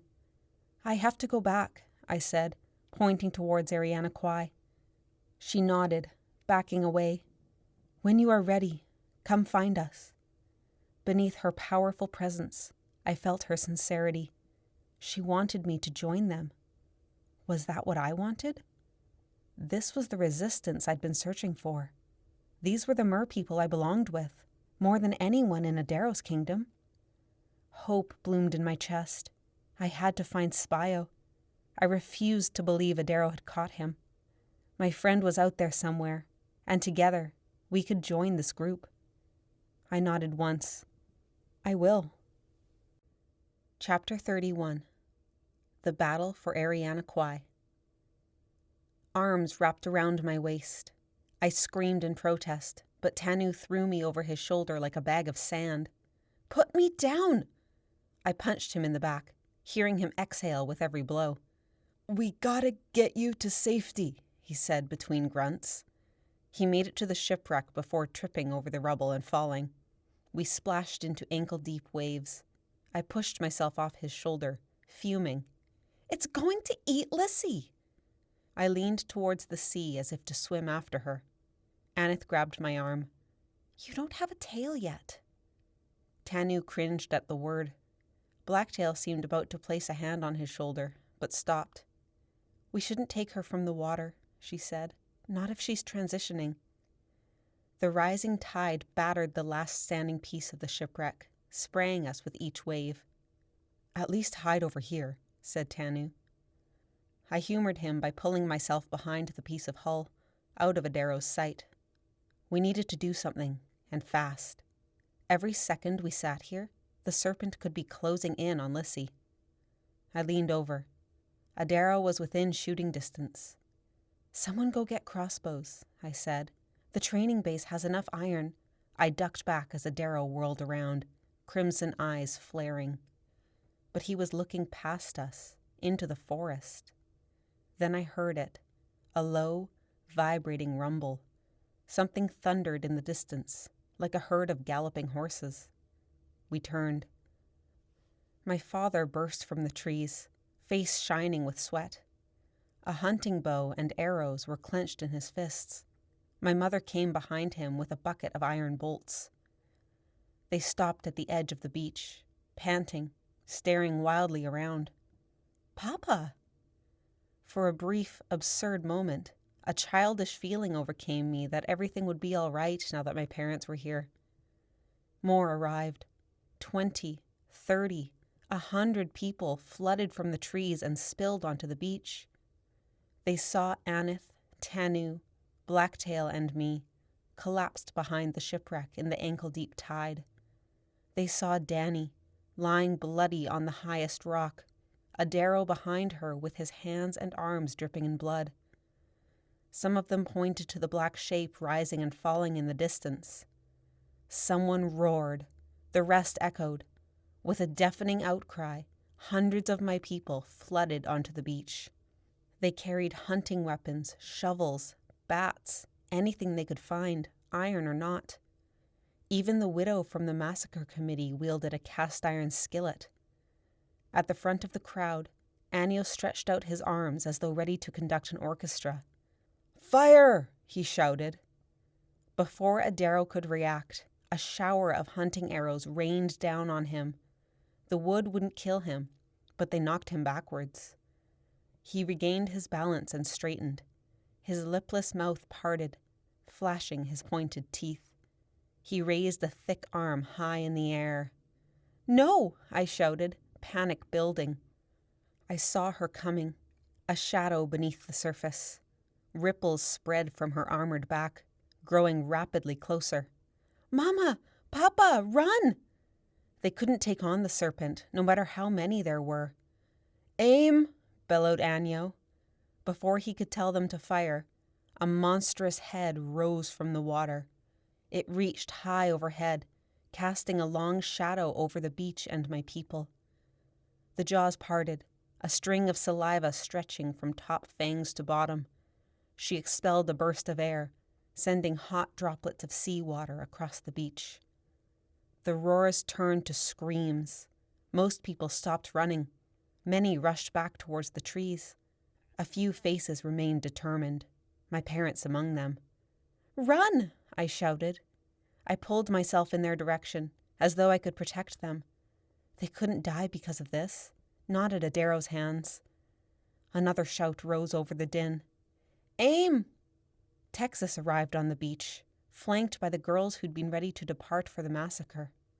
They stood where the grass met the rocks, each wearing her new uniform. All 20 aimed together, holding their brand new crossbows with perfect form. "Fire!" A shower of bolts arced through the air. All 20 hit the serpent in the face. They bounced off with clinks like metal on metal. She blinked, shook her head like a dog, and let out an earth-shattering roar.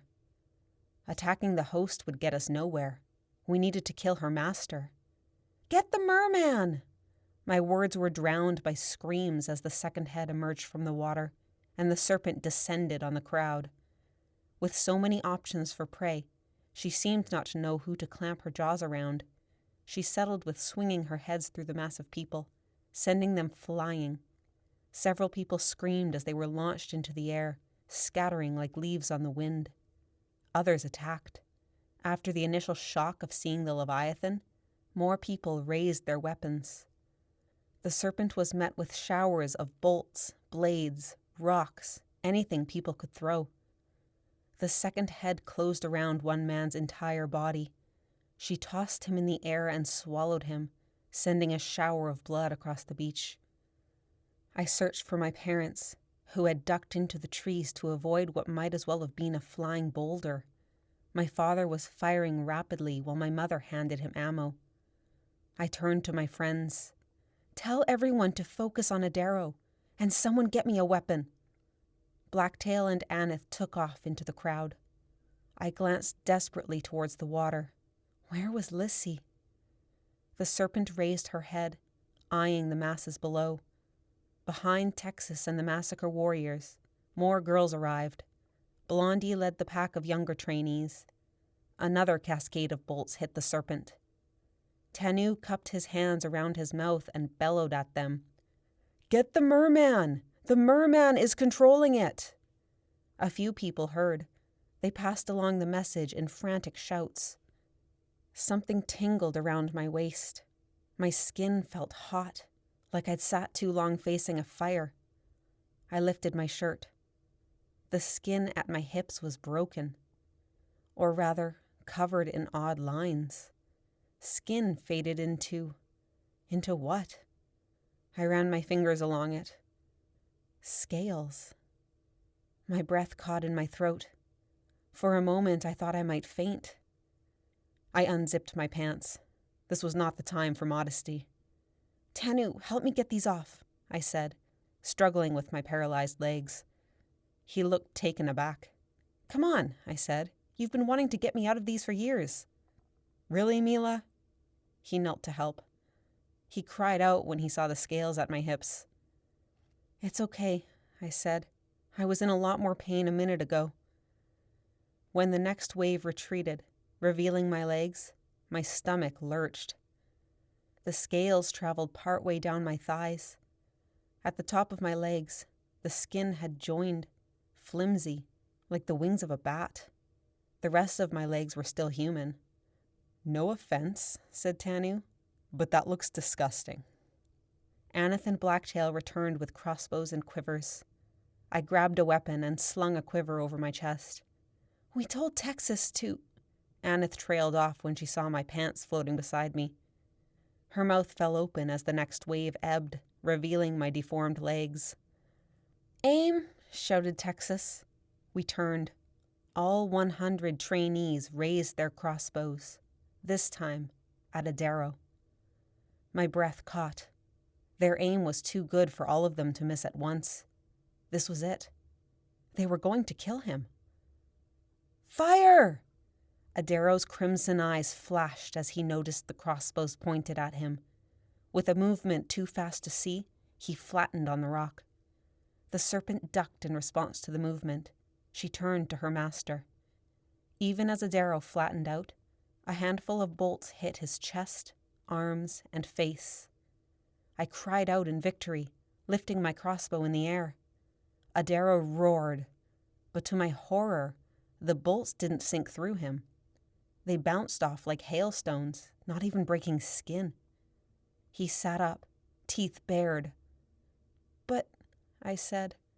"Aim!" shouted Texas. Fury twisted Adaro's face. He raised his arms. A torrent of seawater rained down on us. The heads loomed over the beach, one of them directly above me. I notched a bolt and, ignoring the instinct to fire at the beast descending on us, aimed my crossbow at Adaro.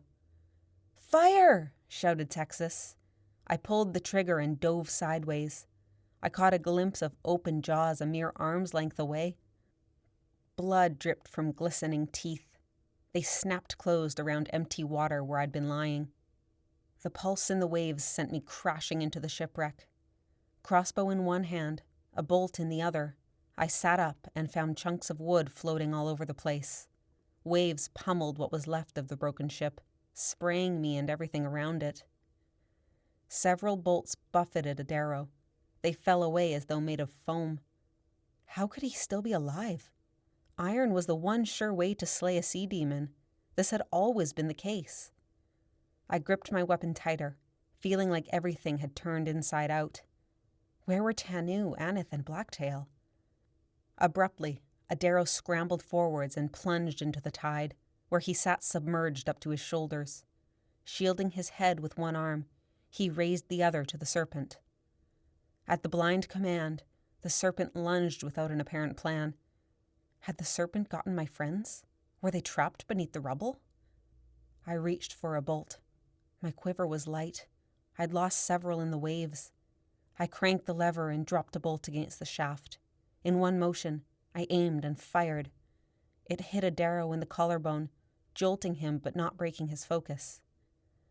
Someone spluttered behind me. I spun. Tanu had been carried into the broken hull. He dog-paddled out, wheezing. "Meela, where are the others?" Beside us, someone rose from the water with an enormous gasp.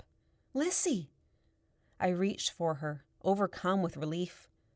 A high wave splashed against the shipwreck. I held my breath beneath its spray. Lissy pulled me away from the debris. "Iron doesn't kill him. We tried to explode the mine at the Moonless City, and then tried again with the Trident of Terror and the Iron Hook of Doom." Before I could ask her to clarify that loaded statement, the serpent swiped, and Lissy threw herself at Tanu and me.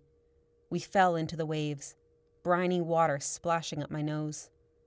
I made a conscious effort to keep my crossbow away from Lissy.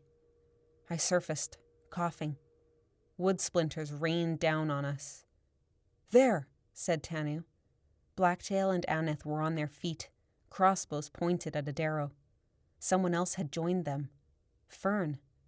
Of everyone on the beach, they were closest to the half-submerged merman.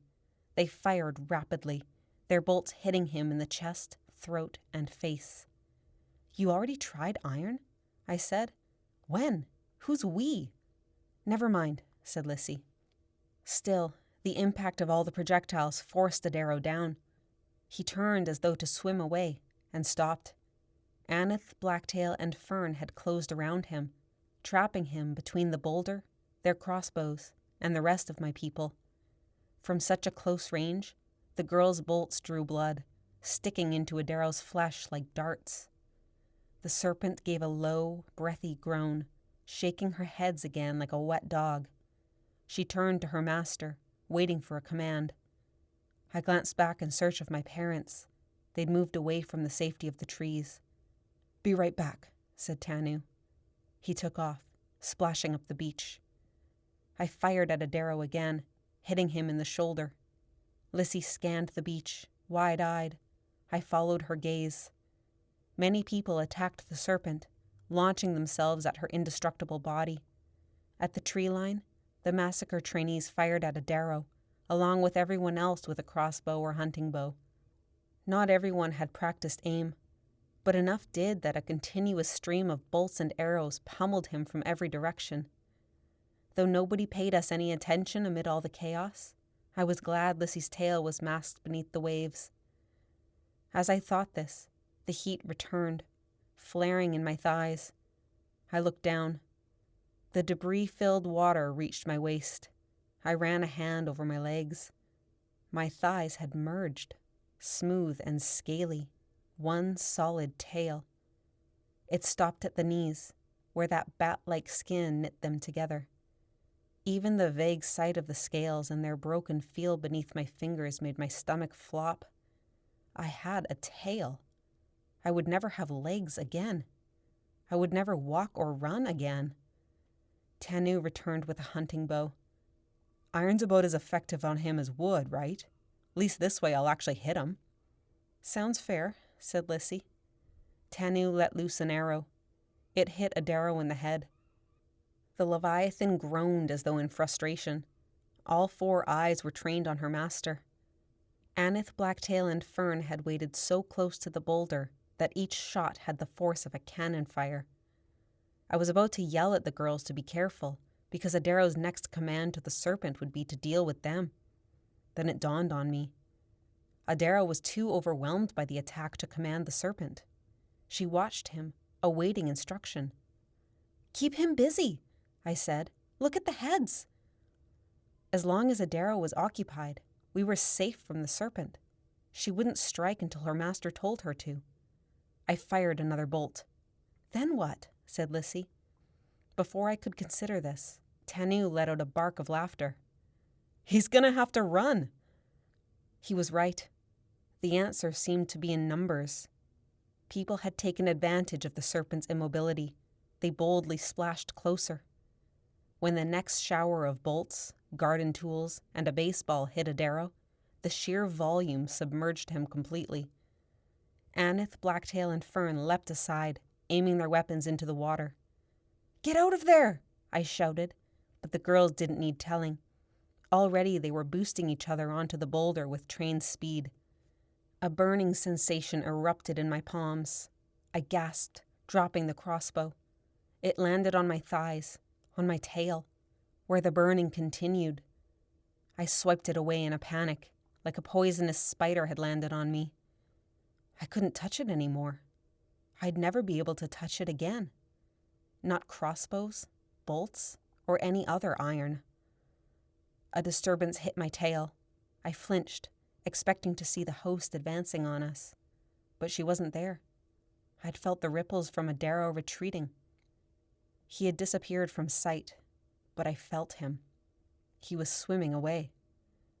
The serpent gave a deep groan. I caught the scent of her breath, thick and briny, more powerful than ever. She followed. Her armor glistened in the feeble rays of sunlight. Whirlpools appeared and disappeared, each time further from the beach. The disturbance in the water dimmed as they retreated. "Yeah, you better run," said Tanu. His voice rang. His pulse changed as he said the words. He was excited. How did I know this? The crowd roared. I felt their elation. It bled through the air, thick and tangible, meeting my mind in the same way sweetness bursts across the tongue. I heard their feet splashing, and just as much, felt the vibrations in the water as they chased Adaro away from Eriana Kwai. Chapter 32. A Journey Ended. The serpent lingered in my senses long after she'd disappeared. I waited several moments, until the horizon returned to emptiness and the currents revealed nothing but fish. Finally, I peeled my gaze away from the ocean. Though the commotion on the beach had faded, it looked as though a storm had blown through. Wooden splinters, broken trees, and weapons littered the rocks. Seawater drenched everything up to the tree line. Hundreds of humans nursed their injuries and hugged each other. They projected pain. Bones had been broken. Lives had been lost. The air reeked of blood. Then there was the girl on the highest boulder. Most stared, but no one approached the blood-soaked rock. The corpse had been in the line of fire. Her uniform was shredded, her body punctured with iron and wooden arrows. A thick-set man stormed down the beach, every thread of his focus pulled towards the girl on the rock. He waded in. His back and shoulders expanded and compressed rapidly. A long moment passed as he stared at Danny's body. His emotions blended, hard to read, as the girl's had been. The crowd fell so silent that I barely sensed them beneath the wind and waves. "Who did this?" shouted the man. A woman splashed in behind him. Her anguish hit me before she made a sound. "Danny, baby!" The woman stumbled through the tide, trying to run faster than the water would allow. Her breaths rattled with sobs. The man didn't turn. He stayed facing his daughter. Rage and grief drifted towards me on the wind. Beside me, Meela lifted a hand to her cheek. She caught the tear before it fell. Beneath the water, I grabbed her free hand and squeezed. She held on tightly. "Who's responsible for this?" the man shouted. His eyes found Meela. I tensed, ready to dive if he realized what I was. But with my tail hidden beneath the surface, he didn't notice. "Adaro," said Meela, barely audible. "What?" said the man. Tanu came to her rescue. "It was Adaro, the merman. He killed her so he could have control of the serpent." How would killing her? Why does my daughter have to do with this?" he demanded. His wife clambered onto the boulder, kicking off her shoes for grip. "Danny had control to begin with," said Aneth. Aneth faltered, glancing to Meela. "Danny finished freeing the host of Eriana," said Meela, finding strength in her voice. "She was going to use it to save our people." For a moment, the silence thickened. Then whispers broke out on the beach. That was all Meela said. She didn't mention the part where Danny had used her as a sacrifice. Maybe she didn't feel the need to share Danny's final act with the island. The man closed his eyes, rubbing a hand across them. His wife threw herself over Danny's body, shaking with sobs. Someone splashed up behind us. I let go of Meela's hand and recoiled. "What happened? Are you all right?" It was Meela's father. I'd seen him once before, when I was 10. It was hard to forget the face of the man who'd nearly killed me. "You look like you're going to be sick," he said. "Can you stand?" A soft, pretty woman who must have been her mother waded in behind him. "Honey, are you in shock?" "No, Mama, Papa, I'm sorry. I didn't know." "What didn't you know?" said her father. "The blood needed to free Eriana's host was a sacrifice," said Meela. Her mother cried out. She dropped to her knees, flinging a hand to her daughter's forehead as though to check for a fever. "It's okay," said Meela. "I'm not going to die. We figured out, Tanu realized, well, where Meela's toes should have been. A tail flipped out of the water. It fluttered in the breeze before sinking back into the sea." My heart thrummed. I'd always loved Meela the way she was, and I wouldn't have changed anything about her. But seeing her as a mermaid awoke something new inside me. We were the same now. We could have a life together. I wanted to kiss Meela right there in front of everyone. "It was the only way I could survive," she said. A stunned silence followed. Then something shifted in the others around us. Aneth grabbed the girl with the ponytail by the elbow, pointing out a young boy on the beach who'd been injured. The two of them waded over to help. Blacktail grabbed Tanu's hand. "You're bleeding," she said. "Let's go get bandages." He let her pull him away. Alone with Meela and her parents, I finally drew their attention. Her father's gaze traveled from my hair to my eyes to the Iron Maid's scar peeking out of the water. His aura shifted from shock to mistrust to fear. He recognized me, and he clearly thought he had killed me all those years ago. "Mama, Papa," said Meela, "I want you to meet Lissy." Her mother squeaked. "But I thought—" "I remember," said her father, not taking his eyes off me. "Is she the one who changed you?" "Yes," said Meela. "She saved my life." Her parents scanned me up and down. I resisted the urge to sink below the surface, away from their appraising stares. Meela's heart beat wildly enough for me to feel it. I wanted to grab her hand again, but I didn't. As much as I wanted Meela's parents to understand her feelings, I didn't know much about them or how they would react. This was Meela's territory. "A demon," whispered her mother. She reached for her daughter, hesitated, then touched her arm gently. "Meela, you're freezing. Do you feel—" "I feel normal, Mama, I promise." I wondered if she was lying. She must have felt stronger, quicker. Her father cast a wary glance at me. How can we trust you, Metlagela? Your entire biology has changed. We have no way of knowing the effects on your mind. It's not like that. I'm the same. And what about a demon's instincts? Said her mother, recoiling as though Meela had threatened to bite her. Meela dropped her gaze, clearly hurt. Any elation I felt fizzled away. I had made a huge mistake.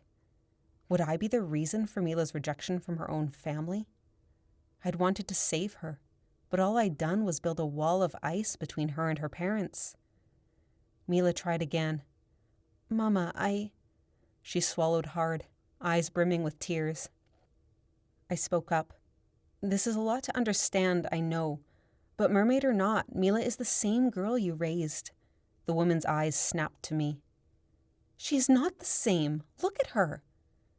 Anger flared in my chest. I closed my eyes before they could redden. This was exactly why Nihilus had been afraid to tell his parents about his transformation. My eyelids flew open. Nihilus. I opened my mouth and hesitated. Meela's lip trembled.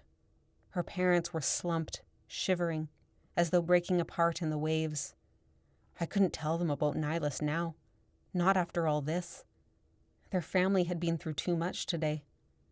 Plus, first they had to come to terms with Meela's transformation. I drew a steadying breath. I couldn't let her parents do this to her. Her body's changed, but her mind and heart haven't, I said. This is who she is. You can accept her, or you can dismiss her as a part of your family. The choice is yours. Decide what kind of parents you want to be.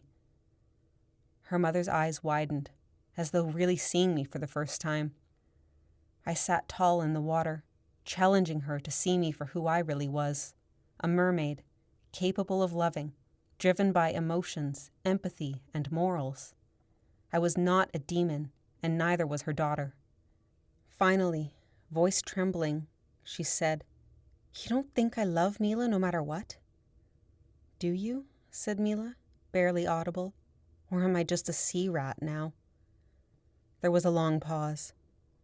Then her mother burst into tears. She threw herself at Meela, hugging her tightly. Of course I love you, she said, sobbing. Of course, I'm sorry. Her father caught my eye, and there was something desperate behind those dark irises. Sad, pleading. I nodded, a silent promise. I'd brought Meela irrevocably into my world, and I would do everything in my power to keep her safe. I backed off, letting them absorb the change that had come crashing down on their family like a tidal wave. Eventually, when her parents were ready, I would let Meela be the one to tell them about Nihilus. Chapter 33. A Journey Begun. I sensed every cell in my mother's body as she hugged me, the warm blood in her veins, the strong pulse of her heart, her soft, vulnerable flesh and muscles and bones. I flinched as my tail picked up a disturbance in the water. Would I ever get used to this? It was my father, leaning over so he could wrap his thick arms around the two of us. He held on as my mother sobbed and tears flooded from my eyes. Honey, I never want you to feel that way, said my mother. We love you even as a mermaid. I leaned back and pushed a lock of wet hair from her cheek. Though I believed in unconditional love, my parents' acceptance of me in any form, with any biology, meant more than they would ever know. My mother drew a steadying breath. This is it, then. You're going to live in the ocean with Lissy here. I nodded. That thought kept me from panicking. I could never run through the forest again, never sleep in my bed again, but I would have Lissy. The entire ocean was ours to explore. The prospect sent a thrill through my veins. My mother dabbed at her eyes, seemed to realize she was using a shirt sleeve that was even wetter and saltier than her tears, and let her arm fall with a gentle splash. I expected it would be hard the day my baby left the nest, but I always thought it would be to marry a tall, dark, handsome man and live in a house in the woods and have 12 children, I said. My mother softened. Maybe you can still find your dark and handsome man beneath the water. How are the mermen? Are they all like that one? She nodded towards the horizon. There's something you need to understand, I said. I glanced to Lissy.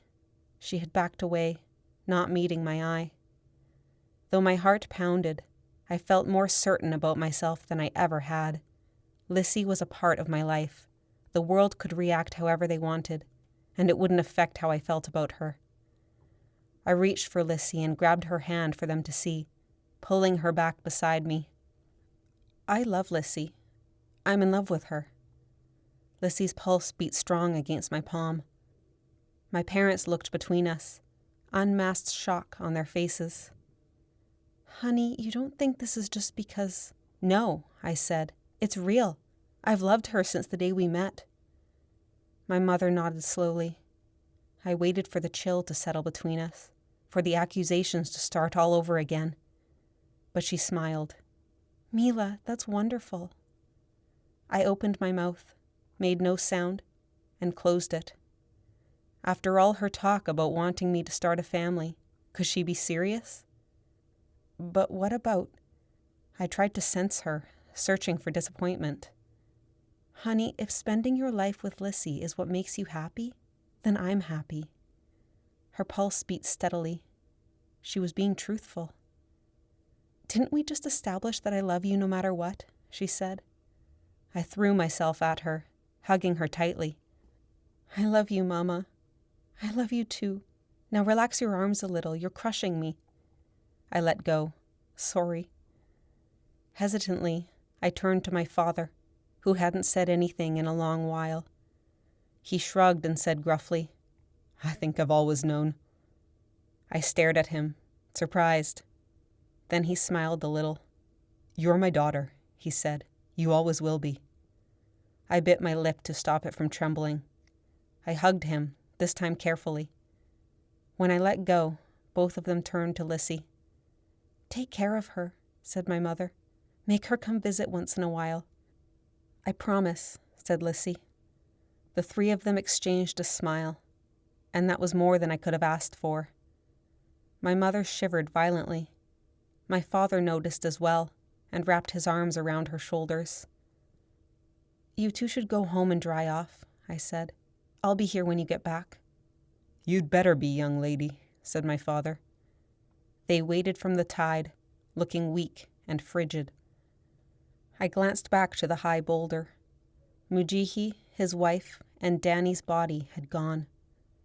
I would never forget Mujihi's contorted expression, the sorrow lined in his face.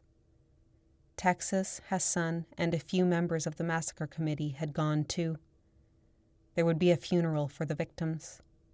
I would have attended if fate had led me in a different direction. On the beach, Blondie and Fern led the trainees in making a pile of weapons and ammo near the tree line. Others helped clean up, while many had disappeared, taking the injured with them. Sitting among a cluster of driftwood, Anyo and Adette were hugging, father more emotional than daughter. Seeing my parents leave, my friends splashed up. They'd clearly been waiting for the chance to swoop in. Tanu trailed behind, eyeing Lissy with an odd expression. I thought it might have been mistrust, but he projected something else. Jealousy. I'm sorry, Tanu, I said. His gaze darted between Lissy and me, apparently working out the situation that had led him to his bachelor status. Blacktail watched him. Something hopeful flickered in her aura. Of course. Why didn't I see that before? I bit my lip to hide a smile. Aneth slung an arm across Tanu's shoulders. He'll be all right, won't he, Meela? Yeah, I said. There are plenty of fish in the sea. I splashed my tail, sending a waterfall in their direction. Aneth and Blacktail screamed and covered their heads, but Tanu was too slow. He wiped an arm across his eyes, laughing. That was terrible. Your first joke as a mermaid and that's what you go with? I grinned. To be clear, he said slowly, what you're feeling is real, right? She hasn't got some, mermaid lure over you? Lissy laughed. That only works on men. Tanu squinted at her, looking as if he were preparing to run. I won't use it against you, she said. Looking no less assured, He stepped behind Blacktail. If you do, you gotta go through her. Blacktail laughed. Above us, the clouds dissipated, opening up a blissfully clear sky. The ocean had quieted. The world below the surface was calm enough that I felt disturbances against my tail from a distant school of fish. "Think Adaro will be back?" said Blacktail. "He's got more important plans now," said Lissy. "Like what?" "Once he gets back to Utopia, I imagine he'll break his promise to the Aleut people. He'll use the serpent to chase them away from his territory." I was about to say how sorry I felt for the Aleut people when Tanu said, "Excellent." We turned to him in horror. "What's the matter with you?" said Aneth. "The Aleutian Islands are part of Alaska," he said. "So?" I said. Tanu sighed. "I forgot you were all taking battle axe throwing lessons instead of social studies." "And what did social studies teach you?" said Blacktail. "That pissing off the United States is never a good move." I considered the prospect. If the Americans did get involved, would their military be the answer? Would the world start caring about the war my people had been fighting for decades? I felt a wave of terror from Lissy. "What's wrong?" "They'll destroy us," she said, paling. "They'll drop iron bombs on us like snow." "She's right," said Blacktail. "They'll target more than just Adaro. They'll want to get rid of all mermaids, like we did." "So we'll have to get to him before he can attack any more humans," I said. "Destroying the indestructible," said Tanu. "Sounds like fun." "We'll find a way," I said. We were interrupted by a woman's voice cutting across the beach, wondering loudly whether the massacre would still depart today. It was the widow from the massacre committee. She had a gash on her forehead. I could smell the blood. She fell silent at the answering glares. Along the beach, a few people still labored, restoring the area back to normal. In silent agreement, my friends and I began to help. I relished my new senses as I pulled myself through the shallow tide, picking up scattered wood from the shipwreck. I sensed the love projecting from Aneth and Rick as they shared a hug. I felt the quickening in Tanu's pulse when he gave Blacktail a playful jab in the side. I smelled the difference between water, wood, and rock. I heard the way the wind curved around each tree along the shoreline. And when my parents returned, I knew my loved ones were close long before they arrived. By the time we finished cleaning up, the sun sat low on the horizon. An orange line stretched across the glassy ocean. I said a hug-filled goodbye to my friends and parents, promising to visit often. Aneth and Blacktail surprised me with their boldness and hugged Lissy too. "We'll leave a rock tower," said Lissy, stacking a pile of stones. "When you see it, you'll know we're close." Aneth's hazel eyes locked onto mine, brimming with emotion. "I guess I won't be able to jump in if you need help anymore," she said. We shared a smile. My friends and parents turned for home, my mother wiping tears from her cheeks. Then everyone was gone, and it was just Lissy and me, sitting in the water, side by side. Waves gurgled over the pebbles. I felt each one coming before I saw the swell. "You'll have to teach me how to be a proper mermaid," I said, pushing deeper into the water. Lissy laughed. "There's nothing to it." "You'll show me what coral looks like?" "First thing, you'll show me how to hunt, until you can do it with your eyes closed." "Good," I said, grabbing her hand. "Hold your breath," said Lissy. "Let's go swimming." Thank you for listening to Ice Crypt, Book 2 of the Mermaids of Eriana Kwai trilogy. Read and produced by Tiana Warner, the author. If you liked Meela and Lissy's story, please consider leaving a review online and recommending it to your friends, as this is the #1 way to help an author out. You can find me on social media at Tiana Warner. And you can learn about my other books and the Ice Massacre graphic novel adaptation on my website at tianawarner.com.